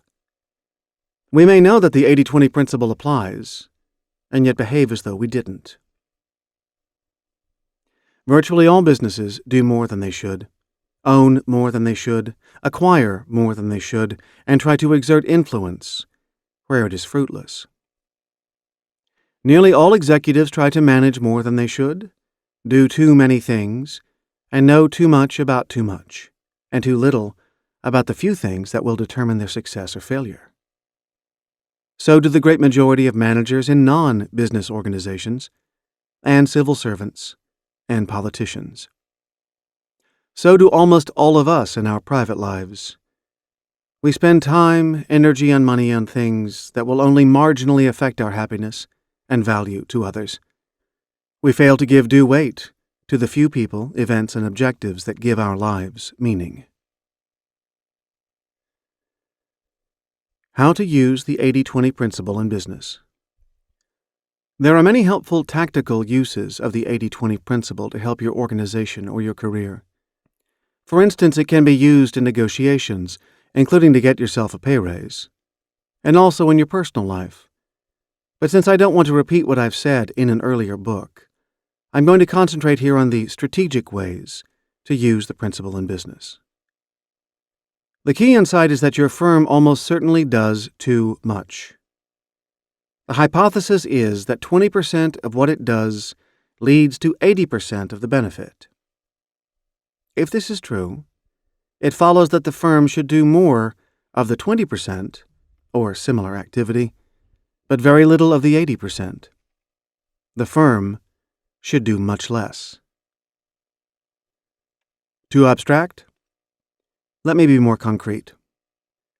Your firm should do less, but more profitably. Whichever way you cut it, the firm should concentrate on its most productive and profitable elements and activities and forget or hive off the rest. So what should it do less of? Try these for starters. The firm should own less. The firm should acquire less and divest more. The firm should try to participate in fewer stages of the value chain. The firm should have fewer products. The firm should have fewer customers. The firm should have fewer suppliers. And the firm should have fewer employees. Let's now take a look at each one of those statements. Own less. Managers like to own things. These might go up in value, and it's generally believed that ownership enables us to control what is owned. Alas, very often the reverse is true, both in business and life. Our possessions end up controlling us. In business, it is now clear that the obsession with owning things is passé. We don't need to own things to control revenue and profit streams, and there are severe disadvantages to ownership when compared to the non-ownership options. By definition, half of the world's total business assets destroy value. They fail to earn the average return on capital. Having them, therefore, destroys value. If this sounds too much like a theoretical construct, look at the following examples of value creation and capture without very much ownership. As I write, British pay TV channel B Sky B has a market value in excess of £10 billion. Yet, it has a small asset base and broadcasts programs that it does not create or own. Or take Canon and Microsoft. As strategy professor Marcus Alexander writes, Canon's dominance of the inner workings of the fax machine, or Microsoft's position as the arbiter of PC standards, effectively capture a disproportionate amount of value through minimal but selective ownership. Similarly, McDonald's, and a huge number of other businesses, control their suppliers. They tell the suppliers precisely what to do, and often have exclusive arrangements without the need for any ownership. This is one meaning of the incredibly prevalent term virtual company. Branded manufacturers of autos and PCs are usually nowadays nothing of the sort. The truth is that they contract out not just manufacture, but often large chunks of design and sub-assembly. They don't own, yet they do control. Some airlines approach virtuality. They lease their planes, they buy in their engineering, maintenance, catering, ground support services, ticket sales, and in some cases, even their pilots and cabin crew. You trust that they control these activities. You trust the brand, yet they are not owned. Whole industries like oil exploration and production are becoming increasingly virtual. Even government is discovering that it can control the delivery of welfare services without having to own them. There are 4 advantages to controlling without owning. One is that it takes less cash, so return on capital can go up, and in some cases reach astronomical levels. The extreme is the professional service firm that can own almost literally nothing, and yet control and deliver a highly branded, highly differentiated, and highly valued service. The second advantage is that you can focus effort on less activity and become really superb at your narrow specialty. Conversely, if you own something, you have to pay some attention to it. Third, if you can control rather than own, you get instant access to the people who are best at each activity. Try comparing this to what you can get in-house. Often the outside supplier can deliver a better product, cheaper than the in-house alternative, and make a fat profit into the bargain. Finally, and perhaps most importantly, controlling without owning leads to flexibility, speed, and the avoidance of unnecessary surpluses paid to internal staff. If you own a division or activity, it creates what Marcus Alexander calls ownership inflexibility. He writes, "Organizations typically evolve around the needs of certain dominant activities or processes. This creates inflexibility in accommodating the different needs of less central processes. This can be seen in the inflated wage rates historically paid to unskilled or semi-skilled workers in the oil, chemical, and pharmaceutical industries, where the dominant processes involve better paid and hard-to-attract professionals. Inflexibility is also apparent when owning assets, such as bank branch networks or production plants based on obsolete technology or high-cost labor that actually prevent firms from adopting the solutions preferred by customers.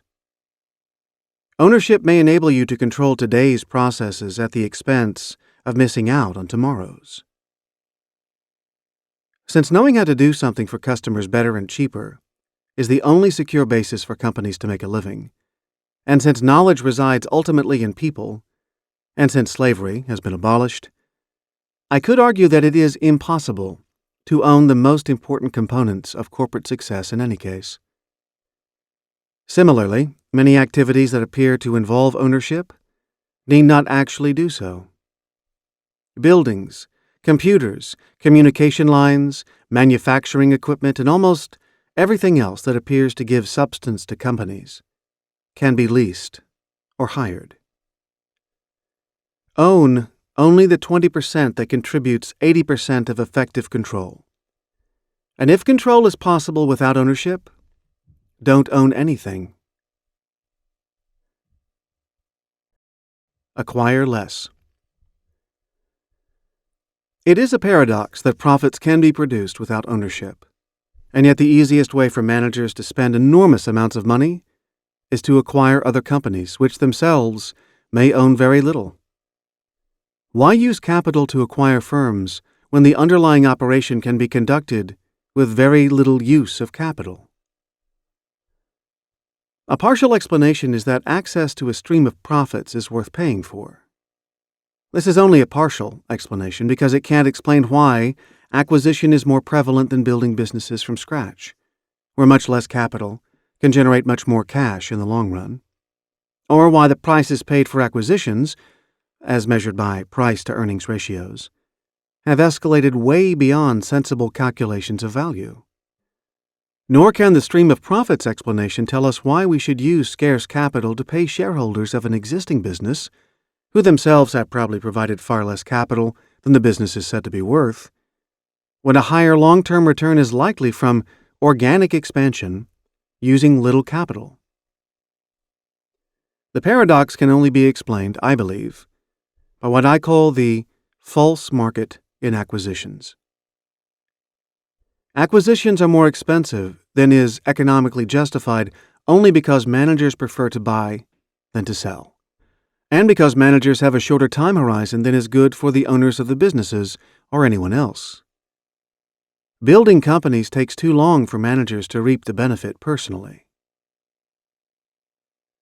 In the market for companies, there are more buyers than sellers, or rather there would be, at economically sensible prices.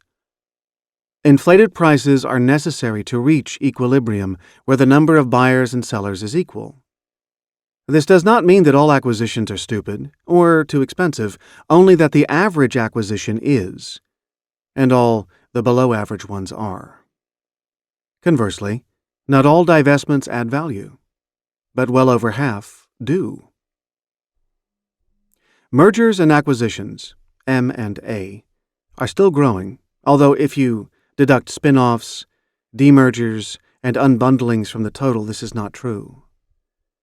But even accepting this growth, the alternative form of combination, that is, corporate alliance, is growing even faster. Corporate alliance is often a better alternative to acquisition.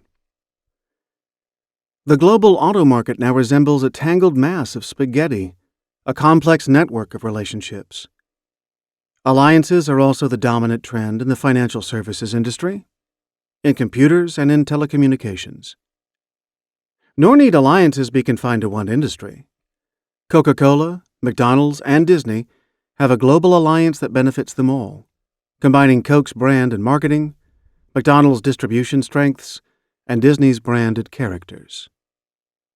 Virgin uses its brand to enter other businesses, but often without doing anything else, and certainly without acquisition.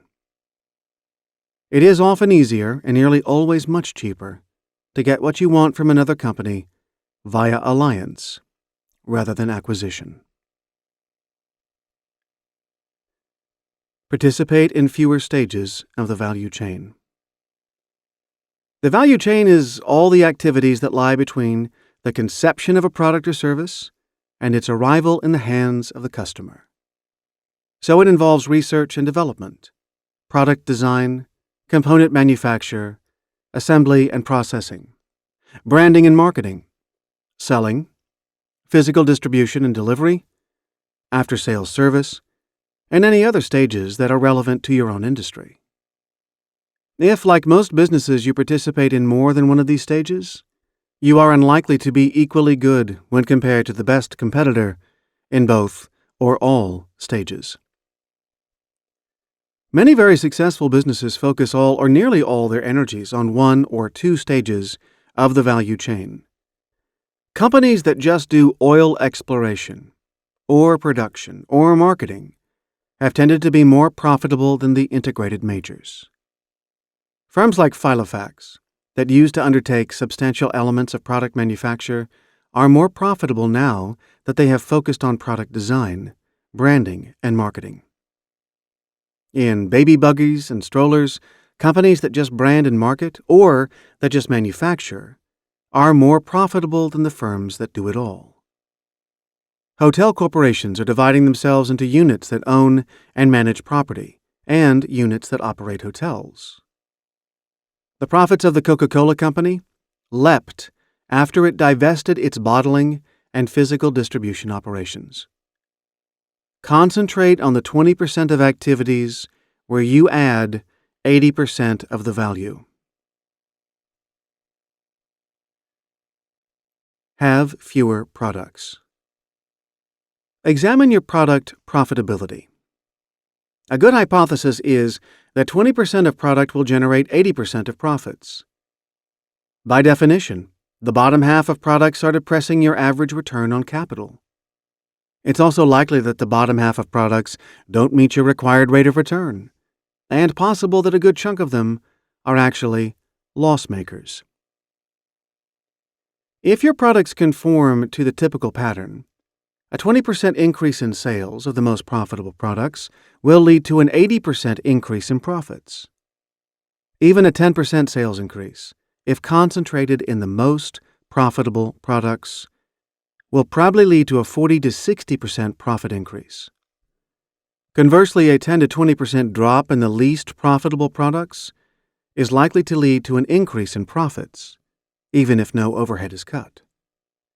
If overhead can be cut in line with sales, then over a year or so you may be able to cut sales by a third and increase absolute profits, as well as dramatically increasing the return on capital. Have fewer customers. The same logic applies to customers. Sometimes customers are more or less profitable because of the mix of products that they take. Sometimes because they pay higher or lower prices, but very frequently because they take differential amounts of energy and cost to serve. In most businesses today, the majority of internal cost lies in that exclusive beast, overhead. Overhead is very rarely allocated to customers, yet when this is done, even very approximately, it becomes apparent that some customers require a great deal more overhead cost than others, relative to the sales that they take. Generally, the most profitable customers are those that have been customers for a long time. Gaining new customers is very expensive. If they are not suitable in the first place, or if they are lost quickly, the cost of acquiring these customers may be much greater than the benefit from having them. It follows that the best customers are generally your existing customers, and that efforts to retain and increase their business with you will have a disproportionate effect on current profits, and even more importantly, on future profits. Retaining and selling more to the most profitable existing customers has an enormous value that will never be apparent from conventional accounting reports. Losing your worst customers means that you can provide a better service to your best ones and others like them. Have fewer suppliers. It is easier to think of customer or product profitability than of supplier profitability, but supplier profitability is just as important and just as differential. Take 10 suppliers. Assume that each charges you $1 million a year for supplies. The 80-20 principle supplies an intriguing hypothesis. 80% of the real value is contained in 20% of the supplies. If we assume that your return on sales is 10%, and that this applies equally to bought-in and in-house activities, it follows that the real value to you of the $10 million of bought-in goods and services is actually $11 million. The hypothesis is, therefore, that $2 million of supplies are worth $8.8 million. That's 80% of $11 million. And that the remaining $8 million of supplies are worth only the remaining $2.2 million. Wouldn't it be nice to identify the supplies where each dollar buys you $4.40 worth of value? Wouldn't you tend to buy more of these supplies? Wouldn't you have a strong incentive to sell more of the products and services that are particularly intensive in their use of the profitable supplies? Wouldn't it also be useful to stop making large losses on the majority of supplies bought in if the hypothesis turned out to be correct? Actually, I can't prove that it is. There have been thousands of studies of customer and product profitability that have reproduced the rough 80-20 pattern. But because it is much more difficult to measure supplier profitability, both conceptually and practically, than it is to measure customer or product profitability, I can cite no empirical studies to back up my point about suppliers. Here's a gap in the product line of management consultants that some enterprising firm should plug. I am confident, however, that some supplies are more profitable than others. There have been studies showing that firms with fewer suppliers are more profitable than comparable firms with more suppliers. One reason for this is that simplicity has high value. But another reason is that firms with fewer suppliers are likely to have deliberately picked the most profitable ones. Another cause of widely different supplier profitability is the disparity in their bargaining power. Some suppliers create a terrific amount of value but capture only a small share of it, either because the supplier is small relative to the customer, or because the supplier has few possible customers, or simply because the supplier is not maximizing what it could take. At the other extreme, some suppliers almost certainly take more than they give, either because they are skilled in value capture, or because the cost to the purchasing organization is low, or because the purchaser has poor information. And finally, have fewer employees. This is a touchy subject, but it has long been apparent, both to objective academics and to reflective managers, that in every organization, some individuals add a great deal more value than they extract, whereas for other individuals, the reverse is true. Where we can measure individual productivity easily, as with salespeople, the 80-20 principle has been validated. Both 80% of sales and 80% of the profits from sales are generated by roughly 20% of salespeople. What is true of individuals in any function or activity is also true between groups. In every organization, there is a small core of individuals in one particular type of function or activity who generate the most spectacular profits relative to their cost, and a majority of people in other functions and activities who add little value beyond their cost, or who cost more than they are worth. In the consulting firms where I worked, for example, the real value was added at the top and the bottom of the firm, at the level of the best partners and at the most junior professional level, where young analysts were cheap, bright, and incredibly hard-working. The partners sold and thought. The young analysts did most of the work. The run-of-the-mill consultants pretended to do something useful in between and were expensive. In most pharmaceutical companies, it's a few scientists and engineers in the labs who add most of the value. In Microsoft, it's probably Bill Gates, a few of his very top executives, and a few of the most creative software nerds. In investment banks, the real profits are generated by the few traders who consistently call their market right, the few analysts who pick excellent investments for the bank's own balance sheet, and the few rainmakers who bring in the mega deals. In all these organizations, every other cadre and every other individual is seriously overpaid, just because they're there and the organization can afford to overpay them. Keep the 20% or fewer of employees who add most of the value and work out how to export the rest, whether by outsourcing, spin-offs, natural wastage, or less agreeable means. If this is impossible, form a spin-off comprising the most valuable cadre of individuals. The simple firm. The changes I am recommending have a multiplicative effect, even if you only take small steps in each. Even if each change is modest, the firm that owns less, acquires less, divests more, reduces its scope in terms of value-added activities, trims its product line, and reduces its number of customers, suppliers, and employees, will find itself much less complex than when it started. Complexity adds cost. It also makes executives and the whole firm slow, inward-looking, and deaf to customers. Simplicity changes the firm's ratio between useful cost and useless cost. Complex organizations spend most of their energy on their own processes. Only simple firms can devote most of their efforts to doing useful things for customers. The firm that does more with less is not necessarily a small firm. Because it does more, the firm may end up being very large indeed, or at least very valuable. The most valuable firm in the world is Microsoft, which is not a small firm. Yet it is a simple firm. Simple is beautiful. Return on Management Employed, ROME. Probably the defining, most important business concept of the 20th century was ROCE, Return on Capital Employed.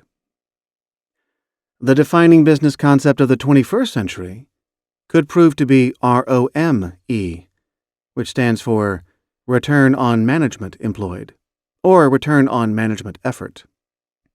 ROME is increasingly more important than ROCE. The scarce resource is focused, insightful, value-adding executives, not capital.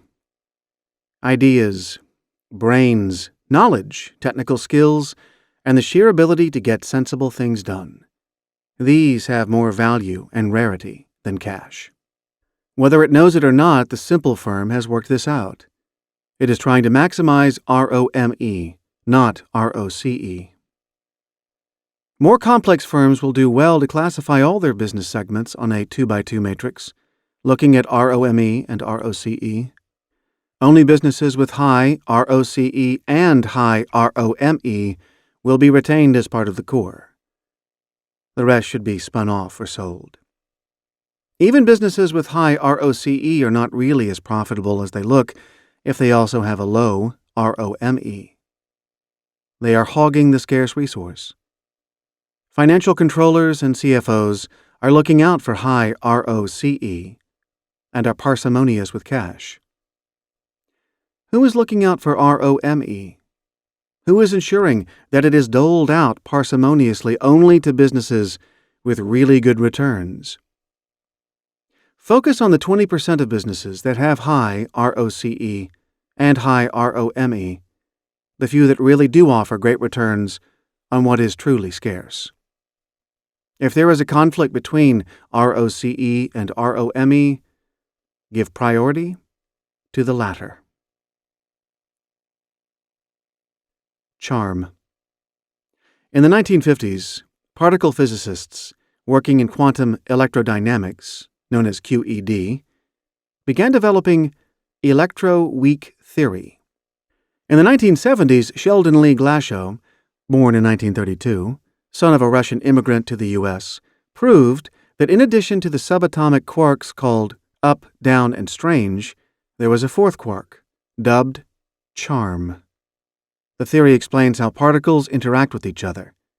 Strong subatomic forces, apparently, require weak forces as a necessary complement. Sociologists have developed the parallel theory of the power of weak ties. The power of weak ties.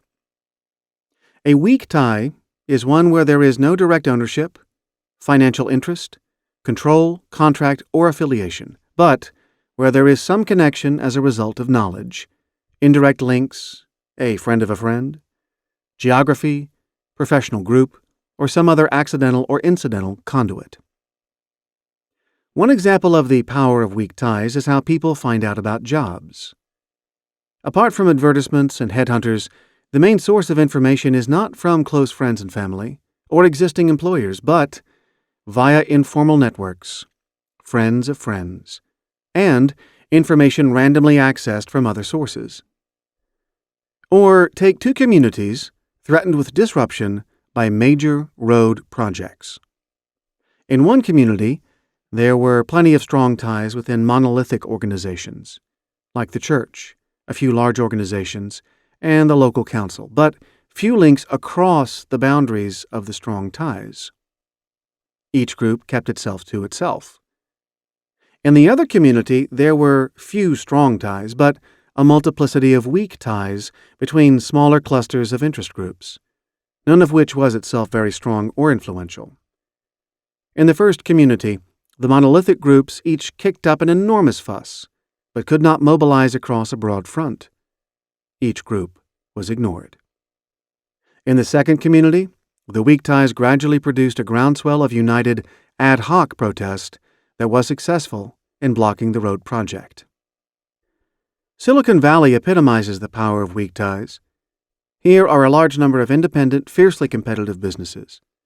It is far from a monolithic industrial structure where there are a few large firms enjoying cozy relationships with each other, and yet there are ties between the firms and the people.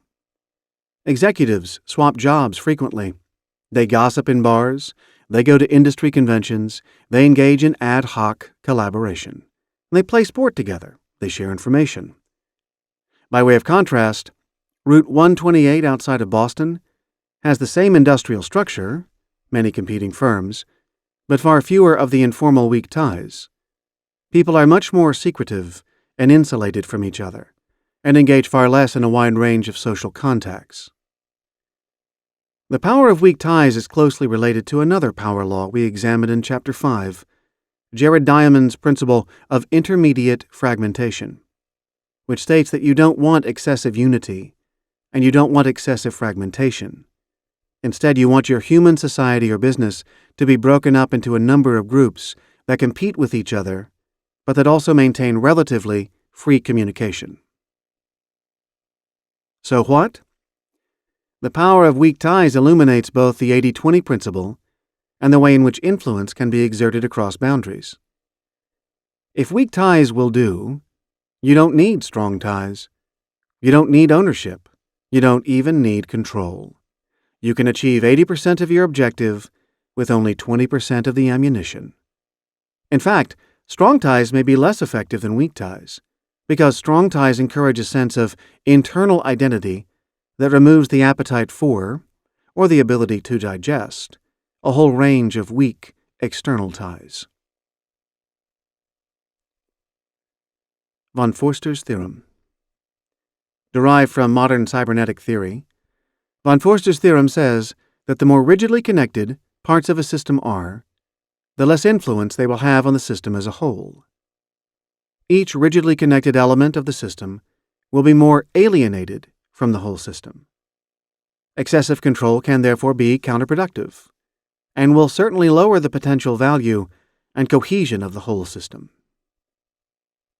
Why is it that organizations often find it more difficult to deal with sister companies than those where there is no ownership link?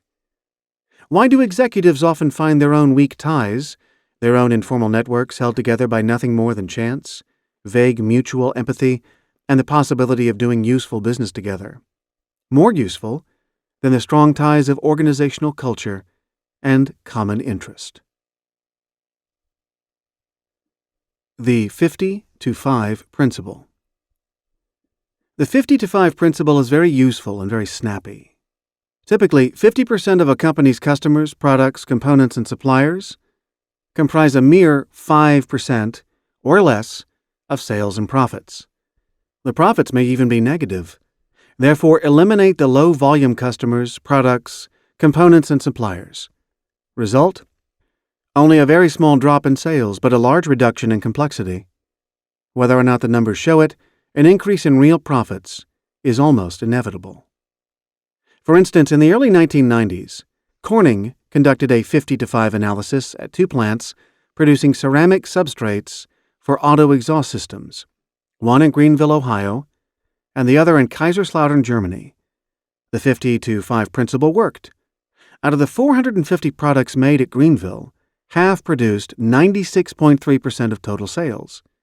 The other 50% of products yielded just 3.7%. At the German plant, the bottom half of products produced only 2 to 5% of sales, depending on the time period analyzed. In both places, the bottom 50% made losses. They were eliminated, resulting in much simpler businesses, and before long, a 25% reduction in engineering overhead. Because it is less radical and less threatening, it's often best to start with the 50-to-5 analysis and then move on to 80-20 analysis. Mendeleev's periodic table of elements.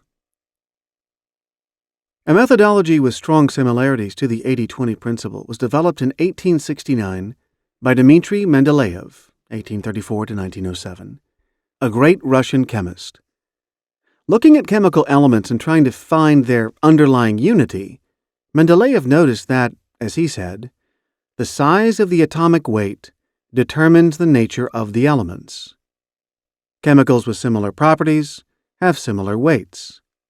Manganese, to which Mendeleev's 1869 table assigned the relative atomic weight of 55, and iron, which has a weight of 56, for example. Mendeleev's table of elements enabled him to successfully predict the properties of yet-to-be-discovered elements. Mendeleev's genius was to look for just one key variable that could explain different properties. This is similar to the concept of the vital few as opposed to the trivial many, except that in this case it was just one dimension that was vital. Recall the parallel with Isaac Newton's discovery that the force of gravity was proportional to the mass of bodies to the inverse of their distance from each other. In this case, just two variables are needed to make sense of movement everywhere. Whether it is just one key variable, or two, or a few, the key to understanding anything seems to be to simplify it and identify a very small number of powerful causes. Not everything is susceptible to such discrete analysis, but many important things are.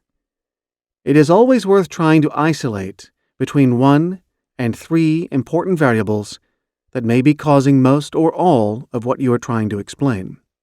Why profits have gone down, for example. If you can't explain most or all of the difference through fewer than 4 variables, it's probably time to give up analysis and experiment instead. Control theory. The 80-20 principle implies that we should reduce the number of things that we are trying to control. On a vital few things, however, it may be appropriate to exercise extremely tight control. Control theory can help here. In physics and biology, control mechanisms regulate dynamic processes to achieve the controller's objectives. The basic idea is terribly simple. You monitor what is happening, and if the system isn't doing exactly what you want it to do, you whack it back on course via repeated corrections, called negative feedback. Many biological processes exemplify negative feedback. The population of a species rises, food becomes scarce. The population then falls back to a sustainable level. Thermostats and air conditioning are based on control theory.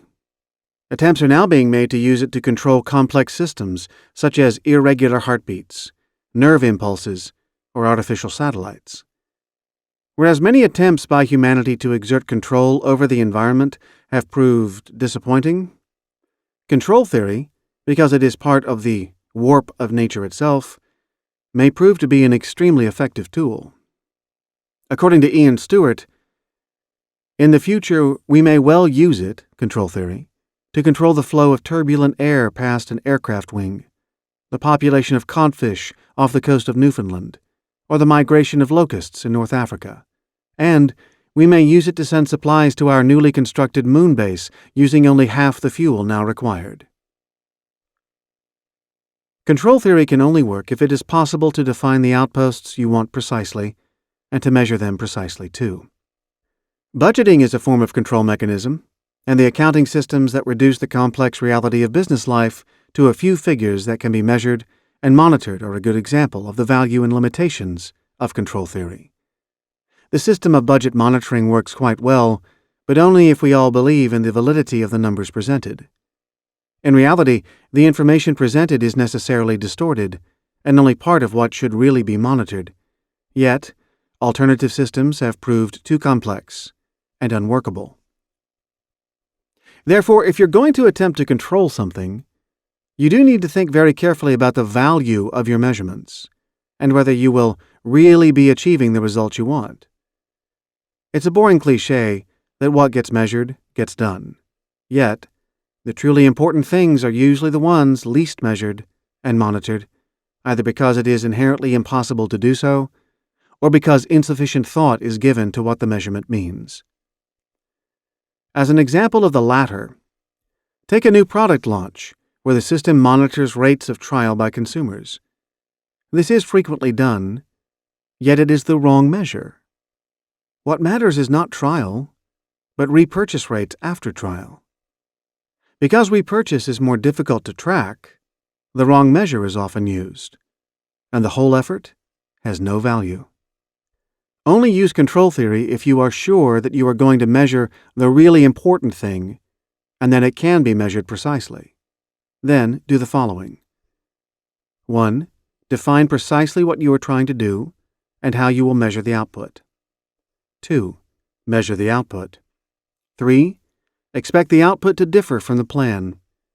4. Correct the output to achieve the plan by applying feedback or, if the market is telling you clearly to do so, change the plan. And finally, 5. Keep repeating the process until the output is in line with the plan.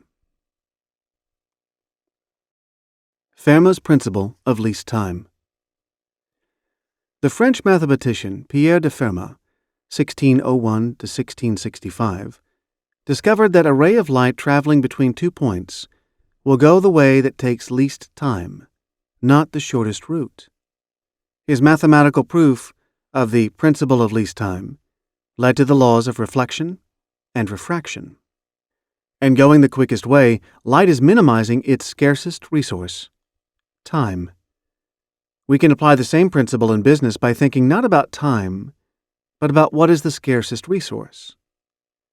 Affairs should be organized so that the scarcest resource is used most parsimoniously. Things should be arranged for the convenience of the scarcest resource. Reflect on what's really the scarcest resource in your business. If it is the time of a person, affairs should be arranged to make the most of this. There is a word for this, and it is not empowerment. The word is delegation. Delegation is not always important, but when the scarce resource truly is a person, nothing could be more crucial. The principle of delegation has, of course, been known for ages. Yet, I have only ever come across one firm among the hundreds I have known well that effectively practices delegation. The firm is Bain & Company, the eccentric firm of management consultants where I was briefly a partner some time ago. At Bain it was drilled into everyone. Never do something that a cheaper or less experienced person could do. This was a wonderful philosophy for a partner. All of life's tedious challenges, from buying a sandwich to choosing a suit, could be taken care of by juniors, I was going to say slaves, of one kind or another. Time billed by partners to clients, the scarcest and most valuable resource, was thereby maximized. Trichotomy law. My final power law to help us achieve more with less is the trichotomy law from mathematics. This states that every real number is either 0, or negative, or positive. This may seem trivial, but reflect on it in the context of value creation. We are back to less is more. In organizations and life generally, we tend to focus on the value that is created, ignoring the value that is subtracted. For example, the management hierarchy clearly has value in helping the top people achieve the organization's objectives. Or, individual executives clearly add value in the course of their jobs. Or, the organization benefits from having a sister division that is able to share some costs, such as a joint sales force. But this is not the end of the story. Every activity, unit, or person that adds value may also, and probably does, subtract value as well. The management hierarchy may demotivate people down the line, insulate them from thinking about the business themselves, or lead them to pay more attention to their bosses than to customers. Individual executives may have great strengths, but great weaknesses too, that require cleanup or damage limitation exercises all around them. The sister division may share the cost of the sales force, but limit its effectiveness in selling your most profitable products, which may require a focus on a different sort of customer. For every plus, there's likely to be a minus. What matters is the net result. We nearly always err in looking at the positive side and neglecting the negative. One reason that we can achieve more with less is that we can decide not to do things that actually have negative value. Here we have benefit twice. Once because cost is removed, and again because we remove a negative effect that is greater than the positive effect. The easiest and often the best way to add to personal or organizational effectiveness is simply to stop doing things that subtract net value. If you can't see what you routinely do, or what the organization routinely does, that subtracts value, ask your colleagues. Be prepared for a long list. Summary. To create wealth, we must do more with less.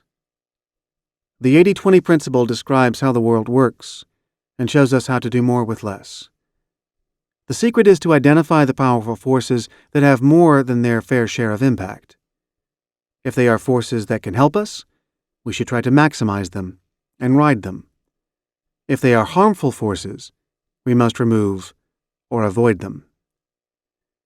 Because roughly 80% of corporate assets, activity, and decisions lead to only 20% of profits or value, it follows that corporations should be much more selective and careful. They should own less, acquire less, divest more, focus on fewer stages of the value chain, and reduce their number of products, customers, suppliers, and employees. The positive side is to find the 20% of activity that adds 80% of the value, and increase it. The 80-20 principle also applies to individuals and to their effectiveness in their careers and private lives alike. Corporations and executives should seek to control far less, but to control the few things that really matter much more rigorously. Control theory can help here, but only if there is very careful thought about the objectives and measurements. The best way to start to get more from less is to stop all activities that subtract more value than they add. Action implications. 1. Achieve more with less. Make this your resolution every year, month, week, and day. 2. Start by applying the 50-5 principle. Identify the least important or profitable half of the number of products, customers, and suppliers that contribute only 5% of sales. Cut them. 3. Move on to the 80-20 principle. Identify the 80% of products, customers, suppliers, and employers that contribute only 20% of value. Make them much more profitable or productive, if this is possible, or if it isn't, remove them over time. 4. Focus all your energies on increasing the 20% of business, whether defined by customers, products, or any other measure, that contributes 80% of the value. Try to sell more of the same or similar products to the relevant customers or others who share similar characteristics. 5. Be extremely sparing in what you own, the capital you use, the acquisitions you make, and the number of stages of value added in which you participate, and what you try to control. Over time, make your company more virtual and more focused on the minority of activity that delivers most of the value. 6. Make your firm as simple as possible. 7. Develop skill in managing and exerting influence beyond your organization's boundaries. 8. Identify the scarcest, most valuable resource in your organization and arrange everything else to make the best use of this scarce resource. And finally, 9. Think about and measure value subtracted as well as value added. Identify whatever activities or links subtract more value than they add, and cut them. Stop any activity that you or others engage in if the value subtracted is nearly as great as, or is greater than, the value added. Chapter 11. On Punctuated Equilibrium, the Tipping Point, and Increasing Returns. First, there is the mountain. Then, there is no mountain. Then, there is. Zen proverb. Punctuated equilibrium. At the start of Chapter 4, we looked briefly at punctuated equilibrium, the theory that evolution consists of long periods of stability, punctuated by short periods of rapid transition. When a species evolves, conditions can be stable for millions of years. Then there is a sudden leap, which takes place very quickly, and new species are formed. Evolution proceeds by a series of lurches, and everything is different. Here we will explore this key power law in more detail, with particular stress on changes in technology and the way they follow the pattern of punctuated equilibrium. The inventions of the 19th century, such as railroads, gas, electricity, and automobiles, marked such a punctuation point. Probably of roughly comparable importance in the later 20th century were the surge in computing power, telecommunications, genetic engineering, and the Internet. Technological change is the main determinant of long-term growth everywhere. Besides opening up new possibilities and creating new needs, technology provides more for less. As well as driving up standards, it lowers costs dramatically. Indexed to 100 in 1930, the cost of air transport per mile and per passenger had fallen to around 17 by 1980. The charges for using satellites fell from 100 in 1980 to about 15 in 1990.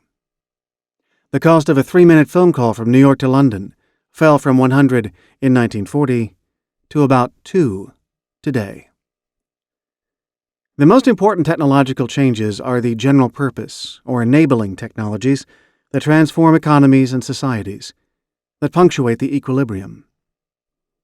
The historical highlights of enabling technology include domestication of crops and animals, writing, bronze, iron, the water wheel, the windmill, the 3-masted sailing ship, the printing press, automated textile machinery, the steam engine, electricity, the internal combustion engine, and the computer. Growth is very largely a function of the extent and speed with which enabling technologies are used, adapted, and spread. Recall the great Joseph Schumpeter's insistence that capitalism proceeds via creative destruction brought about by technological change.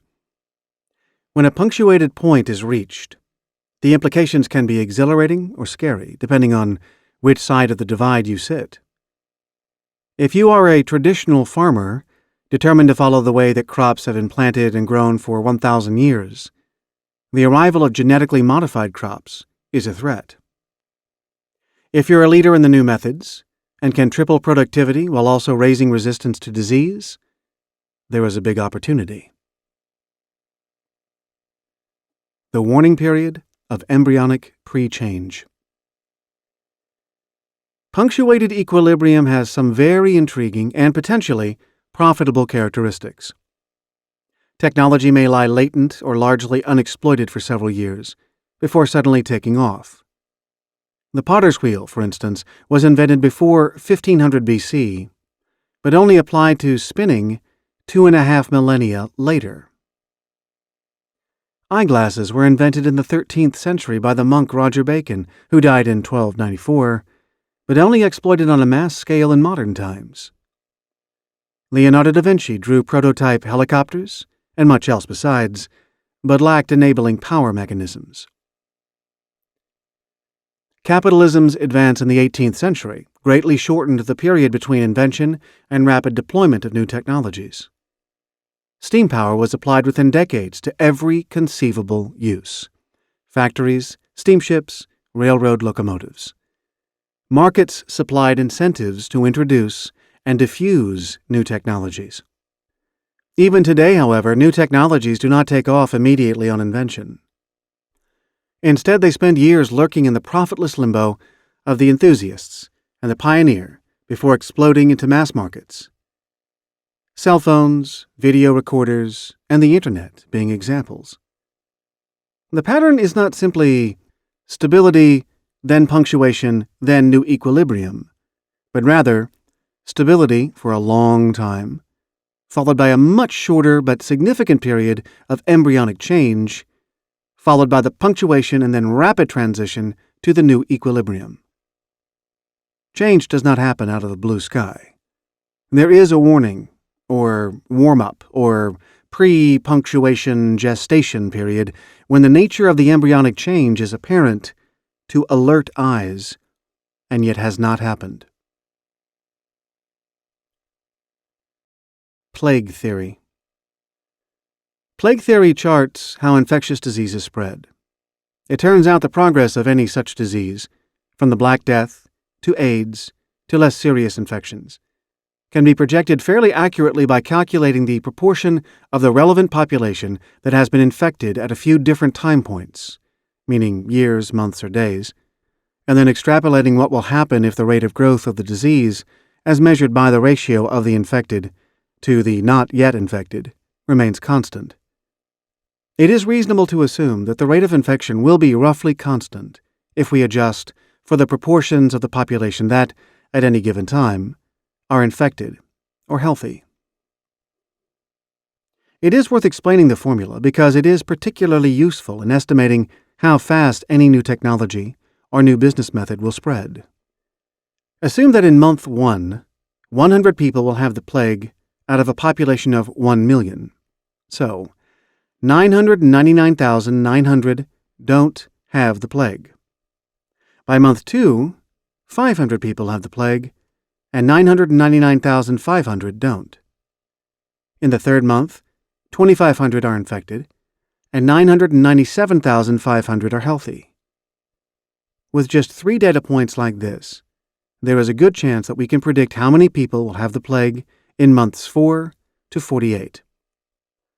By month 4, some 12,300 are likely to have the plague, and 987,700 to be uninfected.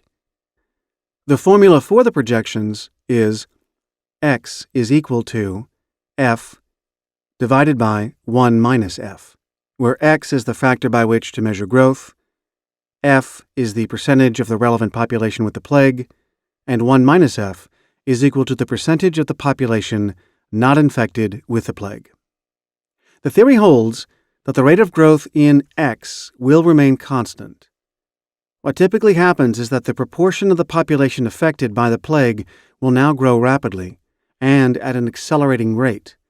Then will reach a point of inflection and slow down, and then decelerate rapidly. A typical S-curve.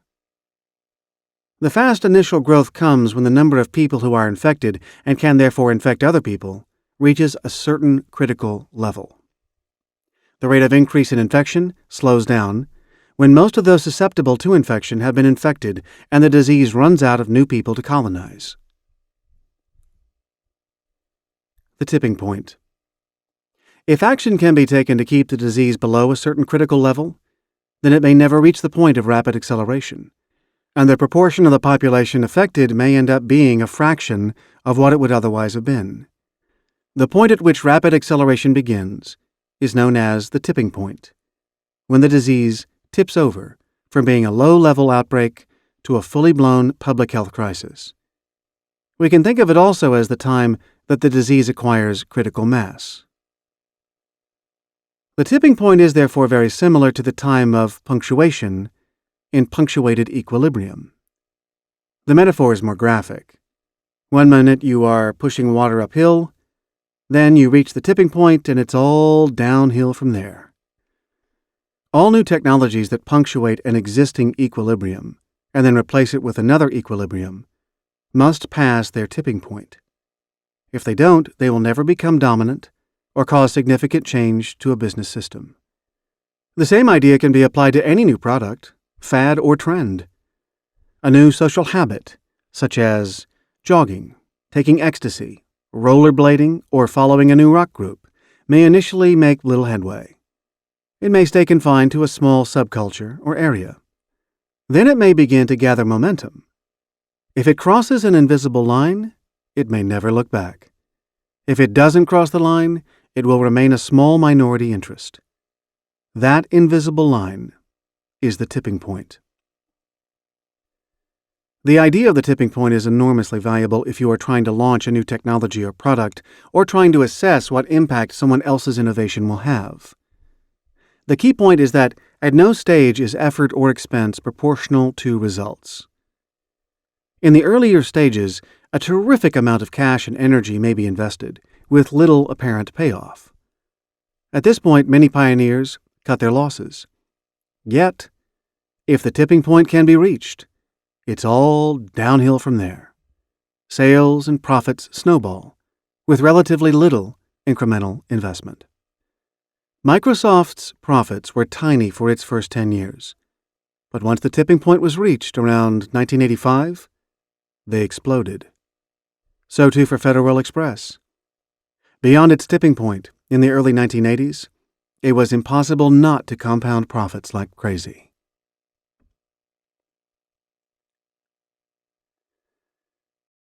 The power of the unexpected. Peter Drucker points out that the easiest and simplest innovation opportunity lies in unexpected occurrences. In the late 1940s, everyone knew that the only sensible use of computers was for advanced scientific work. IBM picked up an unexpected source of interest. Certain large business firms, who were not then users of computers at all, indicated that they might want a machine that could run the payroll. IBM was much smaller than UNIVAC. The UNIVAC, which was an acronym, UNIVAC, and it stood for Universal Automatic Computer, was the first general-purpose electronic digital computer designed for commercial use. But through providing a machine specifically for payroll applications, IBM overtook UNIVAC within 5 years.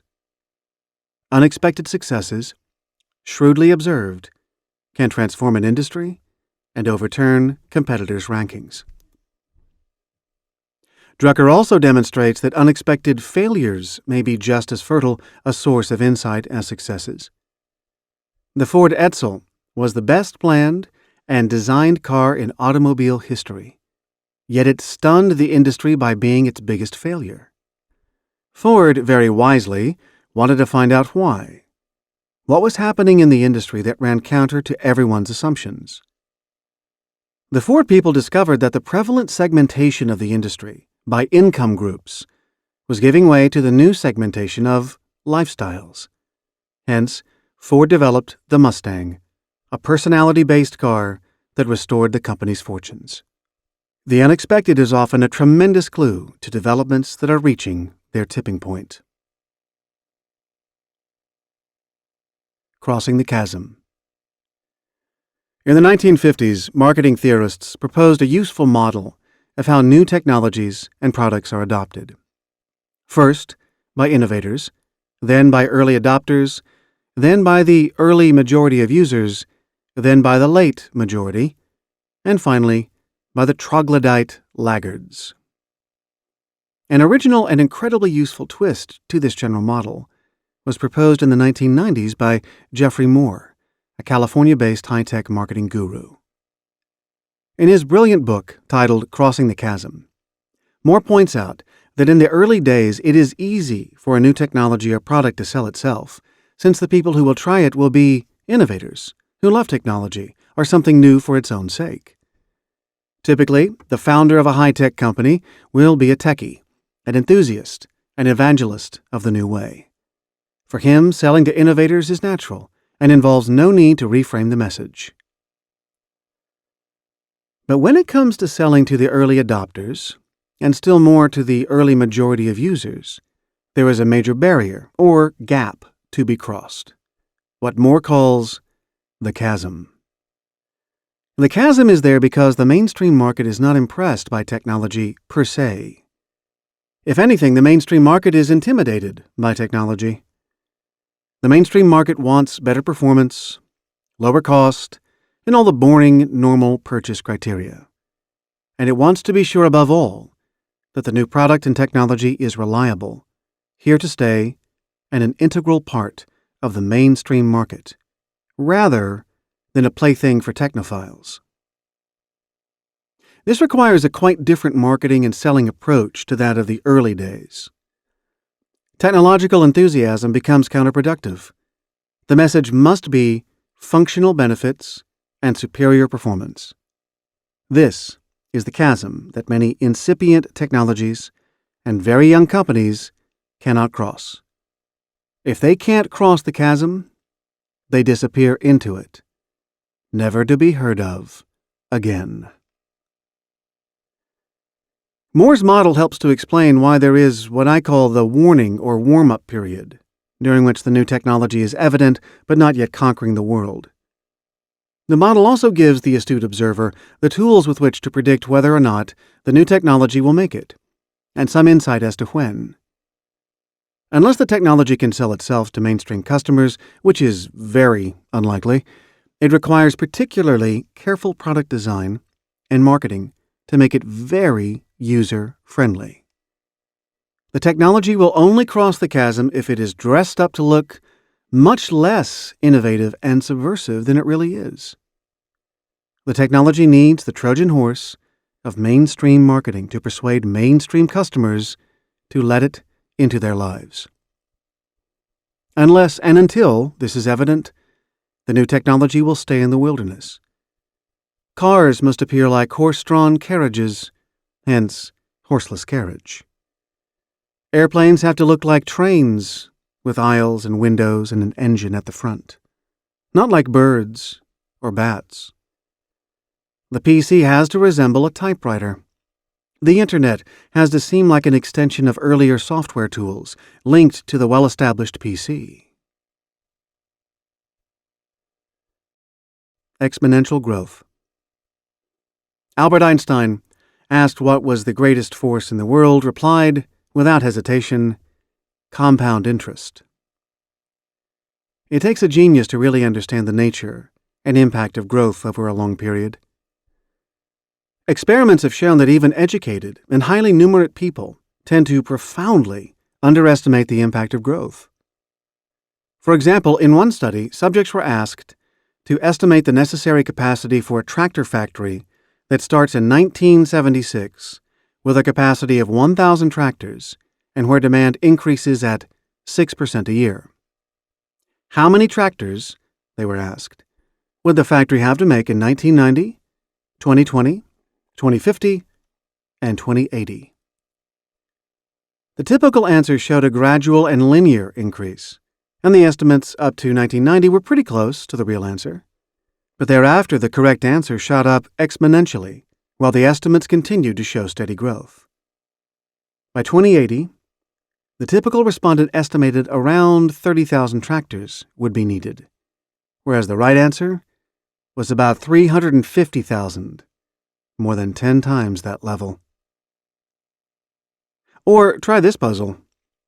One lily pad, covering 1 square foot, sits in a pond with an area of 130,000 square feet.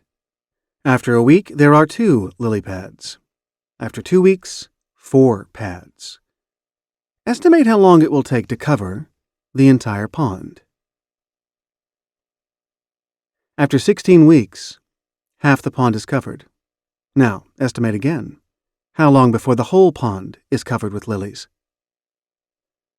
It has taken the lily 16 weeks to cover half the pond, yet the right answer is that it will take only 1 more week to cover the whole, since the lily pads are doubling their domain every week. 17 weeks in total.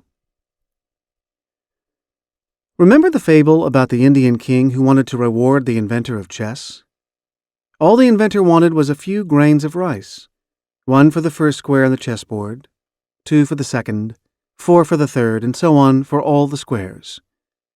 The king thought this was modest, until it was computed that for the last square alone, some 9 quintillion, 223 quadrillion, 372 trillion, and 36 billion grains would be required. About 153 billion tons, or more than 2.5 million big cargo ships packed to the gunnels with rice. This is because of exponential growth, in this case, the doubling of rice on every square. What exactly is exponential growth? An exponent is a number saying how many times something should be multiplied by itself. For example, if the exponent is 3 and the number is 4, then the expression is 4 to the third power, meaning 4 times 4 times 4, which equals 64. In the mathematical expression y to the second, 2 is the exponent, and it means y times y.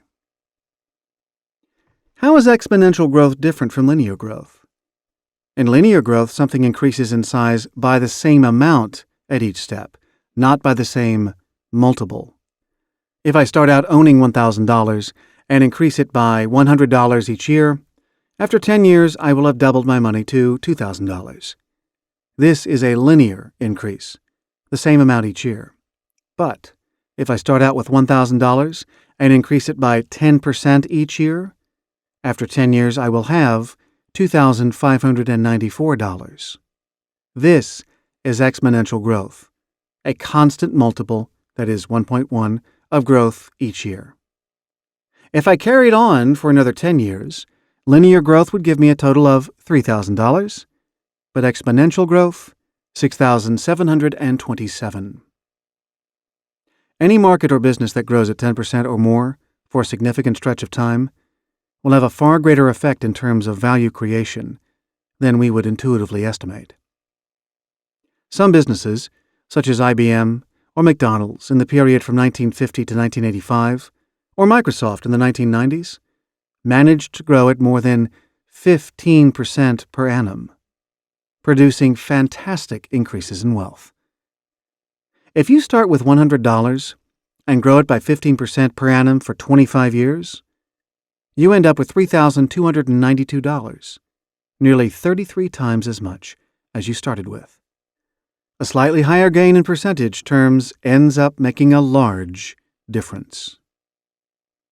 For example, American stock picker William J. O'Neill ran a fund for his classmates that started with $850 in 1961 and ended up with $51,653 in 1986, after all taxes had been paid. Over 25 years, this is an average increase of 17.85% each year, producing a total that is 61 times the original stake. Thus, 15% per annum for 25 years produces 33 times the stake. But adding fewer than 3 percentage points to the growth rate, at just under 18%, produces a 61 times increase. Exponential growth changes things qualitatively as well as quantitatively. For example, when an industry grows fast, Peter Drucker says when it grows by about 40% within 10 years, its structure changes, and new market leaders often come to the fore. Markets grow fast because of innovation, discontinuity, new products, new technologies, or new customers. Innovators, by definition, do things differently. The new way rarely fits the habits, ideas, procedures, and structures of established firms. Innovators may make hay for several years before traditional leaders counterattack, and then it may be too late. Fibonacci's rabbits. Here's a fascinating puzzle about exponential growth. In 2012, Leonardo of Pisa, who was nicknamed Fibonacci 600 years later, constructed the following scenario. Start with a pair of rabbits. Then imagine that each pair gives birth to another pair 1 year, and the second pair the year after that. After that, they're too old to breed. How does the number of pairs of rabbits progress? And is there anything intriguing about this? You can work it out if you want to, but here's the answer. The number of pairs in each year is as follows: 1, 2, 3, 5, 8, 13, 21, 34, 55, 89, 144, etc. Can you spot anything weird about this?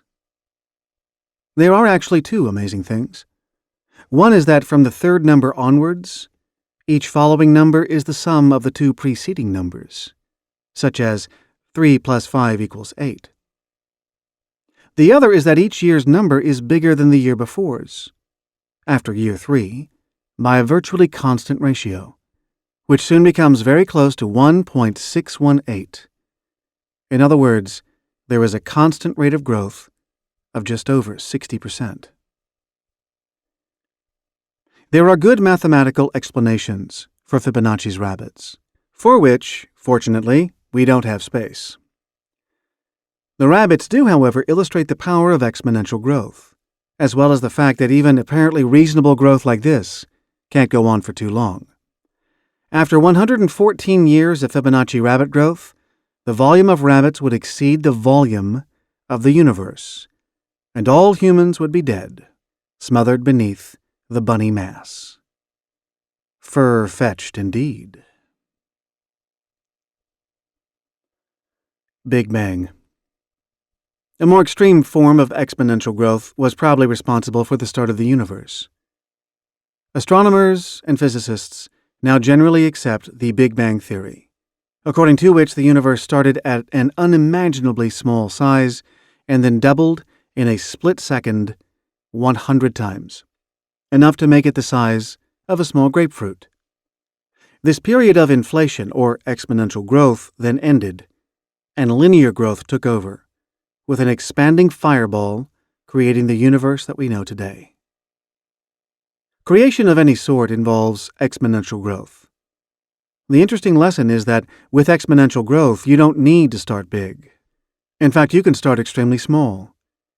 If the universe can start with something so small that we can't imagine it and expand to its current, equally unimaginable size, then the initial size of a new business is totally irrelevant. The key requirement is a period of exponential growth, followed by a longer period of linear growth. Insights on growth. The greatest opportunities for creation and growth occur at times of punctuated equilibrium, or, if you prefer thinking of it this way, at and immediately after the tipping point. Punctuations and tipping points don't occur without warning. There is always a period, sometimes quite long, of pre-punctuation warm-up, when the existing system shows signs of instability and the new system is silently building momentum. For new technologies or new products, the tipping point will not occur until the innovation can appeal to the mainstream market, which means that it must be sold on grounds of conventional benefits, and that the revolutionary nature of the change, if there is one, must be downplayed. Periods of rapid change and high exponential growth do not, typically, last long. A new equilibrium with a new dominant technology and/or competitor is likely to be established before long. Periods of punctuation are therefore exciting and exhibit unusual uncertainty. The payoff from establishing a dominant position in this short time is therefore extraordinarily high. Dominance is more likely to come from skill in marketing and positioning than from superior technology itself. Most innovations fail. To buck the trend, they have to cross the chasm or pass the tipping point to reach the mainstream market. Acceleration is the key. Unless a new product or technology is accelerating, it's unlikely to make it. Say's Law of Economic Arbitrage. In 1803, French economist Jean-Baptiste Say, 1767 to 1832, produced a remarkably modern work titled A Treatise on Political Economy. Thomas Jefferson pronounced it a very superior work. His arrangement is luminous, ideas clear, style perspicuous, and the whole work brought within half the volume of Adam Smith's work. It contained many surprising innovations, including coining the word entrepreneur, and in the same sentence, the first theory of economic arbitrage. He wrote, "The entrepreneur shifts economic resources out of an area of lower productivity into an area of higher productivity and yield." Long after the notion of return on capital was promulgated, Say identified one of the most important engines of economic creation and progress. Resources are essentially finite, so growth depends not so much on the discovery and exploitation of natural resources as on making each unit of resource go further. This is partly a function of better technology and methods, but also the entrepreneur's skill in moving resources to where they can be most productive. Freud's reality principle. In 1900, Sigmund Freud, 1856 to 1939, published The Interpretation of Dreams and founded the new science of psychoanalysis. One of his key concepts was the reality principle, which says that what stops us from using other people for our own ends is that they are trying to do the same to us. Confronted by reality, we have to accommodate other people's needs and the demands of the outside world in order to obtain any satisfaction for our instincts. Freud's concept is clearly valid, but a rather different spin was put on the same idea by his contemporary, dramatist George Bernard Shaw, when he wrote, "The reasonable man adapts himself to the world, in line with Freud's reality principle. The unreasonable man persists in trying to adapt the world to himself. Therefore, all progress depends upon the unreasonable man."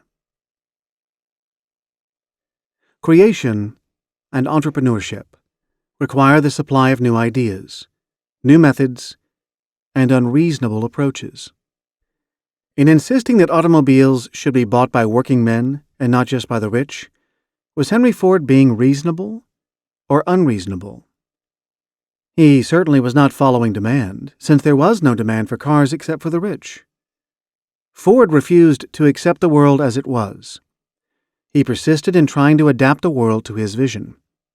By using the assembly line and maximum standardization, Ford cut the cost of a Model T from $850 in 1908 to $300 in 1922, and succeeded in his mission of democratizing the automobile. The successful entrepreneur. The Book of Genesis and the theory of the Big Bang agree on one point. There was only one genuine creation in the whole of history. Thereafter, progress means rearranging the pieces. There is nothing new under the sun. Far from being a dismal view, this should be inspiring.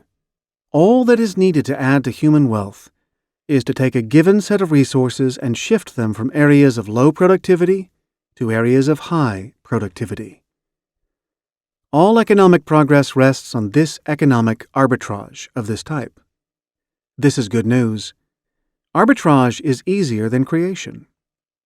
Everyone should be capable of thinking of something that could benefit from economic arbitrage, of identifying resources that could be used more effectively. True entrepreneurs don't expect market research to tell them what to do. They have a vision of how to do something better and different. They work out how to do more with less.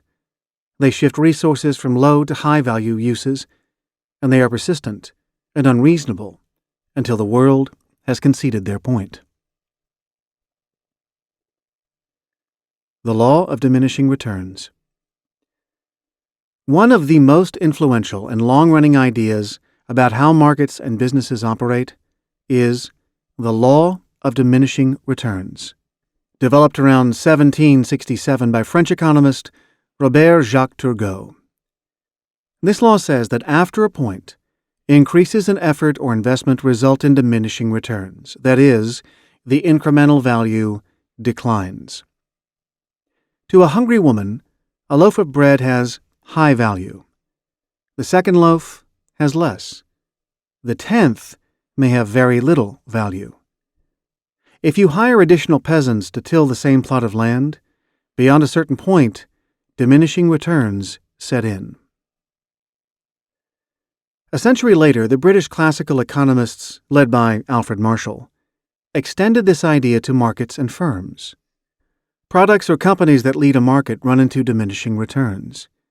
The value of being bigger in business, having a larger market share, a bigger factory, a larger product range, reaches a peak and then declines. Again, this may sound like common sense, but the classical economists went further still. They claimed that a predictable equilibrium of prices and market shares would be reached, and that perfect competition and diminishing returns would eventually operate to ensure that supernormal returns would be impossible. This theory justified government regulation of markets. If high returns were being made, it could only be because monopolists were rigging the market and obstructing perfect competition. An attack on microeconomics by heretical consultants. For almost a century, Marshall and his school dominated economic thinking. It was left to a few business mavericks, such as Bruce Henderson and his Boston Consulting Group, BCG, founded in the early 1960s, to challenge the consensus. BCG demonstrated that firms typically do not have equal costs. The costs of the market leader are usually significantly lower than those of followers. Costs and prices do not reach a static equilibrium. In competitive markets, costs and prices continue to come down forever. Cost and price decreases are particularly characteristic of high-growth markets. And finally, a firm with high relative market share should, and usually does, have both higher return on capital and intrinsic competitive advantages compared to other firms in the same market. Far from being subject to diminishing returns, high market share makes it possible to reinforce competitive advantage by providing better products and services at lower prices, while still earning higher returns than competitors. High market share can lead to a virtuous circle, which further compounds advantage for the leader. Moore's Law. At about the same time that BCG was publishing its ideas, Gordon Moore, the co-founder of Fairchild Semiconductor in 1957 and Intel in 1968, promulgated his law. In its original form in 1965, Moore claimed that computing capacity would double every year at no extra cost, as semiconductor density doubles. He explains, "I looked at the first few integrated circuits that Fairchild produced, and just happened to see that we had about doubled the number of components on an integrated circuit every year. So I blindly extrapolated that for 10 years, from about 60 to about 60,000 circuits on a chip, a long extrapolation, and it was amazingly precise." Moore's law was updated in 1975 to say that the number of components on the chip would double every 2 years, and that has also proved pretty accurate. In 1999, Moore predicted that the gradient would change again and that it will double every 4 or 5 years for quite a long while. Moore's law was consistent with a more general power law enunciated in the late 1960s, BCG's experience curve, which said that costs come down by 20 to 30% every time the accumulated production of an item doubles. The change in the slope of Moore's law, where initially value doubled every year, then every 2 years, just reflects the change from hypergrowth to high growth, or an increase in the months needed for industry production to double. Some industry observers began to suggest that the IT economy was different from the rest of the economy, because it did not appear to be subject to diminishing returns.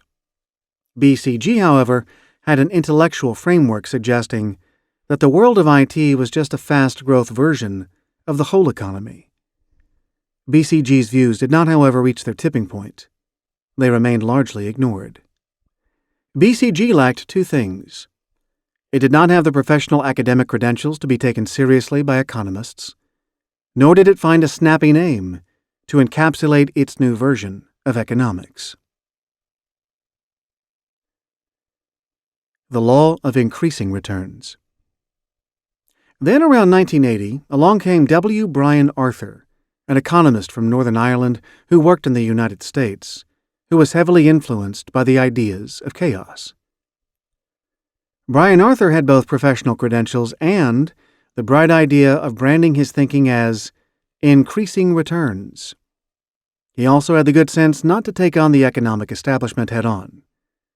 His law of increasing returns, he said, should be seen as a supplement to Marshall's ideas about diminishing returns, not as a replacement for them. Alfred Marshall, Brilliant chap. Ideas well suited to their day, still relevant to smokestack industry today. That's Arthur's line. But the new economy, especially the high technology world, now that's a different matter. This brave new world is subject to increasing returns. Brian Arthur makes his case persuasively and vigorously. What if products and businesses that got ahead thereby got further ahead? Arthur gives the example of the market for operating systems and PCs. In the early 1980s, there were three contenders, all in with a good chance. CP/M, Microsoft's DOS, and the Apple Macintosh system. CP/M had the advantage of being first. The Mac was probably the best, and certainly the easiest to use. But operating systems for PCs exhibit increasing returns. If one system gets ahead, more hardware manufacturers and software developers will adopt it, causing it to get further ahead. The key event happened in 1980 when IBM gave Microsoft an exclusive deal to write the operating system for the IBM PC.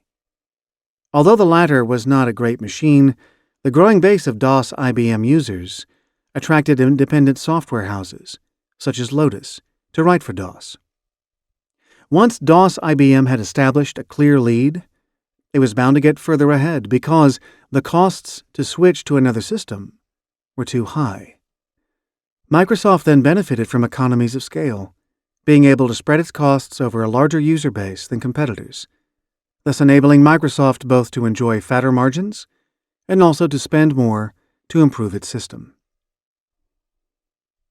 Increasing returns, says Arthur, are characteristic whenever markets have the following attributes. 1.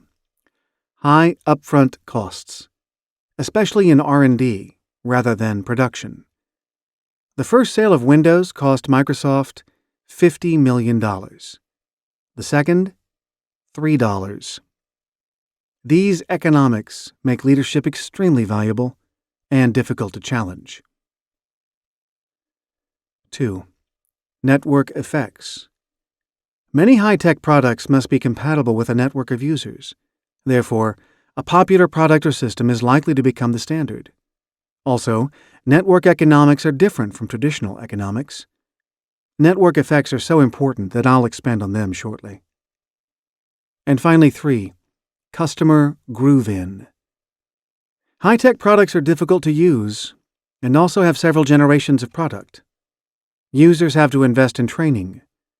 This training grooves or locks customers into the leading product. Metcalfe's Law. Networks comprise an increasingly important part of our world, and they have their own peculiar economic characteristics. This is easiest to see in products like the telephone, fax, a PC operating system, the FedEx courier system, or the Internet. One phone or fax or email address is useless. Two have some value. Thereafter, any increase in the network size has a more than proportionate increase in value to each user. Bob Metcalfe, the inventor of Ethernet, a local networking technology, noticed that small-scale networks were not viable, but that putting together small local networks sharply multiplied their value. In 1980, Metcalfe's Law was born. The value of a network equals n squared. That's n times n, where n is the number of people in the network. Thus, a 10-person network is worth 100, but a 20-person network is worth 400. You double the network and quadruple its value. A linear increase in membership means an exponential, to be more precise, geometric, increase in value. Network economics, therefore, exhibit an extreme form of increasing returns, both for all members of a network and for leading suppliers to the network. An expanding network becomes a self-reinforcing, virtuous circle. Each new member increases the network's value, which in turn attracts new members. Indeed, network members are unpaid but well-rewarded evangelists of the network. You mean you don't have an email address yet? Networks typically spend quite a while reaching their tipping point, and then there is no stopping them. For 20 years, fax machines struggled to reach their tipping point. Then, from about 1985, almost everyone was installing them. Monopoly is desirable in a network. Who wants a separate airline for each route? Or 3 competing PC operating systems? With networks, value comes from openness and from proliferation. Traditionally, value comes from having a closed, proprietary system and from scarcity. No more. Ask Apple whether keeping the Mac system proprietary was such a smart idea. Ask banks whether cash machines should be proprietary or shared. The more networks ally with other networks, the more valuable they become. The gain in coverage and value creation far exceeds the loss in the exclusivity of value capture. Economist Paul Krugman observes that, in the network economy, supply curves slope down instead of up, and demand curves slope up instead of down. The more you have, the more you want, the exact opposite of diminishing utility. The more we make, the easier and cheaper it becomes to make more. This is the beauty of network economics. It is both deflationary, in that prices come down forever, and expansionary, in that more and more useful things are created and used. Is there a new economy and a new paradigm? The possibilities of networks in general, and the Internet in particular, have led some observers to claim that leading competitors can come close to generating virtually infinite returns. One reason is the sheer low cost of Internet transactions. It costs a traditional travel agent $8 to process a typical airline ticket versus just $1 on the web. A typical bank transaction costs $1 off the web, but as little as 1 cent on it. As the marginal value of a network increases with scale, so the average cost of software declines, since marginal cost is almost zero. Non-network businesses may have high fixed costs, but the marginal cost of meeting customers' demands never falls near to zero. Sales, marketing, and customer services are all expensive operations. By contrast, networks, and in particular the Internet, may add customers and sales at negligible extra cost. Not only this, traditionally, there has been a trade-off between high-volume standard business and customized business. The latter has required extra expense, and thus has only been viable if customers pay more. But, post-Internet, the cost of customization can be trivial, and if customization greatly increases volumes, it can actually lower average cost. The Internet also separates information flows from physical flows. Take a store, a supermarket or a bookstore. A store is both a physical entity, that is, a warehouse, and a source of information to the shopper. What is on the shelves is what is available, and it may be inspected. But the Internet separates the two. Amazon.com initially supplied the information without involvement with physical flows. It could therefore have huge stock with zero inventory, escaping the traditional trade-off between cost and choice. Web economics also create the possibility that consumers of information also become unpaid producers of information, as when Amazon.com users add book reviews to the site. Note finally that the cost of cross-selling different products decreases dramatically with the Internet. If you're selling a flight ticket, you can very easily and cheaply sell hotel rooms, travel insurance, car hire, and many other services. The value of a loyal customer base can hardly be exaggerated. But Internet and network economics generally do not offer a bonanza for everyone. Though the amount of new value created can be enormous, most of it goes to a few players in the industry. There is a further reinforcement of the normal tendency for returns to be distributed asymmetrically because of the emergence of sweet spots in the total industry chain. The theory of industry sweet spots. The Internet's separation of physical flows from information flows makes vertical integration unnecessary and tends to divide industries into a large number of layers, separate stages of the value-added chain where independent firms specialize.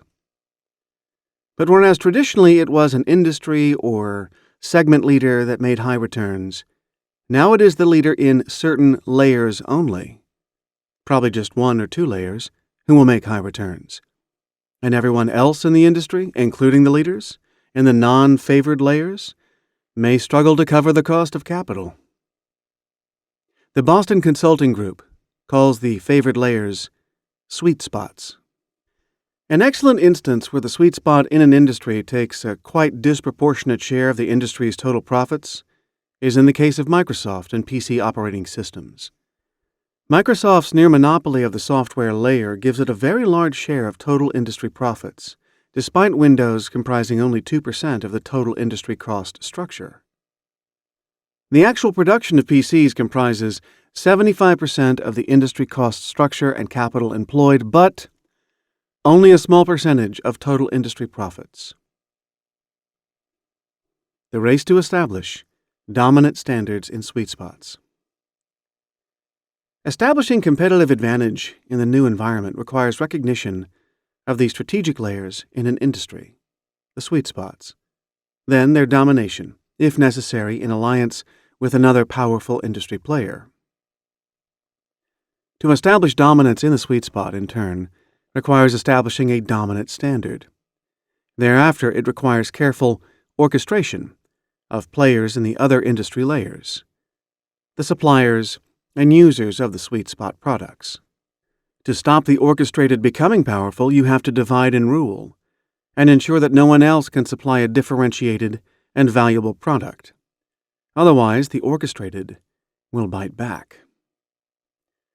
This, after all, is what happened when Microsoft was orchestrated by IBM in the 1980s, when IBM outsourced the design of its operating system software to Microsoft.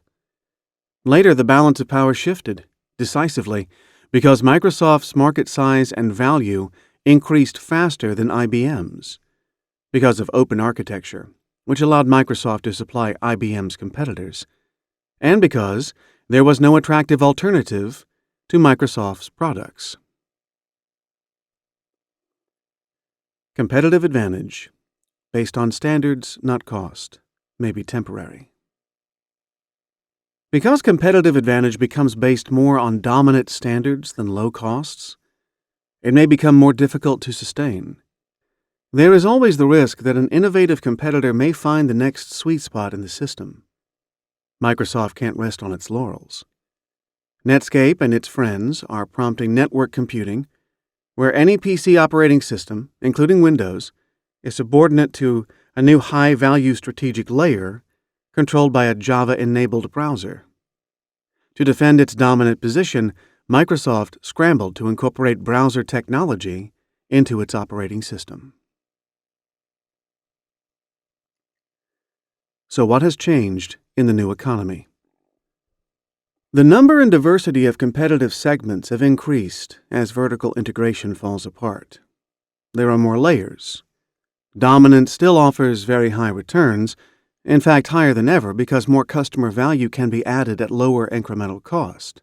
But choosing the part of the value chain to dominate, ideally the sweet spot, is critical. Because this dominance is more a matter of establishing dominant standards than of having the lowest costs. Defending the dominance requires the orchestration of players in other industry layers so that no single orchestrated player can become differentiated and skillful enough to turn the tables and become the new orchestrator by providing a new source of customer value and a new dominant standard. Networks, and particularly the Internet, raise the stakes. The winner takes most of the spoils, not only, as has always been true, within its own sphere of activity, but also now within the total industry, including areas where it has no assets employed. The basis of competitive advantage shifts from pure scale and the cost advantage it brings towards the scale enjoyed by having better products and dominant standards, and the opportunity to capture a very high share of industry value added from a small layer within the total industry. To sustain extraordinary returns requires eternal innovation. In short, the system dynamics have become richer, the inequality in returns has become greater, and choosing where to compete has become even more important. But leadership remains crucial. From a macroeconomic viewpoint, a long period of high growth, while the new enabling technologies become fully used, may be possible. Industrial structures and leadership may be transformed, returns on capital may rise, and temporary monopolies may become essential for the public good. But the new paradigm is not really new. It just represents one more punctuation point within mankind's long history of economic punctuations. And the ride will be as bumpy as ever.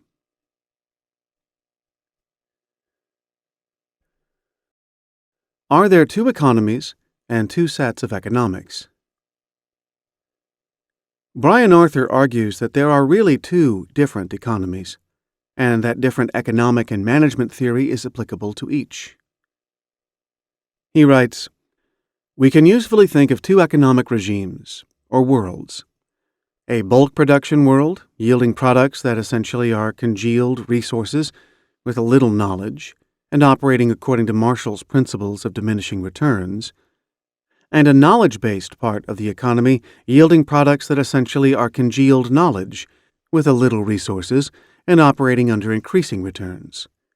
Because the two worlds of business, processing bulk goods and crafting knowledge into products, differ in their underlying economics, it follows that they differ in their character of competition and their culture of management. It is a mistake to think that what works in one world is appropriate for the other." In an interesting thesis, Arthur goes on to ask why the new management ideology of flat hierarchies, missions, flexible strategies, re-engineering, and re-everything have emerged. His answer is that they are not fads, but correspond to the high-tech world of constant reinvention. Equally, that hierarchies and old-style management are appropriate to smokestack industry. He writes, "Marshall's world tends to be one that favors hierarchy, planning, and controls. Above all, it is a world of optimization." Arthur admits that there is a middle ground between the old world and the new. He asks where service industries such as insurance, restaurants, and banking belong. His answer is that they have a foot in each camp. On the one hand, most services are low-tech, consisting of processing, and are subject to regional limits on demand, all characteristics of the diminishing returns economy. On the other hand, most services can be branded and are subject to network effects. McDonald's or Motel 6 franchises attract more than their fair share of custom because the brand is well-known and reliable. And over time, services are moving to the new economy. In services, he says, everything is going software. Information is key, and is now processed more by software than by people. So service providers become hitched into software networks. Regional limitations weaken, and user-based network effects kick in. Is Brian Arthur right? His examples of the new world are spot on. Yet is there really an old economy that fits Marshall's diminishing returns economics? Should we not rather think of a standard economy and a new economy, both subject to increasing returns economics, but to differing degrees? Do Marshall's economics work at all? The whole of microeconomics is an impressive intellectual edifice, constructed with mathematical elegance and within the terms of its system, totally consistent and coherent. The problem is that it cannot be empirically observed. It does not correspond to the real world, not even to Marshall's world. That, too, was a time of high tech. The technology innovations of steam, railways, electricity, gas, and motor cars were at least as transforming as our own high-tech industries, and subject to network effects and increasing returns. What was the Ford Motor Company, if not the Microsoft of its day? Every time Ford made a new Model T in increasing quantities, the cost of each unit went down. Every time the cost went down, more people could buy one. Every time more Model Ts were bought, the cost of making the next went down. Every buyer demanded new roads, motels, and roadside restaurants, and mobilized support for initiatives that would make the motor car yet more popular. When government began to build freeways, this network effect accelerated the car's spread. Plainly, autos manifested increasing rather than decreasing returns. But the problem with Marshallian economics goes deeper than a failure to notice networks or high tech. If classical economics has any validity at all, it is in the pre-industrial world, related to commodities and to agriculture before it was mechanized. Gold, silver, iron, potatoes, wheat, cotton. These may be subject to diminishing returns. Remember that the law of diminishing returns was developed in pre-industrial France. When supply goes up, price goes down. But costs do not, so increasing supply is bad for producers. And as long as all producers use the same means of production, and there are no economies of scale or experience, then markets will behave as Marshall predicted and come to an equilibrium point where capital cannot earn any differential superprofits. Classical economics does not work, however, when any of the following conditions applies. 1. There are economies of scale or experience, so that the largest producer has lower costs and increased supply lowers prices, resulting in higher demand and still lower prices in a virtuous circle that can go on forever. 2. There are differences of technology used, so that one technology may come to have lower costs than another reason that competitors may have different costs. 3. Any competitor finds a better or cheaper way to do something, again, contributing to unequal margins between suppliers. 4. Goods cease to be commodities because one manufacturer adds extra value by means of branding, product differentiation, or better service. 5. There are high fixed costs in production. 6. There are substantial barriers to entry for new suppliers. 7. There are network effects. 8. Human ingenuity can make more out of less, so that the material costs become a very small part of the total, as with the silicon chip made with sand. And finally, 9. Resources, such as information, are enhanced rather than used up as production expands. Most business since the 19th century has had at least one of these characteristics and therefore requires dynamic economic analysis. There are only degrees to which classical economics is inapplicable and misleading, and degrees to which the new economics is applicable and helpful. To those of us brought up on Bruce Henderson's insights into the value of market share and the astronomical value of star businesses, meaning the leaders in high-growth markets, the new economics is not so new.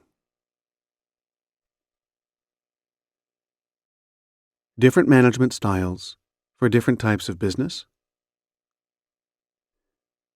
A final note on Brian Arthur's hypothesis that the new economy requires new management structures, such as flat hierarchies and everything. This hypothesis also is not new. It is essentially a restatement and updating of the argument in Tom Burns and G.M. Stalker's classic book titled The Management of Innovation, published in 1961.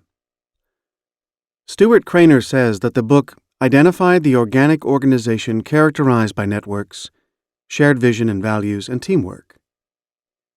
Burns and Stalker also argued that it was precisely high-tech and high-growth organizations that required the new management approach, and that slower growth firms and many predictable environments were more suited to command and control methods. But are Arthur and Burns and Stalker correct? If there are in fact only gradations of the new economy, and nearly all businesses in fact belong, to a greater or lesser extent, to that new economy, which is not really new, but just a better description of the world after the Industrial Revolution, then different types of company may not need very different styles of management. Don't all firms need observation, positioning, flattened organizations, missions, teams, and cunning? Equally, don't all organizations need hierarchy, and have it? Isn't Microsoft a meritocratic dictatorship run by Bill Gates, who would be worth much less otherwise? What creates value is insight plus hierarchy. Microsoft is an ideal model for any type of business, a dictatorship of ends, a meritocracy of execution, and a collegiate, democratic style that respects intelligence and insight at every level, so long as it does not challenge the basic strategy. Insights on networks, the new economy, and increasing returns. Traditional microeconomics always was a poor guide to the real economy of business. Whenever products cease to be undifferentiated commodities, whenever one competitor has and can return a cost or product or service advantage over other suppliers, whenever brands or standards are important, whenever there are high fixed costs in a business and low incremental costs, whenever there are substantial barriers stopping new players coming into a market, whenever one or more of these conditions holds, we are in a dynamic economy where equilibrium is elusive and advantage goes to the leader, who may enjoy and compound high returns. Even 100 years ago, most businesses lived in such a dynamic economy. Today, the vast majority do. Some things have changed. While for a long time nearly all businesses have been part of the dynamic economy, the extent to which they have been subject to the laws of dynamism has been steadily increasing. Fixed costs have risen.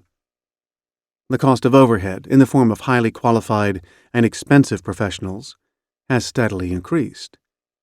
The cost of materials and unskilled labor has steadily declined. Incremental costs have declined. Technology and know-how have become increasingly important. The risks and returns of business have increased. The value of leadership in high-growth markets, which was always substantial, has increased still further. The shift towards winner-take-most economics has been most pronounced in network businesses, and, at the extreme, in electronic businesses. Here the stakes are raised.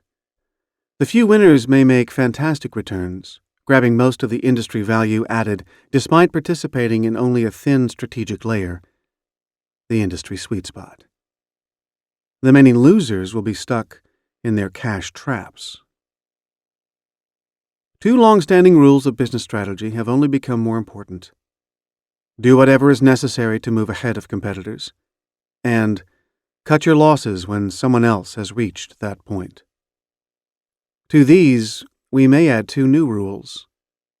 Identify and dominate the industry sweet spots by establishing new standards there, orchestrating others to do the donkey work in the bulk of the industry. And defend the dominance by dividing and ruling the orchestrated, and by continual innovation to find the next industry sweet spot. Summary. Technology change drives growth and prosperity. But technology change is lumpy. We lurch from one long period of equilibrium to another via short, sharp periods of punctuation. Despite this apparent unpredictability, technological transformations follow a predictable pattern. Any change that will become significant gives plenty of warning.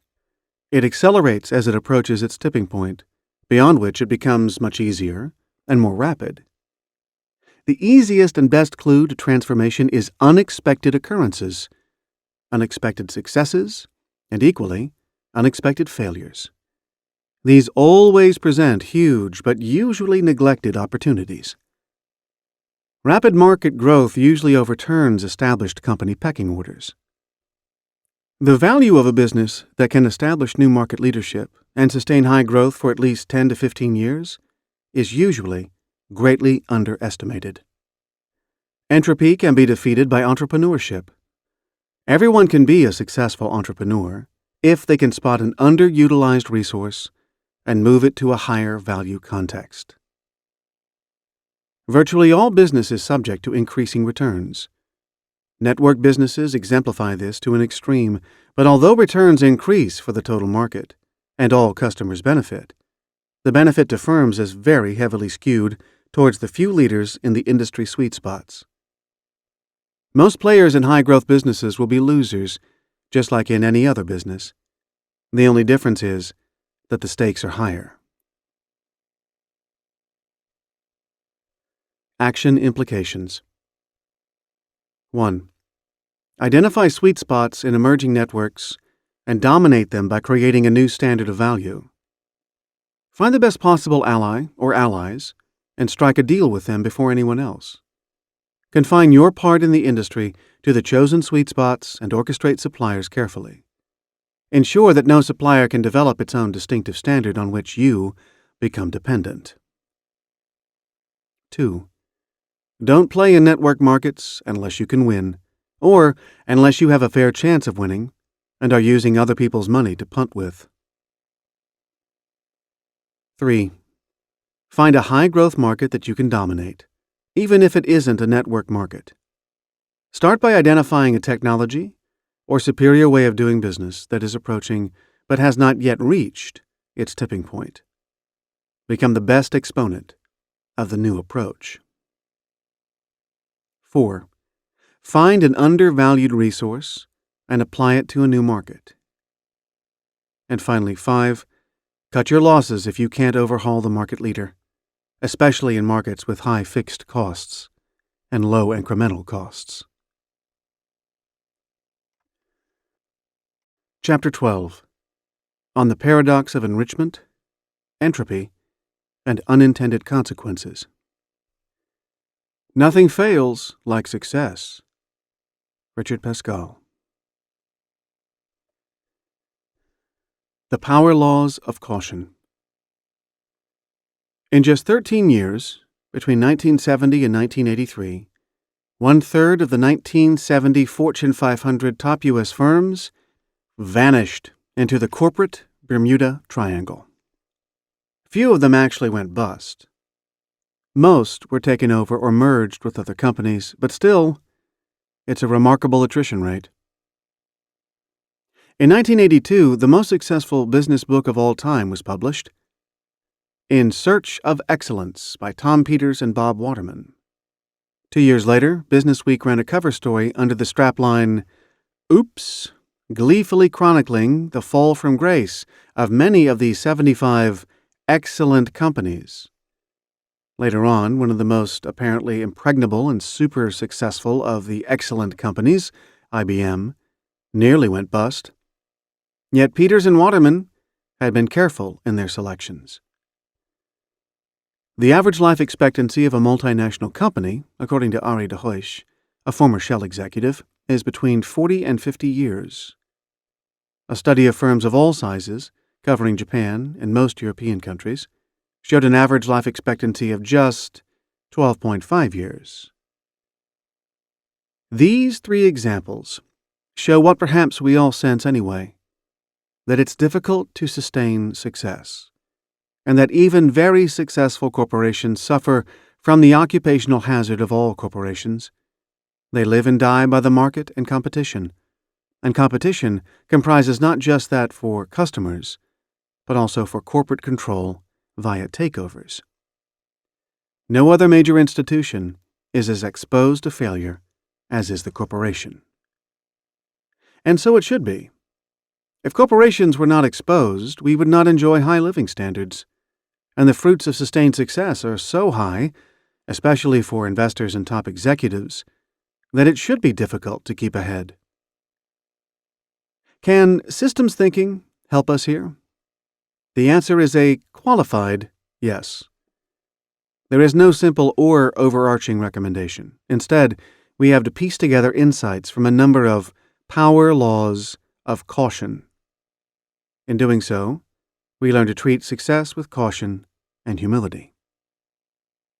There are 3 main power laws of caution. They are the paradox of enrichment, the law of entropy, and the law of unintended consequences. Let's take a look at each. The paradox of enrichment.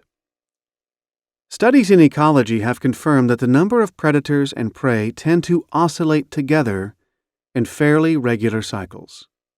For example, the Hudson's Bay Company has kept records of the number of lynxes, which is a predator, and hares, which is a prey, since 1850, and graphs of these records show remarkable symmetry. They move up and down together after a brief time lag. The prey depend on the predators quite as much as the other way around. Without the predators, the prey will become too numerous and starve.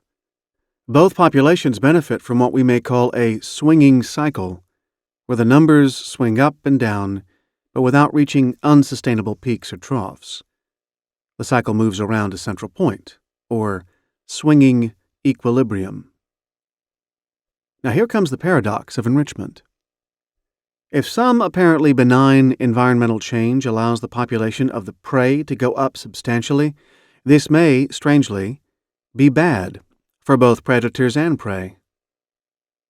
A large increase in prey leads to an even larger increase in predators, who before long find that they don't have enough prey to eat. The number of predators zooms up initially and then plummets, and the number of prey follows the same pattern. Deprived of predators, there are soon too many prey, who can't find enough to eat. So a stable cycle, our swinging equilibrium, turns into an unstable cycle. The unstable cycle may end in disaster for both prey and predators if one of the low cycles goes too far and the entire population of prey or predators is wiped out. Because nature goes in cycles, the paradox of enrichment means that you really can have too much of a good thing. Take another example. Trees are sprayed with insecticide, which kills harmful insects, but slightly too much is sprayed on the leaves, and then it rains. The excess insecticide is washed from the leaves to the ground, where it kills the insect's predators. Result: more insecticide leads to more insects. The paradox of enrichment has a clear parallel in the classical economic theory that when a market is very profitable, it will attract new entrants, and profit will be driven back down to zero as a new equilibrium is found. From having too few firms in a market, before long there are too many. If you've been listening sequentially to this audiobook, you will know that I'm not a great fan of classical economics, since it very rarely corresponds to real-world markets. Equilibrium rarely happens.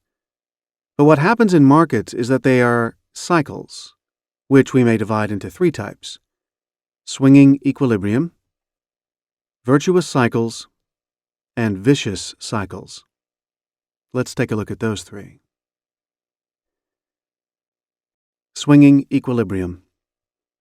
Swinging equilibrium is the closest to the classical economist's dream.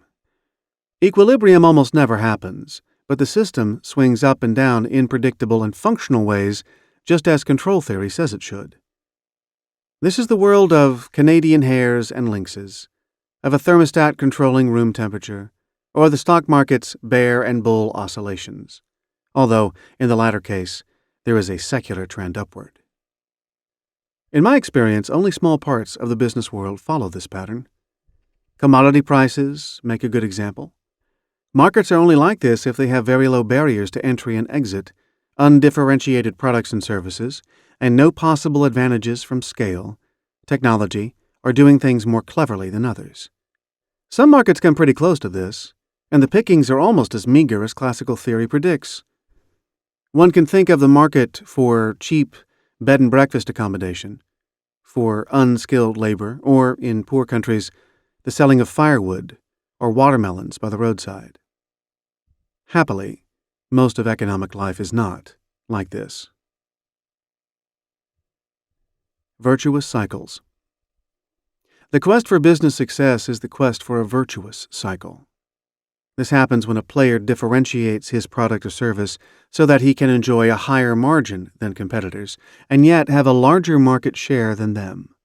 Or when he achieves the same effect through having much lower costs than competitors, and therefore higher margins despite lower prices, as a result of superior scale, technology, cunning, or defensively lower input costs. The player with higher margins can make further investments to consolidate and increase his lead. He can pay more to get the very best people or the most productive systems. He can afford to advertise or market at lower cost and higher efficacy. He can provide even better value and make the gap between himself and competitors almost unbridgeable. This is what happens with successful, very profitable companies. This, you will recall, is the world of increasing returns. Firms with virtuous cycles always account for the majority of profits in a sophisticated economy. Vicious cycles. Vicious cycles are the flip side of virtuous cycles, as seen from the viewpoint of the unsuccessful challengers. Those who are behind fall further behind. Returns diminish. St. Paul was a great exponent of virtuous and vicious cycles. He was forever writing that what goes around comes around. For example, whoever sows sparingly will also reap sparingly, and whoever sows generously will also reap generously. Successful firms can afford to sow generously. Less successful ones have to be more sparing. When virtuous switches to vicious.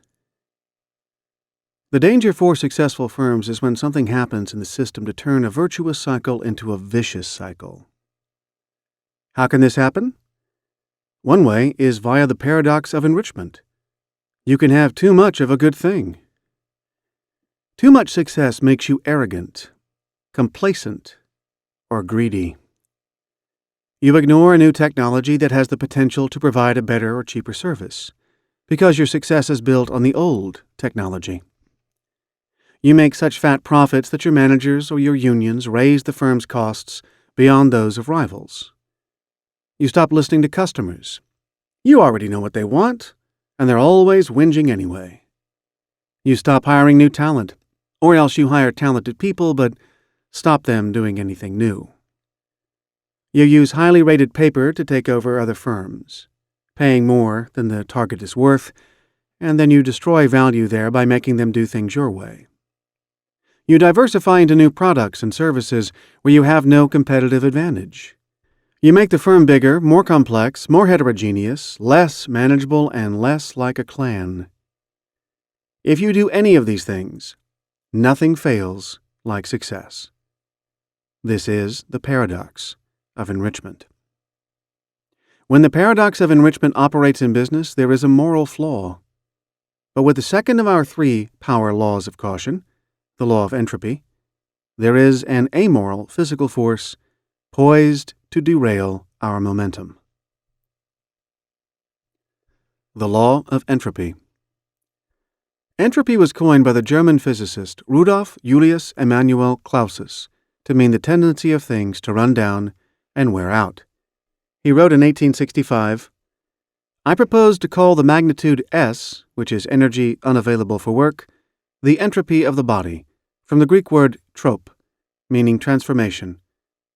The energy of the universe is constant. The entropy of the universe tends towards a maximum." People grow old, houses fall down, stars burn out, cliffs slide into the sea.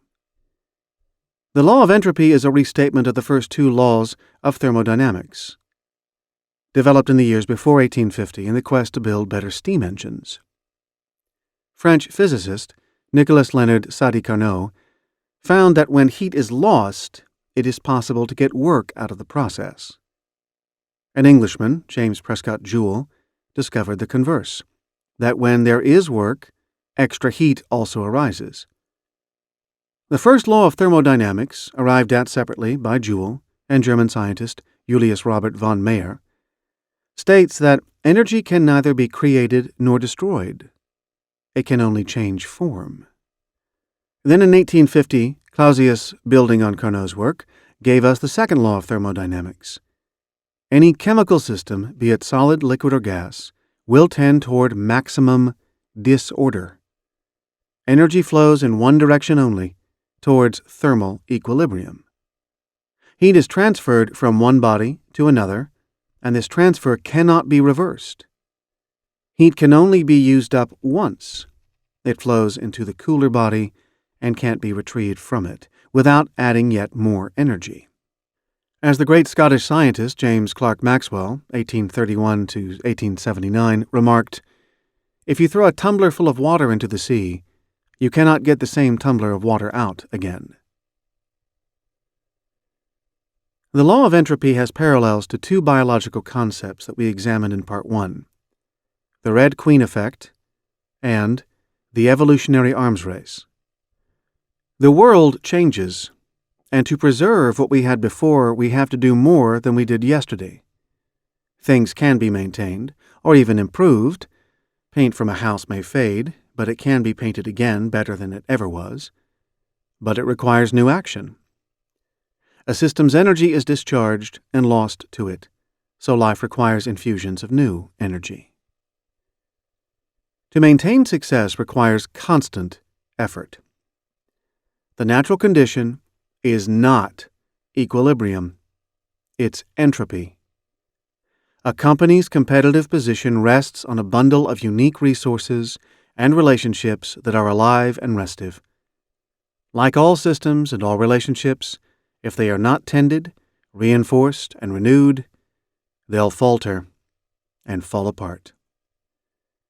It is entirely possible to counter entropy. How else could we have accumulated wealth in the remarkable way we have in the past 250 years? But it requires constant innovation and improved use of the energy that is available. Murphy's Laws. Closely related to entropy are the laws attributed to Murphy. They have no scientific validity, except perhaps as examples of entropy, but they certainly have resonance. They're useful for any successful organization, helping to puncture complacency and prepare for contingencies.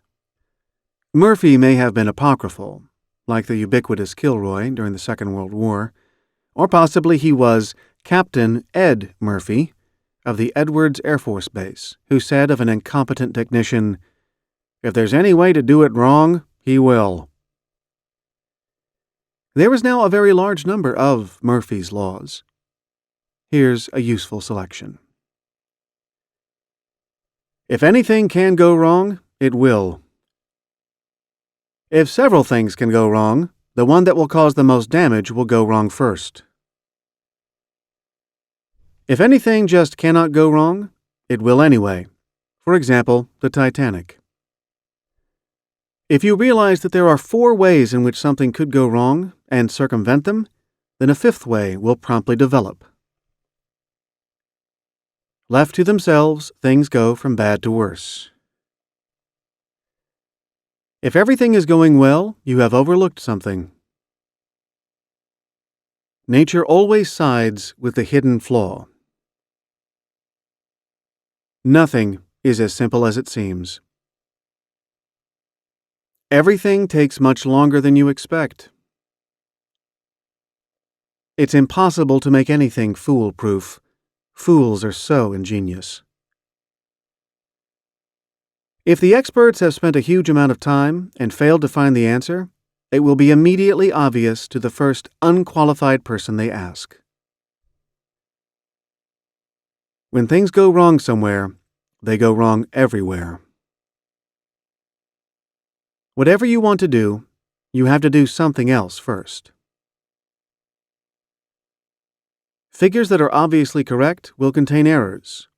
A decimal will always be misplaced. The error will cause most damage to the calculation. If you get the premise right but the argument wrong, you'll get the wrong answer. While if you get the premise wrong but the argument right, you'll also arrive at the wrong answer. You are unlikely to get both the premise and the argument right. And finally, The probability of anything happening is proportional to the damage it will cause.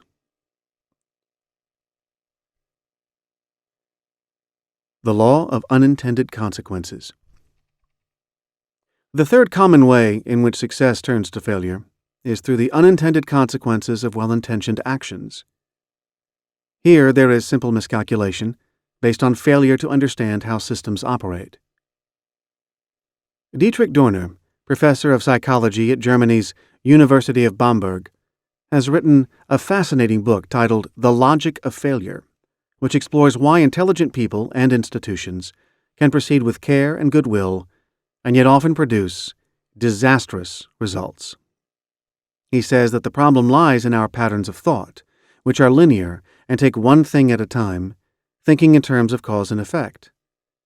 Because we don't think in terms of systems and their interrelationships, we miss the big picture, pile small error on small error, and end up with spectacularly unintended and often tragic consequences.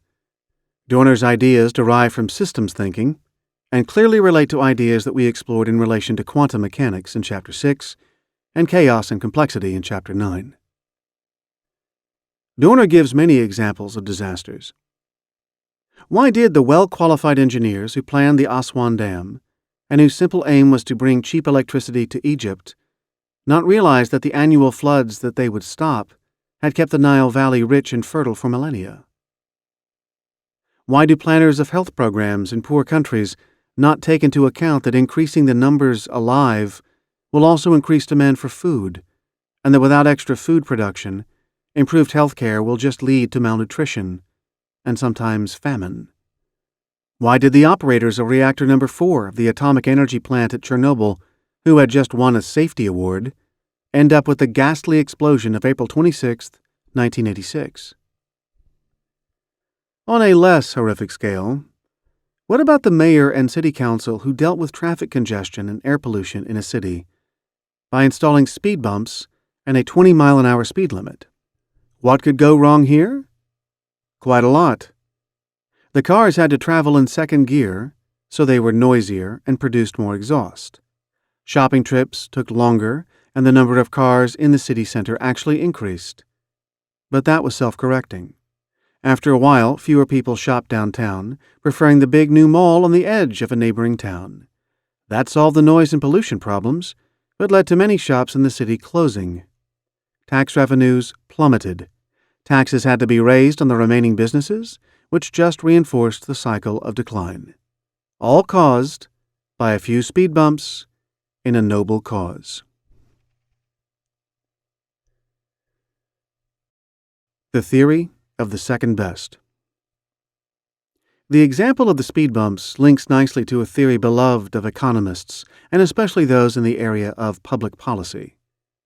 This is the theory of the second best, which says that reaching an optimal outcome in individual markets may lead to a suboptimal overall outcome. For example, if free markets led to an optimal position in all individual product markets, but left an economy with 40% unemployment, this would not really be optimal. The theory therefore says that instead of seeking optimality in each part of the economy, we should go for the best overall solution, which may imply second-best solutions in individual markets. Stripped of economists' usual obsession with equilibrium and optimality, two very elusive goals, the theory of the second best is really just saying that the economy is a system, and that actions in one area may have unintended consequences in another. It is a useful idea because it tells us that we may have to compromise, and that pursuit of one objective may be myopic. Speed bumps must not be thought of purely in terms of their own objectives. Incidentally, although the law of unintended consequences focuses on unfortunate outcomes, there are clearly positive, unintended consequences, such as Adam Smith's invisible hand. He wrote, "Every individual necessarily labors to render the annual revenue of the society as great as he can. He generally, indeed, neither intends to promote the public interest, nor knows how much he is promoting it. By pursuing his own interest, he frequently promotes that of the society more effectively than when he really intends to promote it." System Dynamics. J. Forrester of MIT was a computer pioneer who developed system dynamics in the 1960s and 1970s, known by other practitioners as systems thinking, and developed since about 1950. Forrester was one of the first to call attention to the unintended consequences of well-intentioned policies on issues such as urban decay or the environment. Typically, he said, the policies attacked the symptoms of the problems, alleviating the symptoms but often exacerbating the fundamental problems that were systems rather than discrete issues. Systems thinking has much in common with the concepts of chaos and complexity.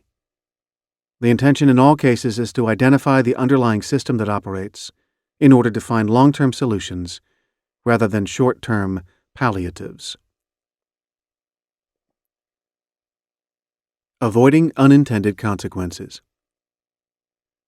Dietrich Dorner suggests the following prescriptions. 1. Set clear, explicit, positive, and multiple goals. If possible, we should formulate concrete goals. If we can't, muddling through is better than inaction. 2. Pursue several goals at once. If you focus on one goal alone, you will produce all kinds of unintended byproducts. You may object that to pursue several goals at once may bring conflicts between the goals. This is true. But the conflict is constructive because it forces us to consider the relative priorities and trade-offs implicit in the goals. For example, would we rather have speed bumps and a clean, quiet, pollution-free city center, or a thriving retail and business center at the expense of some congestion and exhaust fumes? Can we think of any realistic way of having most of our cake and also eating most of it? We can't always realize all our goals at once because the goals may partly conflict with each other. We must be prepared to compromise. We should always have a clear set of priorities, but be willing to change them if it's clear that they'll lead to results we don't really want. 3. Construct hypotheses and test them. If we do X, it will result in A, B, and C. If we like A, B, and C, we may try out X. If we don't have the expected result, at least we have more data. Wrong hypotheses can be corrected. 4. Use analogies to go from what you know to what you don't. 5. Think of everything as a system and try to identify all the important system elements. Form a model of the system. You can start with a single element but then think of its context. In the pool example, you could start with the fish. A fish breathes, it eats, it excretes. It needs oxygen. What happens to the waste? We can begin to see how everything in the system fits together. 6. Think about problems you don't have at the moment, but which may emerge as side effects of your actions. Think about what may happen over time. Imagine potential pitfalls. 7. Don't hastily ascribe everything that happens to one central cause. This is rarely the case. And 8. Construct simulations. By playing games with many variables affecting the system, you'll learn how systems work and be able to make mistakes with no real-life penalties. One thing that Dorner does not say, but that seems apparent to me, is that ultimately the most effective antidote to unintended consequences is human creativity and adaptability. Unintended consequences arise because we live in non-linear systems and because we make changes, because we do things. We are restless, just like nature, just like evolution. Each action generates new instabilities, and will always do so. Unintended consequences can never be eliminated. We should be aware that they will arise. We should be ready to notice them before they have done too much harm, and we should be creative in correcting them and aware that the corrections will lead to further unintended consequences, which will require further correction. How to perpetuate success. Dietrich Dorner's model and examples are useful for those in charge of a successful business. They help us to think about what could go wrong. Consider this in 3 ways. 1. What happens if something in the business system changes unilaterally? 2. What new actions that we've taken in the current business system could have had unintended consequences? And 3. How do we plan new initiatives that will be as successful as current ones and that won't have unintended consequences? Let's now take a look at these 3 ways in more detail. What happens if something in the business system changes unilaterally? A successful system can only turn into an unsuccessful system, from our point of view, if one of 2 things happens. Either we do something differently, or something else in the system changes to our disadvantage. Therefore, if we're doing the same as ever, and things start to go wrong, it must be because of a change, or changes, in other elements of the business system. So, start by asking, what has changed? Have the customers changed what they want? Is a competitor gaining market share? And if so, why? Is the technology or the business definitions shifting? And has everyone else found a way of cutting their costs while ours remain as they were? Construct several hypotheses, both complementary and competing. Remember that there's unlikely to be one simple cause. Even if there is, it will have second- and third-order effects that must be traced. Test and refine the hypotheses until there's a reasonable chance they're right. Then, act to restore your advantage. If this doesn't work, go through the whole cycle again. What new actions that we've taken in the current business system could have had unintended consequences? What are we doing differently? If you know the answer, fine. If not, ask other people. Introspection will not be accurate or complete. Map out all elements of the business system, including but not necessarily confined to your customers, including any important different types of customer, suppliers, distributors, other collaborators, colleagues, core structures, technologies, regulators, and so on. Imagine all possible impacts that the changes may have had on each part of the system, and the consequential results, particularly bad results, that might have arisen. Construct and test hypotheses. Be suspicious of pat solutions involving just one variable. For the system to have changed fundamentally, several aspects of the system are likely to have shifted. Then, act. And if it doesn't restore the system to your advantage, go through the cycle again. How do we plan new initiatives that will be as successful as current ones and that won't have unintended consequences? Here we need to interject skepticism from outside the Dorner model. The chances are that new initiatives won't be as successful as existing ones. The only reasonable basis for thinking that they might be as successful is if they use the same formulae, skills, competencies, technologies, and any other key attribute, such as a fantastic proprietary client base, that drives the success of the existing business. But let us assume this is true. What then? Well, the Dorner model is good for thinking about where there might be unintended consequences. In particular, 1. What unintended consequences could the new business have on the existing one? Think through all elements of the system and their relationships to each other. 2. What other unintended consequences could entry to the new business have? Again, trace through all components of the new business system. And 3. If there do turn out to be negative consequences, construct hypotheses and test them, as discussed previously, until you have an answer that works. Summary. Sustainable success is built on a virtuous cycle, but success often contains the seeds of its own destruction. A virtuous cycle can turn into a vicious cycle if success changes the conditions that led to success in the first place. This is the paradox of enrichment. Riches corrode the will to please customers. Successful firms become flabby and complex. Enter greed, complacency, or arrogance. Exit success. Even without such an ethical failure, two other dangers lurk: entropy and unintended consequences. Like everything else, the elements of business, that is, ideas, technologies, individuals, teams, and corporations, are subject to entropy.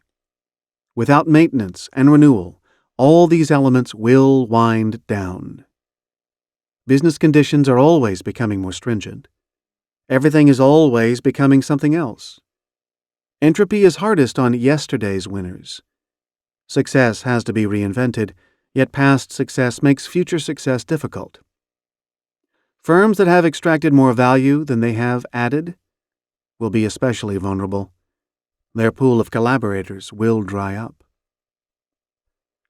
Unintended consequences may also intervene. Business is a system of interrelated components. Change in any one component may go unnoticed, yet break the spell of success. We need to anticipate unexpected consequences. When they arrive anyway, we must model their causes carefully. Ultimately, sustaining success is a moral issue. Although we might wish it were otherwise, business is the art of pleasing the customers we choose, with more flair, economy, and style than anyone else. This is a hard calling. Those who are successful have great technical advantages, but equally great attitudinal disadvantages. Can they display the greatest flair, economy, and style when conditions and competitors change? Can success sustain superior service? Can success sustain simplicity? Can success keep focus? Can success keep lean? Experience replies, sometimes, not often, not forever, not without the perpetual reinvention and delivery of superior value. Action implications. 1. Sustain success by creating new value every day. 2. Keep yourself and your firm humble, service-oriented, focused, lean, and hungry. Eschew corporate complexity. Root out arrogance, greed, and complacency. 3. Expect and correct unexpected consequences. Learn to anticipate and deal with them. Think of business as a system whose components are always shifting, where a major shift in just one component can change the entire system, where there will always be unintended consequences, and where continual monitoring, adjustment, and creativity must be deployed to detect and overcome them. Part 3. Concluding Note. One common theme of Part 3, shared with Parts 1 and 2, is the wonkiness of the world. We expect and search out linear relationships and rejoice when we find them, but we tend to ignore the most frequent nonlinear relationships because they are inconvenient and perplexing. Yet, the message of Part 3 is that nonlinear relationships can be understood and be extremely useful. The concept of chaos is very helpful because it tells us the importance of initial conditions. Markets, relationships, and corporations evolve as they do because of early chance events and quickly get frozen into the patterns formed at the outset. Chaos also tells us about the fractal nature of business, which is an insight that, properly understood, can save a great deal of trouble. Complexity theory demonstrates how systems emerge and organize themselves into something different from their component parts, a phenomenon at once awesome, constructive, and destructive. The 80-20 principle is also a fantastically useful power law, showing that a particular sort of wonkiness is deeply ingrained in the universe and enabling us, almost infallibly, to extract more from less. The nonlinear, jerky nature of market growth and technological change is also something that, when appreciated, can help to separate the fad from the trend, tell us whether we can drive a new product or business across its tipping point, and enable us to spot what may become a mega success. Insight into the nature of networks and electronic business can also tell us when there is scope to create enormous new value, and how to be on the right side of the extremely asymmetrical capture of value created. Finally, the paradox of enrichment, the law of entropy, and the law of unintended consequences all highlight the systemic pitfalls of success and how to sustain success by systematic avoidance of the pitfalls. A second common theme of Part 3 is the tension between laissez-faire and intervention. In nonlinear systems, we deal with some extremely powerful natural forces. We have seen many different kinds of invisible hands at work, sometimes producing extremely pleasing results, and sometimes infuriatingly defeating our best-laid plans. As with the forces of biology and physics, however, we must strike a balance between the opposite errors of automatically accepting the power laws on the one hand and ignoring them on the other. The laws are there, and we had better take note. But might is not right. What is not what should be. Nature is not infallible or inherently virtuous, and neither are markets, high-growth phenomena, successful corporations, or self-organization. Progress requires us to channel nature and its forces, to use them for our own ends, and to intervene when they threaten civilization and its fruits. Part 3's third and final theme is that business, and the forces operating within and around it, are not essentially different from the rest of life, the universe, and everything. All the power laws apply to life generally. They apply to business because business is part of life. Hence, we can use the insights gathered beyond the walls of commerce. But it also follows that the view of business as a separate terrain, an enclave with its own conventions and laws, a mysterious no-go area for the rest of society, a quasi-medieval guild with its own governance, a field of study that requires its own schools, a landscape that can safely ignore more general insights on how to live a happy and fulfilled life and behave responsibly to others, is deeply flawed. Business is an intrinsic part of the messy reality governed by non-linear forces. We have had the boundaryless corporation and the boundaryless market. Now it is time for boundaryless business, boundaryless knowledge, boundaryless technology. For business and science and technology naked before humanity and society. For a view of how things work and how we can be successful that applies equally to business and all other parts of life.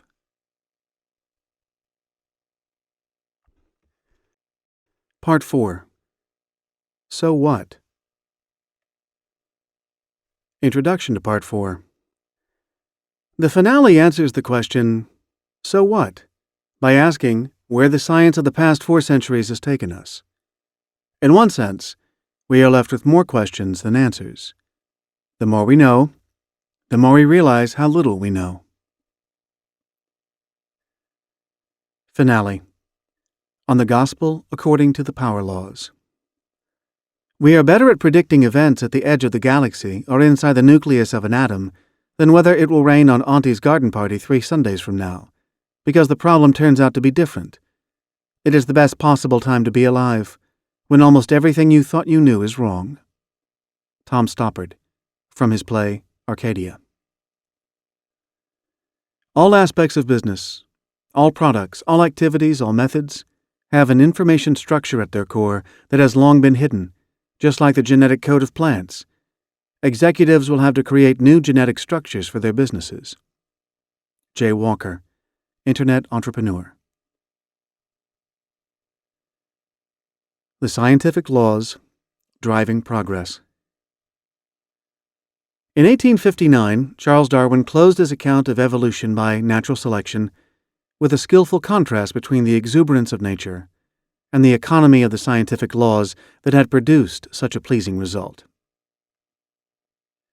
He wrote, "It is interesting to contemplate an entangled bank, clothed with many plants of many kinds, with birds singing on the bushes, with many insects flitting about, and with worms crawling through the damp earth, and to reflect that these elaborately constructed forms, so different from each other, and dependent on each other in so complex a manner, have all been produced by laws acting around us." Some things we do know.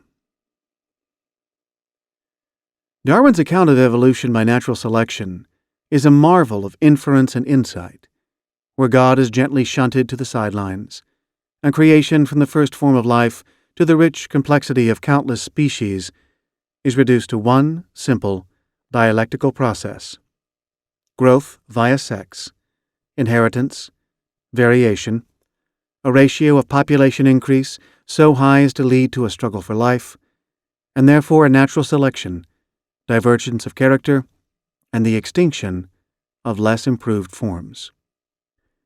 In reviewing some of the most important triumphs of science from the last 4 centuries, we've been able to see yet more wonderful things than those revealed by Darwin, but equally capable of reduction to a few simple power laws.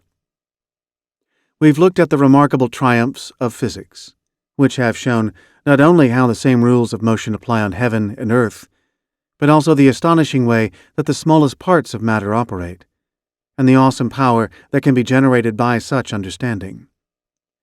We've seen that space and time are not 2 separate dimensions, but are intimately linked.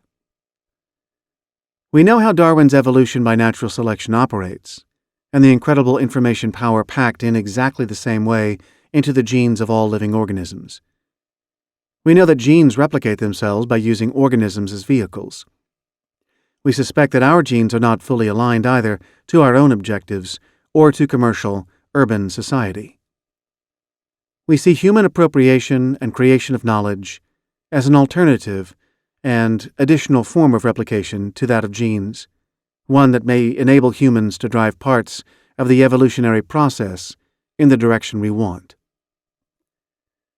We have some insight into how complex systems can emerge from simple ones, how everything in the universe tends to organize itself into systems, and how even the most puzzling phenomena follow intricate and predictable patterns, at once similar to and different from each other. We know that in any distribution of a population, whether of people, clouds, disease, events, or anything dead or alive, whether good or bad or neutral from our point of view, a small minority of the forces will have much more influence than the great majority, and we know how to distinguish the vital few forces from the trivial many. Mathematics has given us dazzling insights into the power of exponential growth and how the same patterns recur in numbers, regardless of the phenomena being observed. We know how new technology evolves in a lumpy fashion and how to predict when we're likely to move from one dominant technology to another. The same tools enable us to observe and often predict how and when any phase transition will take place, whether we are talking about major social change, a trend or fashion, an epidemic reaching crisis proportions, or a company's profits taking off. Although economics and the social sciences have generally been a disappointment, the last 3 centuries have taught us a few very useful things. How markets and organizations are self-organizing dynamic systems with their own way of sorting things out. How wealth is created by the division of labor and trade based on comparative rather than absolute advantage. How returns can increase over time so that costs and prices can go down forever. How networks increase value. How economic arbitrage creates more from less as resources are shifted from low to high productivity uses, and how societies evolve by means of increased specialization, reciprocity, trade, technology, and ever greater levels of cooperation and interdependence. Some things we know we don't know. We also know more about the limits to our knowledge and perception. We know what it is impossible to know for sure, a disconcertingly wide domain. We know that there is no objective truth, and that we are continually distorting and adding to reality.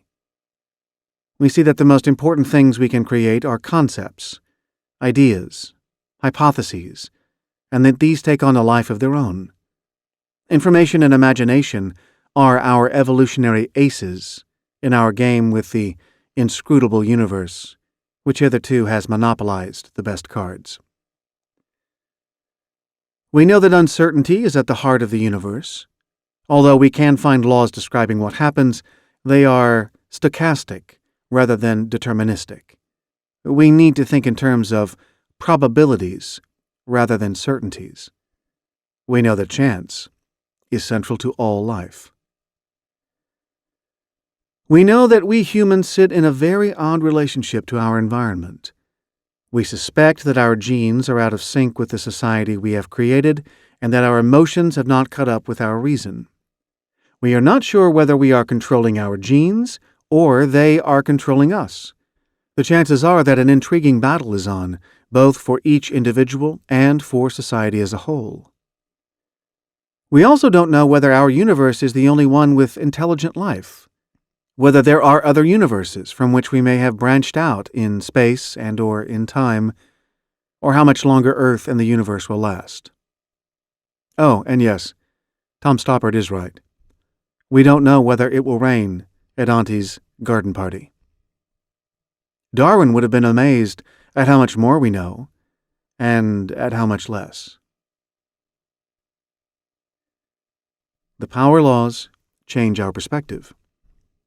The most interesting modern science is that which unifies its different branches, enabling us to glimpse universal power laws. But there is a more fundamental unification that is beginning to take place. As the great Harvard biologist Edward O. Wilson says, "The greatest enterprise of the mind has always been and will always be the attempted linkage of the sciences and the humanities." Wilson also argues for a belief in the unity of the sciences, a conviction far deeper than a mere working proposition that the world is orderly and can be explained by a small number of natural laws. Through study of our power laws, I think we can see a few themes that link together the sciences, the humanities, and business. Power laws cast business in a new light. Without being fanciful, we can see that business operates in the same way as other complex systems, and is subject to the operation of laws as other parts of the universe. We have described the most important of these laws, and there are not too many of them. Evolution by natural selection, genetic laws, Gauss's laws, evolutionary psychology, the prisoner's dilemma, Newton's laws, relativity, quantum mechanics, chaos, complexity, the 80-20 principle, punctuated equilibrium, the tipping point, the law of increasing returns, the paradox of enrichment, the law of entropy, and the law of unintended consequences. Of these, only the prisoner's dilemma and the law of increasing returns apply specifically to business and other human affairs. For the rest, the laws apply to business because they refer to nature and life, and business is part of life. Of the 17 major power laws, there are 6 that are even more important than the rest, and in 5 of the 6 cases, it's clear that the laws apply to business in precisely the same way as they do to the rest of the universe. In the 6th case, genetics, the laws apply in a similar but slightly different way.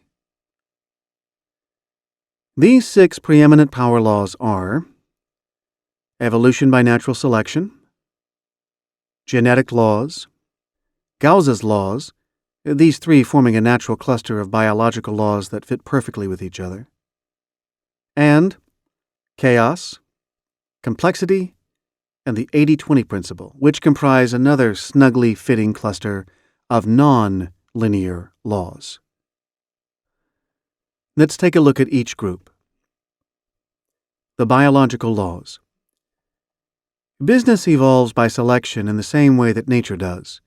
Both progress through variation, innovation, the rejection of most new variants, and the propagation of a few very successful variants.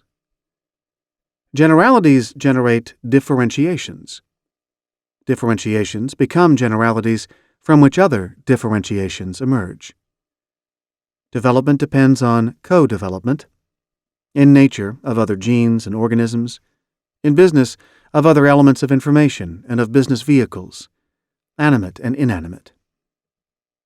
The odds against survival are high, leading to a struggle for life. The conditions of life determine whether species and individuals survive. Finally, the process of natural selection is arbitrary and random, as well as effective.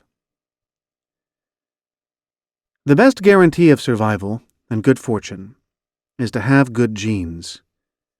Genes are powerful packets of information that seek to replicate themselves as widely as possible by finding appropriate vehicles. These vehicles coat the genes, which are essentially massive forces of information packed into a tiny and fragile physical shell, with robust physical protection. Good genes gravitate to the best vehicles for them and their fellow genes. Business has a parallel genetic process. Business is driven by ideas and information, business genes, which seek vehicles for their expression and replication. These vehicles include people, technologies, products, services, corporations, and all the physical paraphernalia of the modern economy. Everything written in the previous paragraph about genes applies precisely to business genes.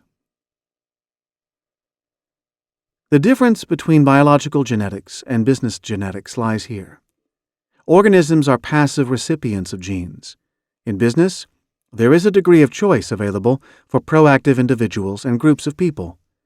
They can identify the best business genes and even create new business genes. Yet this difference is not really one between business and nature. Rather, the difference arises because humans are an odd part of nature, one that can create memes, essentially humanity's own version of genes, ideas that can be replicated in the same way as genes. As humans are part of nature, and business is an extension of humans, business genes, like business itself, can be viewed as part of the seamless web of nature and the universe. Gauss's laws highlight specific lessons of evolution and genetics. With limited resources, a species or individual must be different from others to survive. Differentiation allows us to find different ways of making our living, and therefore avoid direct confrontation for the same food and space.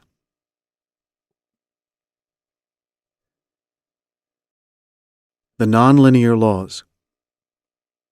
Important parts of life and business are non-linear systems, where cause and effect are tangled together. Patterns exist, but they are irregular and often far-reaching. Chaos tells us the importance of initial conditions in determining outcomes, and therefore in grabbing the first-mover advantage. Chaos also tells us that business, like clouds, trees, or coastlines, is fractal. Each type of business has its recurrent patterns and rules for success. Recognizing them requires respect for the differences, experience, skill in pattern detection, and specialization. Complexity reveals how complex systems such as amoebae, Silicon Valley, or meteorites emerge automatically, as if by an invisible hand. Because business is a complex system, it is always dynamic and always adjusting itself to new realities. Chaos and complexity also demonstrate the role of chance in business, and therefore the importance of flexibility and dedicating some resources to long odds strategies. The most useful of the nonlinear laws is the 80-20 principle. This shows how a few very powerful forces nearly always determine most of what happens. Therefore, smart or lucky creatures find the powerful forces and ignore the great bulk of existence that fills the universe with insignificance. The power laws present a coherent view of reality. The biological laws and the nonlinear laws complement each other and are also consistent with each other. Evolution is an extremely nonlinear process. It's an example of chaos theory in action. Species and combinations of species emerge as complex systems. Evolution is also the best and most important example of the 80-20 principle. The other power laws also cohere with the biological laws, the nonlinear laws, and each other. For example, relativity and quantum mechanics have many parallels with chaos and complexity. Evolutionary psychology flows from theories of evolution and genetics. The prisoner's dilemma and associated theories, demonstrating the importance of cooperation, resonate strongly with evolution and other nonlinear systems. Punctuated equilibrium is an evolutionary theory that has a clear parallel in the economic theories of growth via technological change and in the tipping point. The tipping point and the theory of increasing returns relate closely to the 80-20 principle, and the law of unintended consequences can be viewed as a corollary of chaos theory. The knowledge embodied in the power laws is itself on the edge of chaos, poised between coherent theories with supporting data marshaled in good order on the one hand, and open-ended speculation with many loose ends on the other. If theories are to be really powerful, how could it be otherwise? Some order is necessary for a law to be useful, but some disorder is also necessary to allow us to improve the state of our knowledge and to reach out to other realities, both known and currently unknown. What most impresses me about the power laws is the consistency between their gestalt and value in a non-business context and their application to business itself. The power laws help us understand life, the universe, and everything, but they also simultaneously help us understand business and show how business is not so very different from other aspects of life. Business is not an alien planet. It is part of the texture of life on Earth, and the rules for success are very similar to those in the rest of existence. So what are these rules for success? How do the power laws change our view of business? Business is driven by ideas and information. Out goes the view that management and business corporations are at the center of value creation in business. In comes the view that we should look further back. Value is created by powerful business ideas and technologies, and we are just swept up in the backwash from these. Managers and corporations are mere chess pieces, and usually just pawns in the flow of information into acts of physical creation. Out goes the view that corporations create value and profits by establishing competitive advantage. In comes the view that information drives value, profits, and competitive advantage. Corporations that appear to have competitive advantage just have temporary and non-proprietary access to better information, which drives value and profits. Out goes the central role of corporate competition.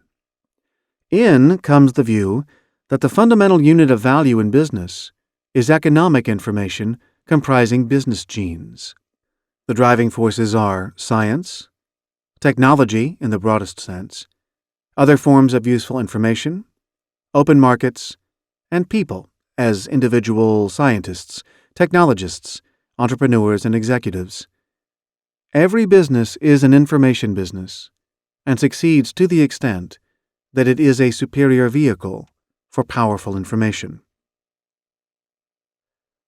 Out goes the view that business progress happens through corporate competition, and that this process resembles evolution by natural selection. In comes the view that, except for very small and young businesses, corporate competition is a phony war. In general, the struggle for life bypasses corporations, or takes place unseen within them. The important struggle for life occurs among business genes and simple self-organizing systems, among competing technologies and sub-technologies, products and product components, and in the way that products and services are conceived, constructed, and delivered. Value is created where the struggle for life is greatest, but value is also captured by corporations and people where the struggle for life is least.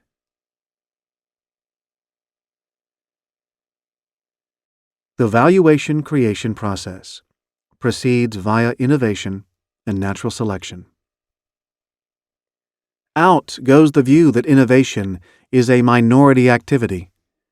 In comes the view that innovation is the essence of business, and that innovation proceeds via constant variation, selectivity, specialization, and experimentation. If you aren't experimenting, varying and changing things constantly, then you aren't creating value, and you won't be successful. Out goes the view that corporations can control their own destiny and determine their own success. In comes the view that individuals and corporations are part of a random process where change is the only constant, where influence on events is possible but control is not, and where success, even when deliberately engineered, is as much an accident of the moment as the result of foresight, cunning, and skill. Success is never an annuity in perpetuity. Success is always achieved by alignment with greater external forces. We may think that we are harnessing such forces, but more likely, we are being used by them. And finally, out goes the view that most experiments should succeed. In comes the view that most experiments should fail.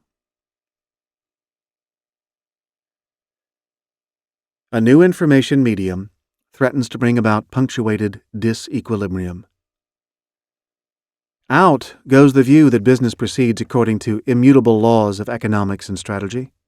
In comes the view that economic and strategic laws last a very long time, but that, occasionally, the business context changes so dramatically that the laws need to be reframed for the new context. The nature of business changes fundamentally when there is a massive shift in either a dominant communications medium, for example, writing, mass printing, television, or a dominant technology, for example, agriculture, the steam engine, the assembly line, information technology. Probably, the Internet represents both a new dominant technology and a new dominant communications mechanism. If so, it will be the biggest disruption to business equilibrium since the steam engine. And out goes the view that business has more power than consumers, and that big business has more power than small business. In comes the view that the consumer and the entrepreneur will gain power at the expense of big business. Variation creates uniqueness. Uniqueness creates monopoly. Out goes the view that you should gain a lead over your competitors.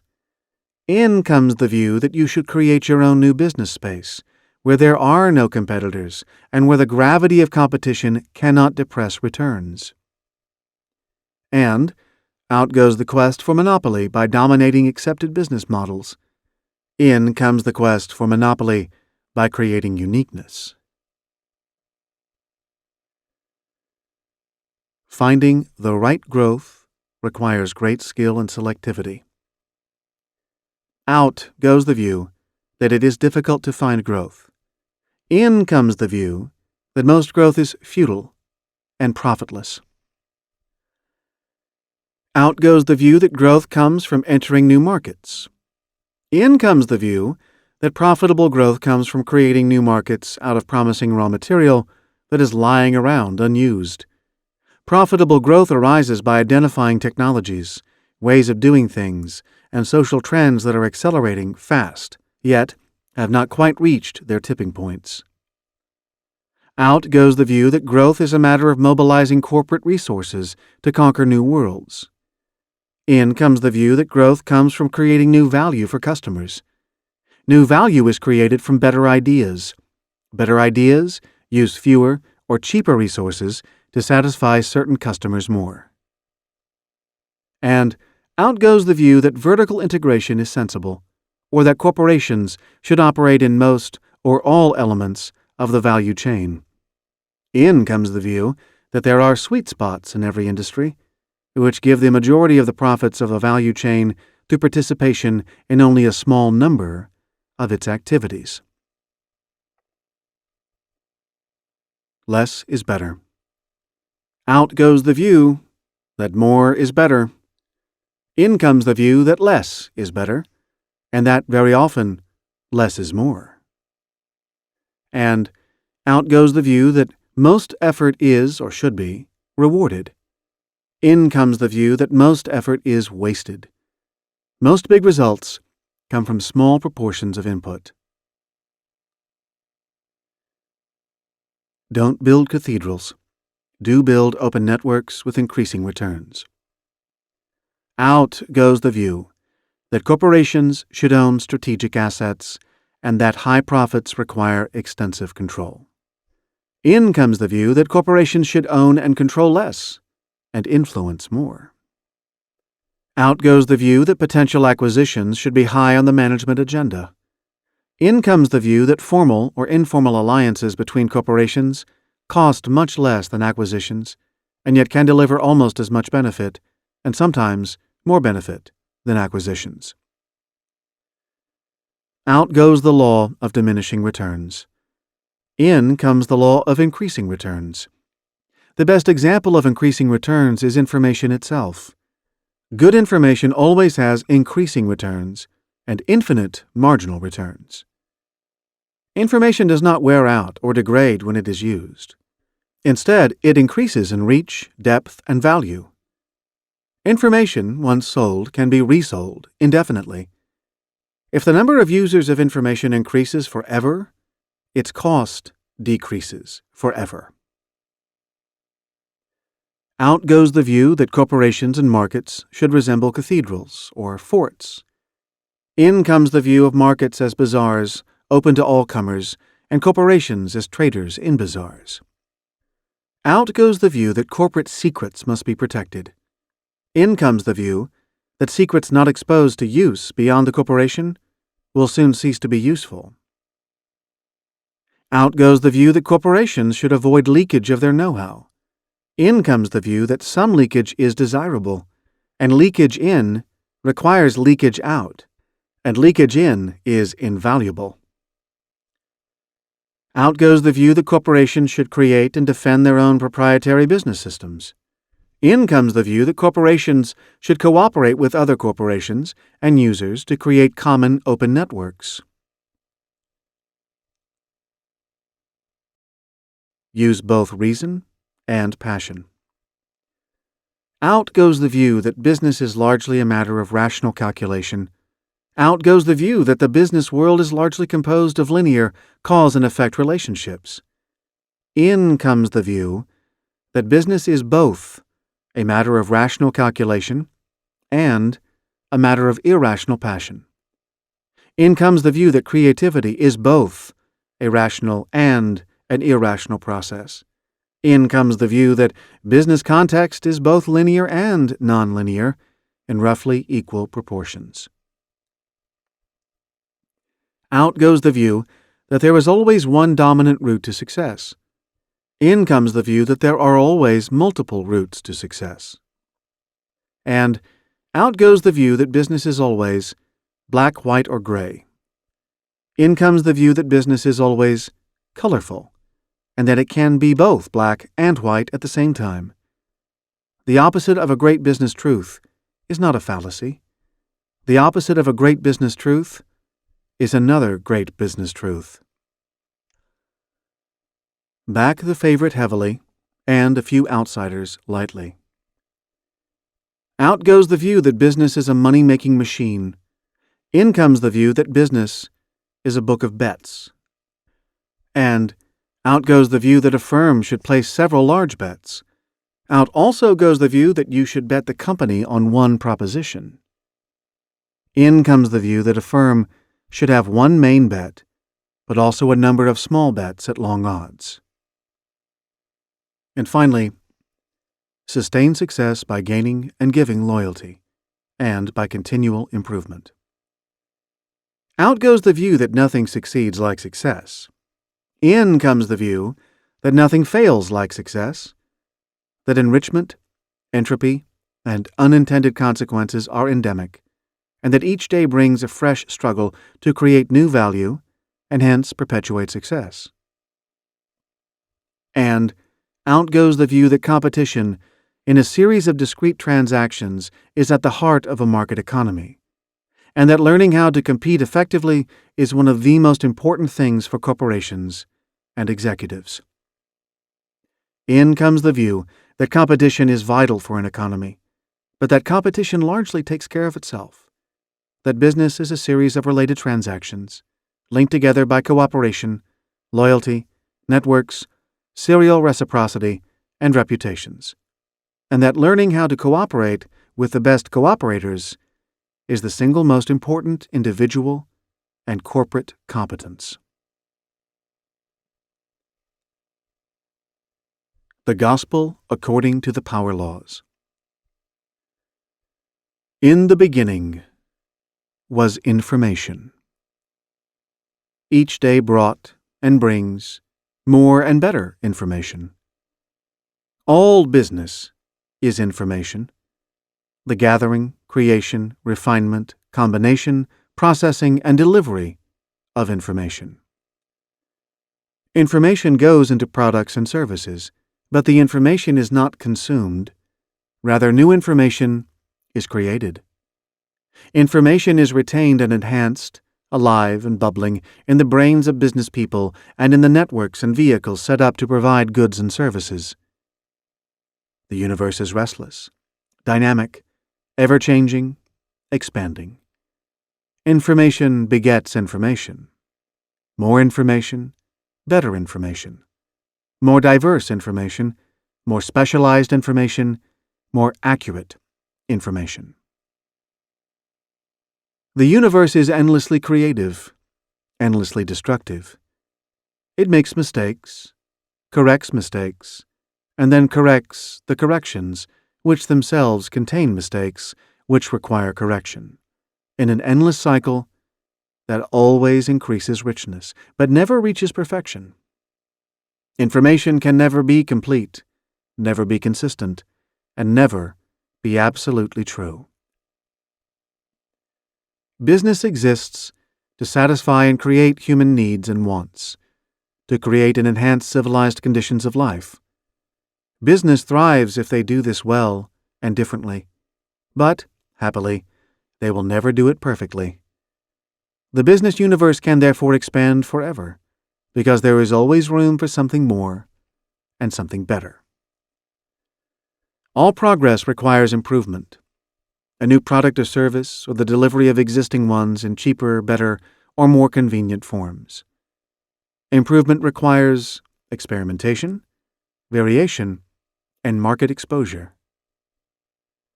Really successful businesses meet three conditions. They are different from all other businesses. They make better use of ideas and resources. And they continually improve. They use myriad experiments to ensure that they remain different from any other business. You can't catch a moving target that is continually creating its own new space. Most experiments fail. We should let them. We should concentrate energy on the few successful experiments. We should conduct new experiments on these successful experiments, so that there are always new variants of them. For continued success, this process must never flag. Business is exciting and challenging because new and better information is always available. New ideas, new ways of doing things, new potential partners, new customers, and new demands from existing customers all create a kaleidoscope of potential change and improvement. Technological change drives growth. Technological improvement is not just inventions and the application of sophisticated science, but also the use of all kinds of knowledge to make things better and cheaper. Every successful business person is a technologist, using and creating knowledge, which others then use for further improvements. Technology change can be spotted accelerating along the runway before the takeoff. Innovators need keen eyes and fast skates, but they do not need to start rich. Change is blocked by three things: the failure to recognize, collect, and use information, the inbuilt human reluctance to take risks, and the tendency to build corporate fortresses that are larger more diversified, and more isolated than they should be. All three blockages create great opportunities for entrepreneurs. A narrow canvas is usually better than a broad one, but the more narrow the focus, the wider must be the window on developments elsewhere and the network of weak ties. The ideal? Focus without high walls. Specialization without inflexibility. Differentiation without hubris. A unique stall in the bazaar, not a cathedral on the hill. Business abounds with profitable asymmetry. A small minority of effort produces a large majority of value. Some things are much more profitable than others. It's much more valuable or economical to do things one way rather than another. It's much more productive to work with some individuals, some teams, and some networks than with others. The most productive resources are distinctive and are committed to constant change and improvement. These are the rules for business revealed by the power laws. They are your route to success. They show that, always, entrepreneurial bonanzas lurk unexploited. There are always new combinations of ideas, technologies, fellow travelers, suppliers, distributors, customers, and partners that you can use to create a superior business system. There is always a way of doing something better, and of finding something better to do. Now, all you have to do is to do it. You've been listening to The 80-20 Principle and 92 Other Powerful Laws of Nature by Richard Koch, narrated by Sean Pratt.